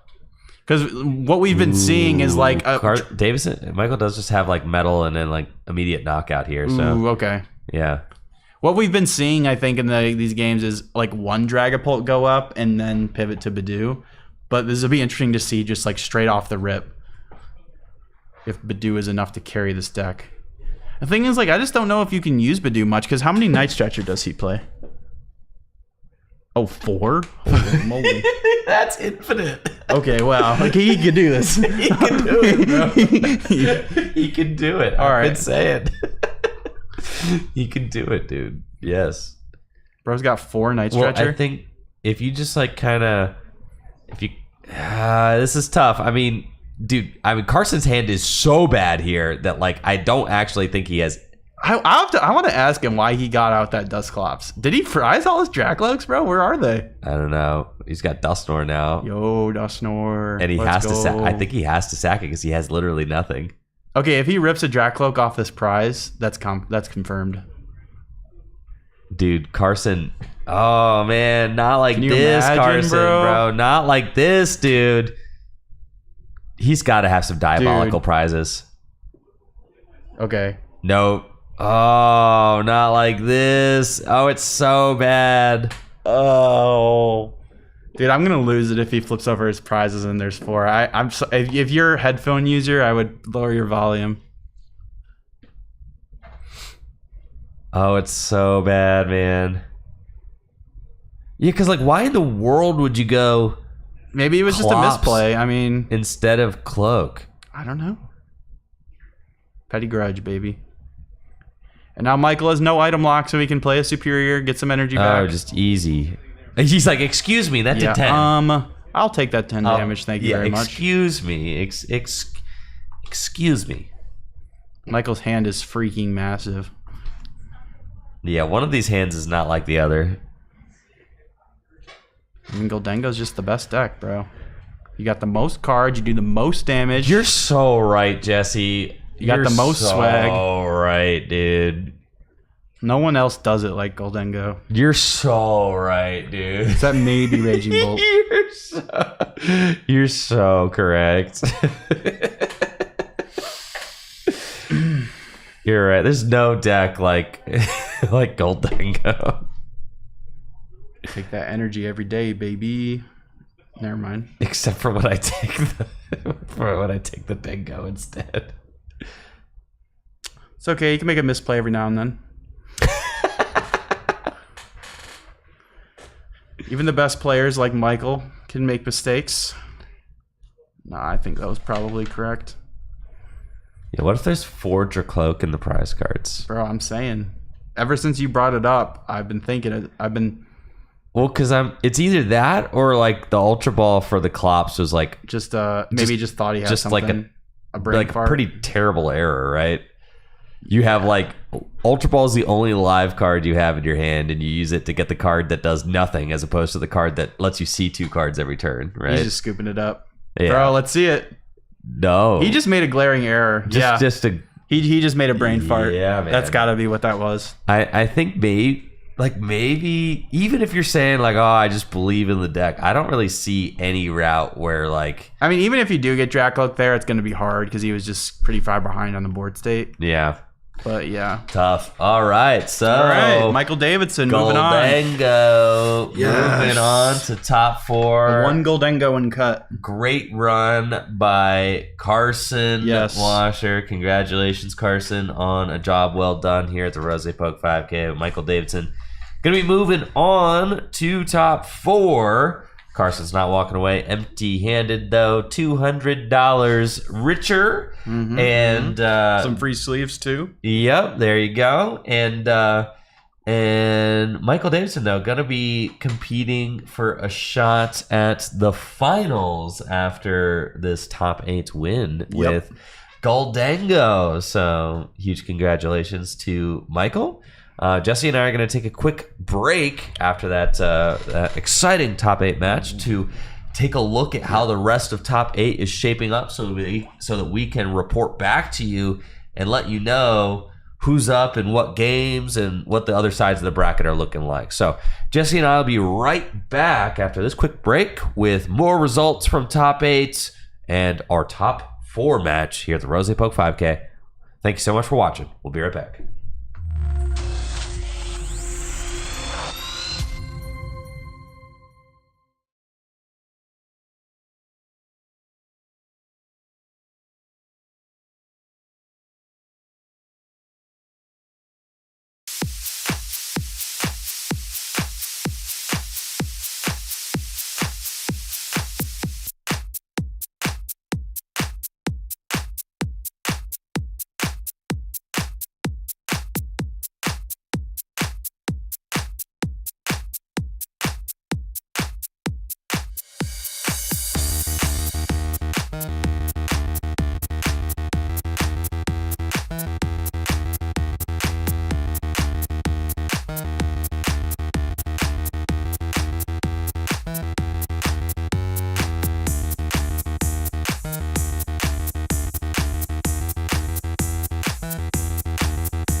All right, folks. Our top 4 is getting underway here at the RozayPoke 5K right now, actually. So we're going to get right on over to the table where these two players are competing. Ooh, are you doing some prize checking? They are competing for a shot to play in the finals and a chance to win a piece of that grand prize money, right? Our first place finisher are going to be taking home $2,000. Our second place finisher getting $1,000. Top 4 only gets but gets $440. So honestly, that's a pretty decent payday So for it's a $600 money match. yeah, pretty decent play day for a day of playing Pokemon cards, gotta say. So we've got Frankie Remenak here on the right. It's going to be playing Raging Bolt. Finally, we've got some Bolt on stream. Let's go. I love it. Raging Bolts, my beloved. I hate to Ultra Ball away a Sada. Man, that's Hey, you got 4 of those things. That's never like to see that, but sometimes you got to do what you got to do. Let's see what he's got going on this list here. We got that's not Raging Bolt. No, it's not. Let's see what he's got going on this list here. He has. I was gonna see if he had Pal Pet. He does not. It's a pretty standard list. He does have the counter catcher. That's something to think Grass, about. not 6. 5 grass and then an energy retrieval instead of the 3 night stretcher. Right. But still playing the 2 Raging Bolt. I like 2 Raging Bolt. I think that's. I do too, but only if you play 3 stretcher. But I guess you could make it work. Probably it's probably fine. You can make it work for sure. I felt like 2 was fine the whole time. But having the 3rd night stretcher though, bro, is like you can easily start to run thin on the bolts. yeah, well, you just got to play flawlessly with 2. But yeah, so I think one thing to note about this matchup is the Dragapult player is not playing Shaman. So that's very good for the Raging Bolt player because you can lean into that baby Raging Bolt and chase down the energy on Dragapult's side. So I would say normally this matchup is pretty close, but I'd say it leans towards Dragapult being favored if Dragapult is playing the Shaman because it stops. It just makes Raging Bolt just have to KO whatever in the active, and you can protect your energy as a Dragapult player. But we see here Justin having to research away multiple Dracloak and 2 energy, so that does not feel good. But you got to do what you got to do. Yeah, I'm really interested to see how this one goes. I mean, I played Raging Bolt against Tord with Dragapult, and Tord was playing 4 boss, 3 counter catcher, Badoo, Maractus.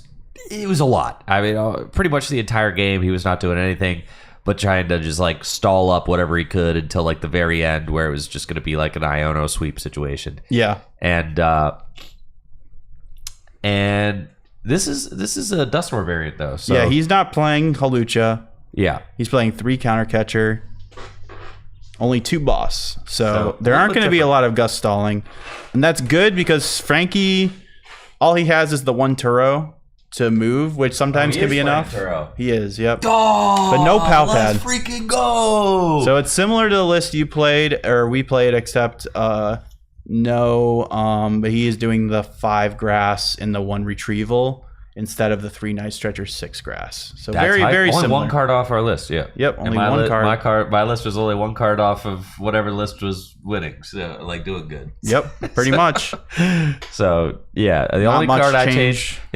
changed, from like the most popular Raging Bolt list was like I wasn't playing the Iron Leaves. Iron Leaves, Just yeah. Turo instead. Yep. Turo instead, and I think Turo is a better card. I agree. Yeah. I agree. I think both Turo and Petrunt are better than Iron Leaves, personally, because I think you win against Grimmsnarl fine without the Iron Leaf. So For I don't sure. think it's really doing much for Yeah. you. It's also just harder to use because you have to be careful with filling your bench. And yeah, but Justin here, pretty rough opening turn. Having to discard all those resources is not great. Then again, against a deck like Raging Bolt, you don't really need to conserve your resources. You kind of just need to like try not to get run down. And that might be hard here. I mean, the one thing that's good for Justin is Frankie didn't get an energy drop down in like a baby Raging Bolt turn 1. Nah, So it might just, at best here for Frankie, it's just going to be like a... Crispin Noctowl knockout, dog. I can't say I've ever seen that, to be honest with you. I want to see it. I think that's what you do, right? That's literally what you do, dog. That's literally what you do. Speedwang, baby. No, stop thinking. Yeah, Speedwang. Stop. You got to. The first step to playing Raging Bolt is you got to stop thinking of it as a Raging Bolt deck. Because like you just attack with Raging Bolt when it's time to attack with Raging Bolt. I don't really, see a Raging Bolt in play right now. That's what I'm saying, bro. It ain't even. It's really Noctowl deck. I attacked with everybody in the Raging Bolt deck. I attacked with Fan Rotom a lot. I attacked with I can't say I attacked with who. I definitely, thought about speedwinging. But you attack with pretty much everybody else. So you attack with Teal Mask Ogerpon all the time. Oh yeah, for sure. Yeah. There's so many games where you're just like, oh, I just lead Teal Mask. Oh, I guess I'm Teal Masking like for one. Especially when you're up against this little idiot Badoo, right? Like if you just got 3 grass in the hand, you're like, oh yeah, dude, this is gonna be a Teal Mask angle for sure. Because he just charged himself up. And here, it doesn't even feel bad putting energy on whoever because you're a Raging Bolt deck. So you could just always discard that energy from those guys later with the Raging Bolt attack. If anything, you invite them to knock out your Noctowl. You're like, sure, knock this thing out. Oh, but he is not going to attack. This is fine. You just go Fan Rotom. Yeah, just don't forget the stadium, Yeah, man. Who would do that? That would be stupid. Embarrassing. That would be embarrassing to do in front of thousands of people. Anyways, Frankie takes the prize card. Let's go.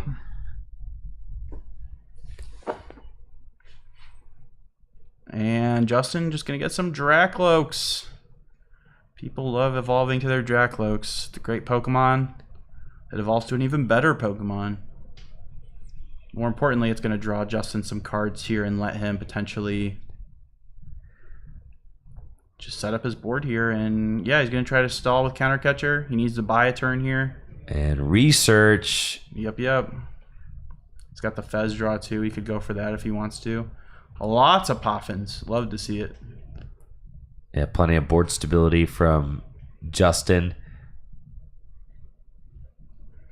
I think, was it Justin who just showed me a picture of me and him from his first regional? It was, yeah. Oh my God, dude. Yeah. So Justin just showed me a picture that his mom sent him, and it was Justin at his first regional. God, I looked young.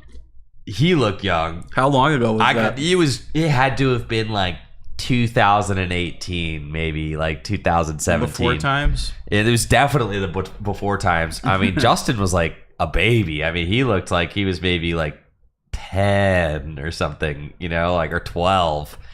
He's 16 now. Yeah, Frankie's young too, man. I mean, he can't be any older than 16. Yeah. I mean, just from his looks. I mean, he seems pretty young. I mean, his mom's here. She's really excited that he gets to play on stream. That's so cool. Frankie was telling me that he really wanted to go on, so he's super hyped to be on stream for sure. So that's cool to see. For sure. Let's see if he has a Limitless page. A Limitless check him. But yeah, that was sweet. Yeah, cool. It was cool to see that I had met Justin all those years ago.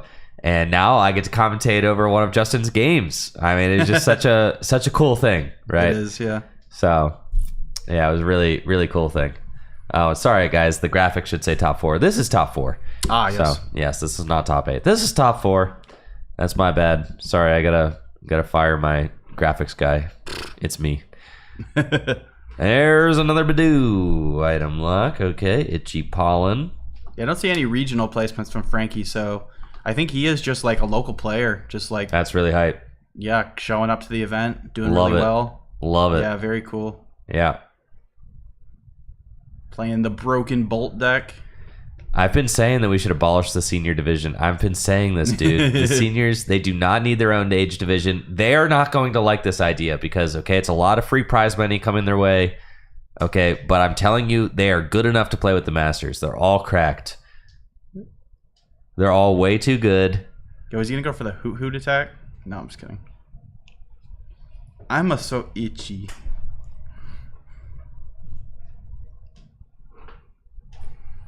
Fan Road, I'm getting in there. Yet again. Yeah, the seniors are so powerful, dude. All right, here goes Frankie with a Sada. Keep in mind, Frankie did have to Ultra Ball away his Sada, so that's 2 Sada down already. Yep. And has the Fan Rotom knockouts on this Badoo, which honestly, I mean, this is exactly where Raging Bolt wants to be. It doesn't really matter. It's got 2 Hoots at his disposal. Yeah, it doesn't really matter. Pretty much nothing matters except for the fact that you've got a 2-prize lead right before the Dragapult comes out. For sure. That's like all you really want. You're like, all right, I got my 2 prizes. If the Dragapult comes out, then I'm gonna Raging Bolt it, and then another Dragapult comes out, I'm Raging Bolt that, and then I'm gonna go on, up game 1 into game 2. So that's what the Raging Bolt deck wants to do.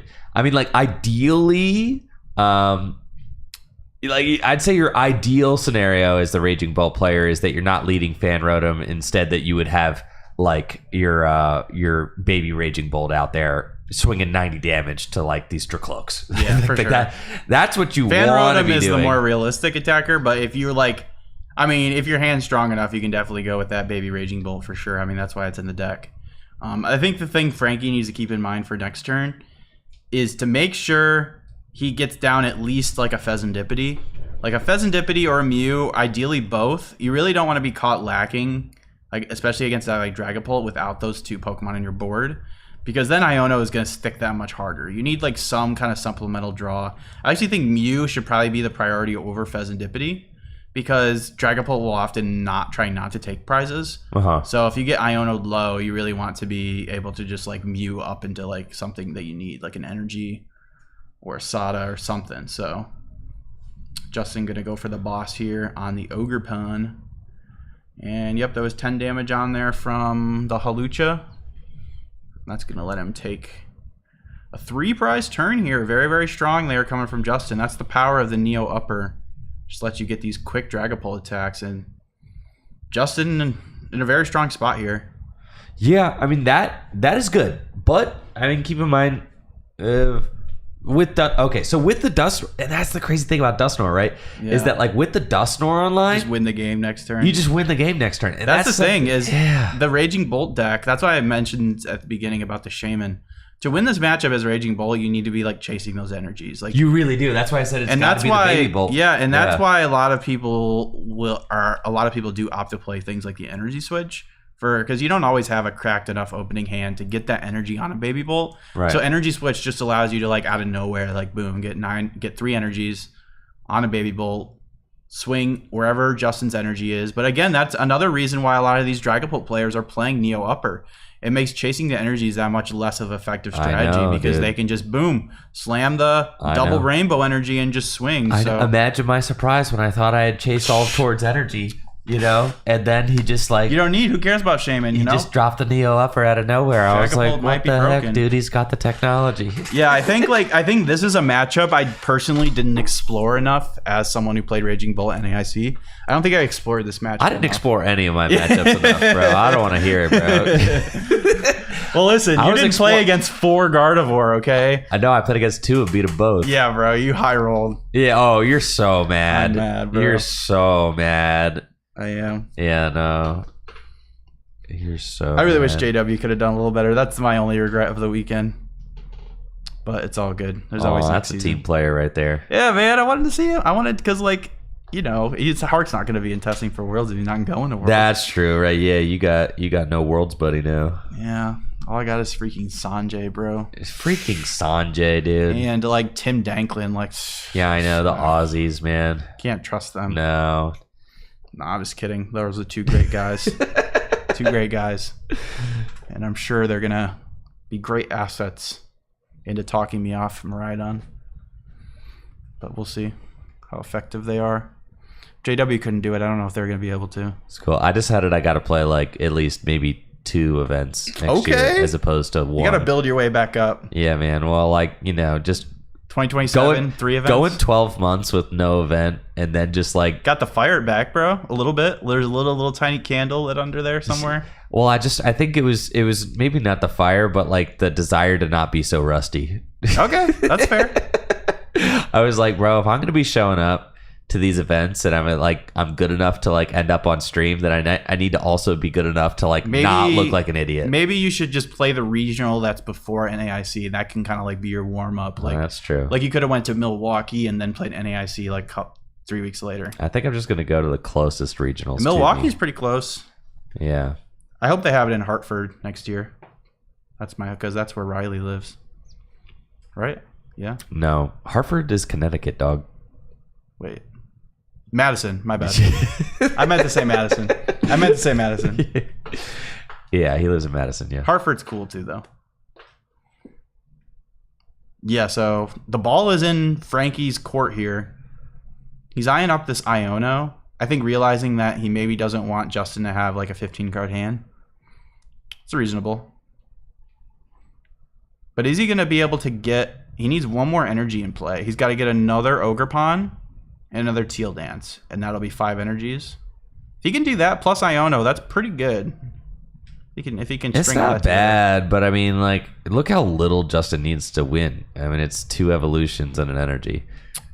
It's not a lot. You got Fez, you got Double Cloak. You got to do something. Okay, well... You knock out the Fez, it's like, okay, well, now you just make it so, like, sure, you're knocking out the Fez, but you make it so that your opponent only needs 1 card to win. So it's like, okay, well, I actually liked knocking out the Dragapult better if it was possible, but it was going to require a lot. Right?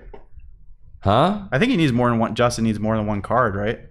Is it just the Dust? No, because he's gonna. You're right, because he needs to take. He needs to take 2 prizes on something, right?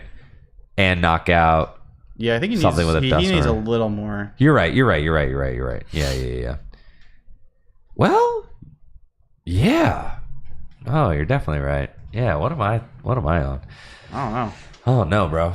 Oh yeah, Frankie's. I mean, cool. Dragapult's good, but it's not that good. Yeah, Frankie's cool, bro. Yeah, no, Frankie's in a good spot. This is a close match.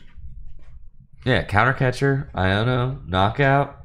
It'd be interesting to see how this plays out when you don't have like Maractus stalling you every turn. Yeah, I know, right? No, I'm actually glad that Frankie did not decide to bench like any of those weak EXs right now, because he doesn't actually his have board's like looking pretty good. Okay, but wait for it. Maybe. Oh, I think you do. I think putting Mew in play or Fez is good. Fez is good. Fez is good. Yeah. Because it's got to have at least 210 hit points, right? That's true. So that's that true. you can't. It's not just counter catcher Klopp's game, right? True. Because right now Halucha's already played. Doing the hand motions. Counter catcher will be live.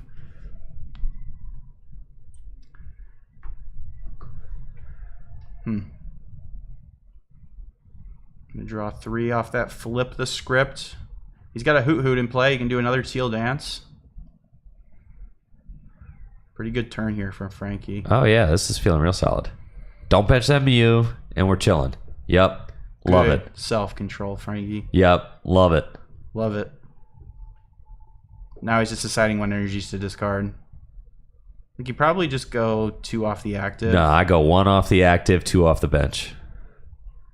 I think you go 2 off the active. Why would you do that? I don't know. No, that's stupid, bro. Oh wait, he's not KOing you. That's what I'm saying.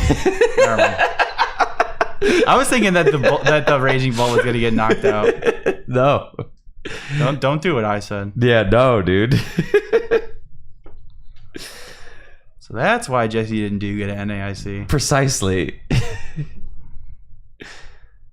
He was just making bum plays like that.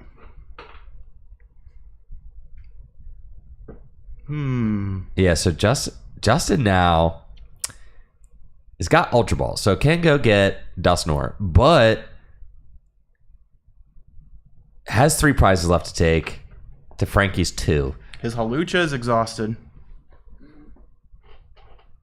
If he uses Dusknoir, then it's just 1 prize left. So it is 1 prize left. Okay, here we go. Okay. So we're trading prizes. Interesting. Frankie down to 1.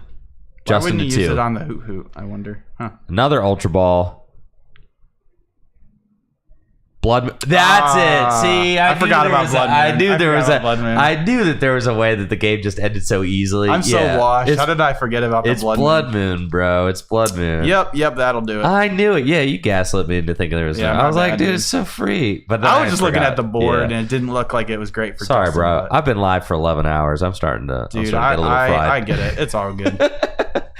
It's that Blood Moon. Oh yeah, that pesky card. Blood Moon Ursaluna. That Yeah, freaking bear. he does 240 damage. For like free.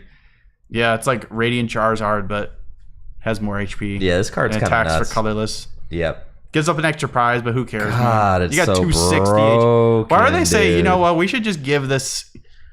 We should just give it 260. He's Like, so nuts. Why not just give it like 220, bro? or It's 230. so broken. Like, why 260, like, randomly?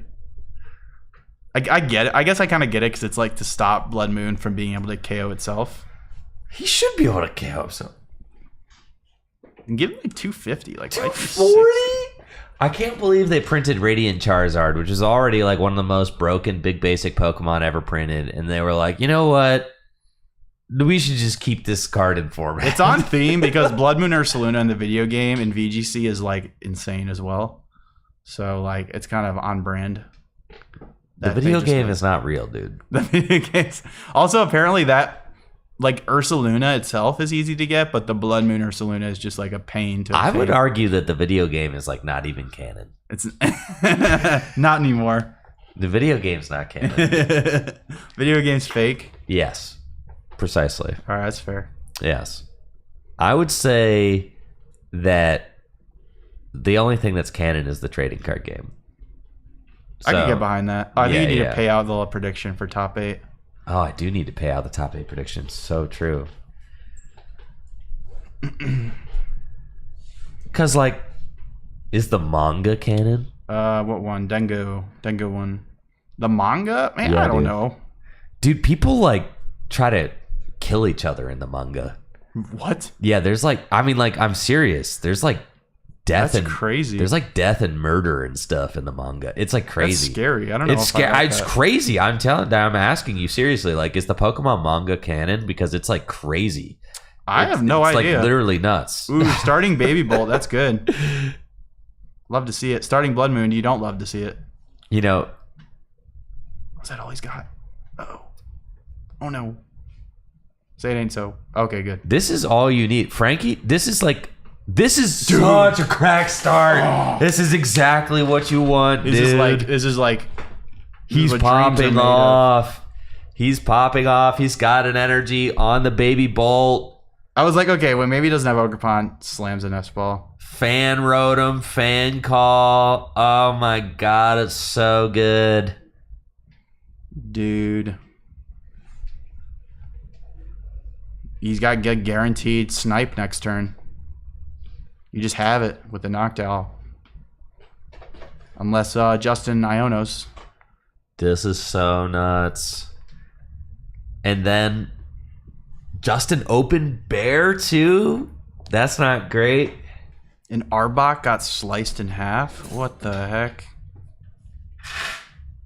It's not cool, man. And the manga's weird. The manga's weird, dude. Arbok just died? Dude, the manga is really weird. I started reading about the manga. Maybe I'll have to start reading it. It's such a crazy foil from like the anime and like the movies, Yeah, you're which are so like, used to like the kiddie stuff, which you know. is like extraordinarily child, kind of child friendly. The only like more mature-ish media I've consumed for Pokemon is like there's like a couple YouTube series, like Pokemon Origins, I believe it's called. It's like a 4-part series, and it's like more accurate to the video games, a little less like, Ash Ketchum focused, and I really enjoyed that. So maybe I would enjoy the manga. I'll have to Yeah, you start might. reading.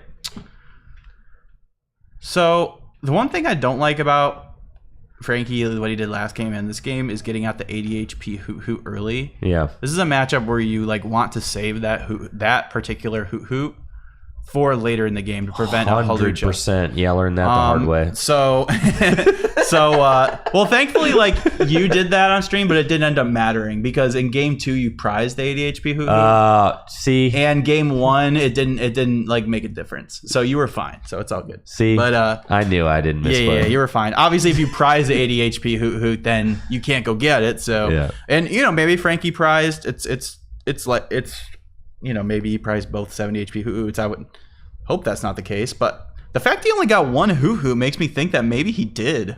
Yeah. Maybe he did prize 2, which is really unfortunate if that's the case. We're gonna need the judge cam, dude. Oh, I forgot about that. No. Finals. Judge prize cam, bro. Judge Finals. prize cam. We're gonna beta test it in the finals. Oh yeah, beta test it in the finals. I need to write that down. This is gonna be our prize cam. Is the judge is gonna take an iPhone picture of both players' prizes and then text it to us? No, an Android picture. All right, whatever. A cell phone picture. I'm too tired to fight with you, Jesse. I'm too tired to fight, bro. I know all the trigger words. I'm too tired to fight. That's fair. Yeah. Did you finish your monster? No. Drink up. Listen, there's still finals to go, dude. I can't max out here. You need to peak at the right time, you know? Oh, I feel you. Yeah, for sure. You just drink one per match. I know, man. Heart explodes. Dude, you see why? I mean, you've been here since round 3. It's still a long day, but like you add on 2 more rounds plus setup. Yes, I'm good, bro. You see why they don't cast rounds 1, 2, and whatever at the regionals. Like it's a long day, man. Well, it's like you're gonna ask someone to work that many hours, like legally. Sure. You got to pay them time and a half. Yeah, that's true. Uh-huh. No, that makes sense. It does. Yeah, 50 minutes best of 3. That's like an hour every round. Like that's a long time. Uh-huh. I mean, you know how tired it gets playing all that time. Like casting is like just as bad, if not worse. Having to talk the whole time too. Justin there, turn 1, starting Ursaluna, obviously not what you want. Not great, but most Dragapult lists play either one Switch or a Latias. I'm pretty sure he plays Latias EX to be able to move it. All right, I've got... Nope, he plays one Switch. He plays a one Switch. No Latias. I've got someone in the YouTube chat saying that caffeine only keeps you at the level of awakeness that you are currently at. Is that scientific? Is that true?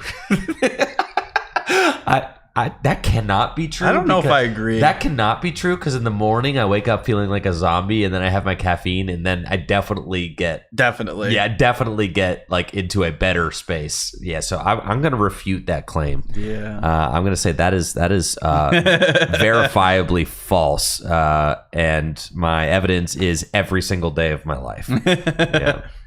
All right, here we go. Crispin. The crispy Crispin.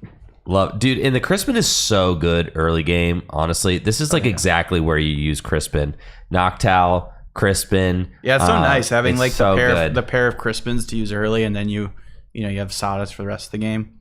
Just makes sense. Yeah, Justin got his hand on that Dreepy, ready to send it to the graveyard. Oh yeah, dude, that thing's getting smoked.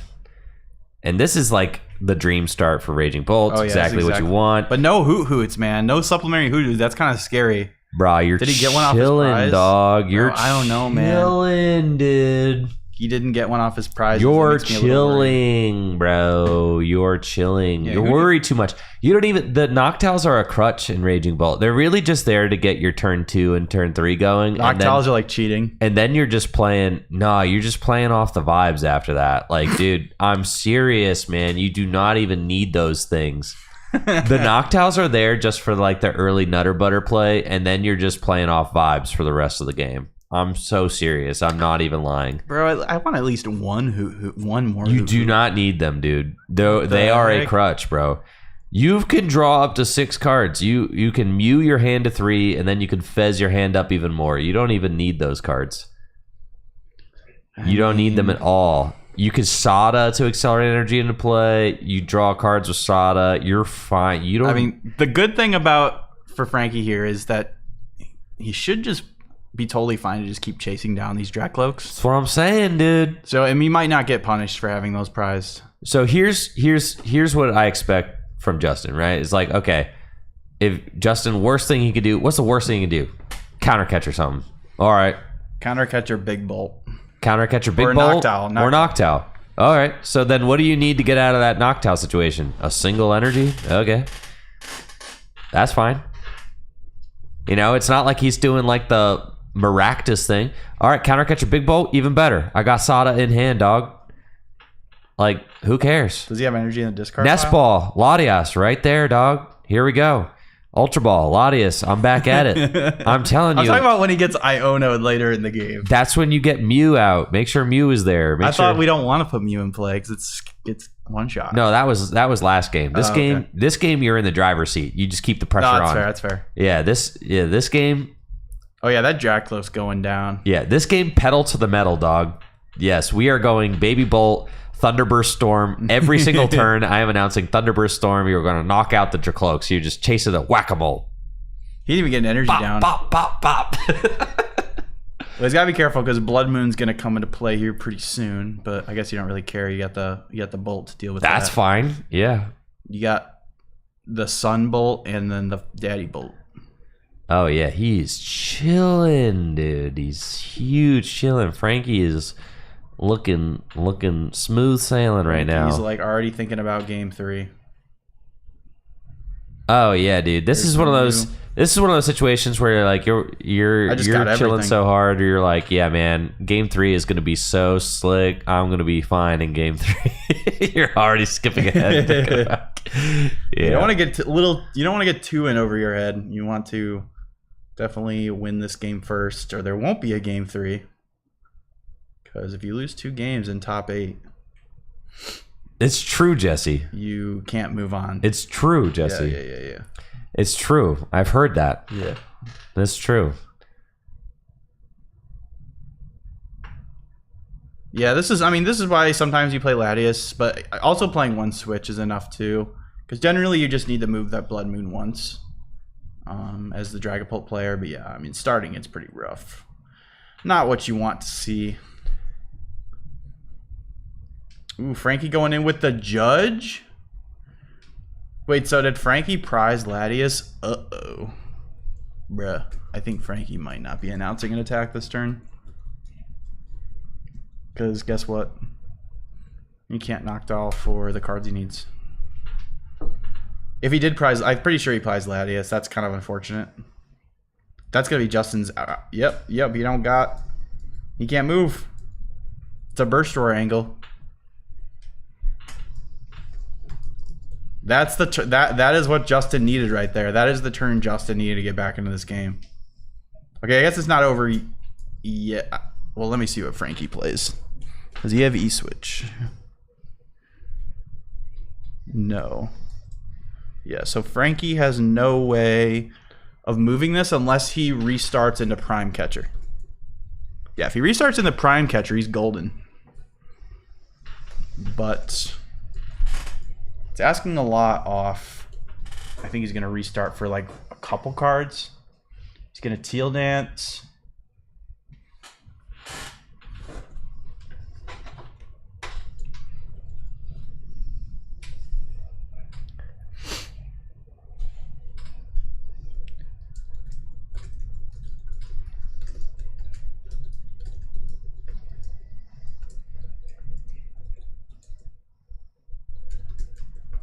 Preemptively benching Fez.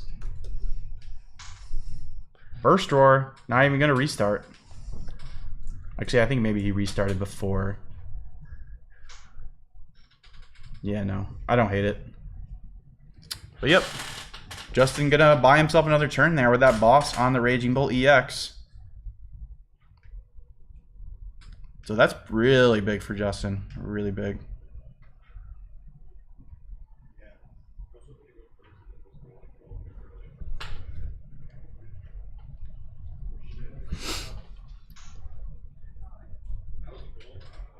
Did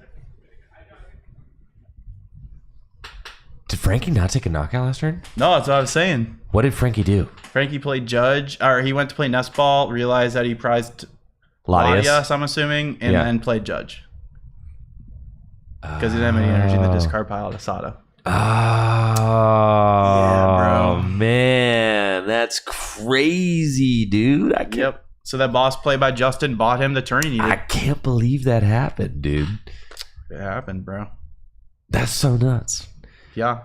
Sorry, I was enthralled in a Twitch chat. Oh, that's okay. Yeah. I often get enthralled in Twitch chat. I'm back online. I'm locked back in, dude. Let's go. I'm locked back in.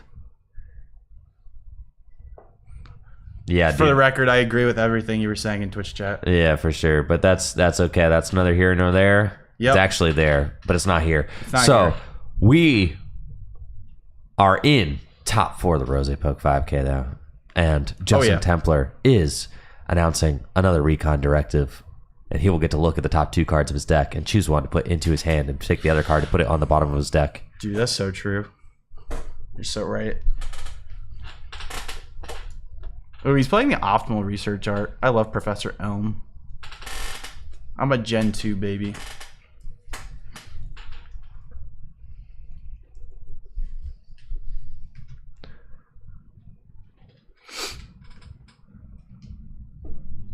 All right, we've got Dragapult's Energy.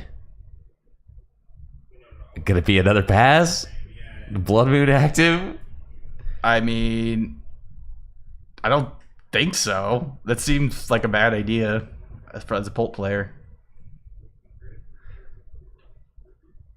But I mean, Blood Moon's got a retreat cost of 3. It's not like, you know, That's true. it's not like you could just retreat it, dude. So how are you moving it? You find your switch. Like I said, you passed. That's exactly what I said, bro. Like that fatty is not moving. Both players passing. Yes. And very cool of Justin there to take use of Frankie's Area 0. Oh, that is kind of fun, huh? Dragapult is a Terra Pokemon. Yeah, there you go. How fun. That is fun. Yeah, Dragapult. So many bench Pokemon. Wow. We got 2 fatties in the active position. Except Raging Bolt is about to feast. Frankie is probably very relieved to see that Justin did not draw into his switch. Justin probably wishing he drew into that switch. But he did not. Frankie gonna let the Sada rip. Yeah, so this Blood Moon is going down. I mean, Oh yeah, I Frankie's have back to in the driver's imagine- seat. Yeah. It basically both players just passed turn, did nothing. You know, it was kind of like Develop their board a little bit. kind of both players just having a mid off there, back and forth. I got enthralled in a Twitch chat that I shouldn't have gotten sidetracked about, but I just love getting sidetracked, especially when I've been streaming for 11 hours. So here we are. Totally fair, man. Frankie is about to annihilate this Blood Moon with a Raging Bolt, and then Frankie is going to go to 3 prizes remaining. I do imagine Frankie prized Latias because last turn when Justin gusted up the Raging Bolt to try to buy a turn, he nestballed. Kind of was like debating what to grab. It makes me think that his Latias was prized. Otherwise, that was a very easy just Latias retreat to Baby Bolt. Didn't have it, then played Judge and kind of just used Burst Roar, reset his hand. So, but thankfully, Justin's starting Blood Moon is just awful, especially when Literally horrible. Yeah. especially when Switch is your out, because generally you play Switch as a way to reset the Blood Moon, not to move it Had to from move starting. it out of the. So that is, I think that's the argument to playing Latias maybe over Switch. Switch 100%. is where those games that you do start the Blood Moon. Yeah, that is the downside to playing a card like that. It's very strong, but it's not good early game. Gotta say, I love the sleeve colors here. I'm a big, that is FCBC Periwinkle, which is on the left. That's my personal favorite at the moment. It's the Easter sleeves. Yeah, I'm a big fan of those sleeves. And the light blue ones are very nice too. That's a new color. Anyways, Frankie takes a big 2 prize knockouts with Raging Bolts, and let's see what Justin does to respond. Still 6 prizes to take. Yeah, Justin's not really in any rush. Justin's not in a rush to, scoop this game and go next because they got the extra time. So Justin's like, might as well play it out. Maybe you like finesse a win here, but it's definitely looking like Frankie's in a great spot here. Yeah, I can't imagine Frankie getting so messed up that he isn't able to pull this one out. But with Dusknoirs and stuff, I mean, in Iono, it's like there's always a possibility.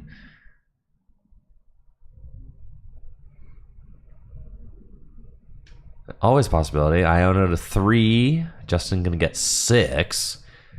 That was quite the contrast. It is cool seeing Halucha come down with the extra bench space allowed by Area 0 under deaths.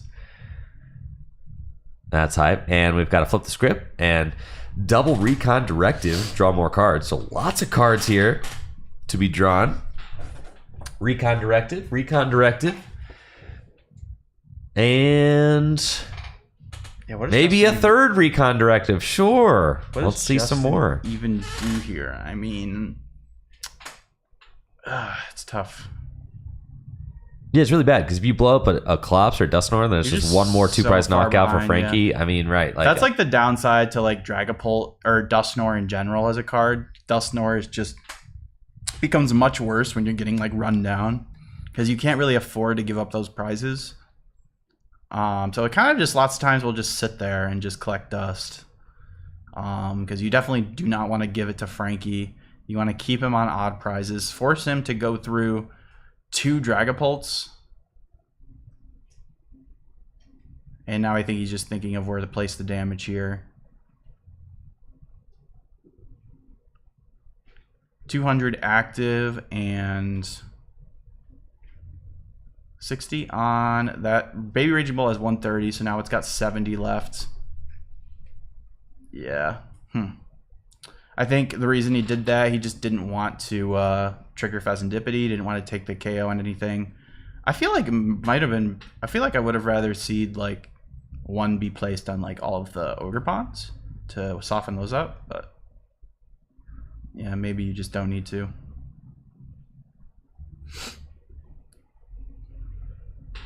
We've got Sada here Sada from Frankie. Gonna get a couple more energy into play. I mean, this Dragapult is getting annihilated, right? And Frankie's got the board presence of Mew and Fez. It's really all you need. And since you play Prime Catcher, I mean, like, at the end of the game, it's why I'm so confident that Raging Bolt just is going to be able to seal this one out, because you've got the draw of Fez and Mew. You've got the option to either Prime Catcher for like an easy win, or you can, if you want to, you could just power up another Raging Bolt EX and just annihilate whatever's in the active spot, right? Oh yeah. So like you have these multiple routes to be able to take the win. Even if Justin does something like Counter Catcher, take a 4-prize turn, yeah, you know, knock out Fez, knock out Raging Bolt. Like, let's cook up like the worst thing that Justin could possibly do, right? Can't use Dusknoir because Frankie's going to go down to 1. You know, and we see Frankie just kind of like putting as much energy into play. I kind of agree with that. You just want to, like, you know, Teal Dance, sure, yeah, toss these energy, just toss him into play, right? Just get him into play, do the things. You kind of want to play out the bad cards out of your hand. You want to thin things out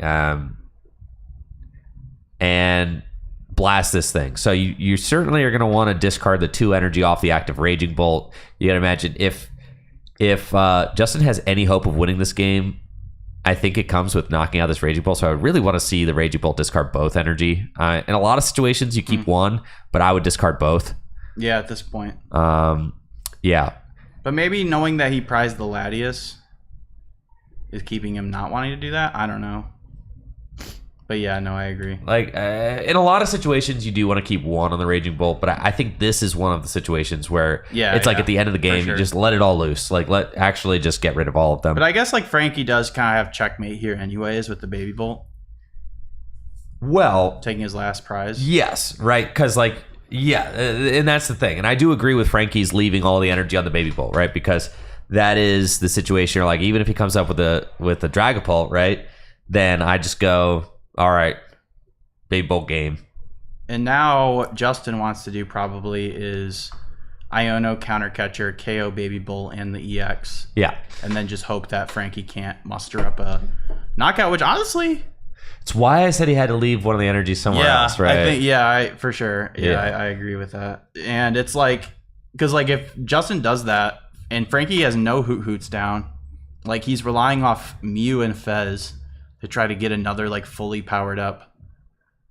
Either fully powered up Raging Bull or find like Prime Catcher with energy. And that's why I was saying that he should have left a grass on the Ogerpon, because you can actually finish a game with grass. Right. Like if you go double grass Ogerpon, you can actually... Or you can just fan road. You can fan road him. Yeah. So I guess it... Well, can you? There's no 70 hit point Pokemon on the bench. Oh, yeah, you're right. So that's what I'm telling you, bro. Yeah, you're right. You got to leave an energy on the Ogerpon, because that actually is a way that you can finish off the game. Raging Bull is always going down, I feel like. That's what I'm saying. It's exactly what I'm saying. So like, but the grass does give you that extra option for an attacker. Granted, Blood Moon's also an option, right? Like if that does happen, if both bolts get knocked out here, Blood Moon. No, I mean really, no. Blood Moon's not an option, right? Yeah, that would put Justin down to 3. 3, right? So that's what I'm saying. You got to leave that grass on the, Teal Mask, because Teal Mask is not an attacking option now, right? But what did that lightning on the Raging Bolt do for you? Like I don't like literally nothing, right? So nothing. So it's those little things. Yeah, that could lose you games. And that's what I'm saying, bro. Like I played a lot of Bolt. I was really bad at playing Raging Bolt when I started playing NAIC, but by the time I was done playing NAIC, I felt like I was actually pretty good at it. Like, well, you did pretty good for learning the deck, since you went 601 at the start. Yeah, that was hype. That was hype for sure. Yeah, that was great. No, sometimes it'd just be like that. True. All right, here's the Iono. 6-1. Can Justin do it? There's the energy. He needs more than that, though. He needs a bit, man. He's gonna need like at least 2 or 3 cards here to be able to close this out. You gotta, because you're getting both ancient Pokemon knocked, right? Yep. So you need to find a ball card for a Bolt, assuming the other one's in the deck. If not, then you need to find a Night Stretcher. I'm thinking now that like the path of least resistance to win is going to be to like get Raging Bolt EX back and knock this thing out, right? Yeah, for sure. I would really love to see an energy stay in play. That's why, again, I know I'm kind of sounding like a broken record, but I would have loved to see the energy stay on the Teal Mask. It makes a big difference. Makes a really big difference. But now Justin's got the 3 prize turn, knocking out both ancient Pokemon. So gonna put that residual 2 on the Rotom there. Why not? Here we go. See what he finds. The energy, and off the top, a Nest Ball. All right, Nest Ball's big. You go get the other Raging Bolt if it's in deck, or is it in the discard? It's in deck. I assume it's in deck. Now, Frankie only plays 2 Night Stretcher and 2 Bolt, so that's about as thin on access to your EX as possible. Yeah. I assume the other one's in the deck though, but I guess I don't know for sure. If it's in the deck, you're chilling, and then you just slap that lightning onto it. Oh yeah, dude, and just go. Slap the lightning onto it. Say, yep. Let Jesus Still take need the a wheel. lot, though, bro. Nah, bro. Let Jesus take the catcher. wheel. Let Jesus take the wheel, bro. We got it, dude. Here we go. Lightning to the Bolt, and then we're gonna Mew for 3, and then we're gonna Fez for 3, and then we're gonna Sada for 3, and then it's over, dude. It's over. Here it goes, baby. Mew for 3. Woo! Show me the money. Okay. What do we get? What do we get? Nest Ball. All right. Thin. It'd be easier if we had a hoot down, but that's okay. Bro, I swear, if he misses this, bro. We don't need it, dog. We don't need it. Come on. Gotta keep hustling. Nah, we ain't out of this yet. Sada gets you 3 more cards. All you gotta do is find Sada. Bro, he's down like 2 Sada though, bro. It doesn't matter. We got it. Doesn't matter. Crispin could do it too. Crispin Prime. Does he have enough energy in deck? Crispin Prime could do it. Crispin this late in the game. Flip the script. Prime. Knocked out. No. He missed it, bro. He missed it. Frankie, no. Okay. But he doesn't lose yet. But. He does. That's true. He might. Yeah, if Justin has boss, it's over, dude. Yep. Oh, he definitely needed to find Sada. Boss or counter catcher. It's over. I don't love wasting this. Right? Oh man, Frankie, no! I don't love wasting this here. Burst roar angle, baby. You just use a burst roar for sure. Oh, that's Dude, so Justin's sad. It's probably literally. like, Oh, he's what? like, yeah, dude, I got it. Oh, Yeah, dude, it's he's got a game. million cards in Retreat, his hand. He's counter got catcher, counter-catcher. game. That's it. Oh Bang. man! Yep, Mew and the. Oh, no! no! The cursed handshake or fist bump. It was a handshake or was it fist man. bump? No. That's gotta sting. GG's to both these players. Good Huge games. congratulations to Frankie on a job well done. Played really well there. A couple of missteps there towards the end of the game there, but something maybe you can watch back and learn from. Yeah, huge congratulations to Justin Templer. Going to be advancing to the finals and a chance to win the $2,000 grand prize. Frankie get knocked out in top 4, but still a great tournament run. Going to be finishing with a top 4 prize of $440, top 4 play mats, and I got custom play mats for this event, which is pretty very sweet. cool, honestly. very cool. And obviously just a huge accomplishment getting top 4 to play at a tournament with 90 players at it. So really, really well done there by Frankie. Justin going to be advancing to the finals, and I'm stoked to see what the other side of the bracket is. Hoping it's Goldengo, but it could also be. Let's see, what was the other side? It was. I don't know actually, but could be. It's definitely not. So both the players that got a game loss in top 8. They both brought it to game 3, but they both lost the series. Sad. Benny Billinger got knocked out. Andrew Zhang with the cool Frostlass Monkey Dory Ting Lu deck. We won't get to see that, unfortunately. Big sad, but we definitely still have tons of insanely good players in this top cut. So Justin is in the finals, so we'll see if Dragapult Dusknoir can take it down versus, I'm hoping, like Michael Davidson with Goldengo. That's what I'm hoping. But all right. Now, before we get to the finals going to be coming up here shortly. We are going to shut the stream down and then start it back up. Yes. Because on YouTube, they cut your stream off at 12 hours on the VOD.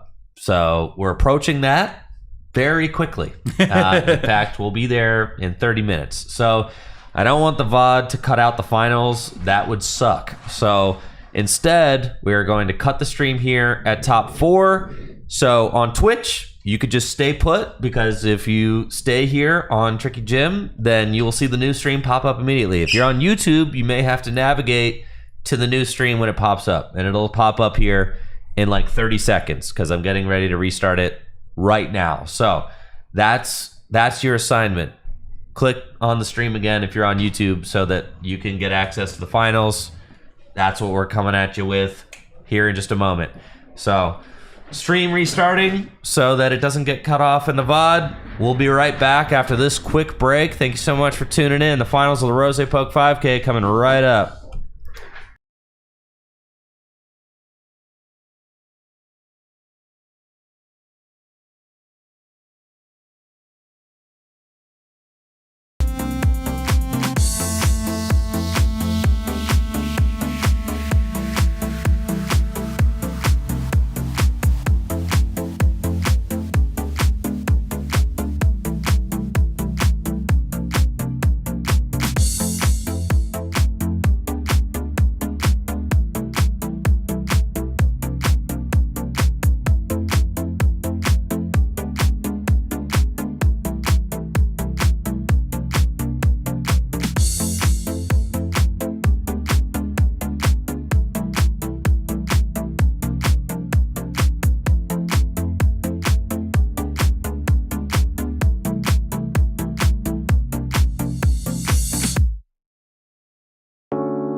All right, y'all. We have been waiting all day, literally all day. It is 10:27 p.m. Eastern Standard Time, and we've been streaming since 10:45. So Very early. coming up on 12 hours here, and yeah. So here we go.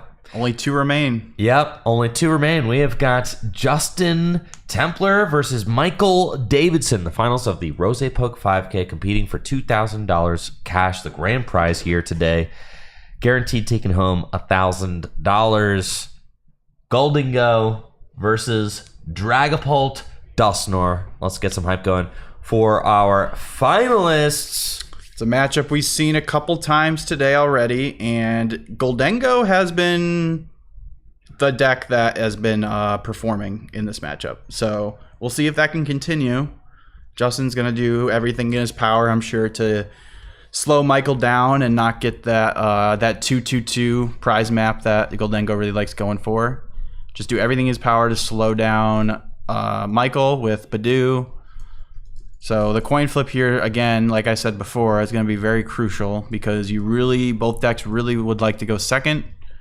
Dragapult wanting to go second because the way Goldengo can lose is just not opening anybody Poffins and then just getting Badoo locked out of the game. And Goldengo to be able to go for that turn 1 TM Evo Arvin play that really gets this Goldengo deck going quickly. So yes, and we are on a new stream because of YouTube capping at 12 hours. Yeah. So Apparently, YouTube did not create us a new link, so I don't know. Might run into trouble with that later, but we'll figure it out. Oh well. I'll We gotta figure it reset the out. clock. I'll figure it out. All right. I don't know why streaming on YouTube is pain that way, but Really? yeah, I don't know. You reach the 12-hour mark and things start to happen. Things just start So. getting wonky. Anyways, you guys are here now, live, okay? Experiencing this in the moment. Michael Davidson versus Justin Templer. Here goes the finals of the RozayPoke 5K event. 90 players showed up today to compete for a chance to win the $2,000 grand prize.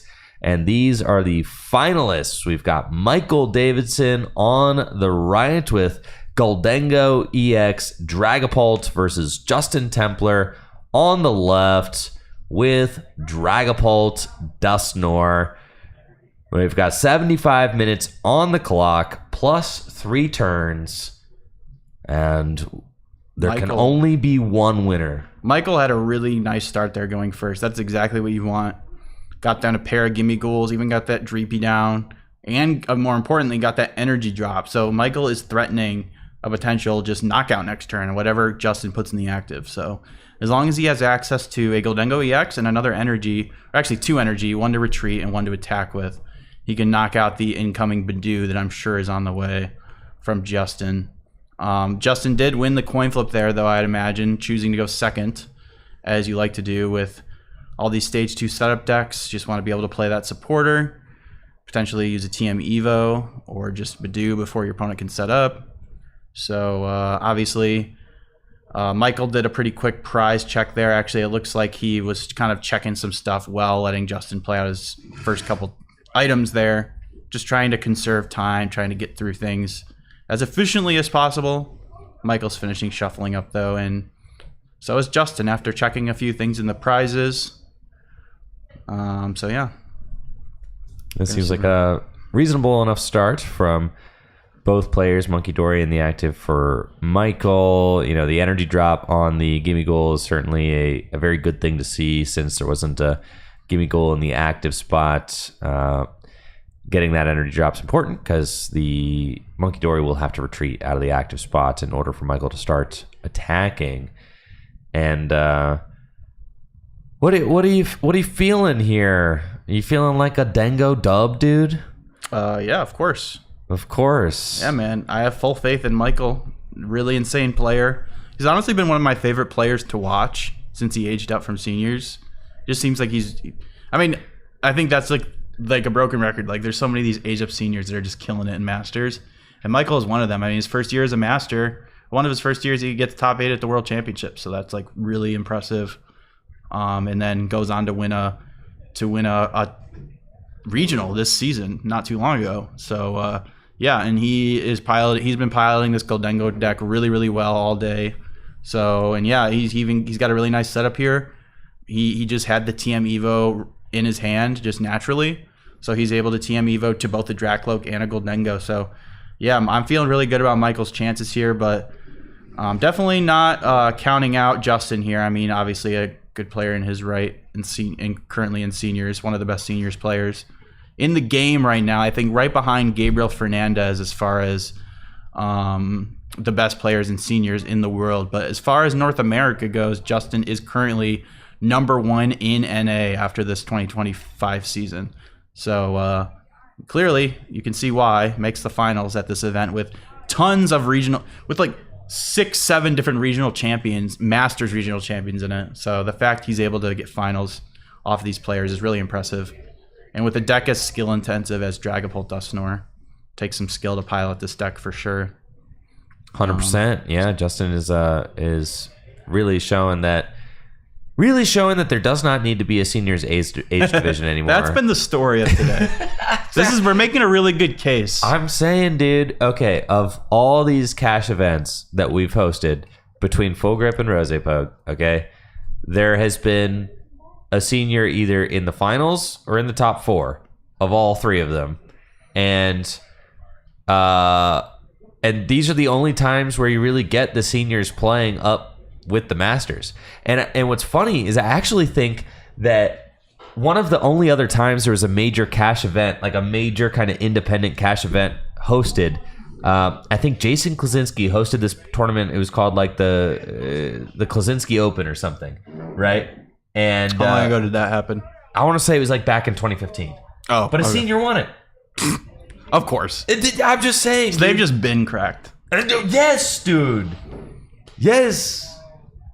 I mean, yeah. I mean, that's what. I mean, abolish they're teenagers, man. Age division, bro. It was like 2013. Hashtag abolish seniors. I know. Wait, that might not be a good hashtag. No. Just the age division. No, let them show how cracked they are against the Masters. Against Ross Cawthon, someone said. I'm just saying. Yeah, he beat Ross Cawthon in the finals. Wow. Yeah, it was sick. I'm just saying. The seniors are insane. And we should let them play with the Masters the whole time so that the Masters know what they're going to be up against. Okay? It's messed up for the seniors to have their own cracked age division where they just turn into Super Saiyans and then just farm the money. And just farm all this money, right? Michael, really strong turn there. He was able to gust Justin's only Dracloak and take a knockout. So very strong there, being able to boss. Justin, before Michael was able to gust KO that Dracloak, he decided to poffin for another Badoo, kind of like we saw happen earlier in the day. He's really just leaning into Badoo. It's very strong against this Goldengo deck.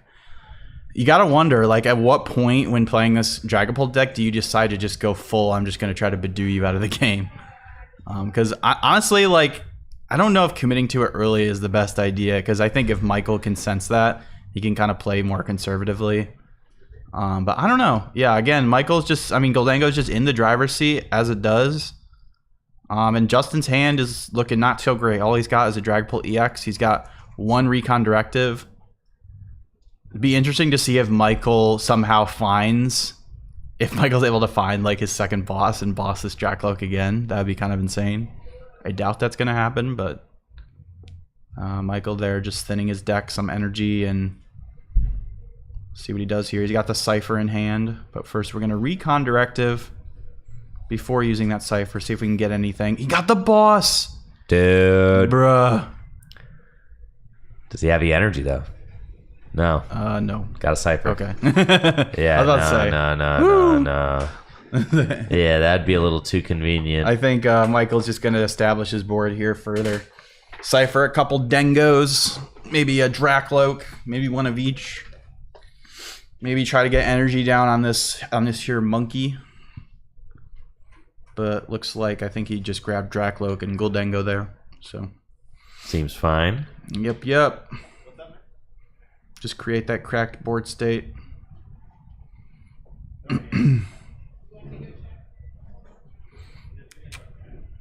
Yeah, Justin maybe just racking his brain. How am I going to win against this Goldengo deck? Dragapults have not been successful at beating Michael Davidson today. Not only do you have to beat Michael once, but you have to beat him 2 out of 3 times. It's true. Yes. Okay, so we got coin bonus into the Dracloak and an energy, and there we go. Just keep mowing down those Make Badoos. it rain on that Badoo for another prize card. And now it's exactly where Michael wants to be, up 2 prizes against the Dragapult deck, right? I mean, this is exactly what you want. Minimal resources expended. I would say the only other thing that he really wants is maybe a couple more Goldengo on the bench, but with Yeah, you got the Dracloaks. with a board state like this, I guess, is it ever correct to not evolve? Probably not, right? I don't think so. Because then, I mean, because obviously the Dragapult initiative is to like swing into one of these Goldengo and put 6 damage counters on a bench Goldengo and then take 4 prizes on 2 of them, right? Generally, I mean, it usually never works out that way because of the monkey getting involved. Yeah, but for that sure. is like that and Turo. It's just hard to do that as the.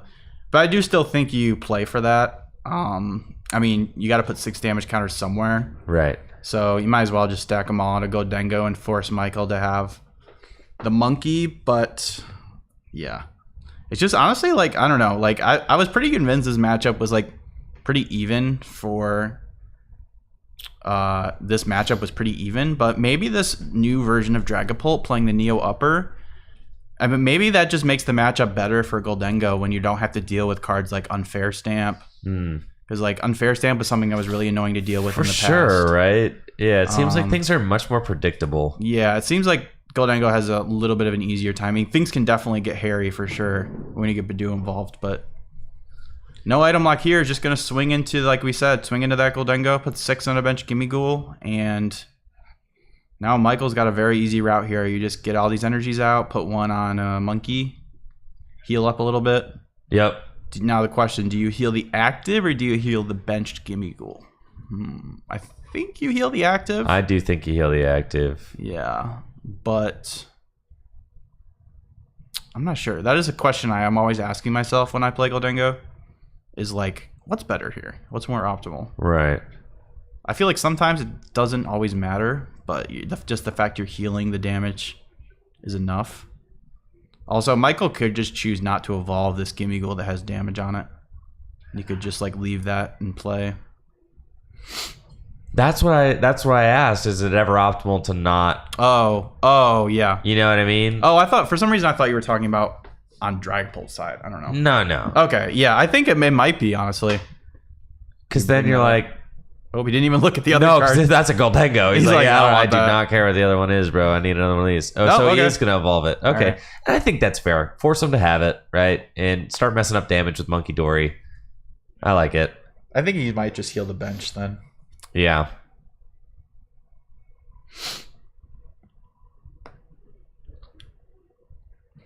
I'm glad I'm getting to see this matchup play out more because I doubt Dragapult's going anywhere for the World's Championships. It's probably still going to be a top threat. And this is a good knowledge to see just how this matchup plays out among like Do the very high bomb, bro. level Do the players. bomb. Do the bomb. Do the bomb. Do the bomb. Dude, we're never going to see the bomb. I know. I man. can't believe that Michael plays too responsibly to play the bomb. He put the bomb in his deck, but Just won't play the bomb. just like dude. literally flip heads, and it's 1 less energy.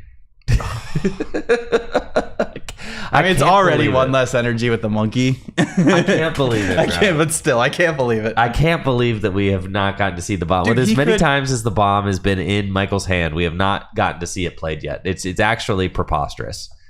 It's kind of crazy. Like we didn't see there was like no Joltik box out there from what I saw. There was like No, 'cause no that Grim deck- Snarl either. That deck is stinky. It is stinky. I agree.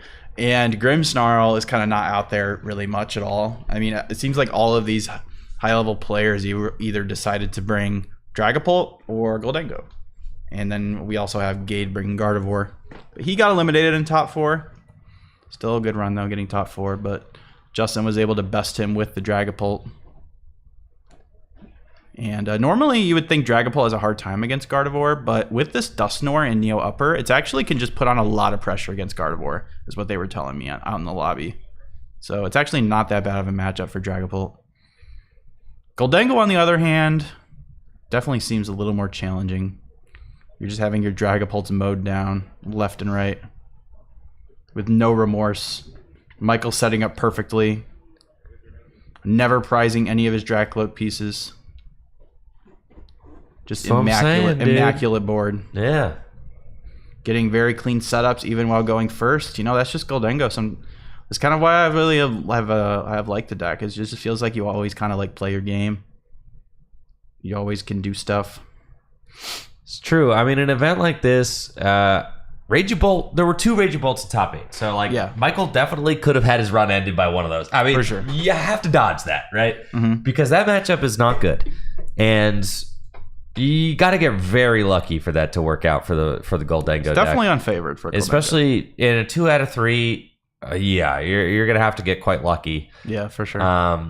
And Michael dodged all the Raging Bolts in top cut. Maybe, I don't know if he played against any in Swiss, but yeah. And, Raging Bolt was the most popular deck at NAIC this year.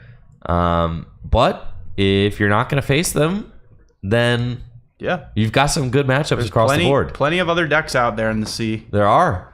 I didn't play a single Raging Bolt mirror in NAIC. Neither did I. Those days. Neither did I. Yeah, it was the Played most against a popular whole deck. lot of Gardevoir, though. Yeah, it was the most popular deck. But I didn't play against any. Yeah, that's just the way it goes. I think something that I constantly forget as a player is trying not to get too tunneled on one matchup and just really think more broad, especially in these giant, like, 4,000 player events where, like, you could just play against anything. You play against anything and anybody. You just got to have a deck that does what it wants to do. For sure. And a deck that just is a strong, powerful deck. Like a deck like Dragapult. Just a powerful card. And yeah, Justin's like, I'm going next. This does not look good. Can't imagine that. I mean, these players have been playing all day. I can't imagine that they want this to drag on any longer than it has to. I think that Justin kind of sees the writing on the wall there and is like, yeah, this is cooked. I'm going next. For sure. Make Michael go first again, and I think as Justin, you're just like, okay, he had a really good setup game 1. He's not going to do that again. Right. So, but that's huge for Michael. That puts him in a very commanding position because even if this going first game in game 2 doesn't work out, he's got a free game 3 where he can just go second, get that Arvin TM Evo. So we'll see. But Michael gets this kind of free game to play to see if he can seal this up in 2 games. So players are going to shuffle up here and go into potentially the last game of the tournament. Could be if Michael is just going to make swift work of Justin again. The broken Dengo, bro. I don't know. We'll see if Justin can get a good start. Maybe weave in some item locks early. Make it so that Michael can't get a smooth start and take multiple knockouts before Justin gets a Dragapult going. I think that's like really the answer. Justin has to get some damage on board before Michael takes 2 prizes. Yeah, like that's kind of where I'm seeing this matchup start to break down for Dragapult. Is if Michael can take 2 prizes like under item lock while Dragapult's getting set up, then it seems like the matchup's kind of over. So we'll see how it goes. Yeah, I misspoke. Michael actually defeated Gabe in top 4, not Justin, with Goldengo. So very good matchup for Goldengo there. That's part of the reason why I like the deck so much. Really solid into Gardevoir. All right, game 2 of the finals. Michael Davidson up game 1. He's got the Poffin. Dude, this is an insane opening hand. And the Artisan. Does he have 2 Poffin? Poffins. Did he play them both down at the same time? He did, dude. Dude, what a beast. Dude. I never do that. Deck is so cracked, man. I'll never do that. Deck is so broken. Can't play 2 cards at once, bro. He's got the bomb. He's got the bomb. Not in the rules, dude. It's not in the rules. Uh-oh. Yeah.